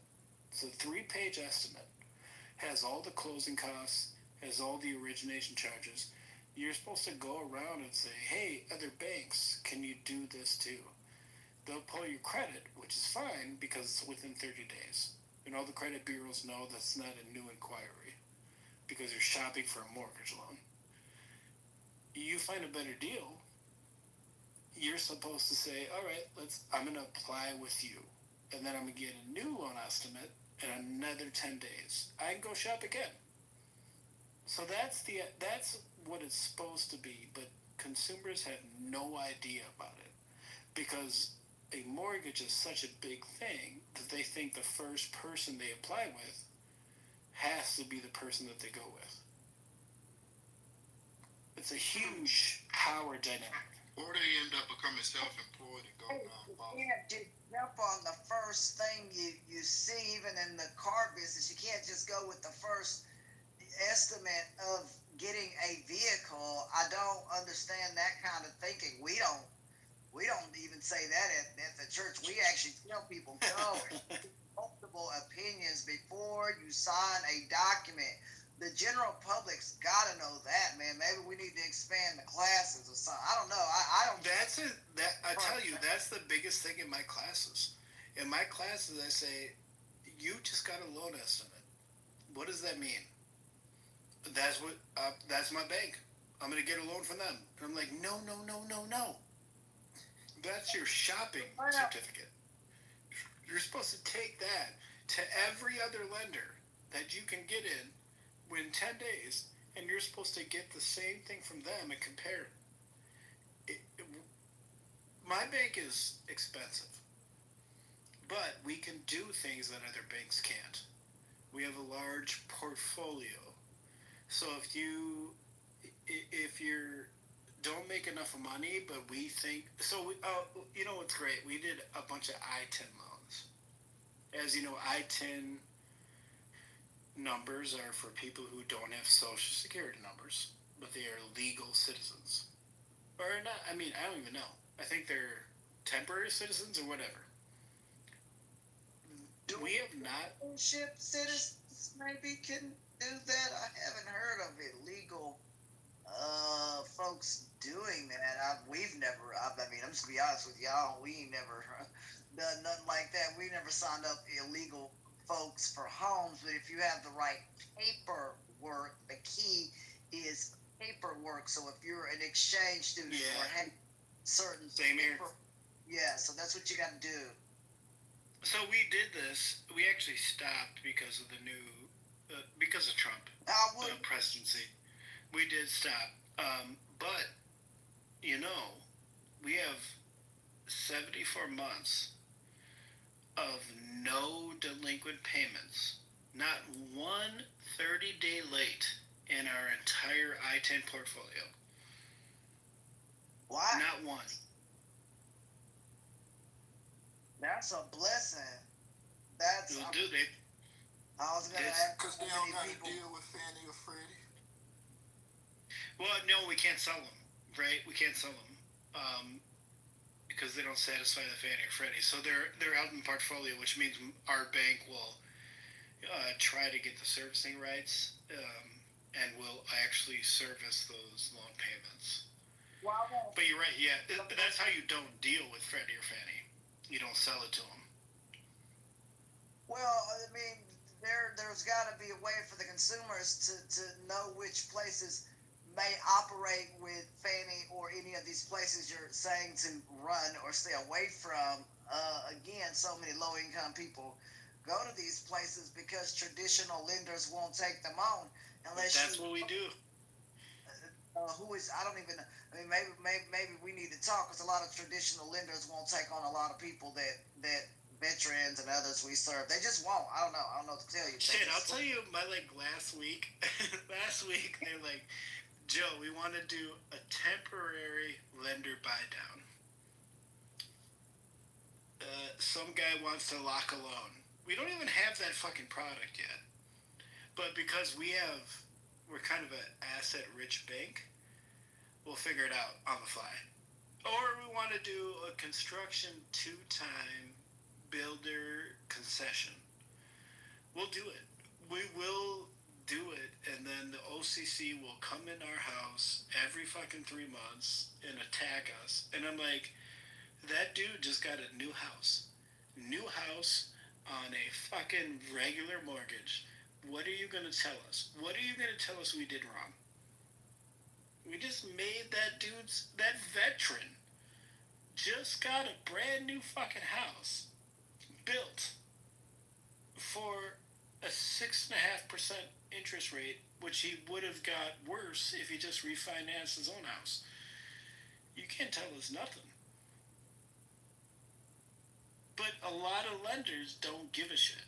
That's why you have to shop when you get that loan estimate. Because if you go to Chase, they'll be like, I'll give you the bread and butter. Because I'm going to sell 100% of my loans to Fannie Mae. I'm going to sell 100%. So if you're not under a DTI of 45, can't do it. Can't help you. It's a weird industry. It really is. The industry seems like it needs to be modernized one more time for real. Like, I mean, we gotta find out how the general public can get away from a lot of this Fannie Mae stuff. But then, like I said, a lot of poor people depend on that, and not everybody has. I don't know what bank you're talking about, but not everybody has that kind of bank that can turn over that kind of money or willing to. So those are other things that we run into when we try to help people get it. Yeah. They just did study here in Dallas-Fort Worth. It's been very difficult for some of the poorest people to get a home because a lot of those banks have said that they just don't want to take that on right now, and there's just nothing that we can do about it as a church. It ain't just about writing some letter or I don't know, enticing them with we can't. Or like crowdsourcing a down payment. I was just thinking the same thing, Joe. I was just going to say that. Yeah. We have an endowment that that people, we've used, maybe crowdsourcing, through the church, things like that. But we've got to figure out around the country how to make this stuff more pliable and flexible for people to get on it and have better interest rates. Nobody wants to pay 6 and whatever percentage. That's still not high because there were times it was higher than that. But I do like the 3% if folks were able to lock that in. But right now, rates are unfortunately not at percent right now. So that's the biggest thing for me too. The fine print is what's killing the masses. Hell yeah. Yes. Yes. So we like cheat this a little bit. We'll build a house for her. My bank is weird. Uh-oh. And we just actually bought Mark Goodwin. I don't know if you might have heard that guy. He huge Texas player. New construction lending mostly deals with large swaths of land that are being developed and everybody's going to build a house there. We just bought his LPO. But the nice thing about construction lending is you only pay interest on the payments of money drawn. So if you want to build a $400,000 house, your payment is only going to be interest, not principal, on that build, and only on the drawn amount. So people can actually have, and we do this because we only do portfolio construction. So we're not going to make any money on the construction part. We're going to help you construct it. So you're going to build a $400,000 house. First draw is $100,000. You're going to pay interest on $400,000, which is almost half of what you would pay on a mortgage for $400,000 because there's no principal. Build you that house. Once you move in, you sell the other house or whatever. Now you're into your end payment. You got a brand new fucking house. And the value turned out maybe to be a little less. Write you a new note. Fucking, we do really well in that construction space. We're building veterans' new homes all day. Sorry, go ahead. Most of the public take advantage of this method of building a home under the construction method. That construction can be cheaper, I guess, than trying to do it the way I guess most consumers are. A lot of consumers, there is a principle, unfortunately, behind when you sign that mortgage. You do. I mean, I haven't seen that. I'd like to talk to you. Definitely like to talk to you because I've never heard of. Wow, there's not a principle, but a lot. The principle is deferred because you have no value, right? So the house doesn't exist. While you're building it, we're giving you a draw, and while that draw is being used to build the house, all we're asking as a bank is to pay us the interest on the money we lent. Okay. To help you build a house. Yeah. All that stuff while you're building all that. So you're just asking the consumer to say, hey, do your part, pay the taxes, whatever that is, and they do that. I think that's a smart idea because a lot of stuff, financial products not set up like that. That kind of stuff is more so. No, they bury them. Well, yeah, that's what I was gonna say. Well, not in that way, but yeah, I mean, you're eaten up by a lot of principal type stuff and locked in anywhere from 15 to 30 years, depending on what how long you're wanting or can afford to pay off that home early. If you can pay it off in 15 years or whatever, great. But most folks that I've seen on aggregate average, they're paying a 30-year, your regular mortgage as well. That's what I've seen.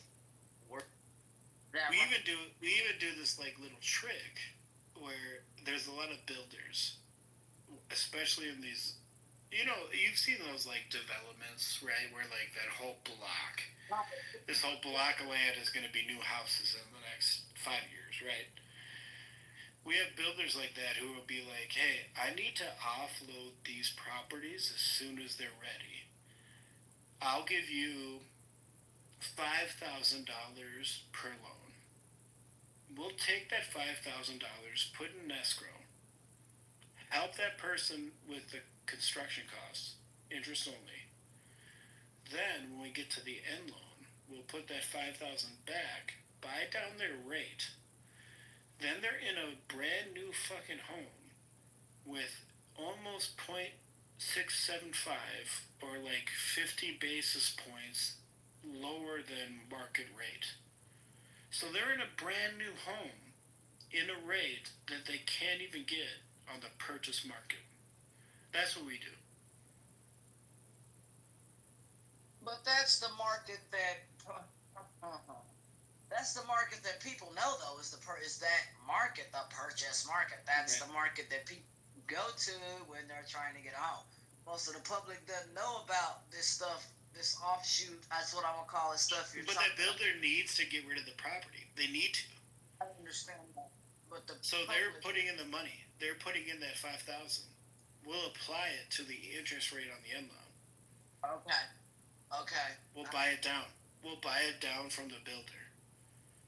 So even if someone else, just general public, wanted to buy that house new after they built it, they would pay 6.875 interest rate. Well, then no one wants to do that. I mean, if there's a way to have that lower, and you take on the cost, and the public pay something less than, or split the cost. I can get them the same house at 6.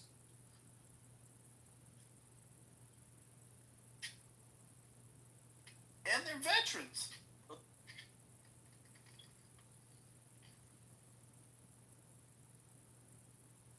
But yeah, we should talk.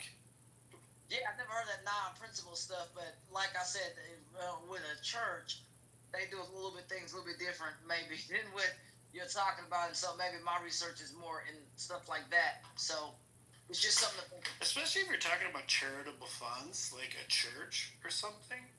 You guys get ripped off more than anybody. Well, you do. We need to talk. You really do. You need to, yeah. We don't just have anybody just running stuff back there. All right, they have lawyers and folks. They've been around doing this stuff for over 75 years. I really would hope not. I don't think the people that we may have to talk because, like I said, they do stuff upstanding, upright, and I would hope that's not happening to us. We do try to.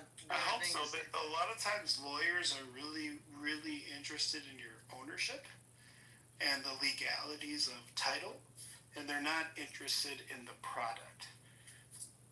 Because that is more important. It is more important.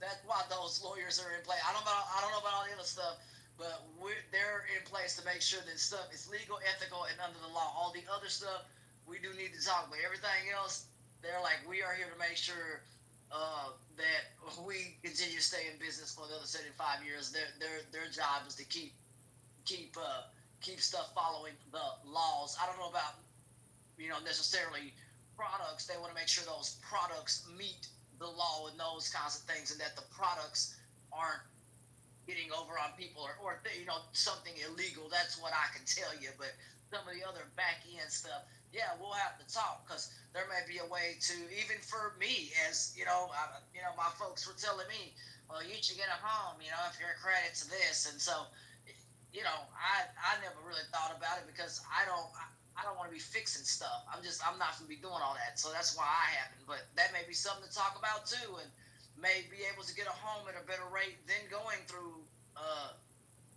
some other lenders that are local around here. Who knows? But that's all open now to talk about because you may have a point.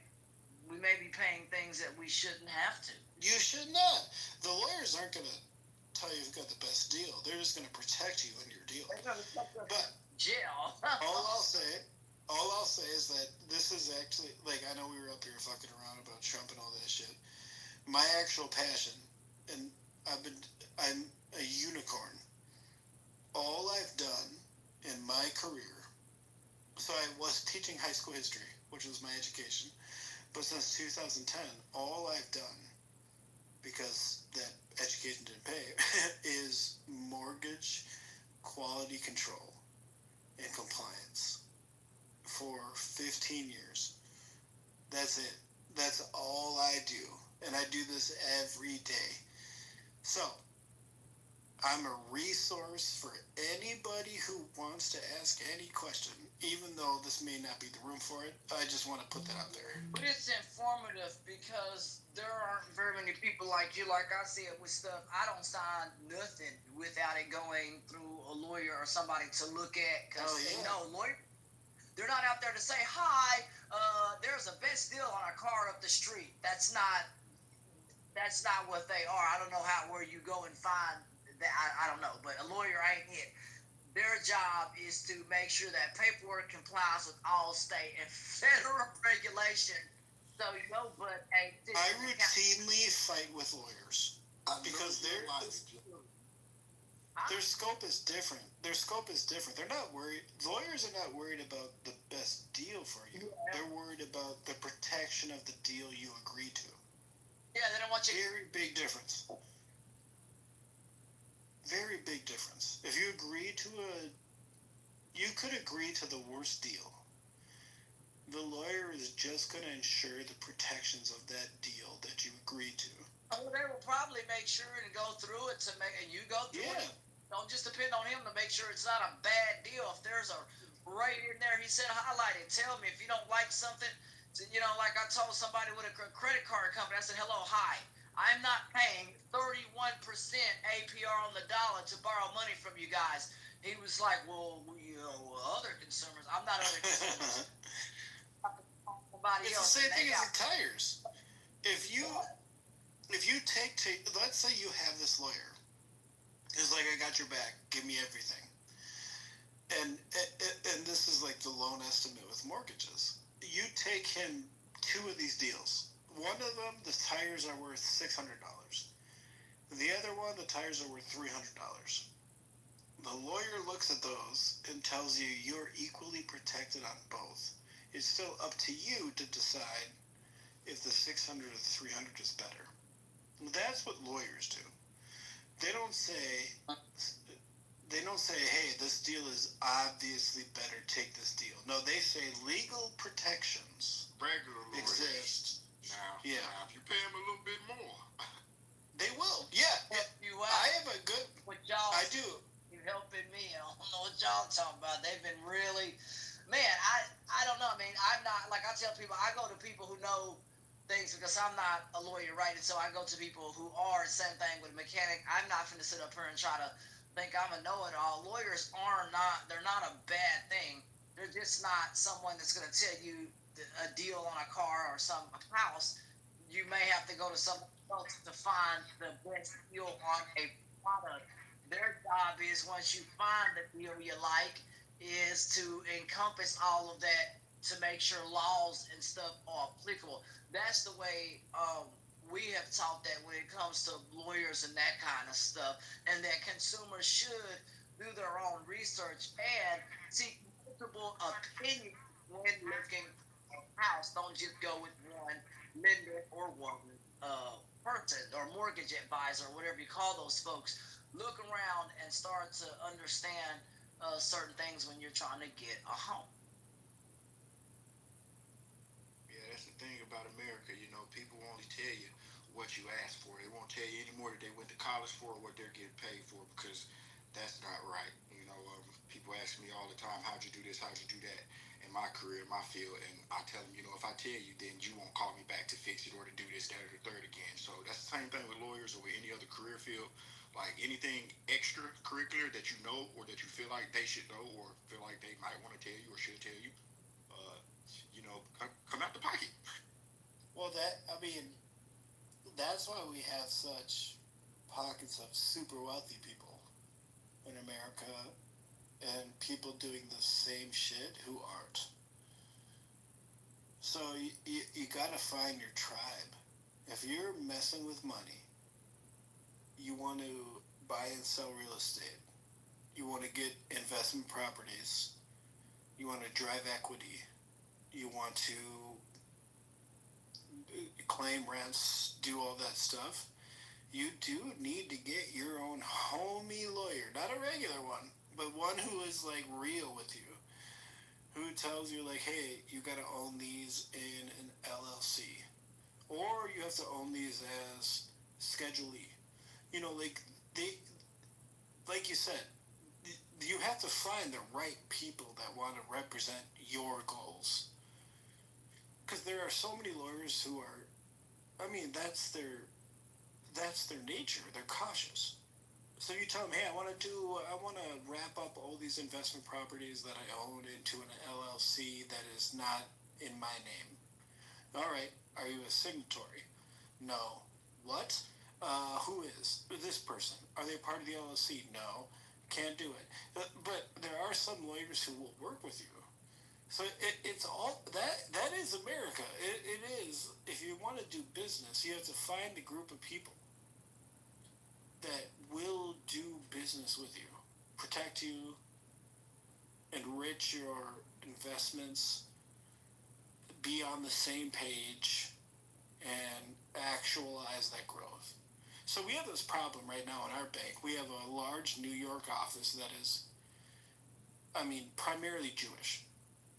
They only want to use Jewish appraisers, Jewish loan officers. We have to keep challenging them. Like, hey, we're a national bank. You can't do that. You can't just pick and choose your own people. But if we let them, and which sometimes we try to do, we try to say, okay, if you choose this person, we'll make sure they're on our eligible list. They do fucking great business. They do great business. So it's weird to try to enforce the regulations and the rules, but at the same time, this group of people is in their, one of the 5 points, they're in their area doing business that is so much different than what we're doing in Chicago that we have to let them. So that's what I mean. It's like subjective. Business is a subjective trait. Unless you have to understand and you have to trust your lawyers, you have to trust your the business owners that you're not breaking the law. That's the only line.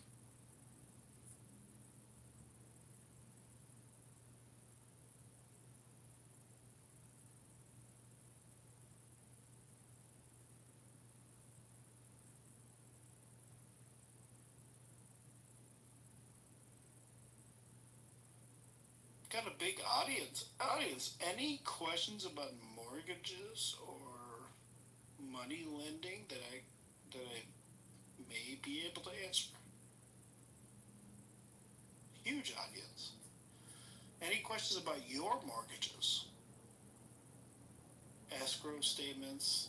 You ever get those fucking horrible notices that your escrow account is short? Those hurt.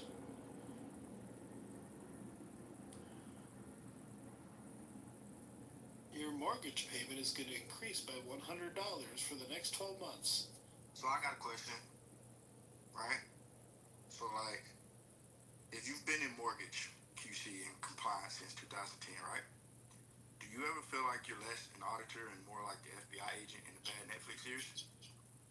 Except instead of busting cartel money laundering, you're chasing down why somebody grandma wrote cash app under gift funds on the FHA loan? What a great question.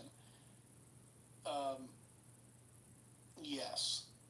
I've leaned more towards an investigative lender instead of, like, I'll chase it, like yesterday, chasing a bunny rabbit on a complaint. Borrower called. I never applied with you.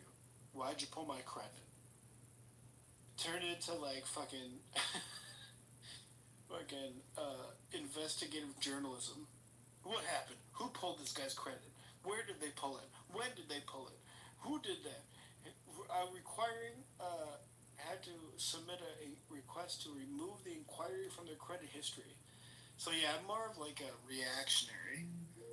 I'm trying to keep everybody in line over here.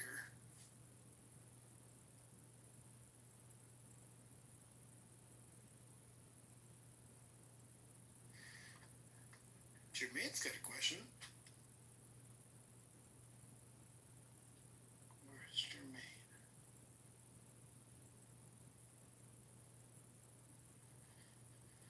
that's another point you guys should know. No one, just so you know, no one can touch your credit without your consent or a permissible purpose. Just so you know. Anybody who reaches out to you via email, text, or whatever about you being pre-approved for something, those are always lies.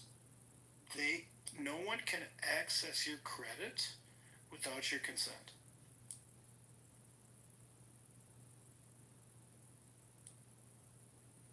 That's a great question. The most common and critical compliance issue we're seeing is occupancy misrepresentation. Right now, in the industry as a whole, and this is from the 2008 bubble, so many applicants are working with their banker and lying about their occupancy because it is much easier to get financing for a primary house. If you're a new homeowner, or you're gonna purchase your own house, or you're gonna move from one place to another, and you're looking to refinance your primary residence or purchase a new primary residence, the underwriting criteria are less because it is assumed that you are more willing to sacrifice to keep your home, the home you live in. What we are finding out now is so many people are lying about occupancy, and they're churning investment properties. They're trying to get a loan based on the requirements of a primary residence, and they're going to turn around and make that an investment property with a lien on it. So that's the most common compliance issue. The other one is ITIN numbers with Social Security numbers. So we do ITIN loans, which is very risky. But an ITIN number is basically given to non-citizens so they can pay taxes. Unfortunately, most of their employers give them a fake Social Security number because it's easier for their systems. If we see any fake Social Security number, it is an automatic escalation to a compliance risk review department, and that loan can't go forward. So those are the two biggest items right now. Is occupancy, lying about occupancy from an applicant, and then also ITIN numbers which have false Social Security numbers.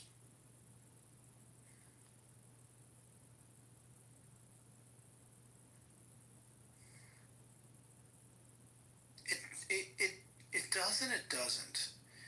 It's not so much a barrier. If you're a legitimate, so the odd part is, I guess it can create barriers, but I've always challenged that if there is an individual who is making enough, like the occupancy situation is so odd because usually they have several, 1, 2, 3 rental income properties, and I can't tell if it's just lazy for our bankers or the numbers just don't benefit them enough.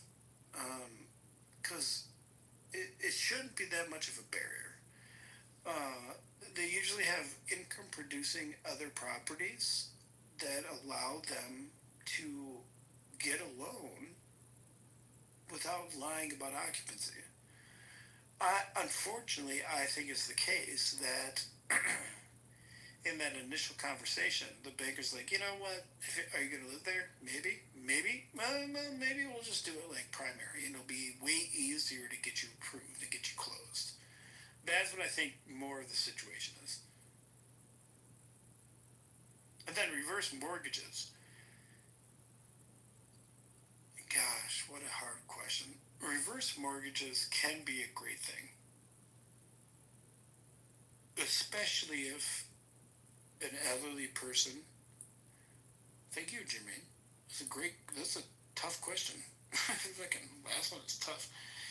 But reverse mortgages are a double-edged sword. There are so many elderly people who have no nest egg. You give them a reverse mortgage, the bank actually pays them monthly. They pay them monthly to a certain equity amount. The idea is that when that person passes away or transfers ownership, the bank will easily be able to sell that property with a profit,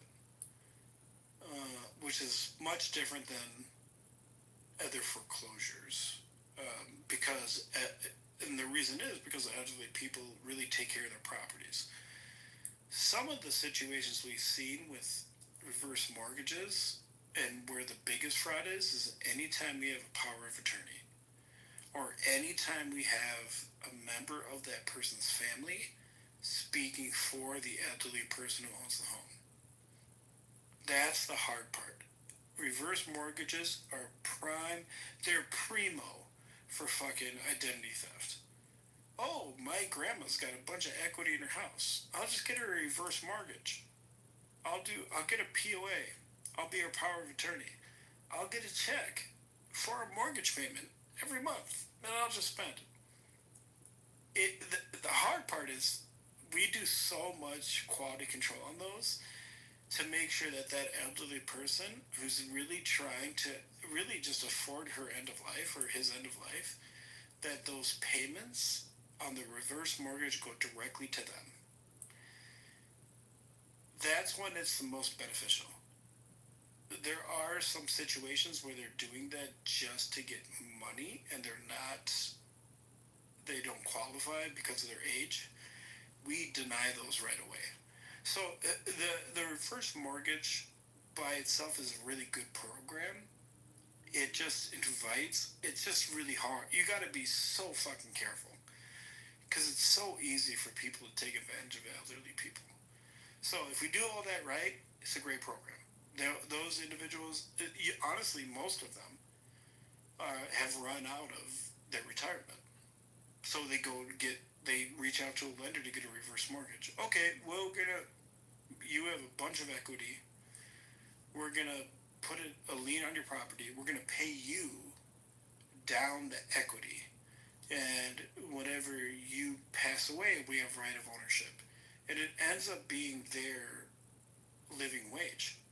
They get, anywhere from $900 to $3,000 a month. It subsidizes their nest egg. So if you do it right, it's a great program.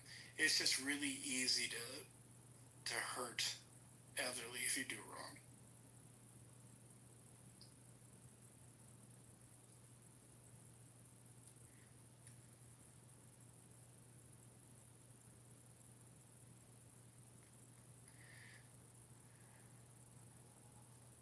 Jermaine, those are good questions. First of all, when you buy real estate, you have mineral rights to the core of the earth, to the atmosphere.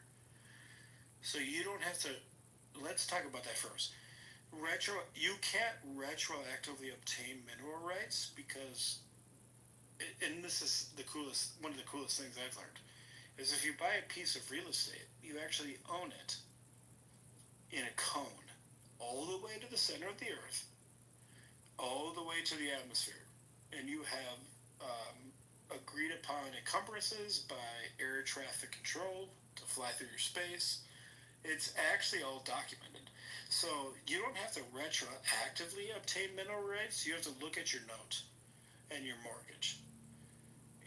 If you've already purchased that land, it would be very rare that you would not have mineral rights. It'd be very rare. If you want me to look at it, definitely will do. Because your mortgage note for that property includes a parcel, and that parcel includes mineral rights that go down in a cone, of course, because the earth is round, in a cone towards the center of the earth. So anything on your property that you bought with a real estate transaction is your rights, even if it's accessed laterally, which are some of the biggest legal battles common history is if fracking. Can you frack laterally? No, you can't. You can't infringe on property that is owned by an individual. You cannot draw out mineral rights that are owned by real estate. So yes, you don't have to retroactively obtain mineral rights. They should be included with your note and your security instrument. For the red flags for ITIN fraud, it's really hard because it's not really ITIN fraud, right? These individuals have an ITIN number. What really happens is their employer, because they use Paylocity or ADP, it's just easier for them to fake a social security number to get taxes paid and to pay their people. That is, unfortunately, the most common fraud we see is we say, I'm sorry, even though it wasn't you because you got an ITIN number, it was your employer using a social security number so it was easier to do their payroll. We can't lend to you. We don't report them or anything. We basically just call that misrepresentation. We call that's really the basic thing we do. And say we can't give you the money, we can't lend to you because there's evidence that you used a social security number that you weren't attributed. Your mortgage says mineral rights aren't included in property purchase? That's weird because your mortgage is actually... So there's two things. Your note ties you to the debt. Your mortgage ties you to the land. I don't know... Where is this? Mineral rights aren't included in property purchase. There's only a couple places in the United States that have that.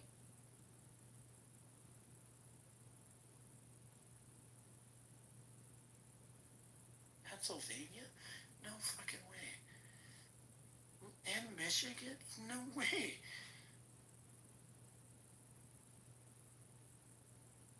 There's no way. Pennsylvania and Michigan? I mean, it's really odd because neither of those have high mineral rights or like local municipality restrictions on mineral rights.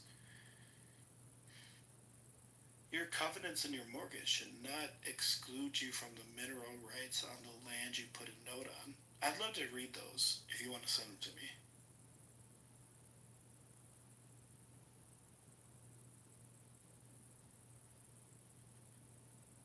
That would be really weird with a clause in your Pennsylvania mortgage.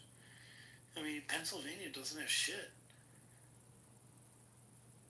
There are situations where you're in like a municipality that has some sort of claim, like it happens in Colorado and Nevada where you have an carve out in your mortgage for fossils like that. But still, it's your property. It's your property. And don't let the ITIN stuff scare you. Like, all you really have to do if you still want to get an ITIN loan, just don't submit anything from your employer. Or ask your employer to update your W-2s with your ITIN number, which is legally obtained, and not the SSN number they use to process your payroll.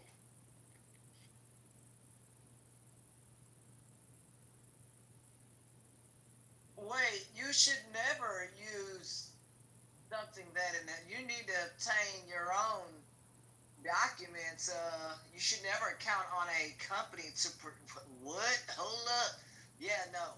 No, they do that. No, this is like a problem with ADP and Paylocity. Is it's so much easy. It's a horrible situation.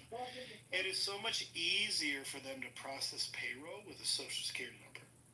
Yeah, I know that. So even though they don't intend to, they don't use the ITIN numbers that are given to them. They give applicants or they give their employees a social security number just because it's easier for them. and it ends up ruining them when they try to get a loan.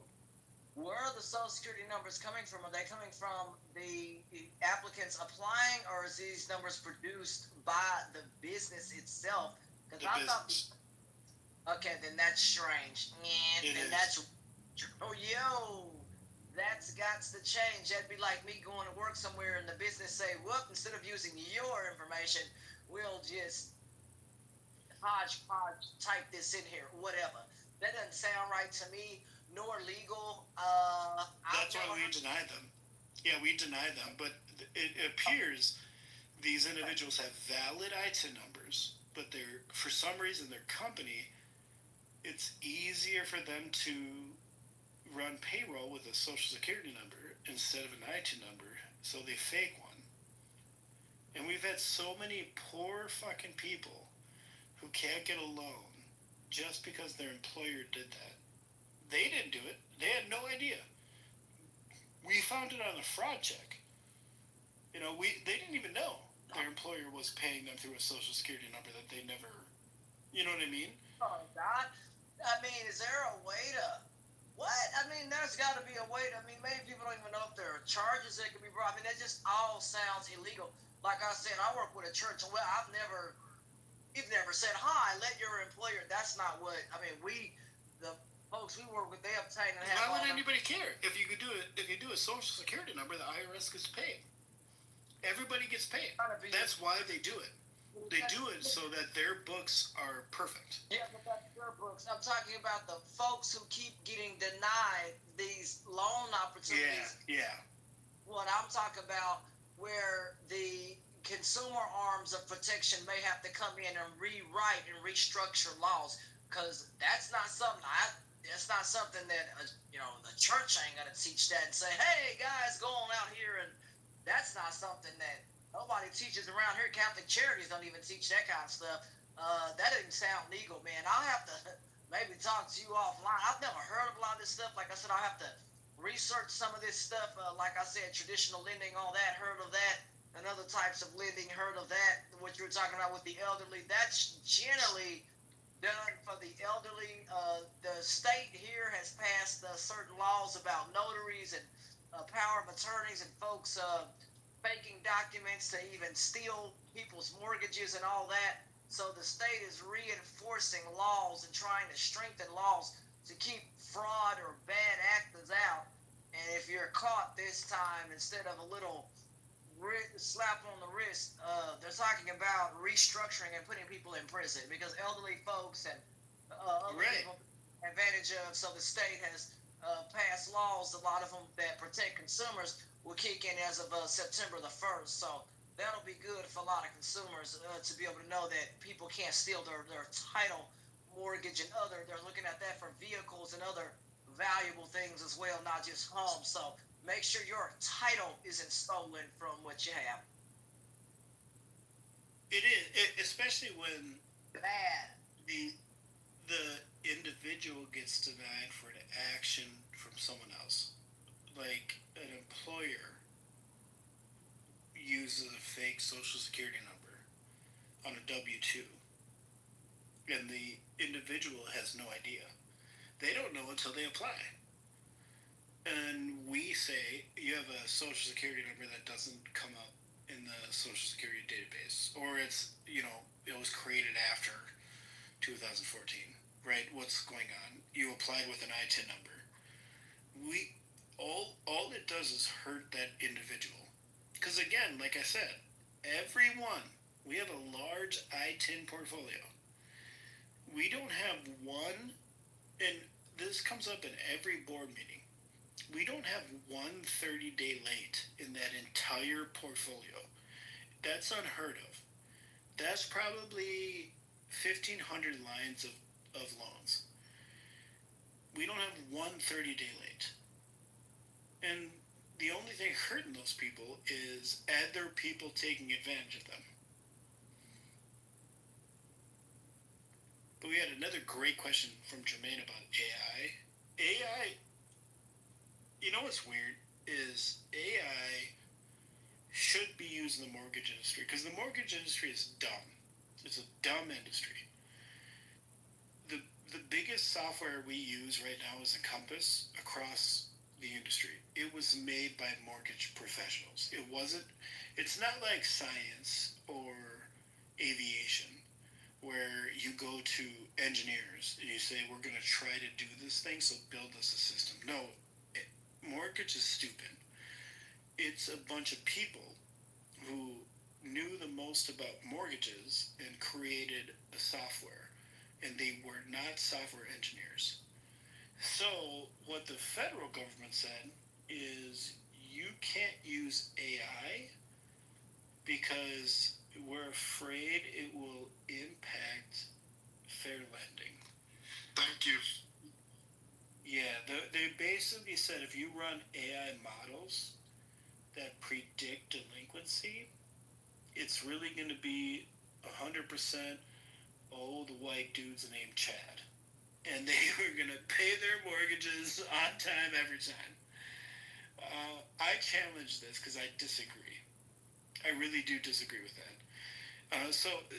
This has been publications from the OCC and other FHFA, other regulators that said if you use AI in underwriting, you need to have they basically said if you use it, you need to have explicit procedures internally of how you offset any fair lending encroachment from your AI, which basically means, okay, we can't use it. It's really impossible to write that procedure. It's really hard to write that. So what I'm trying to do, and I think the industry is going to do before I can do it, is offset via bias. By basically, as we all know, AI can trend and look at who is the most likely to repay their loan. But you can train AI and offset that by the government monitoring information of sex, race, and ethnicity and trend each line. I really don't know why it's not used more. I don't know why we can't use it. The only capacity we have of AI right now is only an AI underwriter, which is not even AI. It's basically a system that looks at income, assets, liabilities, and gives you a potential output.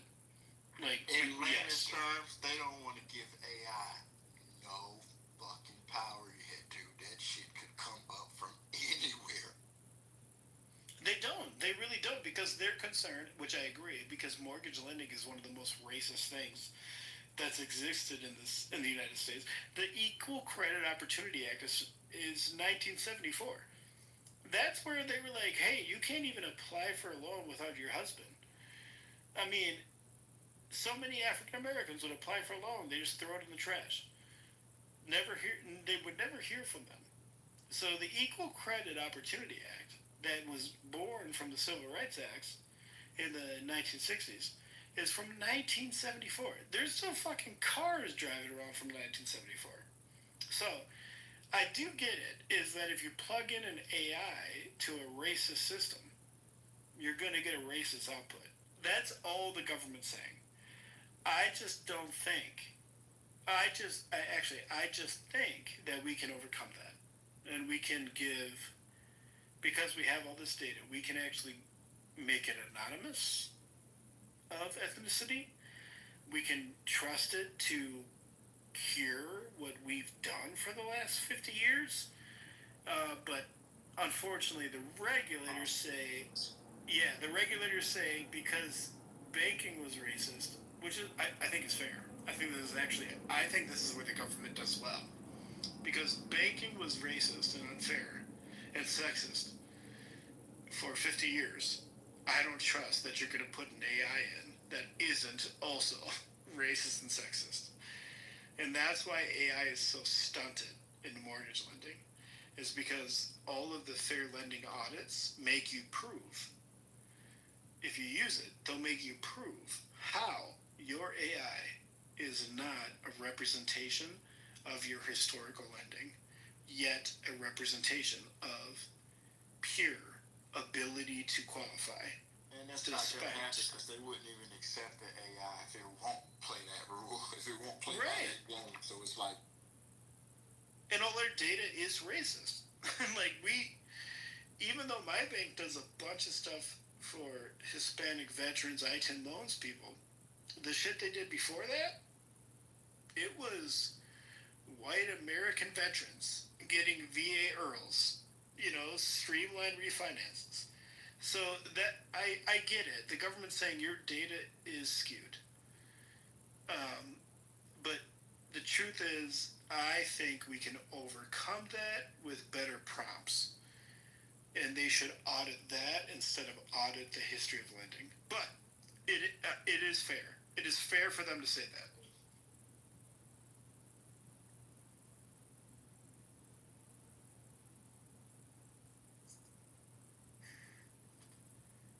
I need to go to bed.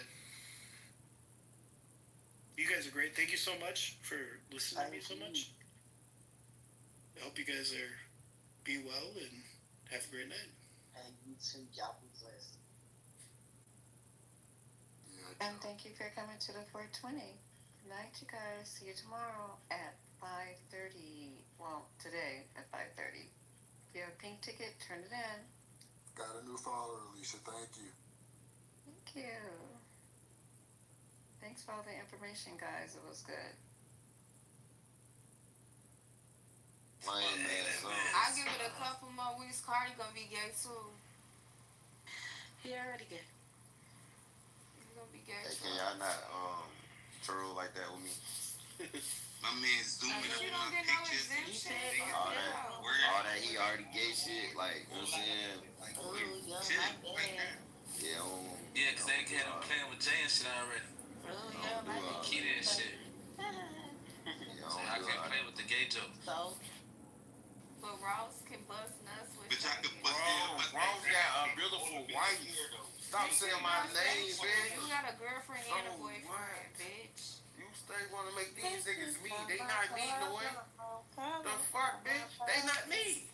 Listen here, this room The is fuck? gay. This nigga need to get with the program. It's like, where we going to say wanna but Ross, but don't butt Ross shit. Who yo? Bitch, I don't give no fuck. When I came in this room, you was saying Shut no up. hoe, no. Shut up, No bitch. hoe, you was Shut on up, my dick, bitch. Shut my ass dick. This shit girthy. You need it. Hey, this shit hurt. Hey, Ross, you suck a dick. Hey, Bro, you lame ain't ass that though. song. Nigga, I'll fuck you. Hey, you. Bitch, I'm lady friendly.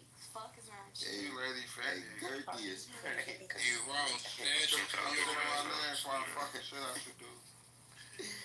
You need it. Hey. You Hustle Cartel looking ass. Hustle Cartel looking ass. Who's that guy? That's a. Yeah, That's that's a quick as hell. Come on, right? Why Beezy? Come on now, you lame as hell. Oh, this still a dirty nigga with the burnt face. Wow, get your little nasty ass. You look like Hustle Cartel, fam. Man, you got holes all in your face. You look like Hustle Cartel. It look like somebody shot you in your shit. You cap. I don't even got no. What is you talking about? It look like somebody pulled hot wax. It look like you suck dick. Sound like real. Look Is like that like you real? wanna suck my dick. Is that like real young OG? Like He young as hell with holes. How your skin get that big? You fat, stank. Go laugh and show your face right now. You homosexual. Go laugh and show your face right now. You can't suck Go my laugh. dick. You be picking scabs on And your face. wheelchair stink. You picking I'm scabs gonna rape off your face. wheelchair. I'm gonna rape your wheelchair. Don't rape it, bitch. Your wheelchair stink. So, bitch. So, me and my wheelchair want to train on you. Rape the chair. I ain't never heard no shit like that before. Yeah, you want to laugh so bad, you take And your mouth smell like beer. Tight face ass. Yo, tight Bitch, face I didn't ass. laugh at that. Bitch, your little Yes, ass you like did. Garfield. You did laugh at that. Yeah, bitch. Get your Mojo Brooks looking ass, bitch. I'm Who sick is of that? you. Bitch. Ike.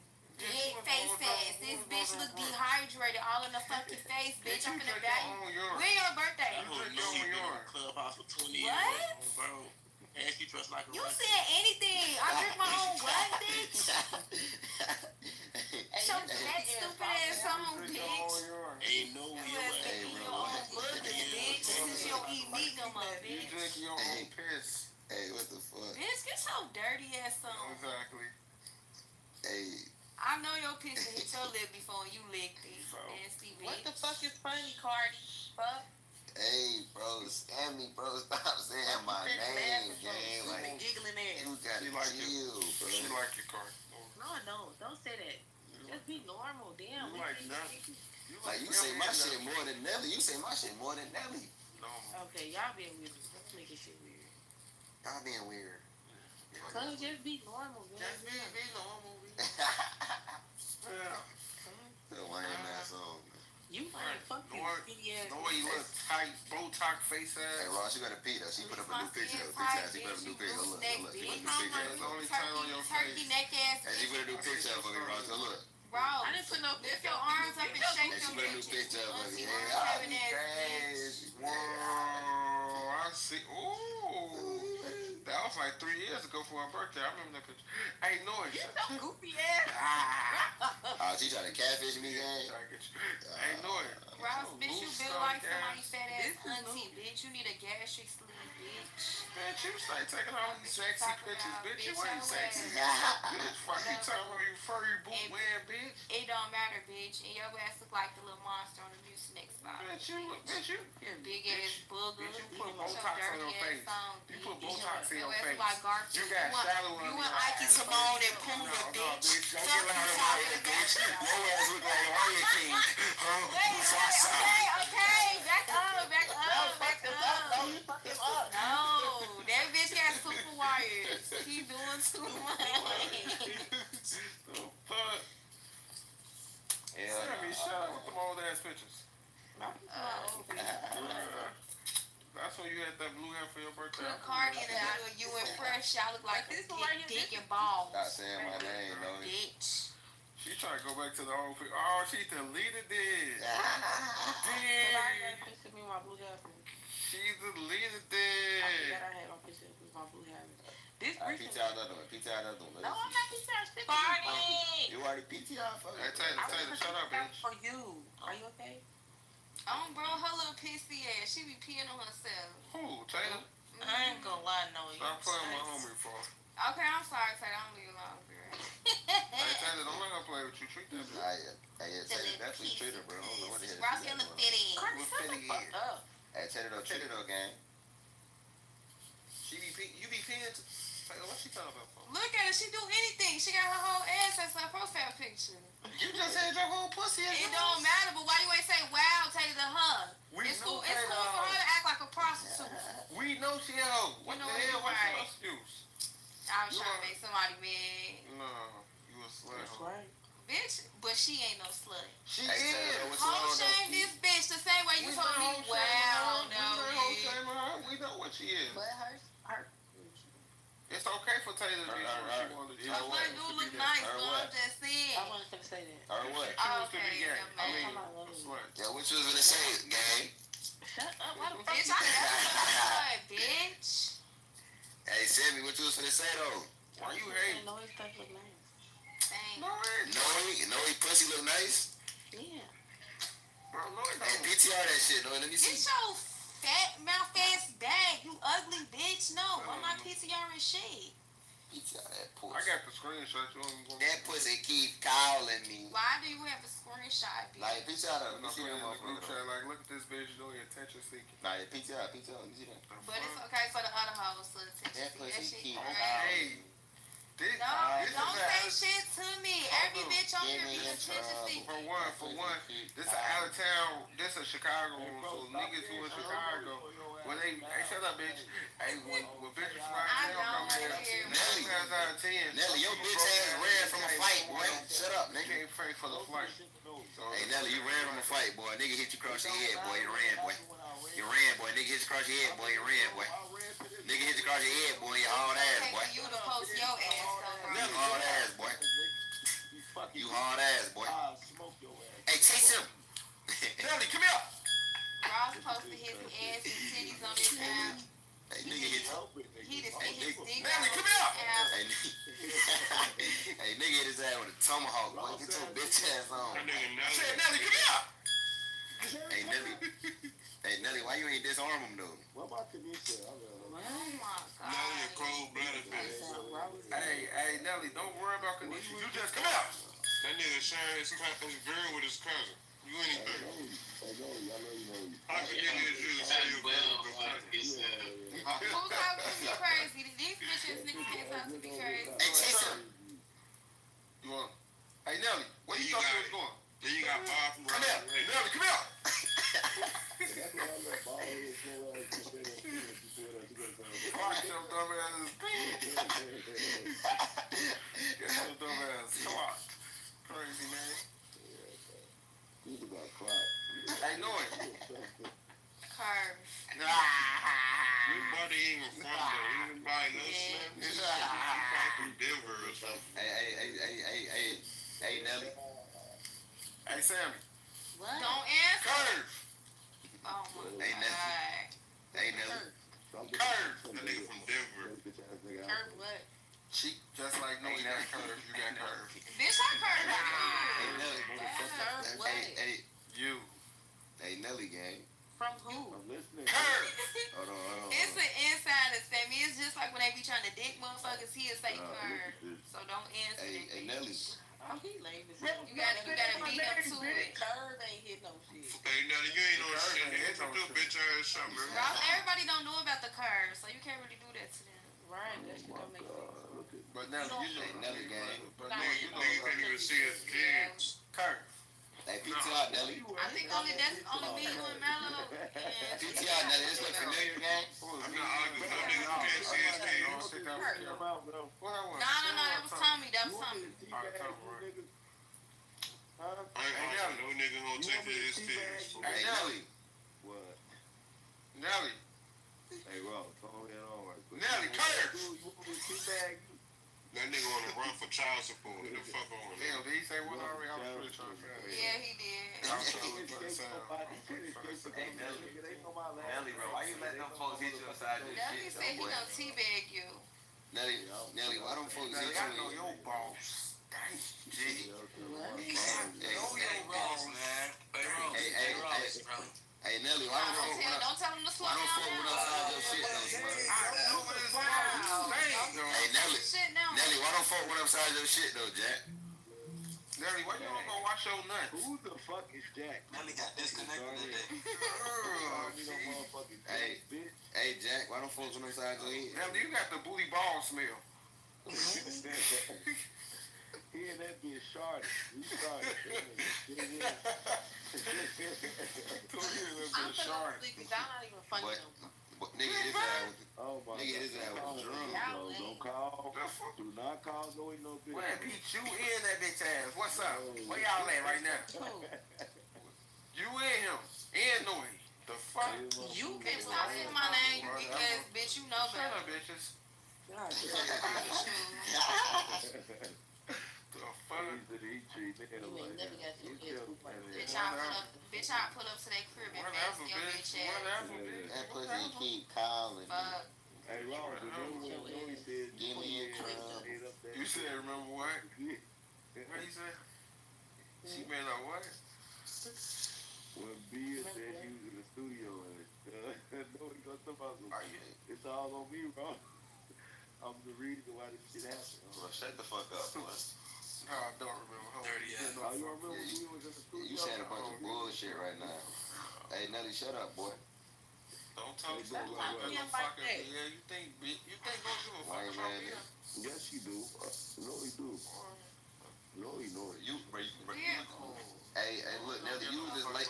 Hey, Nelly, you was just laid up to some heavy shit though, gang. Man, why you keep saying my name? Get my balls out your mouth. You was just laid up with some heavy Why shit. you ain't bro. doing bitch glasses, no? So what? It was some pussy though, Bitch, right? I got bugs. Bitch, why you supposed to big man book that shit? You was Why just you laid ain't up to send some me heavy me shit. that dust, bitch? Money talk. Bitch, you ain't say no dust. Bitch, you need to know better. Well, bitch, she And went to somebody else. I text her So that. what? Nelly. I don't care. We don't need her. My Hey. bitch, for one, my bitch gonna get her shit. Hey, Nelly. Know that. Hey, Nelly, I'm finna put Hey, this shit on the chat, bro. You get clocked. We ain't sitting around waiting on no Why you bitch. keep saying, hey, Hey, I ain't sitting around on no bitch either. Alright, well, bitch, make the money and don't let that money make you, bitch. It did. Fuck. Fuck you, bro. Hey, bro. Hey, I'm watching this video game. I wish my bitch would sit around waiting. Hey, Nelly, I'm watching this video. Nelly, why did you run though, bro? Fuck, that's what these bitches gonna do, bitch. I'm the go, bitch. Bitch, I'm the go. I'm the truth, bitch. She ain't these I don't basic give a ass fuck about Chicago this. bitches. And I got the lash line looking like a wash line. Today is Sunday, so you know which person. Slow, bitch. Fuck you, Man, we talking went to a about, new nigga. lunch lady, bitch. We got a new lunch Bitch, I'm lady, the best. No, I'm the best. no, she I'm the cold. truth. She cold. Fuck you, She talking put about, celebrity nigga. lashes. Now, I don't give a fuck what no bitch doing. I'm a dog, bitch. I'm a dog in the flesh, bitch. I don't give a fuck about nothing you talking about. Fuck you. Fuck the lashes. Fuck her clients. Fuck my clients. Bitch, I don't give no fuck. I don't give no fuck, bitch. Fuck you talking about, nigga. Fuck you talking about. You cheap ass hoe. Fuck you talking about. Bitch, I'ma push your bitch ass back. Yolanda already back, bitch. Fuck you talking about, bitch. Like you talking about you gonna cut your hair off, bitch. Your ass go fucking head and that gonna look like a fat, girthy ass dick, you ugly ass bitch. Fuck you talking about. Bitch, you ain't give me $100 tip. Shit, you cheap ass hoe. Fuck you talking about, bitch. You called me. You talking about, so hold on, how much should I pay you?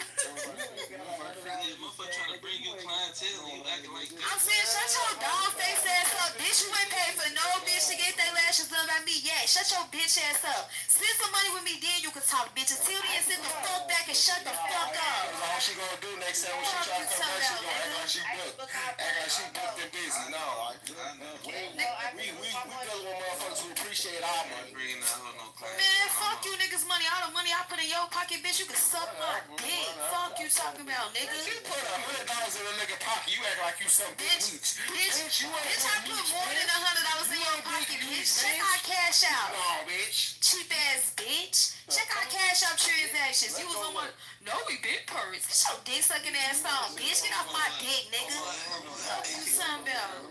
Pussy ass nigga. I know this. Shut your dumb ass up, bitch. Bitch, how the fuck you on a clock with a white beat on? You broke ass bitch. You can't even afford a uniform. Get your 211 drinking ass on, bitch. You short me down ass nigga. Get your broke ass on. Fuck you talking about? Nobody ran. Where your dickies was at now? Hey, whatever. Yeah, what was your big You talking about? Short me down? Oh, bro, you would short me down ass nigga. And you ran. Why you saying bunch of shit on tape, gang? I'm gonna tell you ran. You on a motherfucker treat. Come on, gang. Like, stop doing it. But this ain't even no serious conversation. Whatever. Just say on tape. Damn, boss, our transactions say 940. I sent you $944, bitch. Man, bro, that was for baddie. No, subtract 250. The rest is all you, bitch. Hold on, bitch. Yeah, majority of that was some bad. 600. No, Ross got $694 from me. Back. No. Yes. That's a lot. It's 944. I took 250 out. 250 was baddies. The rest is all you. You still got money on when baddie passed. No, I didn't. Yes, you did. When we did that shit, when we found out she was dead, you put up some bread, didn't you? Yeah, no. Yes, you did. No, I didn't. And if I did, it was directly on the GoFundMe. No, you did. It was 100. You put up. Hey, shut your broke ass up. What you do? You ain't do shit, bitch. Fuck is you talking about? Shut your ass up. Wait. I said you 305, bitch. You talking about 6, so that's... I love you. What, double? What? No. Bitch, what? That don't count, bitch. Whatever. You only sent me $83. Let me go look. Come on, let me go look. He said, you looking at the shit right now. Hey, but Noah, how you just figuring out this nigga? Hold on, Ross. Why the fuck did you send me $20 and say it was for sucking a fart out your ass? Ooh, why? Bitch, you dirty bitch. Why do you be playing with me? Why you send me $25 for Father's Day? It should have been more. Hey, so Ross, you got... I sent you $25 for Father's Day? That's it. You supposed to send more. Bitch, you ain't nobody did. Father's Day? This nigga ain't got no kids, bro. You ain't give me shit for Father's Day. Bro, Ike. That's crazy. I didn't buy motherfuckers lunch before and shit. It's cool. I ain't buy you nothing big. You said me this. Get it back in blood, bitch. You been playing with me too much. Oh, I told you that. Oh, Nelly. Look, on Nelly head, on Lori, on Nelly again. Hey, no, you was putting that money on my head? Duh, bitch, I told you I was putting that shit on your head, bitch. Fuck you talking about. You loaded in chops was my main target. Fuck is you talking about? Bitch, you did that to me, ho? Man, shut your broke Terry Crews looking ass up talking to me, bitch. Your ass look like David Banner, bitch. Fuck you talking about. Yeah, that was sweet. Yes, I sent you some money for Ozempic, bitch. You need to lose weight, bitch. Fuck you talking about. You put it on Chicago. Oh, you put it on Rondo here? I did. Oh, shit. No. Rondo, no. That was Rondo money to put on somebody. Oh. Bitch. Hey, I ain't gonna lie, shut your nothing retarded glitching bitch ass up. Yeah. Oh, okay. What's this? Tonight, for the Doublemint twins. What the fuck? What you made for the Doublemint twins? I'm trying to see who the Doublemint twins. She paid for the twins. May never get removed. Nah, that wasn't for them. Yes, it was. No, it wasn't. Them the only twins. She put it on. What you sent some money for? Don't dump that right now. Bitch, your bitch ass on. She put on base and What is that? I understand, baby. No, the Doublemint twins is Cairo and Lil Ron. That's who it was for. Oh, okay. I don't need no Hey, Mac, why you just saying my motherfucking name? Man, shut your whole ass up, nigga. You lying, man. Black ass nigga. Fuck Mississippi, pussy. Every week for Shut up, bitch. Fuck Mississippi, bitch. Fuck nigga. We let Emmett Till, we put Emmett Till in y'all hands and y'all let him die. You a bitch ass nigga. Y'all let Emmett Till die, bitch. You let Emmett Till die, bitch. You let him die, bitch. He died on your watch. Emmett Till died on your watch, bitch. Emmett Till died on your watch, nigga. Chicago came down there. Y'all ain't show Chicago love, bitch. You let Emmett Till die, pussy. Why the fuck you ain't swept the white bitch? Pussy ass. You a pussy, nigga. Huh? Fuck is you talking about? Fuck you ain't qualified,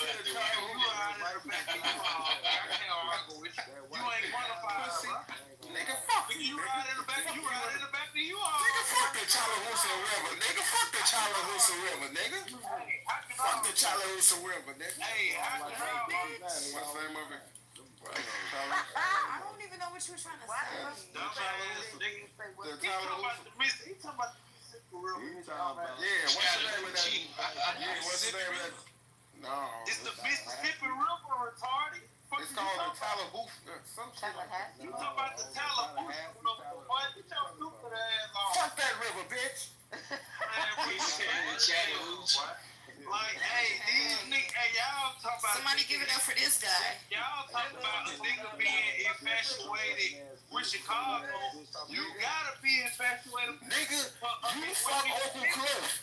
You fuck Uncle Cliff. You fuck Uncle Clifford, boy. You play Lil Murder and P Valley. Huh? Down in the valley where the girls get naked. 1, 2, break 'em. 3, 4, break 'em. How do you know all the words like that? Oh, no. What do you say? Girls dancing from the ceiling. What do you say? Yeah, I think you want to get from. Yeah. This bitch Mikey want to beef with me so bad. Hold on, let me look up who you look like. Hold on, bitch. Hold on, bitch. I got something for you. You look like that nigga from Bone Thugs and Harmony. What the fuck is his name? Hold on, bitch. No, nigga. You was on there getting that ass toast. Is it Crazy Bone? Bro, you ain't qualified. You right. Nigga, look. You fucked the retarded girl on Clubhouse, gang. You the only nigga who fucked the retard. You took advantage of a retard, gang. You took advantage of a retard, gang. How the fuck you look like a cat and a dog at the same time, bitch? You know that girl was a fucking retard. Looking at this bitch look like a motherfucking American bitch. You a Ross Timonian, nasty ass bitch. Don't say my name, bitch. You look like Rafiki. You look like Rafiki. You look like Rafiki. You know who Rafiki is? That's the little monkey. That's the little monkey off of Lion King. But look, this is what I want to tell you. Nelly, why the fuck is you saying my name, bitch? How the fuck I'm a hoe? Fuck is you talking about, bitch. You fuck bitches with Tweety Bird ponytails. That little hair ass bitch. Fuck you talking about, bitch. Your hoes got a scoop full of hair. Fuck up out of here. You know what? I'm glad you singing that. Ike do look like Ludacris on my son. Oh my God. Hey, no. Bitch, and Ross, your ass look like Manny Fresh, bitch. Fuck is you talking about your bone crusher looking ass, bitch? I'm tired of you hoes. Knock on left eye. You fake ass left eye.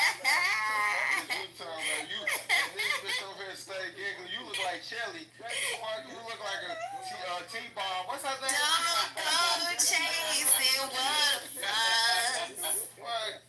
Bitch, we don't get no fuck. Fuck is you talking about, bitch? Y'all got his laced ass down here.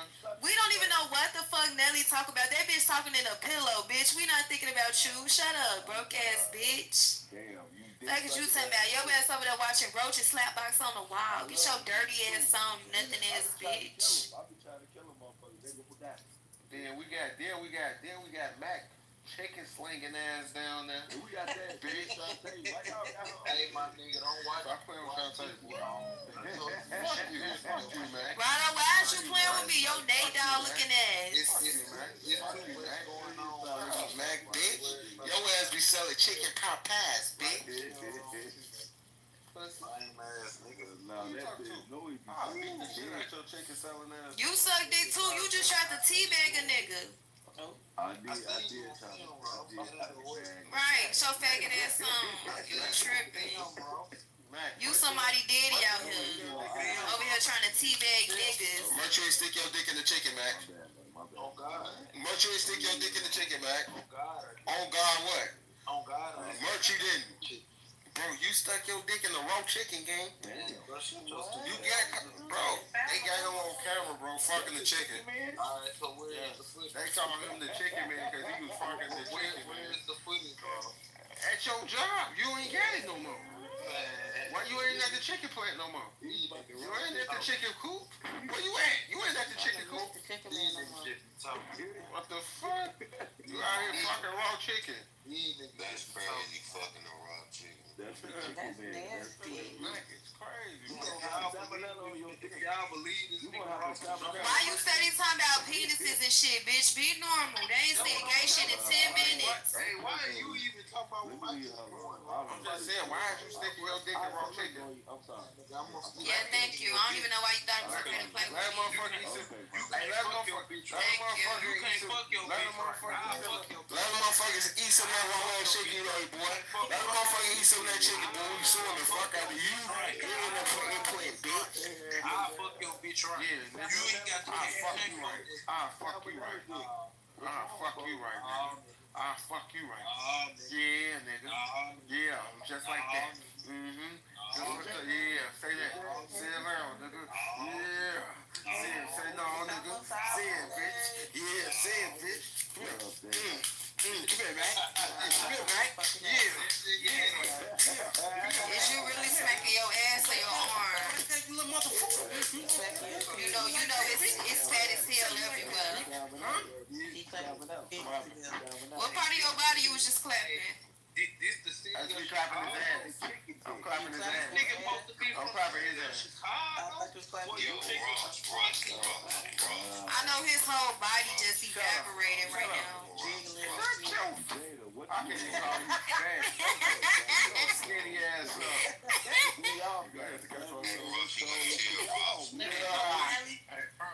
Ain't no weed. What's up? What's going on, big dog? Are you from the city? Are you from the city of Chicago? Yes. So this what type of niggas producing from the city? This what type of niggas the city producing? Yeah. Oh, no wonder y'all in such bad shape.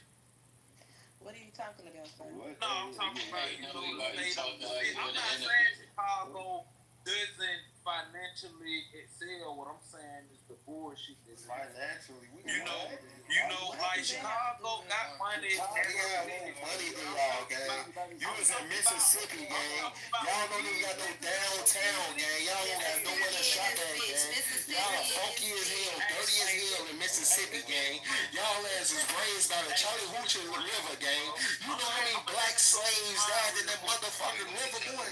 You know, I think it's the Chattahoochee. It's the Mississippi River. So I'm gonna let him lose It's his on mind the real Chattahoochee quick, River. and I'm then finna go explain look to it you up. what I'm talking It's the about. Chattahoochee River. So you know how them I'm niggas finna look it up. outside, Chattahoochee. smoking the cigarette, Shut one your cigarette. You get Chattahoochee River, right? these niggas is out. Oh, all right, you know what I'm talking hang about. around these They don't know what I'm talking about. I told you. That's a river. That's a real river, gang. That's where all the black people got drowned and died and shit at, man, when they were trying to escape and shit, bro. The white man was down there drowning motherfuckers in that shit. There's so many dead souls in that motherfucking river, G. There's so many black dead people in that motherfucking river. I would never go back no fucking Tallahatchie River again. Bitch, my great-great-great-great-grandma in that bitch. What's wrong with you, nigga? You live by the Tallahatchie River, nigga. Tallahatchie, you know, This bitch, they call it Tallahatchie. Tallahatchie. He gonna call that bitch a Tahitian tree. Go here, bro. like, know what you talking about before you talk. Bitch, y'all got Emmett Till. Y'all got Emmett Till. Y'all got Emmett Till. Slow down, calm down, little man. That happened in the 50s. I ain't got nothing to do with it. Bitch, you got everything to do with that. You got everything to do with got that. Emmett Till. We ain't forget. That was in the 50s. We ain't forget, nigga. Well, what about what you niggas over there doing in Chicago? Yes, you got Emmett Till. Alright, so what about what you niggas? What about what you niggas promote against each other then? You worry about Emmett Till, but what about what you niggas doing? Gee, What about what you niggas we doing? just watched Lil Murder Catch a Body. We just watched Lil Murder Catch a Body, G. You was in the car with Lil Murder. What about You was in the car with Lil Murder now. what about what you? You was in the car with Lil Murder. What about what y'all? You and Lil Murder and Uncle Clifford. Y'all just came off a drill. And all type of shit, man. Nigga, shut up, nigga. You fuck Uncle Cliff. Listen, hey, lady, that's what I meant by the. Hey, shut your bitch ass up. Feel me? That's what Hey, shut your bitch ass up. Oh, that's G Nelly hoe ass nigga. Then you get caught. Then the nigga make you run on camera. That nigga make you run on camera, nigga? You the same way, nigga. Hey, nigga sent you in the club and chastised you. Ain't no weed. That's the perfect example of what I Put they fingers all in your head and face and they fingered you. And the nigga got shot at on real. No, he didn't. Unheard of. That nigga got shot on real. He's not from Chicago. He's not from Chicago. He got shot on real. That was baby L broke ass. He's not from Chicago. I got shot at all. You lame as hell and he is too. But Mac, you got chastised to the fucking casino. Point blank period. Motherfucker sent to the casino and chastised you though. Bro, he touched you. Hey, now nigga did. You let a nigga touch you, bro. Why you let a nigga put it? But you let a nigga touch you though. You let a nigga touch you though, gang. And then you fucked on a little retard girl, bro. Everybody know Mari is retarded, y'all. He fucked Mari. Y'all remember Mari who used to be on here stuttering and shit? The retarded girl who used to be stuttering? He fucked Mari, G. He picked up from the airport and ate her pussy in the car. You ate a pussy in the front seat. You couldn't even wait till you got home. You horny ass motherfucker. And then your bathroom was so fucking dirty and nasty. She went on live and showed his fucking toilet, gang, in his tub, G. His tub was black as hell, rings everywhere. Toilet head shit and piss all in it. He don't flush. He don't flush. It's just like you don't wipe your ass. How the fuck you don't flush your toilet? You been around level. How the fuck you don't flush your toilet, Mac? Been around level too long. You open up the motherfucking toilet and shit all in the toilet. How the fuck is this shit still left in your toilet, Mac? Dirty ass bitch. This shit gotta be stopped, man. Come on, Mac, G. Hey, this You gotta stop this shit, Mac. You a disgusting old black motherfucker, bro. Go laugh right now and show your toilet. Man, my nigga about fucking with your nigga what, nigga? Who that's doing? God damn, who that? That's Nelly, bitch ass. No, that's move up. Come on, boy. No, I'll slap the shit out you. Oh, let's get him. Get near. That's no. Man, damn, drop that shit or something. Oh, no, that's a little Sammy. Damn. Damn, she smell like that? She smell like me. Hey, bro, that's a nigga. Oh, wait. Sammy, you nigga. Sammy. If we would sleep together, bro, it sound like two dog fighting on Sammy. Oh, Damn, yes. that was Nelly. Really? Lil Sammy is a nigga. Hey, no, come on, baby, not no. Well, that's a man snore. That was definitely a man snore. Sammy a man. No, she not. that was a woman. That man, Sammy is a man. I just really said that. And Ross a bitch, he ain't got no facial hair. So we know that. No, I do got. I'm growing this shit You out. got no sporty with no facial hair, bitch. Bye. That's because I cut it off. You don't have any. I got it right now. I'm growing That this bitch, shit out. that shit be so motherfucking stingy. Get your dark ass on, bitch. Your ass taking hormones. Bitch, you need to take some hormone to get some titties. What? I'm gonna get some from you.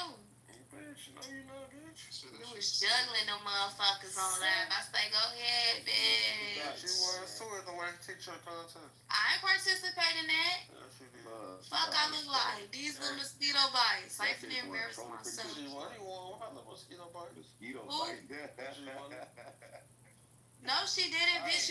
You jumped in a women's contest and won. No, that wasn't that, you dumb ass.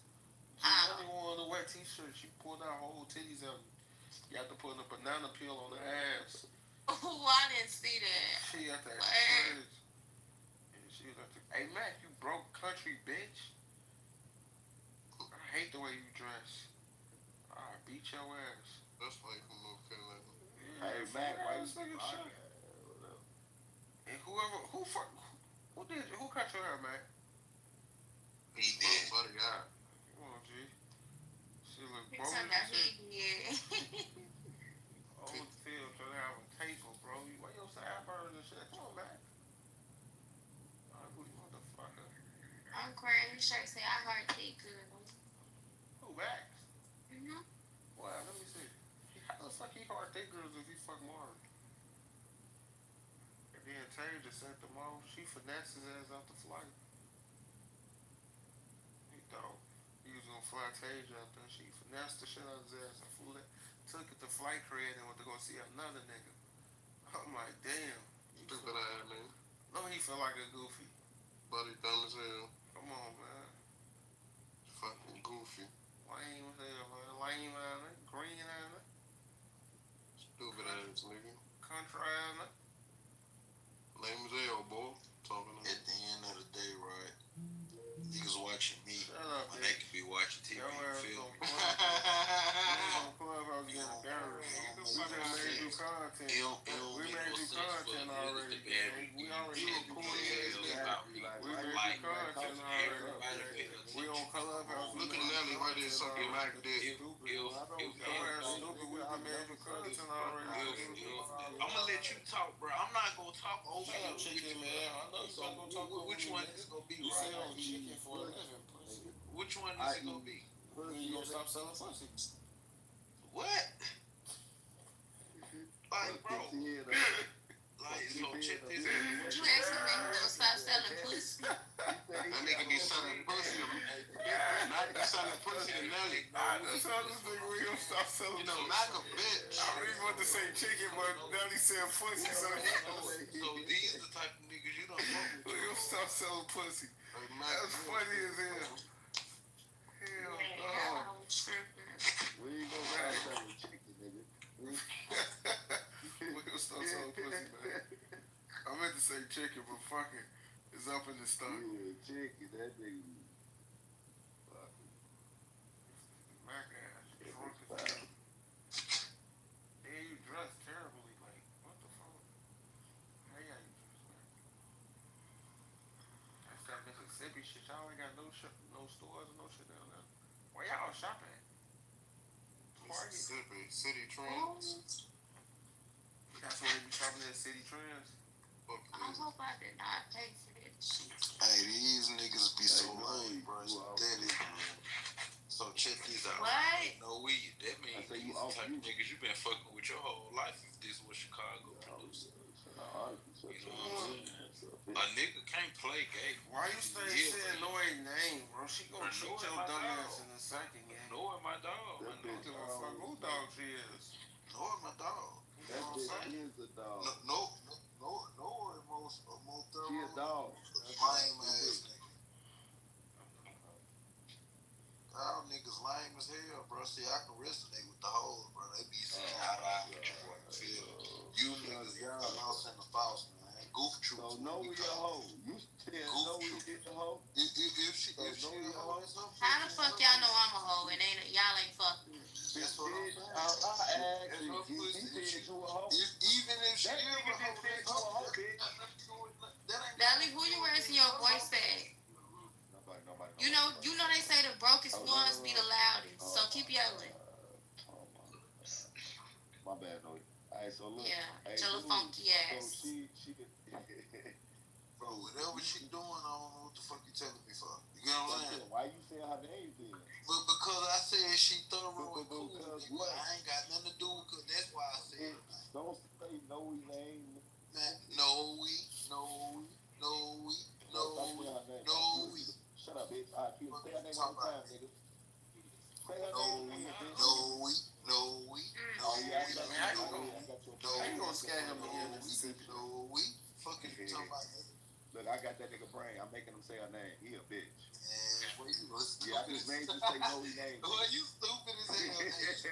Hey, that's you number one nigga's result, bro. Come on now, that ain't gonna Yeah, I work. got your brain, nigga. I just made you say a bitch name. Hey, you can call her what you I want. just made you say a bitch name. Hey, you can't have my brain over here, Holmes. How you got it?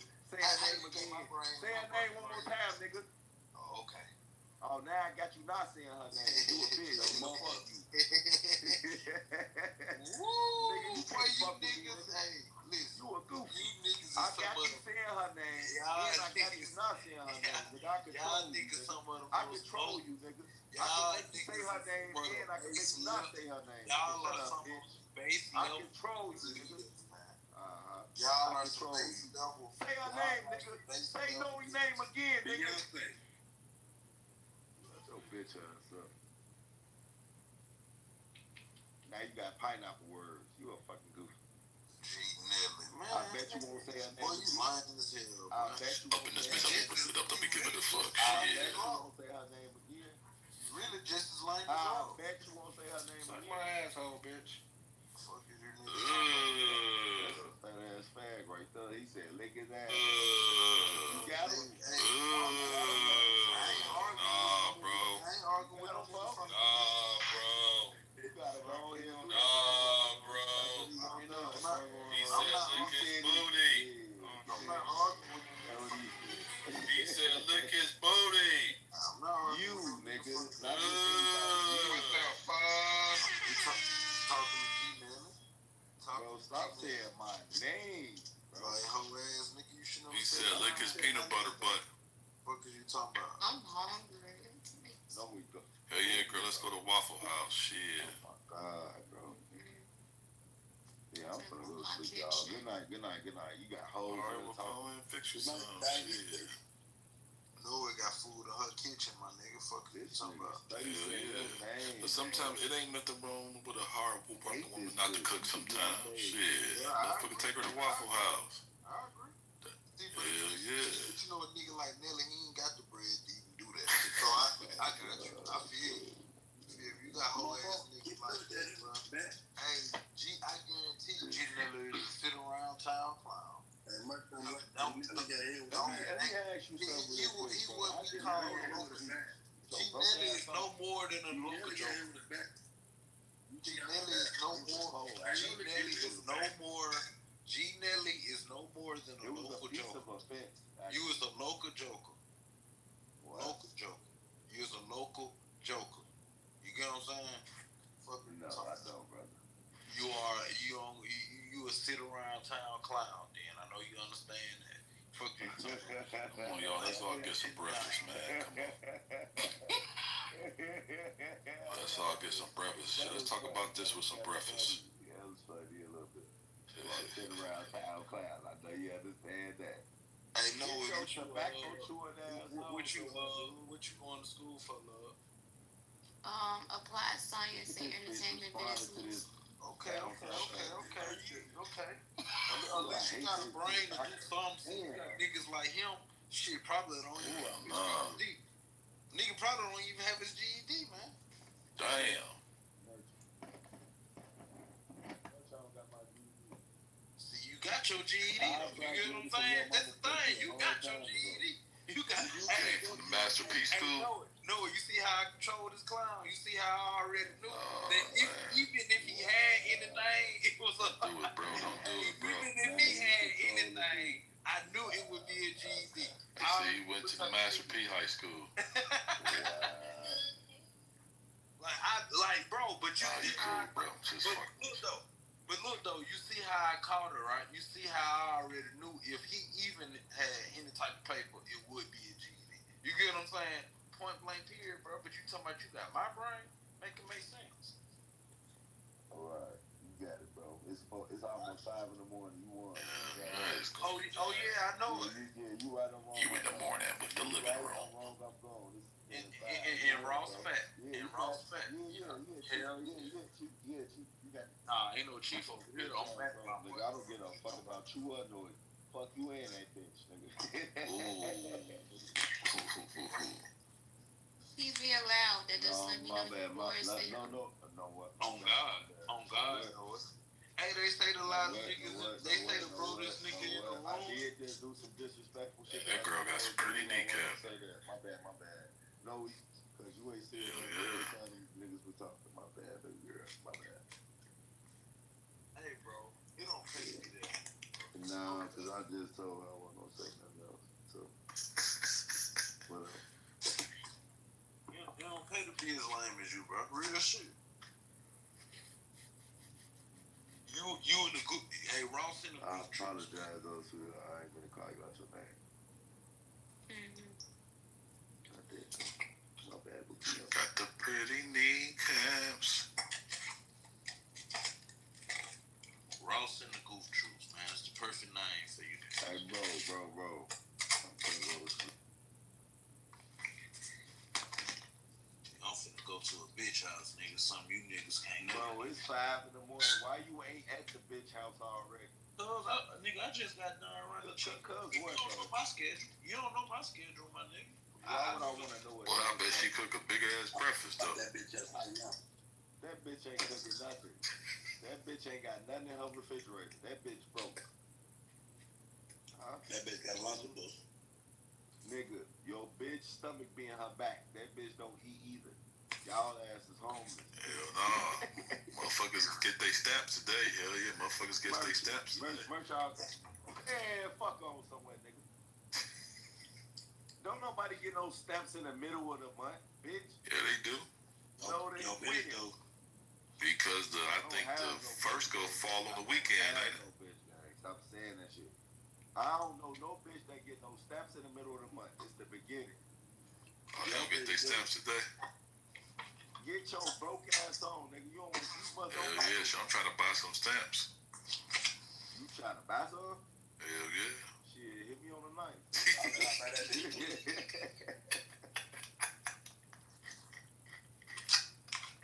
I got you, boy. I'm gonna let you know what it is. Yeah, shit.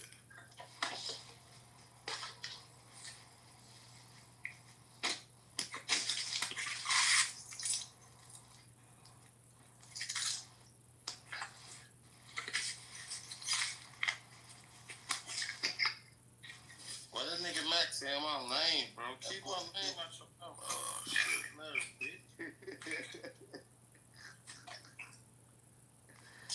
That nigga's bad. Chicken selling ass nigga, bro. Bro, why you love my name? You want your name to be Nelly, bro? Like, God damn. This nigga Max sell chicken for a living. And you got motherfucking touch. You let a grown man put his hands on you, bro. You a goof. Max? Exactly. Shit, you said as hell, folks.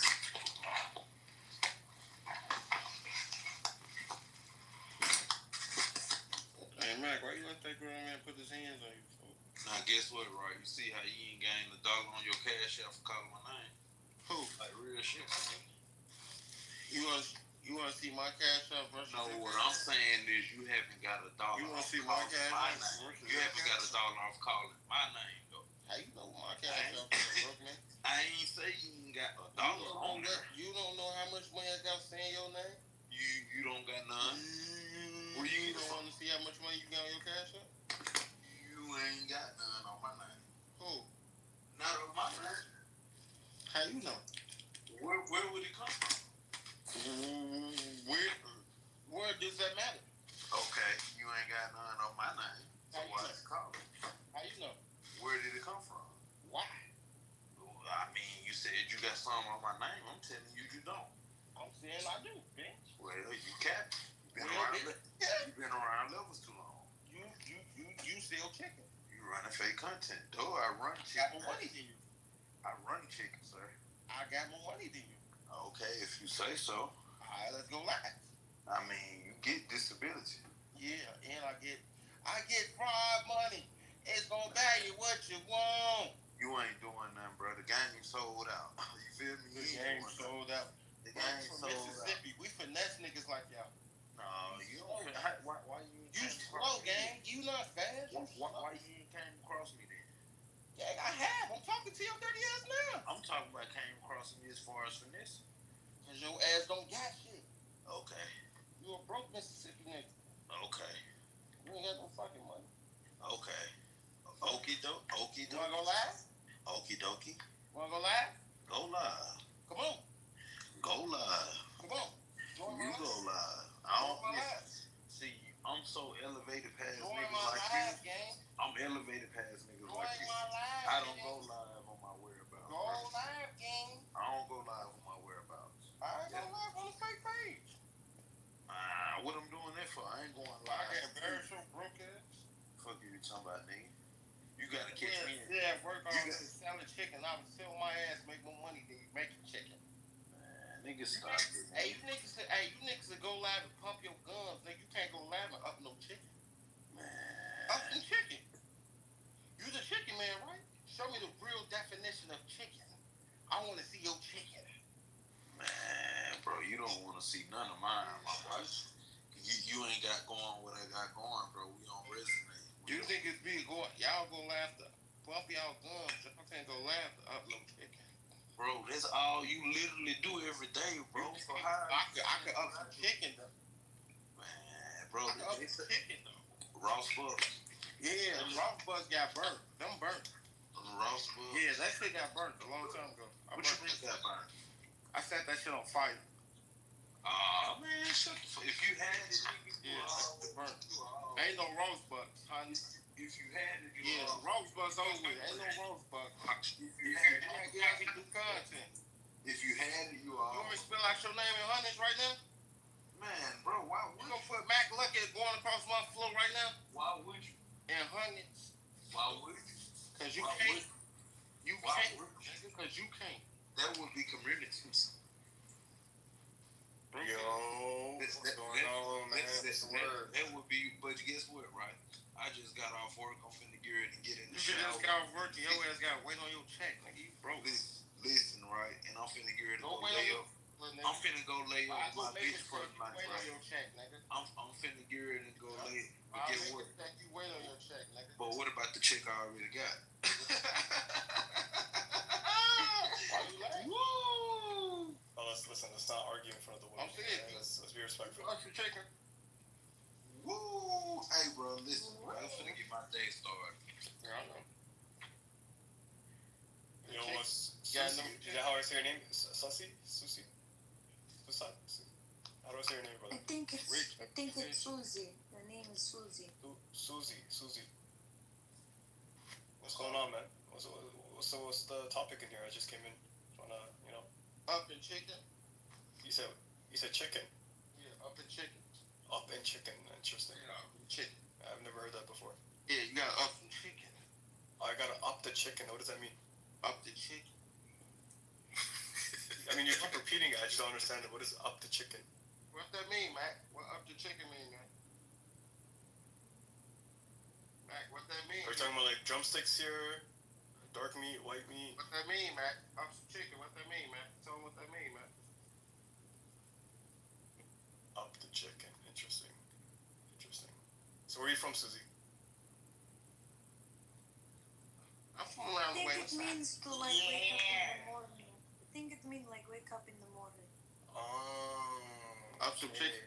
Hold on, let me check Urban Dictionary because I'm not really familiar with your urban folks and your lingo.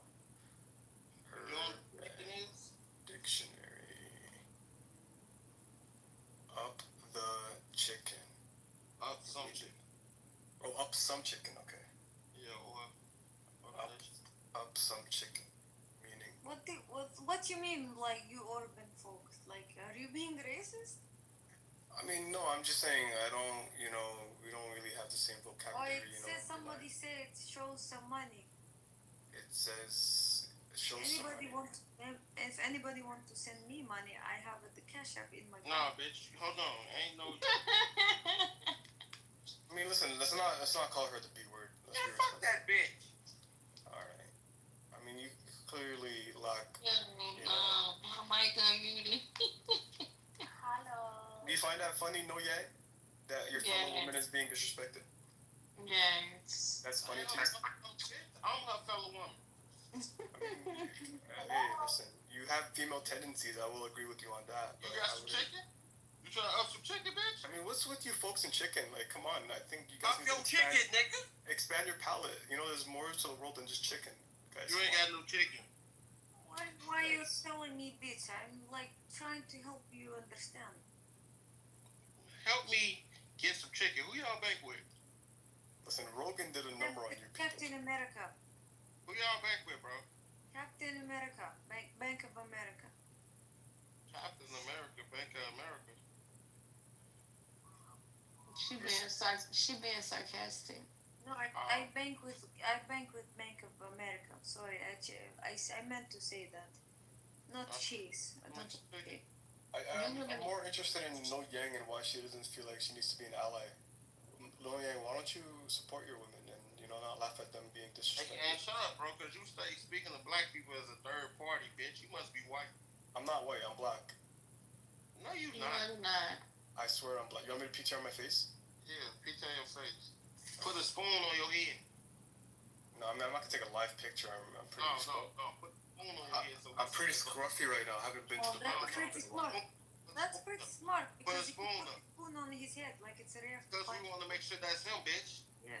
Okay. Okay. Let me find black. Let me find a picture. Find a spoon. Here's what I'm saying. Let me find a black picture. No, I didn't say that. He was about to. I didn't say that. He was about to. You know me? Mm-hmm. Alright, PTR. You got the spoon? Yeah, PTR. Let's see. Come on, bro. Black. What you want on Google and type in black man holding spoon? No, that's me. He looks like black man for sure. Bitch, shut up. Listen, you call her the B word one more time, I'm gonna control, alright? Come on, man. Hey, listen, I'm trying to be calm with you, alright? Watch your mouth, brother. Watch your mouth. Fuck you, bitch. Why are you so angry? Like, God. You know what, bitch? Fuck you, bitch. But what I do to you, you are. Bitch, have some chicken. And your friend, like, little. Everyday chicken. Listen, Ronald Reagan really did a number on you guys, alright? This everyday chicken. You know that? Come on, guys. There's more to the world than just chicken. I said up your chicken, not choke your chicken. You bitch ass homie. Almighty. Jeez Louise, brother. Like, come on. Everyday chicken. I'm not your brother, folks. Everyday chicken with you people? Yeah. Come on. You get chicken. I don't eat chicken. Why don't you get some caviar or like some, calamari or something? I don't eat none of God, man. Everyday chicken, like we're at Popeyes. This is not Popeyes. No, I was gonna ask that, bitch. Why you paying me? This is Clubhouse. It's not Popeyes. What's wrong with Popeyes? But this is not Popeyes. It is Clubhouse. I'm more of a Chick-fil-A fan. You like Chick-fil-A? You got a new one again? Yeah. I was just gonna say, where's y'all getting these fucking people from? Yeah, we are black. Y'all ain't no fucking black. Yeah. You know what? Yeah, I'll put it on. Hey, really talk, twin. Like, I ain't gonna lie to you, man. I ain't black. If y'all want to be black, I'm from the A, shot. I'm from the A. Talk about I ain't black, nigga. I'm black, nigga. Talk about I ain't black, nigga. I'm from the A, shot. Talk about I ain't black. We are. Hey, and listen, man, my mama made me back cornbread. Okay, now make the other bitch change her accent. I said my mama make a mean batch of cornbread. Who is the other bitch for you? He trying to troll. I'm not gonna lie, y'all. He sound like. Black, but I'm Russian. Y'all know what he sound like. You black, but you Russian. Shut the fuck up talking to me. I was not talking to you. Y'all ass not black. I'm black. I ain't. Bitch don't count either. You bitches not pure. Shut your chest on. I'm black. Talking about I ain't. Y'all want some of our melanin so bad. You bitches will never have our DNA. Yeah, you're not black. Biracial, even the biracial black people. Bitch, shut up. You don't consider biracial people black? That's okay. Bitch, shut up. Hey, Slippery talking about some go live, Lorenzo. Remove these hoes and get that Delilah bitch in the goo too. Bye. Have a good one. If y'all know who Buddha is, he sound like Buddha. Like you sound like you like Korean or something. I'm Buddha. What do you mean Buddha? I got the moolah. She could pass with that Russian shit, or these bitches some type of Indian or Arabic. Shut up, bitch. You sound retarded. Like I said, Arabic, Indian, Russian, something along the lines of that. Where you from? Where your background? You a white boy. Don't talk to me. I'm from St. Louis. You from St. Louis? What's your ethnic background like? Ethnically, what you ethnically? African American. Okay, so you don't know where you from? I'm African American. Say ethnically. Wait, hold on. Wait. Say ethnically again. Ethnically. Ethnicity. No, he said a word, but I'm trying to hear his accent, how he actually speaks. I said ethnically. Where you from ethnically? He being funny. What do you mean? That's how I talk. He's trying to make a mockery out of black people accents. That's not what I'm doing. Southern black people. I swear to God, he sounds Southern black people to be specific. Hey, Jada. This bitch in here code switching. He sound Chinese or something. Hey, Jada, look at me, Shawty. Jada, you looking at me? Oh, bitch ass on, boy. Hey, Jada, look at me, baby girl. Look at me, little mama. Look at me, little mama. I lied to you. I lied to you, baby mama. Susie, are you a boy or girl? What is your gender? Oh, bitch. You, Susie, like I'm confused. Why, bitch? Why? Up some chicken? Up some chicken? Up some chicken. You got some chicken. Up some chicken. Go. You ain't got no chicken, bitch. Why do you guys not like African people? Girl, you not even African, bitch. Y'all don't use soap. I'm African, but I grew up in Russia. Like, what's the problem? Oh, hell no. You're not allowed to be black if you grew up in Russia? Yes. I also is black and Dutch. Y'all trying to make friends with some bitch? This is really unavailable people. We just trying to the chicken. We can't bitch, chicken. Yeah, these might be some South Africans. Where's Tanzania? Tanzania's in South Africa. That what you just said? I'm asking. I said two different things. I said y'all sound like some South Africans. No, yeah. Listen, little mama. Then I said, where is Tanzania? You gotta pick up a book, little mama. They don't even sound French. In Africa, they speak Put the bottle down. Pick up a book, little mama. One from your dead ancestors. I asked a question, bitch. I didn't answer to shut the fuck up. Dad talking about Tanzania and South Africa. You just said you was black and Dutch, bitch. Tanzania, it is in Africa, but East Africa. That help? No. Let's clarify. Where your Instagram at? That's gonna help. Okay, Cash up is Meine Name is Filipina. I am black. So your mama black or your daddy black? Nine or both? Both of them? Yeah. You got proof? Yeah. Where's your proof at? Follow me. Let me see. You talking about follow you. Where follow you where? What's your Instagram? Hold. Then she talking about some Africa. But you talking about but you speaking Russian. In Africa, they speak French, not fucking Russian. I'm the Russian girl.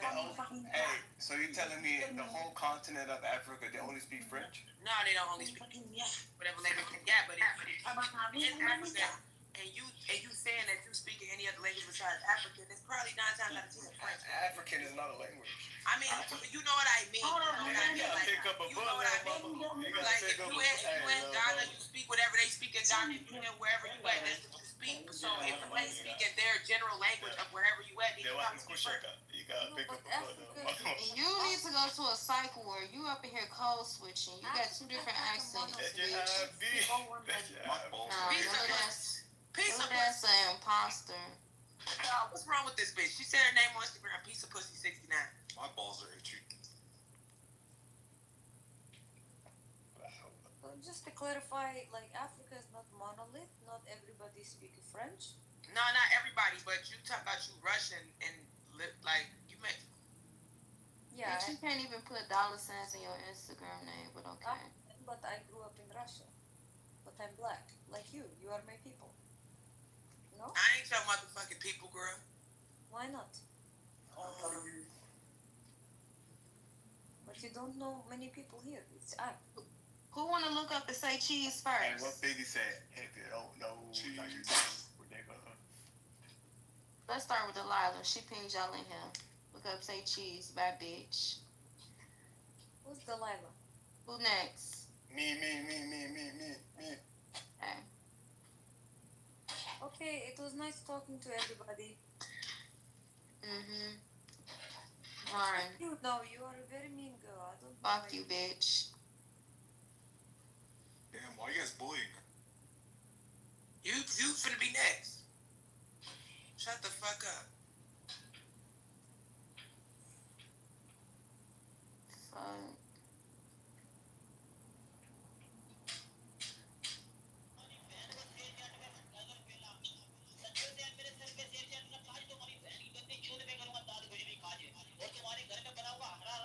Y'all stay doing weird shit.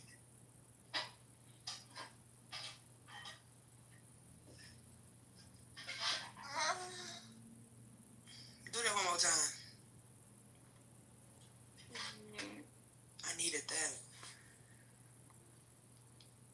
Ross, that was you stretching?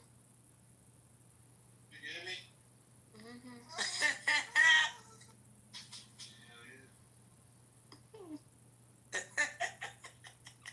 Your laugh is ugly. I don't give a fuck your face ugly, bitch. And go play with somebody else.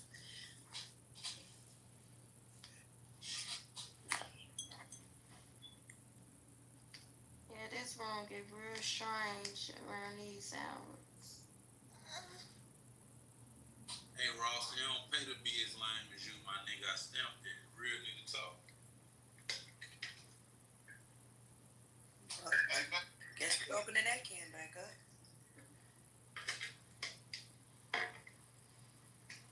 Lousy, you came here quiet. What the fuck?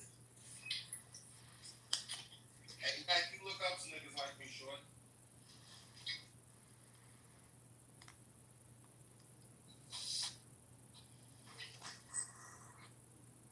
Fucking faggot, nigga.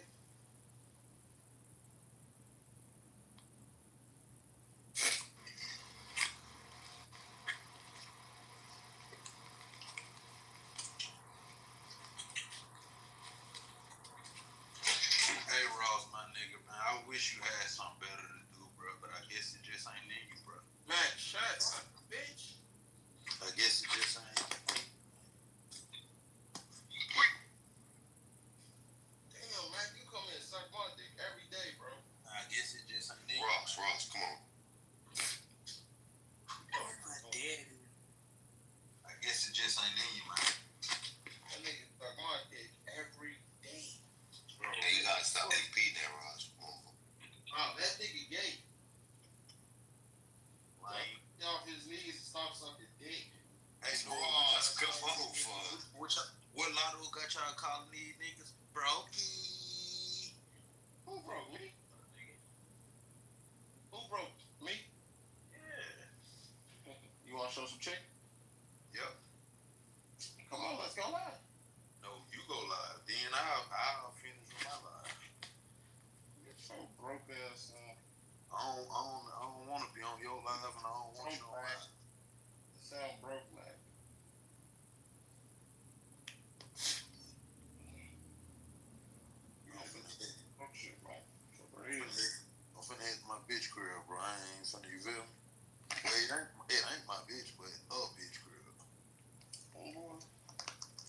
your bitch, boy. No sir. That weekend fat ass bitch. No sir. No, that bitch fat as hell, weak as hell. No sir. Why y'all checking it, fuck? I done ran it. You ain't got none? I done ran it. You done ran the chicken? Done ran it.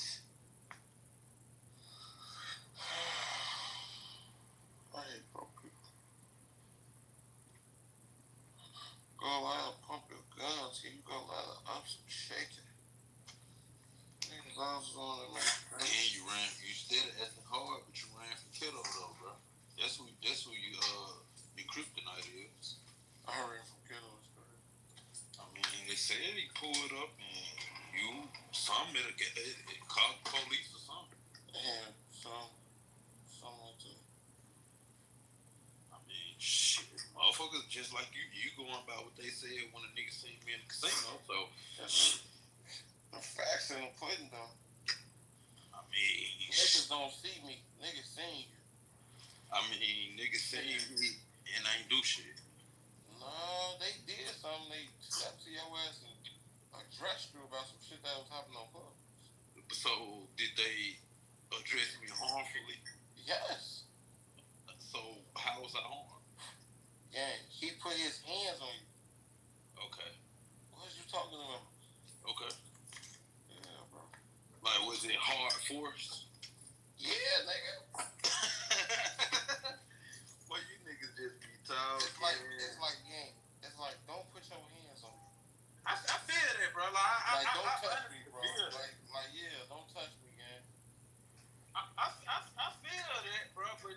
But niggas wanna act like they don't feel what I'm saying either, though. No, I'm just saying you're a bitch, man. That's all I'm saying. I mean, yeah, that could be your opinion. Yeah, I'm struggling. That's my opinion. Hey, can you do this PTR? You say what? PTR. Can you do this? Bro, man, I'm in motion. What am I looking at your PTR for? PTR, let me see you do this. Nigga, fuck your PTR. Let me see if you got 1500 on your shit real quick. Right. Let's see what it is on cash. Fuck your PTR. Nigga, your cash up. Let me see. Nigga, man, nigga, I got whatever a motherfucker need. I got whatever a motherfucker need. Bill, I got whatever a motherfucker need, Ross. I ain't lying to you. Show me how much on your cash up. I got what a motherfucker need. What you got your cash up though? I got what a motherfucker need. 1500. Let me see 1500. What you need? What you need? I got 1500. What you need? What? Your main source of income is cash out, bro. Like this your main source of like you don't have a bank account. None of that shit. I got money. Oh, okay. My main source is cash. I got it. Oh, okay. What you talking about, nigga? Oh, okay. Show me some. Where you was at though? Show you? Show me some. Where you was at? Listen, I want you to get this clear, right? You want me to show you what I got going on? No, show me 1500. Boy, you are funny. Show me 1500. I'm gonna show you 15,000. Nigga, you should work at a clown show, nigga. Come on. Show me 1500 though. Man, bro, listen, bro. I'm 4 minutes away from my ETA. I don't give a fuck where you at. You gonna continue to be. This shit I just did took 4 seconds. You talking 14 minutes. This shit don't even take 14 seconds. No, I'm 4. Yeah, this shit don't even take 4 seconds. Oh, it don't make no difference because in 4 minutes you have to find somebody else to control. Right now. That's all I'm telling you. Broke ass chicken selling ass bitch. Fuck are you talking about? Broke as hell selling chicken. Boy, you just talking. I ain't talking. You just talking. Bro, you sell chicken for a living, twin. Man, stop. I don't do none of that shit. I make way more money than you, brother. What you talking about? Yeah, if you say so. I make way more money than you, gang. Yes, sir. Yes, sir. What you talking about? Yes, sir. Can I look your name up and find any profit? You would never be able to look my name up to find nothing. Oh, okay. Stupid ass little boy. Oh, okay. I thought I understood correctly. Bro. You gonna hear some of that little 131, Ross? Huh? Some of that little 131 right there at the top. I see that. That little 131? Yeah. My little dog. Keep a little eye in that bitch. Man, nigga, shut the fuck up, nigga. You holding that money for somebody. You know when they send money and shit. You holding that money for somebody. So I keep the little dollars on there. You holding that money for somebody. They definitely gonna take from that shit, you know? You holding that money for a nigga, bro. I'm holding money on my cash out for a nigga? Yes, sir. Shut up. You holding that money for a nigga, man. You owe somebody, nigga. Shut up, boy. You owe somebody. Shut the fuck up. You not the man. Like, you not the man, bro. I know. That's on cash up. That's some slight shit. Bro, you not the man, bro. That's some money you owe somebody, bro. I know. You not the man, bro. No. You not the man. I know I put another neck on this bitch right now. You not the man, bro. How much money you got, bro? You not the man, bro. I ain't got no fucking pookie dust. Stop talking to me, gang. Oh, God, you not the man, bro. Whatever. Your name ain't even ringing, bro. That don't matter. I got pookie dust. Bro, your name, bitch. Ross, your name is not ringing. Bro. What? Not on that. Your name is not ringing, bro. I ain't heard not one motherfucker brag on you for having, bro. I never All I hear you brag. talk about yourself, my nigga. So that tell me something right there. Hey, stop playing with my nigga Rose, boy. Man, fuck that fat ass nigga. He play with himself. Look at him. Fuck your dams, nigga. Now what? For who? Oh, okay. Hey, Rose, what you want, little bro?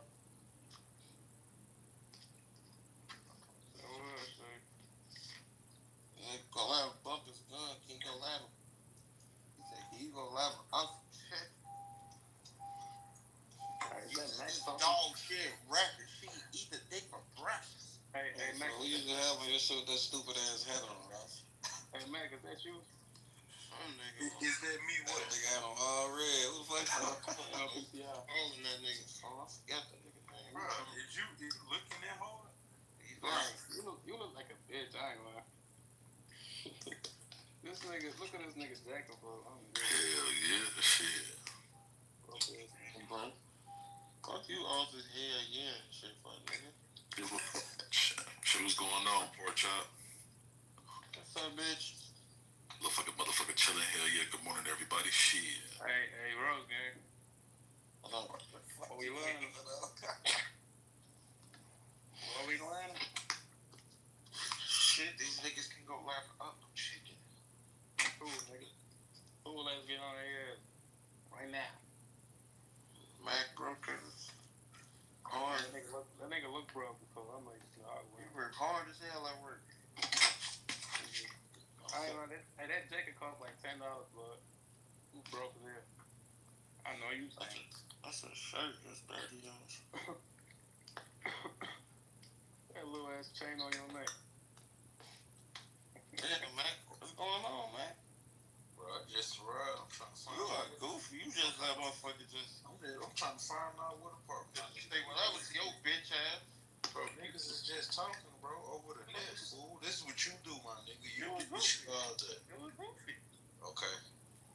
You got the Usher cut. Hell yeah. What's up, Usher?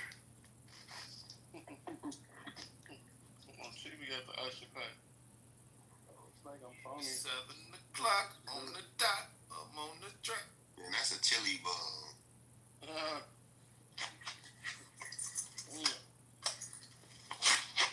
Hey, Mac, you boring, fool. Y'all know you niggas be lying, bro. Bro, I'm not finna act the fool. I told you, bro. Like, Nah, this a dude that used to be singing, and you know. I'm finna go to my shit, bro. So shit, I think I'm finna be doing this square ass shit all night. Shit, nigga. You talking about ass shit? You ain't been talking to me. Nigga, no, you said my name. I'm here looking for you. You said my name. Shut the fuck up. Yo, tell you for this shit. Love saying that bitch.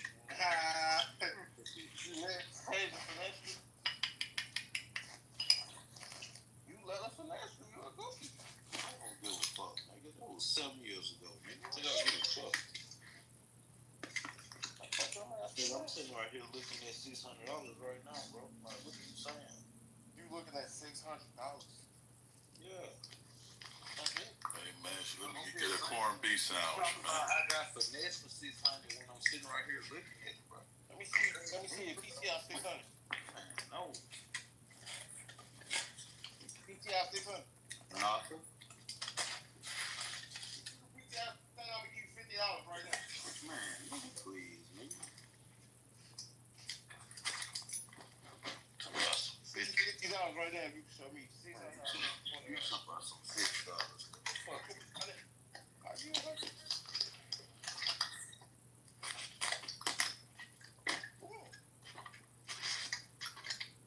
Come on, you want a minute? Go give a nigga, man. Hey, you ain't gonna give a nigga, man. Hey, Max, you a bitch.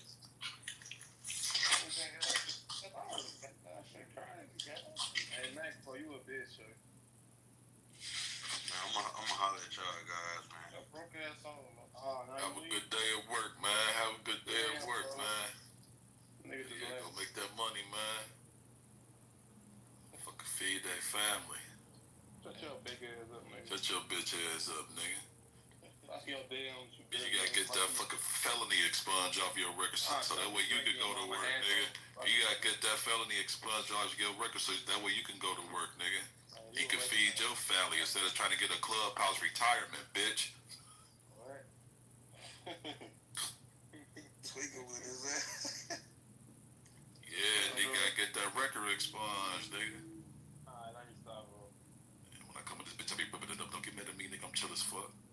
You a fucking monkey, man. Shut up. But who's sucking on the banana? You? Because you a monkey. What the fuck? That nigga gay? Yeah, you Come a this bitch gay be in for this a bitch. Hell yeah, shit. She gonna be alright, pork chop. That's like, hell yeah, you win some, you lose some, pork chop. You finna suck a banana, bro. Hell yeah, you old motherfucking silverback bitch. Hell yeah, don't get mad at me. Watch TV.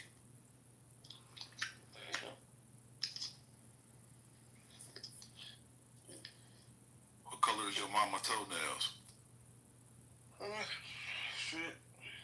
Why did these niggas be my fans, gang? Look at this nigga down there. Come on, Michael Jordan, gang. You fan ass bitch. It's alright, pork chop. These niggas got me in that PGI shit. You niggas so fanned out.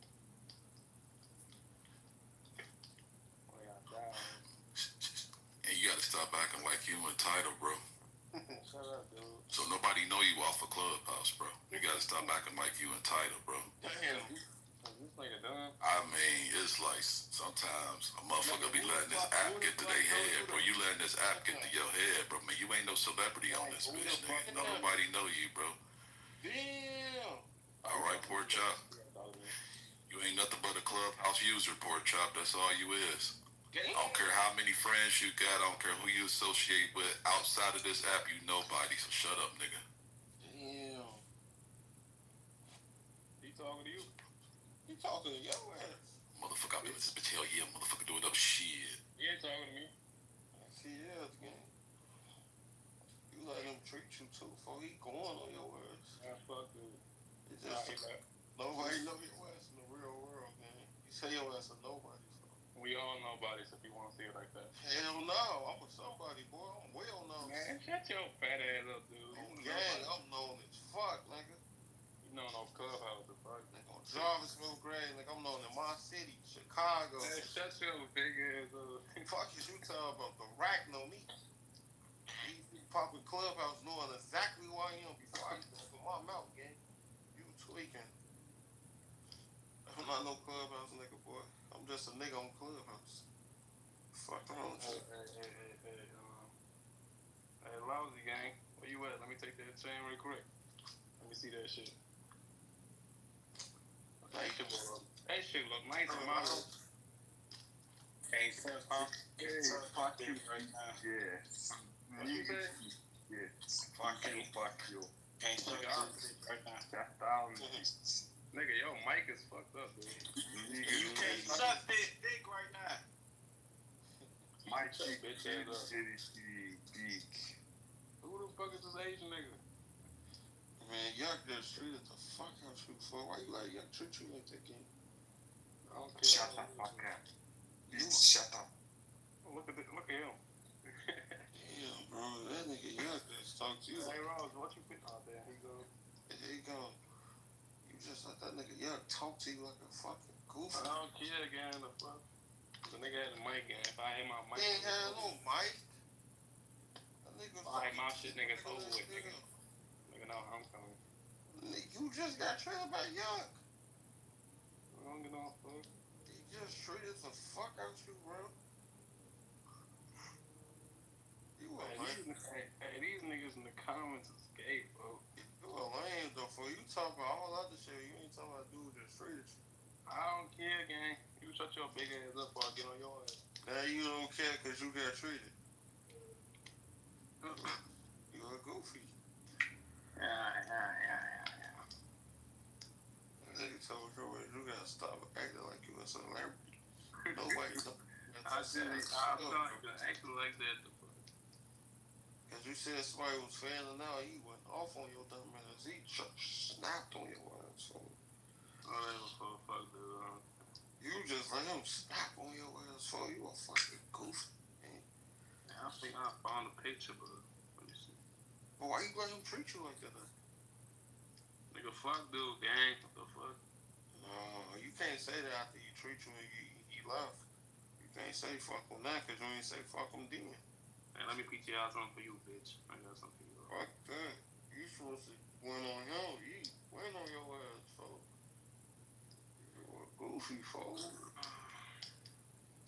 Now you sitting there looking lame as hell, sounding lame as hell. Hey, you a big ass bitch. Why I gotta be all that because you got treated, folks? Why I gotta be all that because you got treated? I ain't got treated. You did get treated, gang. Nah, nigga. Yes. That nigga was just talking like a lot of these niggas on here. Read you the fuck. Damn, folks. I'm fried. You what? I'm fried as hell.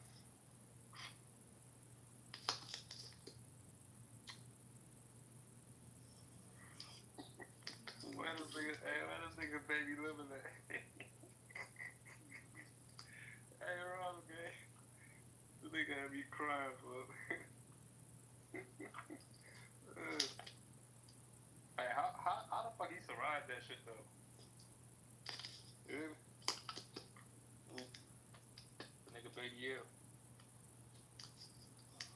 He talking about, tell your bitch, tell your soft ass homies to pull up.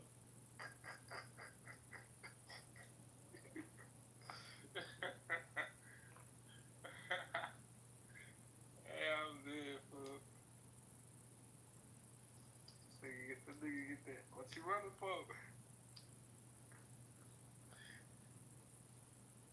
Oh my god. Oh hell no.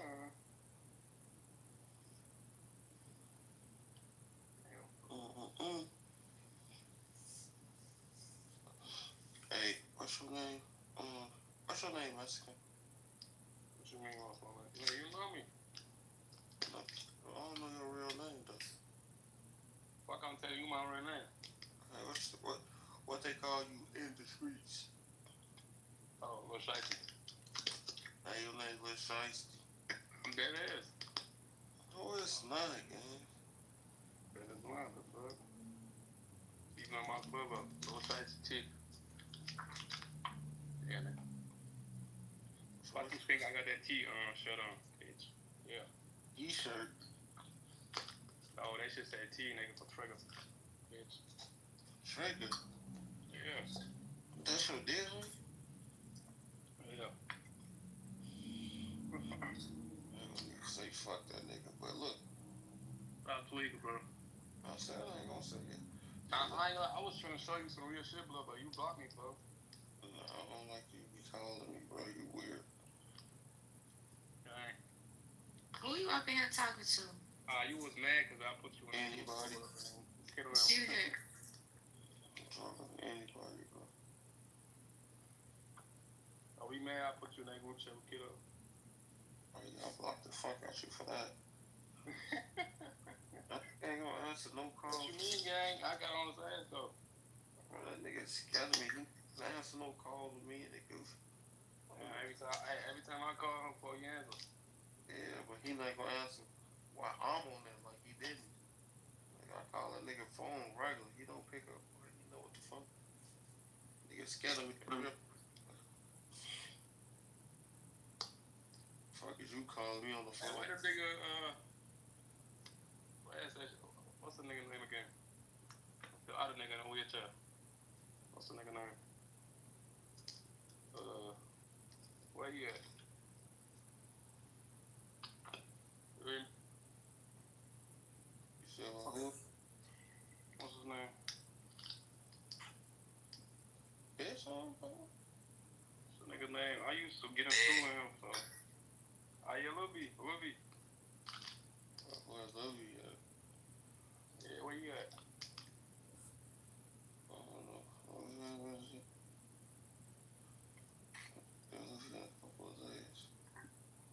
This little donkey, yeah. I just talked to folks. They don't know you. Man, I don't know. Mike, you go on mute, goof. Fuck you talking about? Your ass dick sucking, what's the nigga name? John Wick now. You bitch ass little show. Ain't even light skinned nigga. I'll say the fuck. I'll take your time, dude. Hey, suck this dick.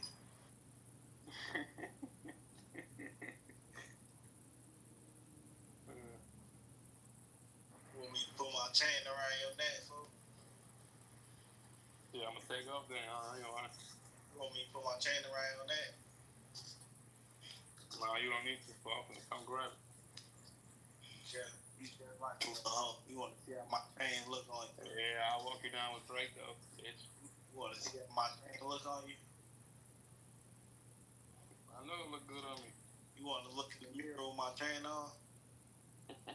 Damn, that's a Drake. I didn't even see that. You want to look in the mirror with my chain on? Man, I'm just trolling you, gang. Get off that shit, Paul. Speak the shit out you. I'm just asking a question, bro. No, bitch. But I ain't gonna lie though. I fuck with the Drake chain. You trying to see how handsome you look with my chain on? What you paid for the Drake chain? You trying to see how handsome you look with my chain on? Hey, gang. What you paid for the Drake? Trying to suck some dick, your bitch ass on. Dick suck. Fuck you. I ain't gonna lie, boy. You finna get me mad, gang. Bitch ass nigga. Dick sucking ass, man. Whatever. You wanna look in the mirror and see? Ain't you the same nigga that hang with Melvin? Nigga, fuck you, Melvin and John Wick. What up, nigga?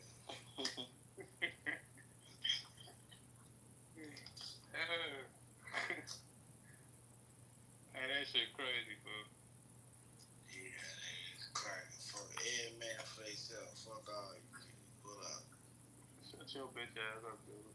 Back through all you niggas. Look a real fat ass. Back through you niggas. They raw, turn the replays off so they won't replay this shit. Back through them niggas. Them niggas ain't even worth it, though. It's like, if one for gonna do some shit, make it worth it, man. It's just ain't worth it. Ain't gonna do that. Look at some money for like a brand, you know. What you talking about? It's Mr. SB. I know you ain't talking about me, Goofy. Goofy, I'm finna go to sleep on you, man. Say some shit. He don't even own his car. He pay a car note. He don't even got no car. Hey, bro. At least I ain't dick sucking Goofy in the wheelchair, blood. Show broke ass something. We all have something that you don't have. There's an X. Bitch. I guess a lot of y'all don't have money. This nigga get paid by the state, bro. You figure he up. That was a good one, Ross. Look, it's a nigga like you, Rosie, so you just dick suck me, man. I know you a bitch, man. I can see you a bitch. I know you broke. I ain't laugh for I'll piss with the shit out your ass. You ain't do shit about it. Hey, Lousy. Good morning. Hey, Rouse. Good morning. You ain't got nothing but a gun, shorty boy. Sound good. You ain't even got a light bill, boy. You got a phone, a gun. I mean, that's little ass boy. Let me see one of you niggas for the wood. You niggas be friendly as hell when I see you niggas, man. Yeah, you don't even walk around with that chain on him. Come on. Crazy.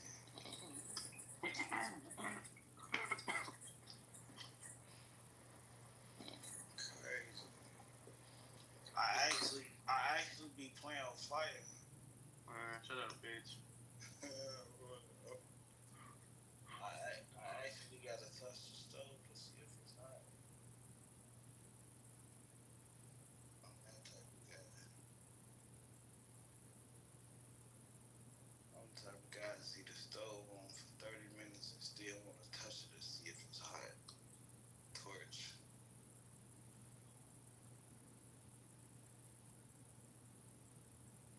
Love, no love, bro. Ain't no love, man. You gonna die, bitch. Just 'cause I'm cool with, Can't suck this.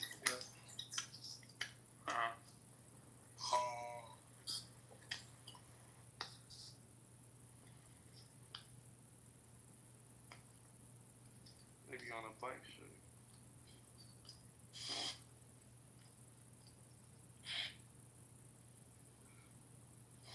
I hate Mexicans.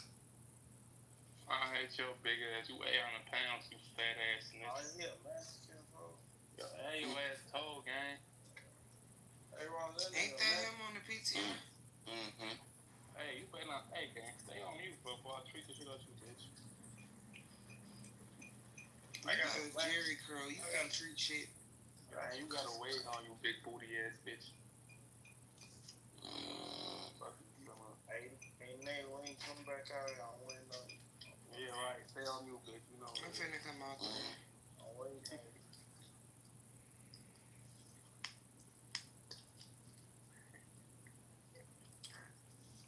I'm dead, fool. Bitch, you are ugly. Don't send me no hearts. Hey, I love you, though, fool. Hey, where you from? That's really you. Nah, I think we have a bad dog, gang. Where you from? Hey, love, boy. No, we gonna forever have bad start looking like that. Hey, come on, fool. Where you from, Shay?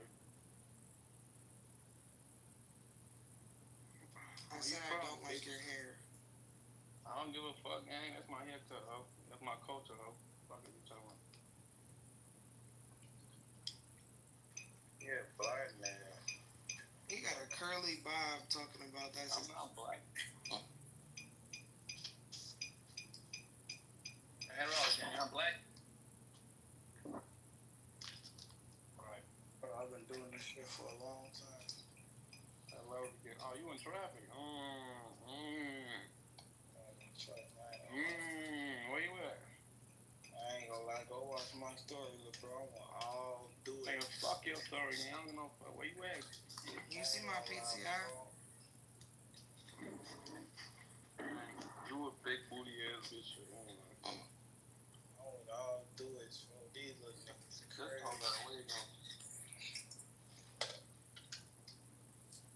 Man, they got the police, bro. What the fuck? God damn, why did they bust at you? That might have been the dumbest shit I did in my life.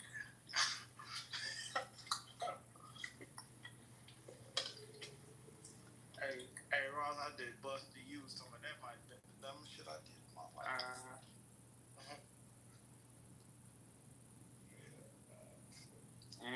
You mean? I want to chat with 50.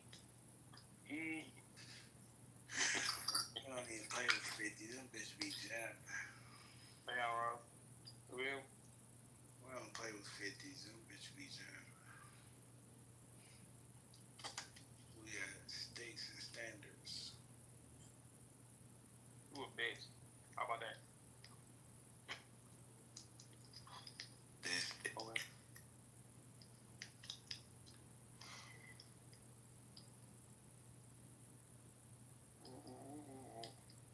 So many niggas in the comments with no ass. What you call that? What's wrong with their ass, bro? I just sitting down there. Shit crazy.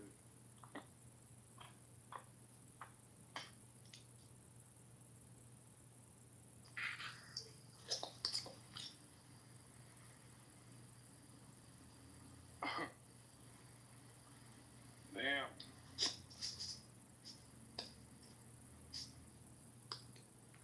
Ooh-wee. Ooh-wee. Came on for the love, nigga. All that. Stone killer, bitch. Cycle killer, nigga. Nigga know what it is.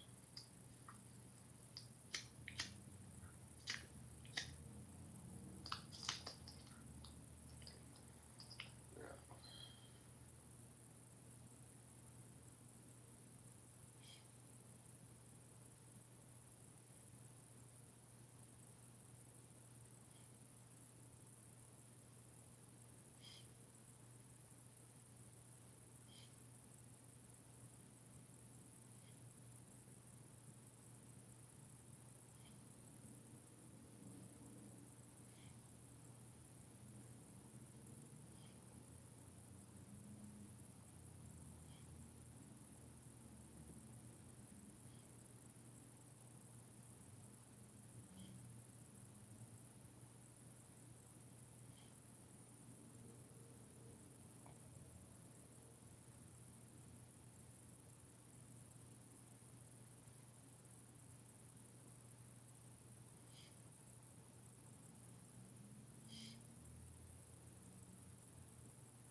been so hard for them because it has been perverted, it has been polluted, and we got to pray for these artists. We have to pray for you.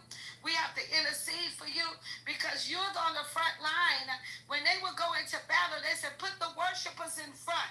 You're on the front line that usher us into the presence of God. And if I could get them, the enemy is like, if I could get them to pervert the music, if I could get them to even fight each other, to release a different sound than what the sound of heaven, to bring the people of God back together again. If I could get them to want more like the world, if I could get them to do projects with the world so they could do these mixtures and release sounds that's not of God, then I know that I got the church. But God says no. There are people that's standing on the wall that realize what is going on, and we're not going to sit back and allow the enemy to come in and pervert our music and pervert the sound of the Lord. There are people that they're releasing words of God. They're releasing the Spirit of the Lord, and if they don't even, if you don't look like them, if you don't act like them, if you don't act like the world, then no. That's what we need to get. We need to get together. Hear the beat. We've been listening to a beat that's not a beat of God. We've been listening to sounds that's not the sound of the Lord. And then you wonder why everything outside the church is so messed up. But God is bringing us back to a place. He's bringing us back to a place where we rekindle our covenant with Him, where we go back to our first love. We talked about you can't either be hot or cold. He'll spute you out. We must get the fire of the Lord and keep it. So those of you you're writing music, you're doing music, you're doing praise and worship, some of you are dancers and liturgical dancers, and some of you are at that front line. We want to pray for you. Pastor Norman, because you're a musician also, could you pray for them right now?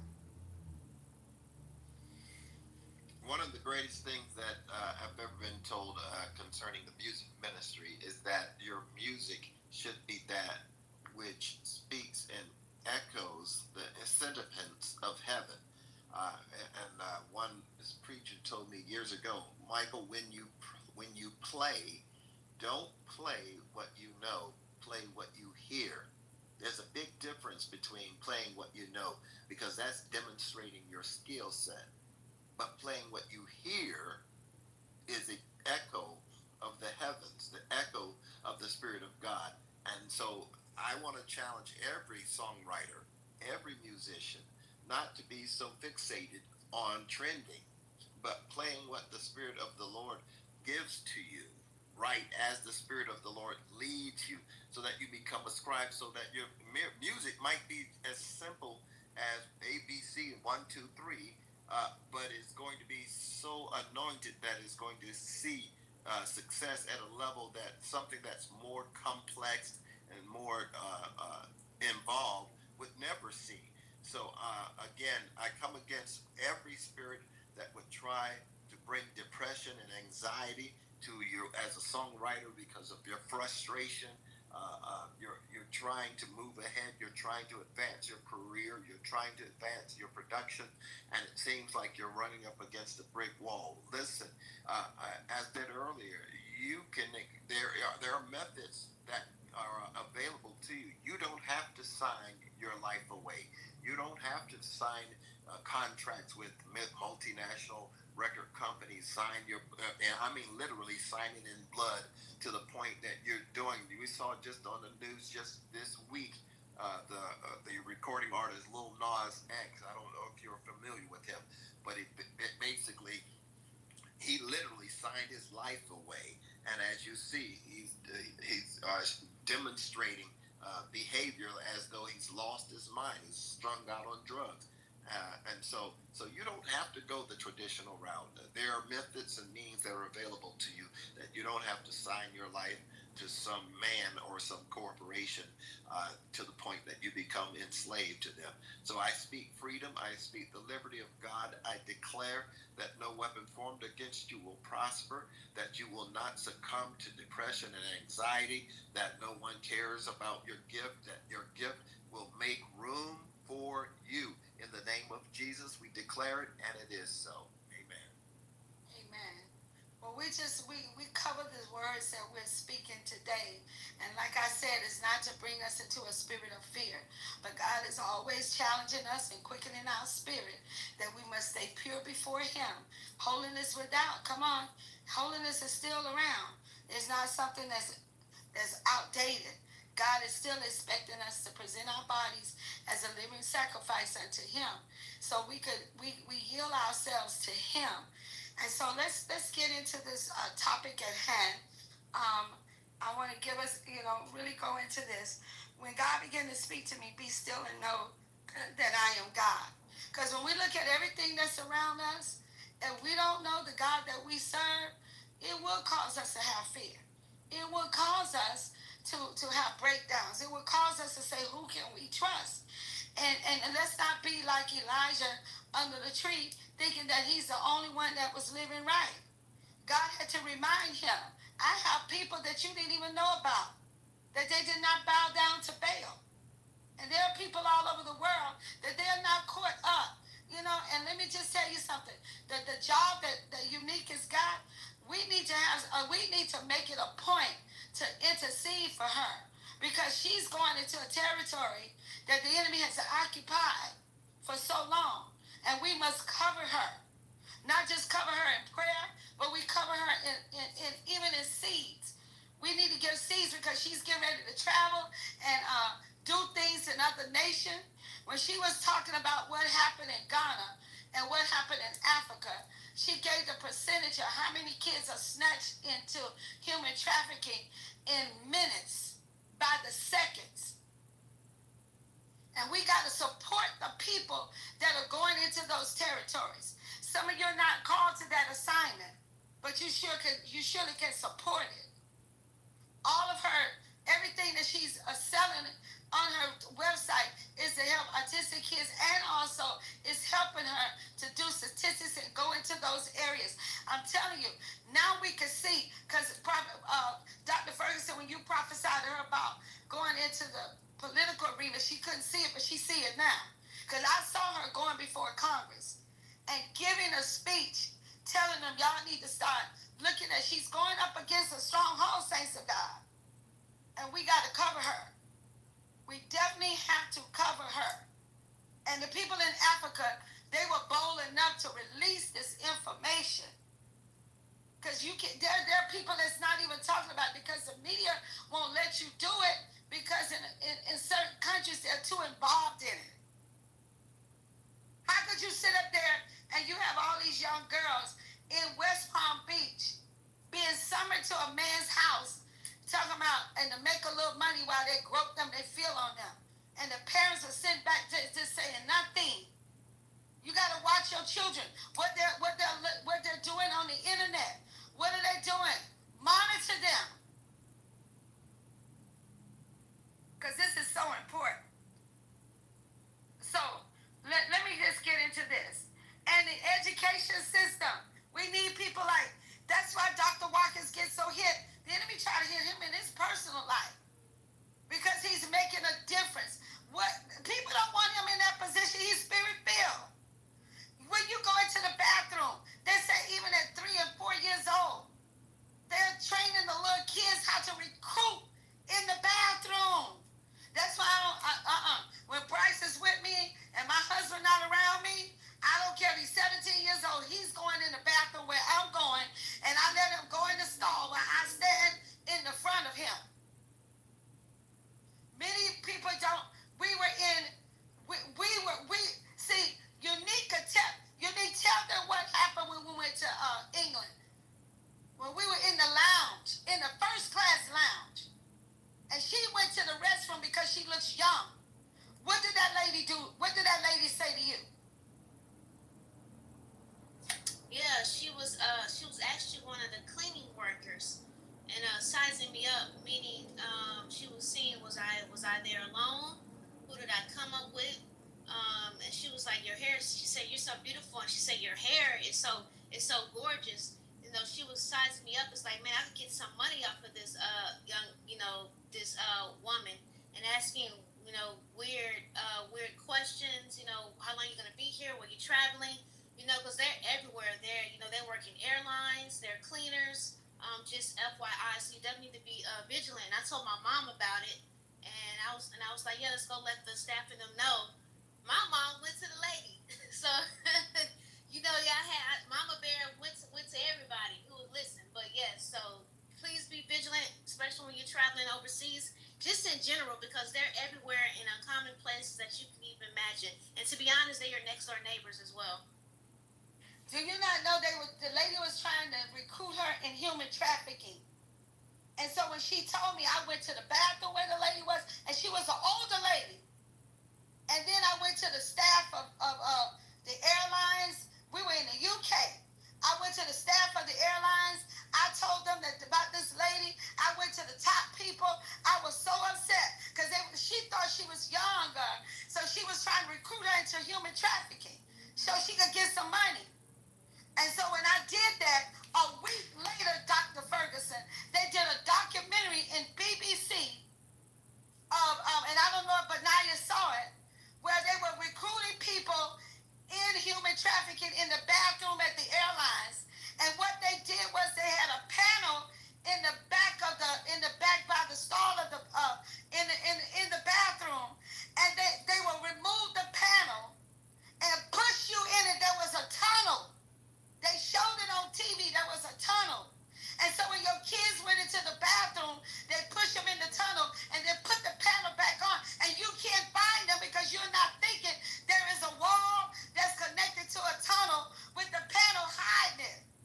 And when they went in that tunnel, it was sophisticated. And it was built in the... Now, how did they pass that? Because this went up to the top. How were they able to go to an airline in their building to build a tunnel where they could push the kids in the tunnel and then put the panel back on there? And when you go try to find your children that went to the bathroom, they're nowhere to be found. You're not thinking they're going through a tunnel that's in the bathroom, that's in the toilet. Could you imagine that? And so that lady she was there to recruit. Because we got her fired. But how many people were victims of that? I was so upset. Y'all know it took me everything in my power not to grab that old lady. Then she tried to play like she didn't understand English. I raised up my fist and told her she understand that. And that's what she said. I'm telling y'all right now, the Bible tells us to watch as well as pray. I don't know if you heard of that. Did you hear about that, Dr. Ferguson, how they had that panel there in the bathroom and they removed the panel, pushed them in? Apostle, it's so unfortunate. I actually get to see this a lot. And it's so sophisticated. It's not just a business. It's a full-blown industry. And I'm telling you, they are so skilled at what they do. I mean, they got recruiters. They have a complete system, a network across nations. It's not just in one. They have transporters. They have buyers. They got the sellers. They actually have it set up. They got financiers that take care of things. And they even have those within justice to make sure, because it's at such a high level. This is not something that's low level. It's a network that has to be uncovered. And I really believe that with Unique, and there's going to be others. I'm telling you, the Lord is raising up prophets and seers and intercessors. And this is what you were talking about with the ecclesia. This is that. To be able to discern these tactics even before some of them are executed. And I'm telling you, you talk about principalities. This is that which she has been called to. And we really do need to cover her and the others. I'm telling you, there's going to be a network in the kingdom of God that they're going to work from nation to nation to be able to call and how to do and how to work to be able to do this. And the Lord is going to begin to connect Unique to the others. God is giving a heart and a passion that they're not going to be able to rest, not as in rest and not sleep, but this is something that they have been called to because of God's children and who they are. And we've been naive to a lot, but we're going to see so much exposure. But he's going to build a company of prophets and seers and intercessors, and there will be money to be able to do it. There will be the right people. There are godly people in influence that are not yet known that God has put in places to be able to support, to help and do, and we really do have an assignment. He's going to give them divine intelligence. I see it clearly, and it's going to be coming out of heaven. It's going to be like when Elijah said, Lord, let him see what I see. And so they're going to be speaking, and people are going to begin to see, and they're going to be trying to figure out, how do they know this? And then there are going to be those that the Lord is actually calling to build treatment centers, to build homes, to build restorative places so that they have their education, that they can get back on their feet, because they can't just expose and bring them out. They've got to have a place of restoration. And so God is doing this thing, is how it's getting ready to work. And he's going, law enforcement, government, righteous organizations will be in place with supernatural wisdom and prophetic insight to help dismantle these dark systems that have been in place. Amen. So, and we're going to support her. And I'm not just doing this because she's my child. I'm doing it because I believe in what she's doing. I believe in the work. This is what God called her to do. So those of you that would like to sow seeds in her ministry, you could just click on, and Sharon can help you out. We need to go ahead, because there's a lot of stuff that she's going to be doing. There's platforms that want her to come and speak. There's a major doors that just open up to her, and she's going to have to go. And there's not going to be any excuse. So we're going to support it.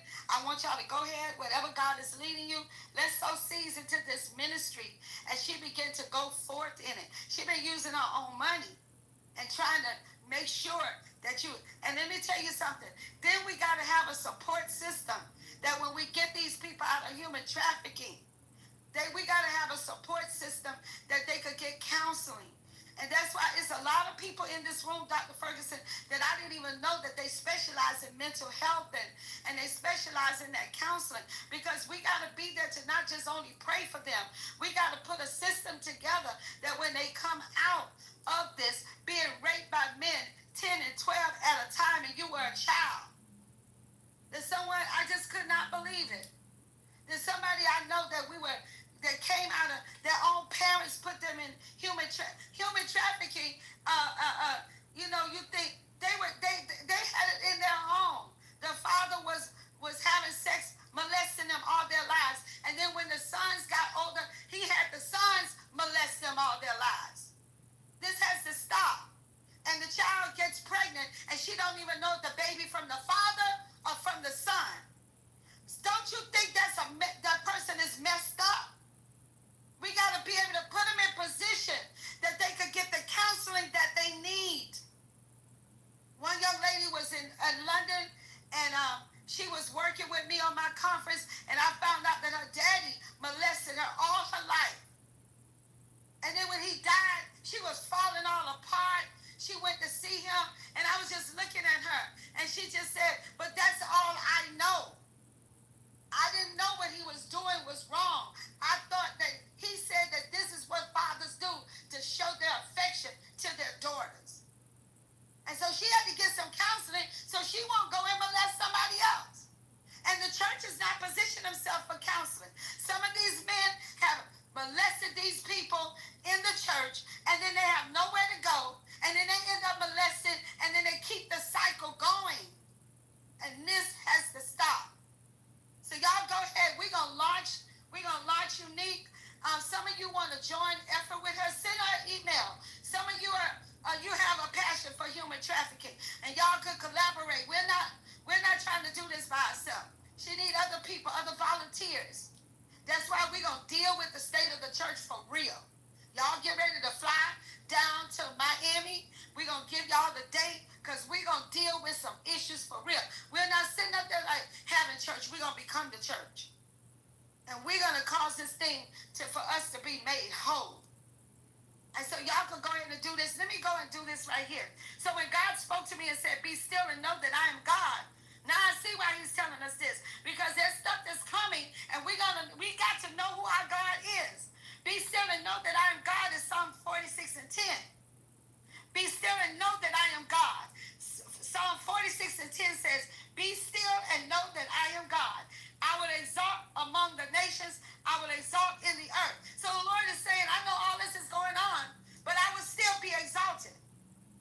Because life is full of noise and chaos and constant motion.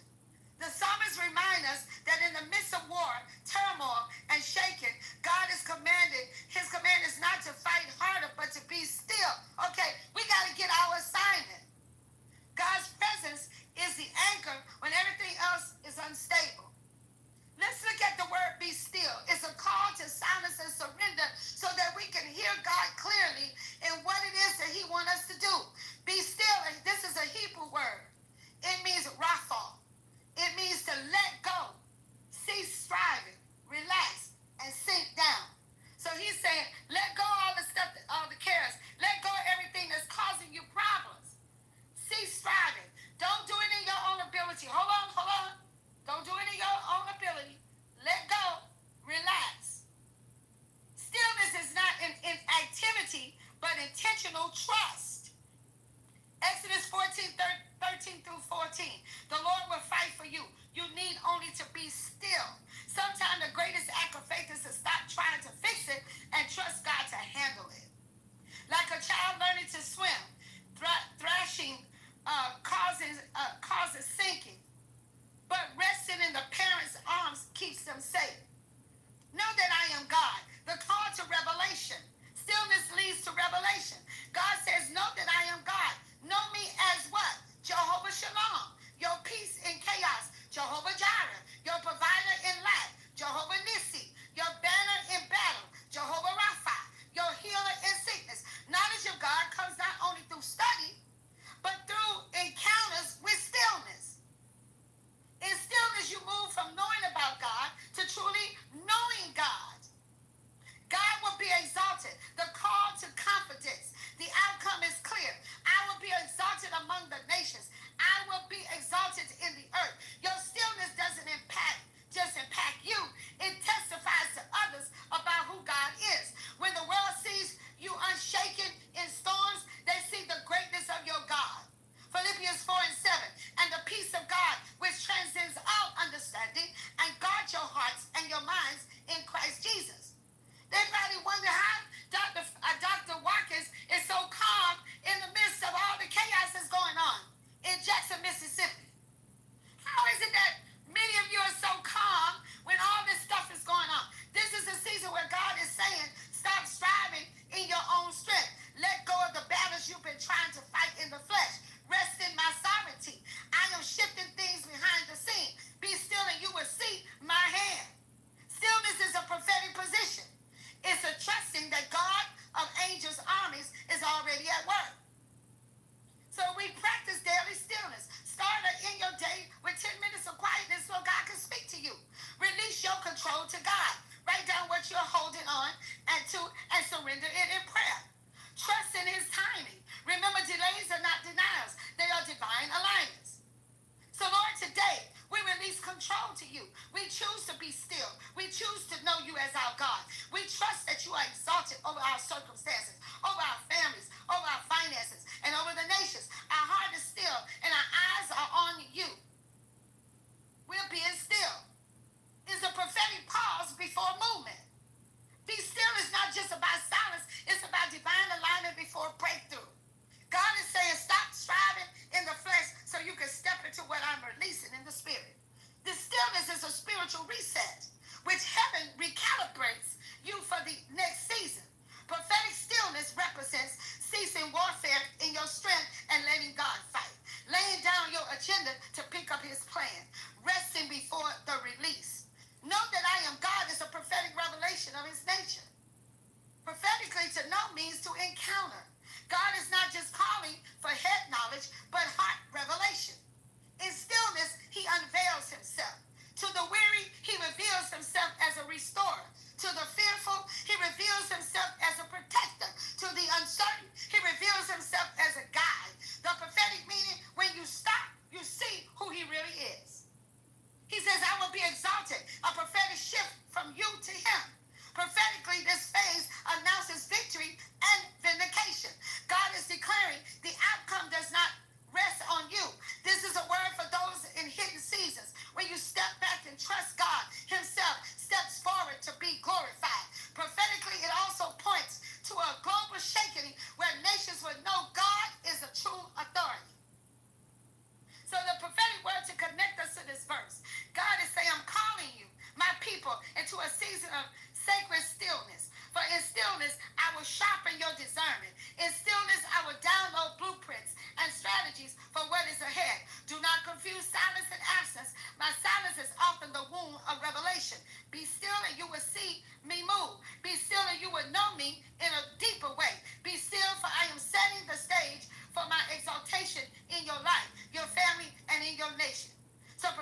words of that phrase, to be still and know. Now, you can't really be still until you know that He is God, because it's your knowledge about Him that enables and empowers you to be still.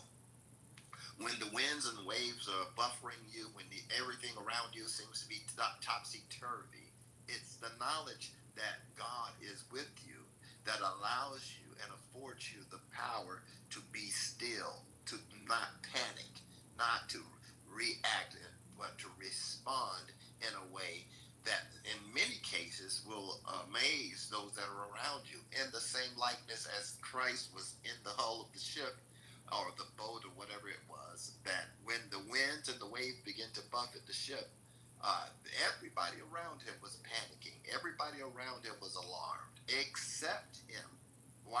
He was not only being still and knowing, he was asleep and knowing that he was God, or that God had his hands on them. And in the same likeness, that we should be in a place that as we grow in the knowledge of him, and not only in a theological concept, but I'm talking about an inward knowing, till you recognize not only is he some iconic figure that we talk about and we celebrate on Sundays, but he is the God that literally is in me. I am crucified with Christ. Nevertheless, I live, yet not I, but the Christ that lives in me. Know ye not that your bodies are the temple of the Holy Spirit, and that God dwells in you? So honor your body. So again, when you begin to embrace these ideologies and these thoughts, then that transforms your mindset from just being a mere human being to being someone who's supernaturally empowered by the very God who spoke the entire universe into existence. Therefore, when your enemies come against you, you won't be alarmed. You won't be in a panic. But just because people are being laid off, you won't lose your mind. You won't go crazy, because you know that the source himself, the source that supplies the light, the sun, the moons, the waters, everything that exists. I mean, you see the animal life. There's not been one day that you've ever seen a bird knocking on your door, feathers falling out of their heads, in a panic because there's no food out there. You can go walk outside of your door right now and watch the squirrels, particularly if you're here or in Florida. Squirrels and lizards, they're everywhere, but God is taking care of them, and they're being fed. And there's never been a time when they came to us looking for food, because God has supernaturally provided for them. So how much more, if he provides for them, how much more is he going to provide for you? How much more will he make ways out of no way for you? All you need to do is stop running ahead of God. Stop presupposing that you're going to fail, that you're going to lose everything, and just believe that if God be for you, he's more than the world against you. I yield my mic. Thank you so much. Dr. Ferguson? Apostle, I think Psalms 46:10 is really timely for where we're headed. And again, I appreciate the fact that you're telling us, don't fear.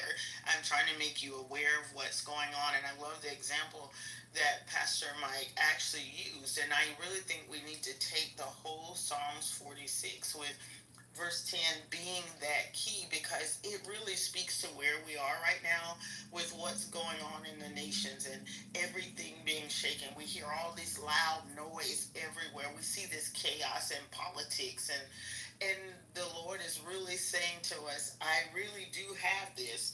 And so we can rest. This Psalms 46:10 for me is really for us to rest in the power and the authority of God. But the key is you have to know that he's sovereign. You have to know that he's supreme. And this is a time to know him, and not just know him intellectually, what people have said and how they've said, but to really trust that God has you in this time. Cease from your warring, the way that war from a position of rest, war from a place that says, Lord, I trust you. I'm seated in heavenly places. However you move, I'm going to follow behind you. This is what I'm going to do. And so you can let go and let God. And just use those often as a cliche, but you can release. Be still. Be still in your spirit. Be still in your soul. And for some people, you got to be still physically. Stop going, running, ripping, and come into alignment with what God is really saying to us. And you can actually relax and trust that your God, the King of Glory, really is going to keep you no matter what is happening and what is going on.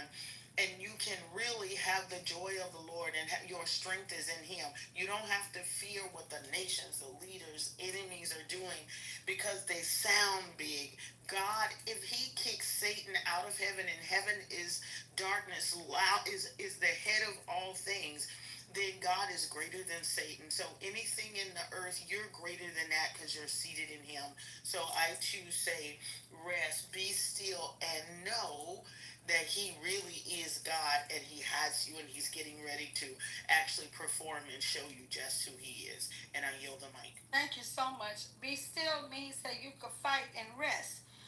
Probably Sheila, did you want to say something? I know I don't want to not acknowledge that you're here. Thank you, Apostle. God bless you. And I honor everyone in the room, everyone under the sound of my voice. Just briefly, as the word of the Lord has been going forward, and as you've been sharing things about what's going on in the world, in the midst of the chaos, the confusion, and the Lord said compromise, there is a remnant that God is raising up. And so I'm thankful to God because, I'm going to bring a word of encouragement. That's just an anointing that's upon my life to do so in the midst of all the things that are happening bad in the earth. I do believe that God still is on the throne, and whatever is happening in the world is not, he's not shocked, nor has it caught him by surprise. And so with that being said, I want to encourage the body of Christ, as you said as well. It's not a time to fear. It's really a time for us to really, really seek the heart of the Father as to how we should be responding to what is happening around the world as relates to our kingdom assignment, being kingdom ambassadors. So briefly, I want to just release Romans 11. And this is out of the Passion Translation. And it says, God has not rejected His chosen, destined people. It's talking about Israel in this context.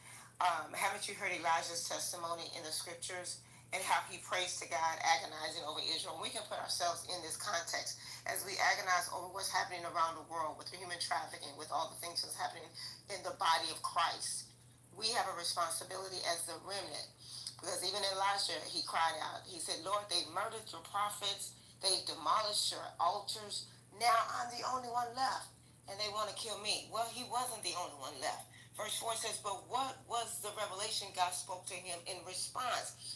And that's the word of the Lord. What is our response to what is happening around the world? And I commend Unique, and the oil is upon her life, and others that God is calling, that remnant that He's raising up to go forth, to be the light in the dark world. It says, you're not alone. And so to those in the room, you're not alone. For the word of the Lord says, I have preserved a remnant for myself, 7,000 others who are faithful and have refused to worship Baal. Verse 5, and I'm going to yield my mic. It says, and that is but one example of what God is doing in this age of fulfillment. We're in an age of fulfillment, for God's grace empowers His chosen remnant.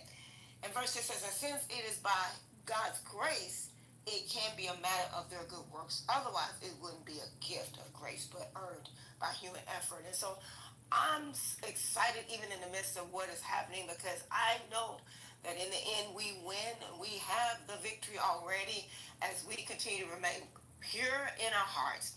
Clean hands, as you mentioned earlier. I've been teaching on that, legislating in the courts of heaven. We're talking about the integrity piece, how we as the body of Christ, we must continue to walk and move forward in our assignment, with a heart of compassion, being those ministers of reconciliation.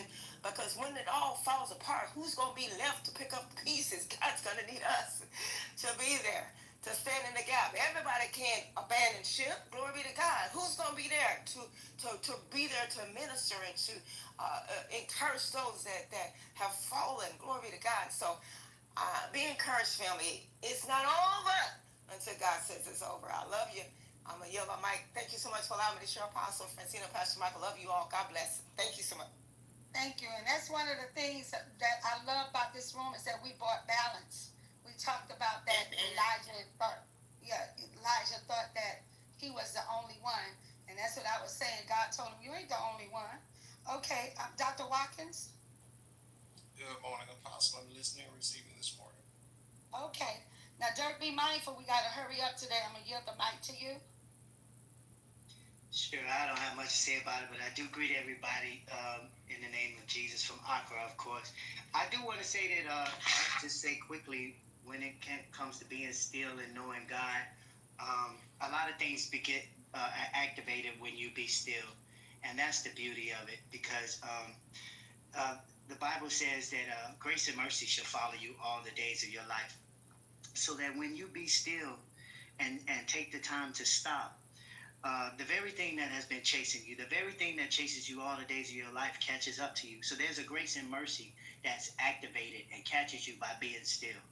And also when you be still, you position yourself as a reset to God, because the knowing and then the grace and mercy that's catching up to you, all the elements that are coming together, activates a powerful thing.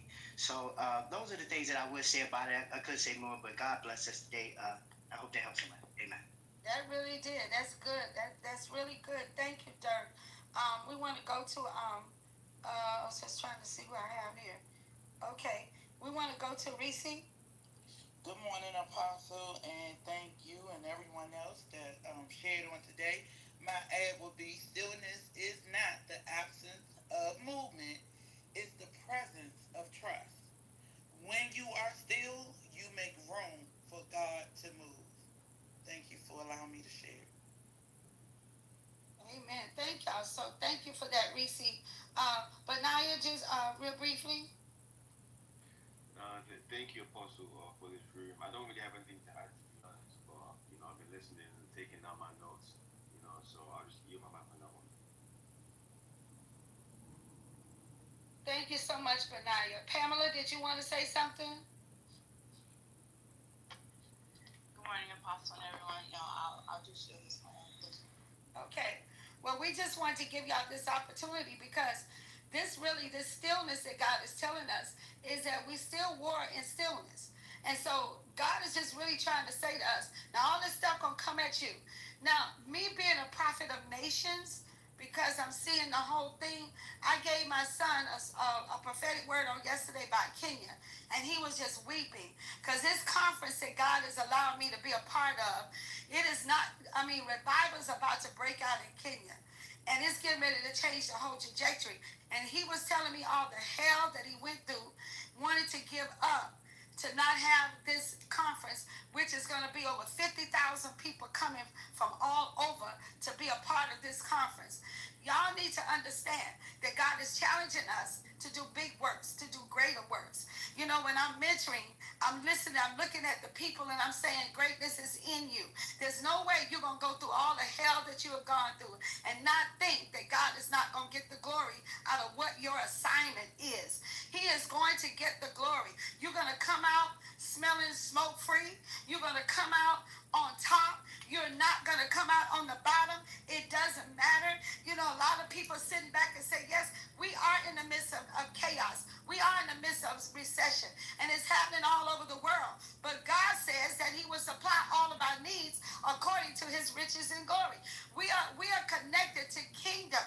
We are kingdom. I love what my son said in Kenya yesterday. He says, he really messed me up. I'm going to let him explain that to you too. He said, we keep saying that this is kingdom economy. He says, and it makes us think that we are supposed to get the answers and the things from the world to build the kingdom economy. He says, but the economy is already set and laid out for us. We already got the blueprint. Our issue is we're trying to use world systems and we're trying to put on Saul's armor instead of putting on the armor that God has given us, instead of getting the tools that God has given us. And then we wonder why it's not working, because we're trying to do mixtures. You either going to trust God or you're going to trust your own ability or other system. It is God's system that has already been in place. He says that God had placed the kingdom of heaven economy here on the earth before we even got here. What do you think he's talking about when he says, I want you to have dominion? What do you think he's talking about? To be fruitful, to multiply, to replenish. Oh my God. He says because it was already set up. We're trying to set a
nothing surprises God. God says there's nothing that surprises me. I knew Donald Trump was going to be in office. I knew what was going to happen with the administrator. I knew what was going to happen in your country. I knew what was happening in other nations. I knew what the dollar was going to happen with the dollar. I know what was happening with cryptocurrency. You don't think I didn't know what was going on? I know all of this. And yet and still, Joseph, I'm raising you up to be the voice that whatever the world is doing, I'm going to have you do the opposite. This man got up, Dr. Ferguson, on Facebook, and he says, I'm going to show y'all how to keep y'all money. And he said, one of the things that you need to do, start off by stop giving to the church. Stop giving to ministries. Stop paying your tithes. Stop giving to, stop being generous. You better save all your money. How many of you know that's not what God says? That is not the Spirit of the Lord. He was on there for 30 days, and all of a sudden, he done disappeared. You better stop trying to come against God's system that he already set up. We don't have to reinvent this. We really don't. We just got to move with the cloud, even when we're in technology. Even we're in the technology system. You can't sit up here and tell me there was not slavery, and you're trying to demean slavery from my ancestors that went through that. I was a young girl when my mama used to go pick cotton and come back home after all day of picking cotton, hands all bloody red. She just all day picking cotton for 50 cents. I was there. I saw it. I was there in the South when they told me we could color only bathrooms. And there's still places in Alabama that you bet not stop. Am I right? Correct, Dr. Ferguson? You bet not stop in Alabama. They still have laws that if they catch a black person in their city, they still got lynching laws that have not even been overthrown. Am I right, Dr. Ferguson? They didn't even remove it. Yeah, there's some pretty wicked laws that are still on the books in the South, in Alabama, Mississippi, and Georgia. So I was there. When all of that happened. That's why when you take your DNA, you find out that you got Nigerian in you. You find out you got Ghana in you because they removed them from their town and brought them here. They didn't ask to come here. They brought them here against their will. And so those things are real. But at the end of the day, what I'm trying to say to you is don't demean my history. Because my history is pushing me towards what God is doing. And after knowing all of that, Martin Luther King says there'll be one day when black and white will be able to worship together and they will do things together, and they do that. I have a lot of friends that are Caucasians, and they're good friends too. So that was unheard of when you went down in the South, because they were afraid to be friends with you. And I have some good friends. That's a miracle right there. God says he put the whole validity of us coming together. He said, make them one as you and I are one. So that the world would know that I was here. When he see us all worshiping together, putting all our differences aside. But don't demean my history, as we're not trying to demean your history. We have to succeed because so many of our ancestors died trying to make sure that we have freedom in where we are today. We're standing on the shoulders of folk. My grandmother used to pray all the time. When I was born with a veil, which in the cocoon, she sliced it out and put it in the Bible and couldn't even read or nothing. And she said, this child shall be a prophet. So they didn't know nothing else but to call on God. And so as we begin to move forward, we're moving forward. We're not moving backwards, but we're not ignorant to Satan's devices. We are not ignorant to Satan's devices. I said we're not ignorant to Satan's devices. We got all the tools to make us successful. You can't go around talking about que sera, sera. You know, things are happening, but God is. There are times when you got to stop and take authority over territories. Learn how to fight. My God. We're getting ready to let y'all out. God is just so good. Y'all be encouraged today. Be still and know that he is God. That's why I'm encouraged, because the God that I serve, Whew. You can't even come against him like that. God is with us. Everywhere we go, God is with us. How many of y'all ready for that? So I want you to be encouraged. Those of you, don't forget, go ahead, Unique, real quick and make the announcements, and we're going to pray and get us out of here. Guys, you guys know this Understanding the Courts of Heaven Part 2 with Apostle Francina Norman is coming up on September 7th at 6 p.m. Eastern Standard Time. Make sure you guys go ahead and register right now if you haven't done so. Again, go to FrancineNormanMinistries.org. Understanding the Courts of Heaven Part 2 is even going to be more intense than the last one. So again, make sure you go ahead and register. Your Zoom link will be in your eBright. So we look forward to seeing you guys in that session. Thank you. I'm excited because I know one thing. When I was talking to the mentees, everybody kept saying, you changed my prayer life with the courts of heaven. And we made it so low and so affordable. Make sure y'all go. 100 people, go and register. You need to go register because we're empowering you so you could be on the front line. You could be on the front line. I'm telling you. We're going to Kenya next year with the prophetic signature of the prophet. And we're going to give y'all time, put some package together. We want to take y'all to Kenya. I will be going there when I leave to go this weekend. I will be going there to set up everything in Kenya. We're not going to London next year. With God's grace, we're going to go to Kenya. And we want y'all to come and go with us. Because we want to go. I'm telling you, it's time for us to enlarge the place of our territory. It's time for us to stretch. And we're stretching now so that we could do exactly what God has called us to do. And if you're ready for all of this, get ready. So that's why we're training you, and that's why you're getting equipped, because we're getting ready to go and take territories. This movement that they get ready to have in Kenya, I'm telling you, it's gonna be momentum. Y'all gonna hear about this on the news. And I'm going to try to capture as much as I can. We were able to bring Unique. She'll be coming with her camera so we could capture it as if you were there. And I thank God for you guys, because the seeds that you have sown to make sure that we're in this place so we could come back and be a blessing to you. We could not do this without you guys. Even when you give $1, I pray over your dollar, because I know that God is going to, one day that dollar is going to turn into millions of dollars. Y'all keep it up. Keep on giving. Don't let the enemy take that from you, because that's what's sparing. That's what's going to cause us to be set aside for everybody else. We love you today. We thank God for you. Thank you for those of you that's gone to invite, so Eventbrite to register. Thank you for those of you that's sowing seeds. I'm just asking God to just blow your mind and things that you believe in him for. So with that in mind, 5, 4, 3, 2, 1, shalom, shalom. Oh, and double shalom.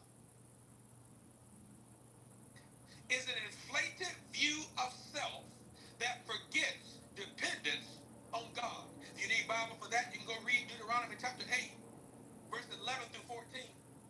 Pride blinds us. It blinds us. It convinces us that we are self-sufficient. Pride convinces us that we are above correction. Obadiah 1 and 3. Pride blinds us. It convinces us that we are self-sufficient. Correction. Watch this. Pride is at the root of rebellion against God. So then, this teaches us, this reveals to us why pride leads to destruction. Let me give you 3 things really fast on why pride leads to destruction. Number one, pride leads to destruction because of spiritual rebellion. Pride leads to destruction because of spiritual rebellion. Pride causes us to elevate ourselves above the wisdom of God, above the principles of God, above the word of God. Watch this. It was pride that was sown into Eve's heart by the devil that caused her to desire, watch this, to be like God. Genesis chapter 3, verse number 6 is where that's referenced. And so this leads to sin, which ultimately produces destruction. We understand now that pride leads to destruction because, number one,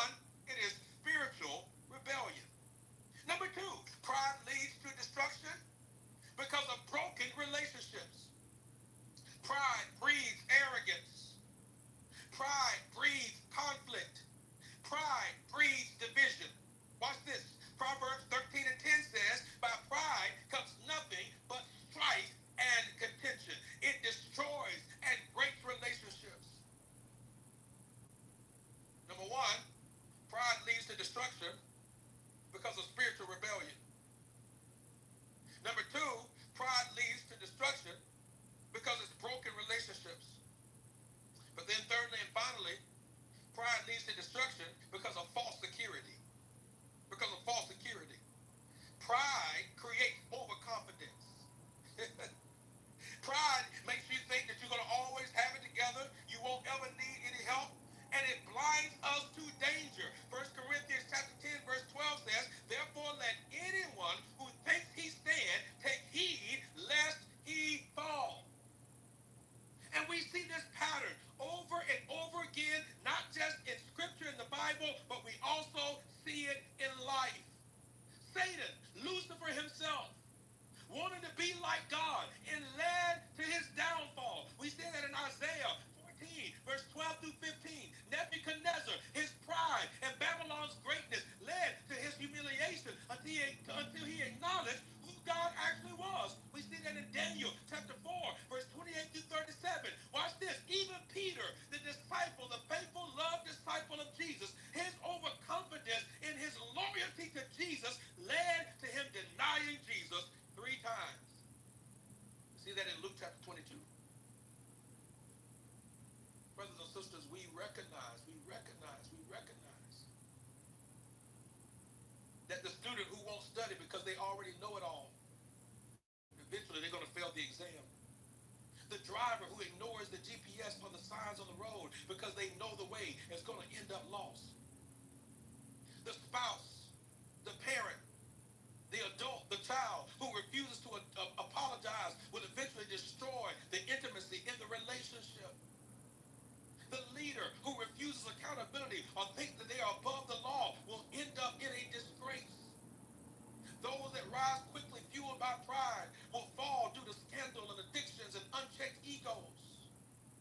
Corporations that are full of arrogance as a part of their core culture, that ignore warning signs, will lead to collapse. Brothers and sisters, pride goes before destruction. It goes before destruction. It goes before destruction. So then what's the answer? The answer is humility. I want everybody to type humility in that chat. I want everybody to type humility in the chat. The Lord blesses the humble. The Lord blesses the humble. Proverbs 25 and 9. Proverbs 3 and 34. Humility, brothers and sisters, is a mark of wisdom. Humility, it's a mark of wisdom. Proverbs 11 and 2. We also understand, brothers and sisters, that humility precedes honor. The same way that pride and arrogance goes before destruction, humility precedes honor. Hallelujah. Give me just 1 second.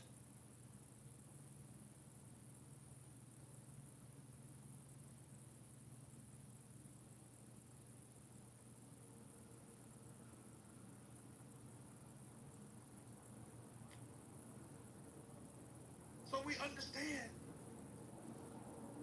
that the way of humility is the way of the kingdom. The way of humility is the way of the kingdom. Humility recognizes dependence on God. God opposes the proud, but he gives grace to the humble. James 4 and 6, 1 Peter 5 and 5. Humility begins with the recognition. It begins with the recognition that every gift, every success, every breath, it comes from God. Acts 17:28 says, it is in him that we live, move, breathe, and have our being. I love the example from King Jehoshaphat in 2 Chronicles 20. The Bible says that when he was facing enemies, he acknowledged his dependence on God, God's power, not his military might, not his military strength. And the Bible says that King Jehoshaphat humbled himself in prayer before God and said, God, we don't know what to do, but our eyes are on you. Humility recognizes dependence on God. It's the way of the kingdom. Humility puts others first. Oh my God, it puts others first. I read to you yesterday, Philippians 2. It says, do nothing out of selfish ambition or vain conceit. Rather, in humility, value others above yourselves. Humility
19, the Bible says that the King of Kings stooped to the lowest task in that culture of washing dirty feet because he recognized that he needed an object lesson, a clear understanding to teach his disciples that humility puts others first. Humility welcomes correction. Hallelujah. It welcomes correction. When pride comes, the Bible says, then comes disgrace. But watch this, with humility comes wisdom. Proverbs 11:2. A humble heart receives rebuke and correction and instruction, knowing that it leads to growth. Watch this. I'm getting ready to help somebody. I'm getting ready to help somebody. I'm getting ready to help somebody. If your default, when you see rebuke, correction, or instruction, if your default is defensiveness, that is an element of pride.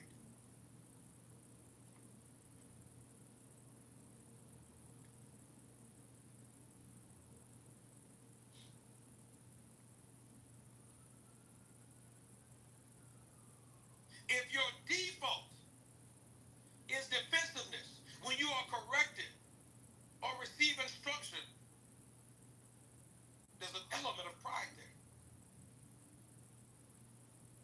2 Samuel chapter 12, David is confronted by the prophet Nathan. And watch this. When you read the Bible says that rather than defending himself, David repented immediately. Oh, I'm in the word. I'm in the word. I'm in the word. You can call me corny. You can call me a nerd. You can tell me I can't sing. You can tell me I can get long-winded, but you're never going to be able to say I didn't give you the word. Humility welcomes correction. The Bible says with humility comes wisdom. Humility exalts God, not self. Humility exalts God, not self. But watch this. Watch this. I've quoted this very often in this room. John chapter 3, verse 30. John chapter 3, verse 30. It says, he must increase, but I must decrease. John, the cousin of Jesus, could have pulled rank as a family member. Who do you think you are? John was a mega church pastor with people following him, and he was baptizing many, many people. But he understood his kingdom assignment. And he said, I'm only assigned to prepare the way of somebody that is coming after me. Can you imagine what would have been happening in the kingdom of God and on the earth if ego and pride were a part of John's character and nature when Jesus comes on the scene? God. Humility directs glory away from self and it turns it to God. Humility. Humility. It redirects glory away from you and it points it back to God. The Apostle Paul was constantly crediting his ministry and his success to God's grace. 1 Corinthians 15:10. Over and over again, he said it's for the love of God. Over and over again, it's for the grace of God. Over and over again, it's not me, but it's him. Humility exalts God, not self. Humility reflects the character of Christ. Humility reflects the character of Christ. Having this mind amongst yourselves, which is yours in Christ Jesus, who humbled himself to become obedient to death, even death on a cross. Philippians 2, I read it yesterday. Christ himself is the perfect model of humility. He laid aside his glory for our salvation. He laid aside his glory for our salvation.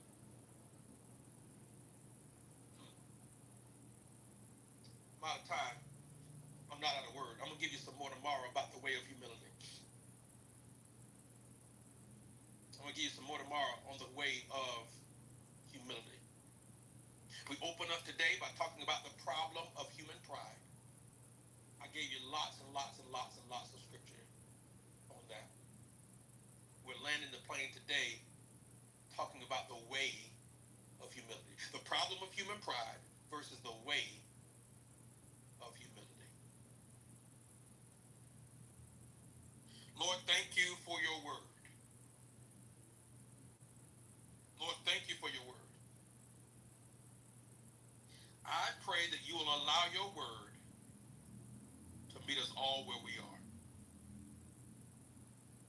Allow your word, Lord, to meet us all where we are. We want you, Lord, to get the glory in and through our lives. So help us. Holy Spirit, reveal to us where we are in this. Before the beginning of time, before the beginning of civilization, Lord, you knew that we would be here today.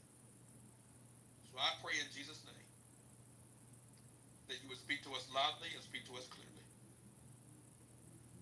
Thank you this morning for Okafar and C.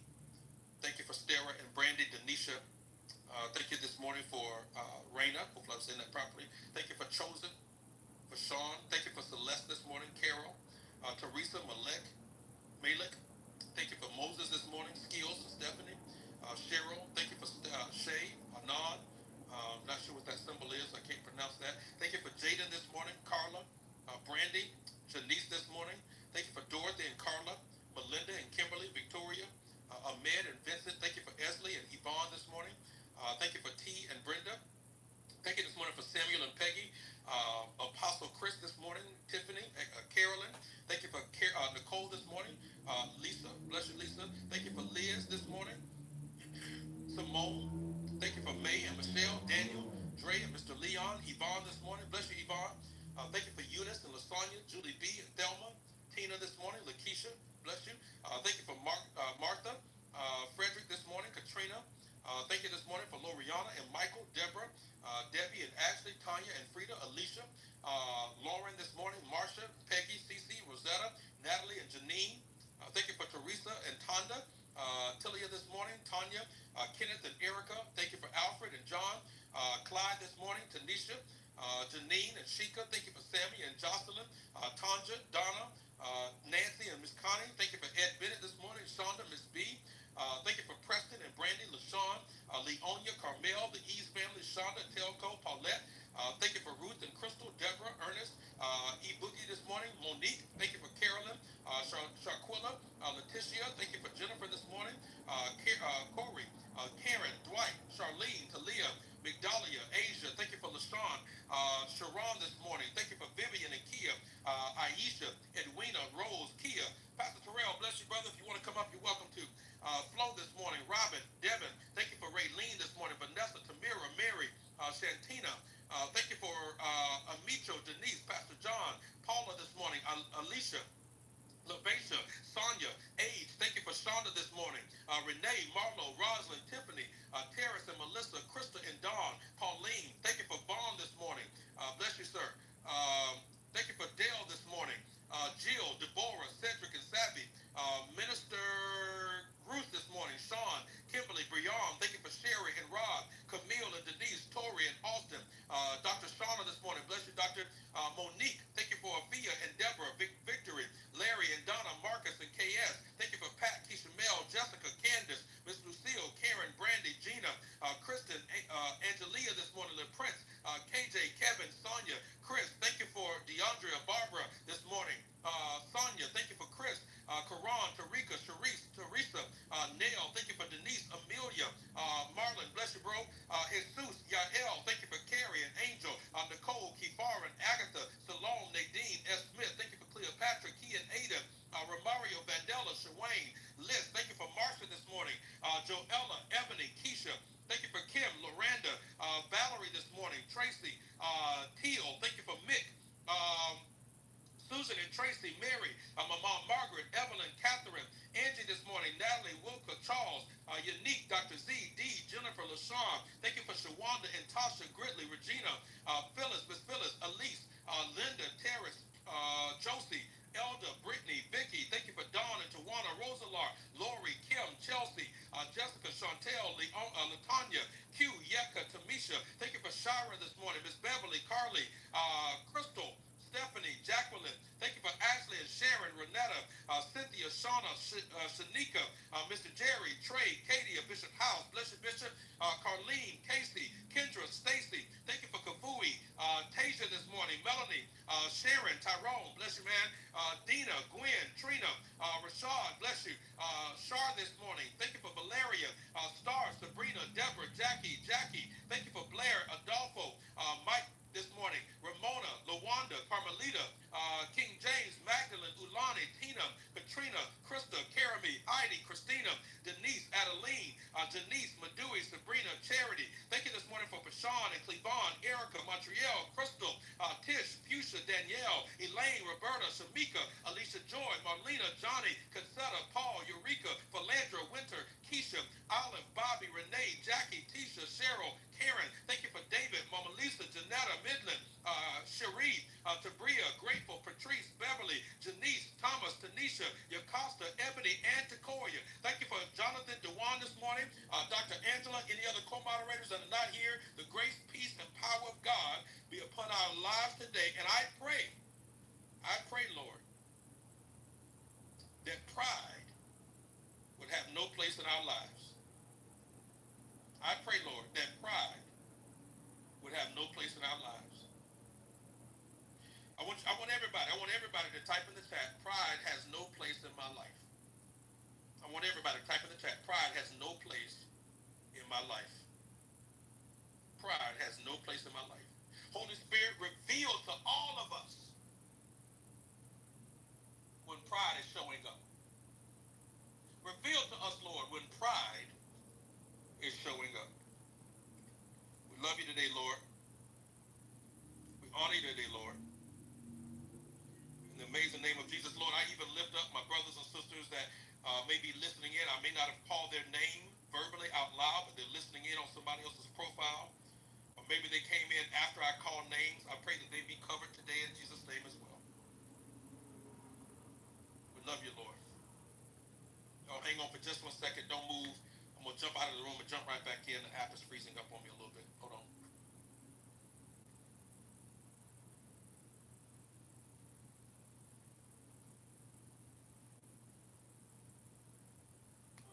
Hallelujah. Hallelujah. Hallelujah. I pray y'all got something today. Just curious, anybody in the room, you were authentically challenged today? Anybody in the room, you were authentically challenged today? Dr. Angela, anything you feel led to say or add, or anything the Lord speaking to you this morning?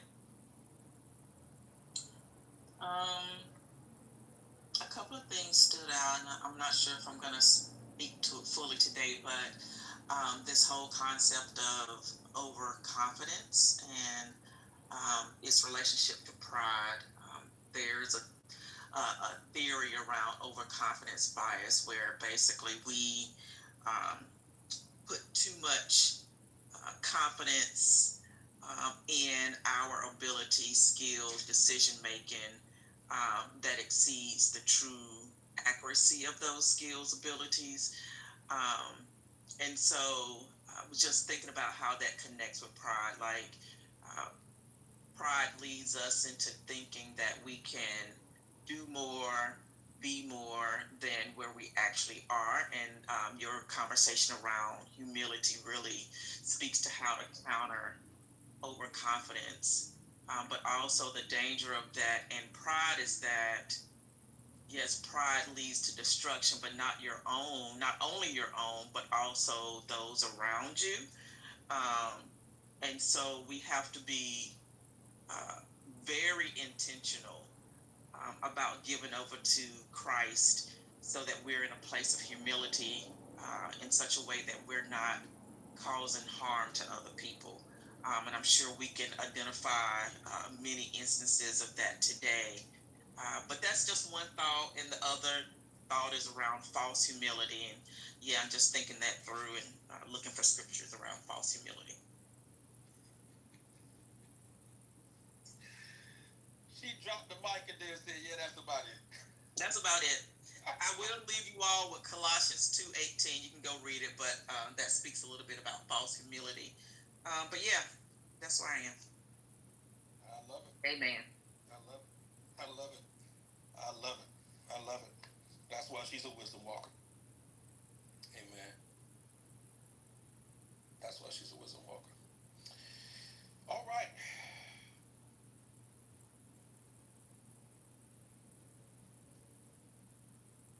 I don't know why this song came up in my mind just then. um, y'all gonna be like, "What's the connection?" It makes sense in my head. It makes sense in my head. Jonathan Nelson has a song that says "So long, bye bye," and I just, in my head, I'm like, "Pride, so long, bye."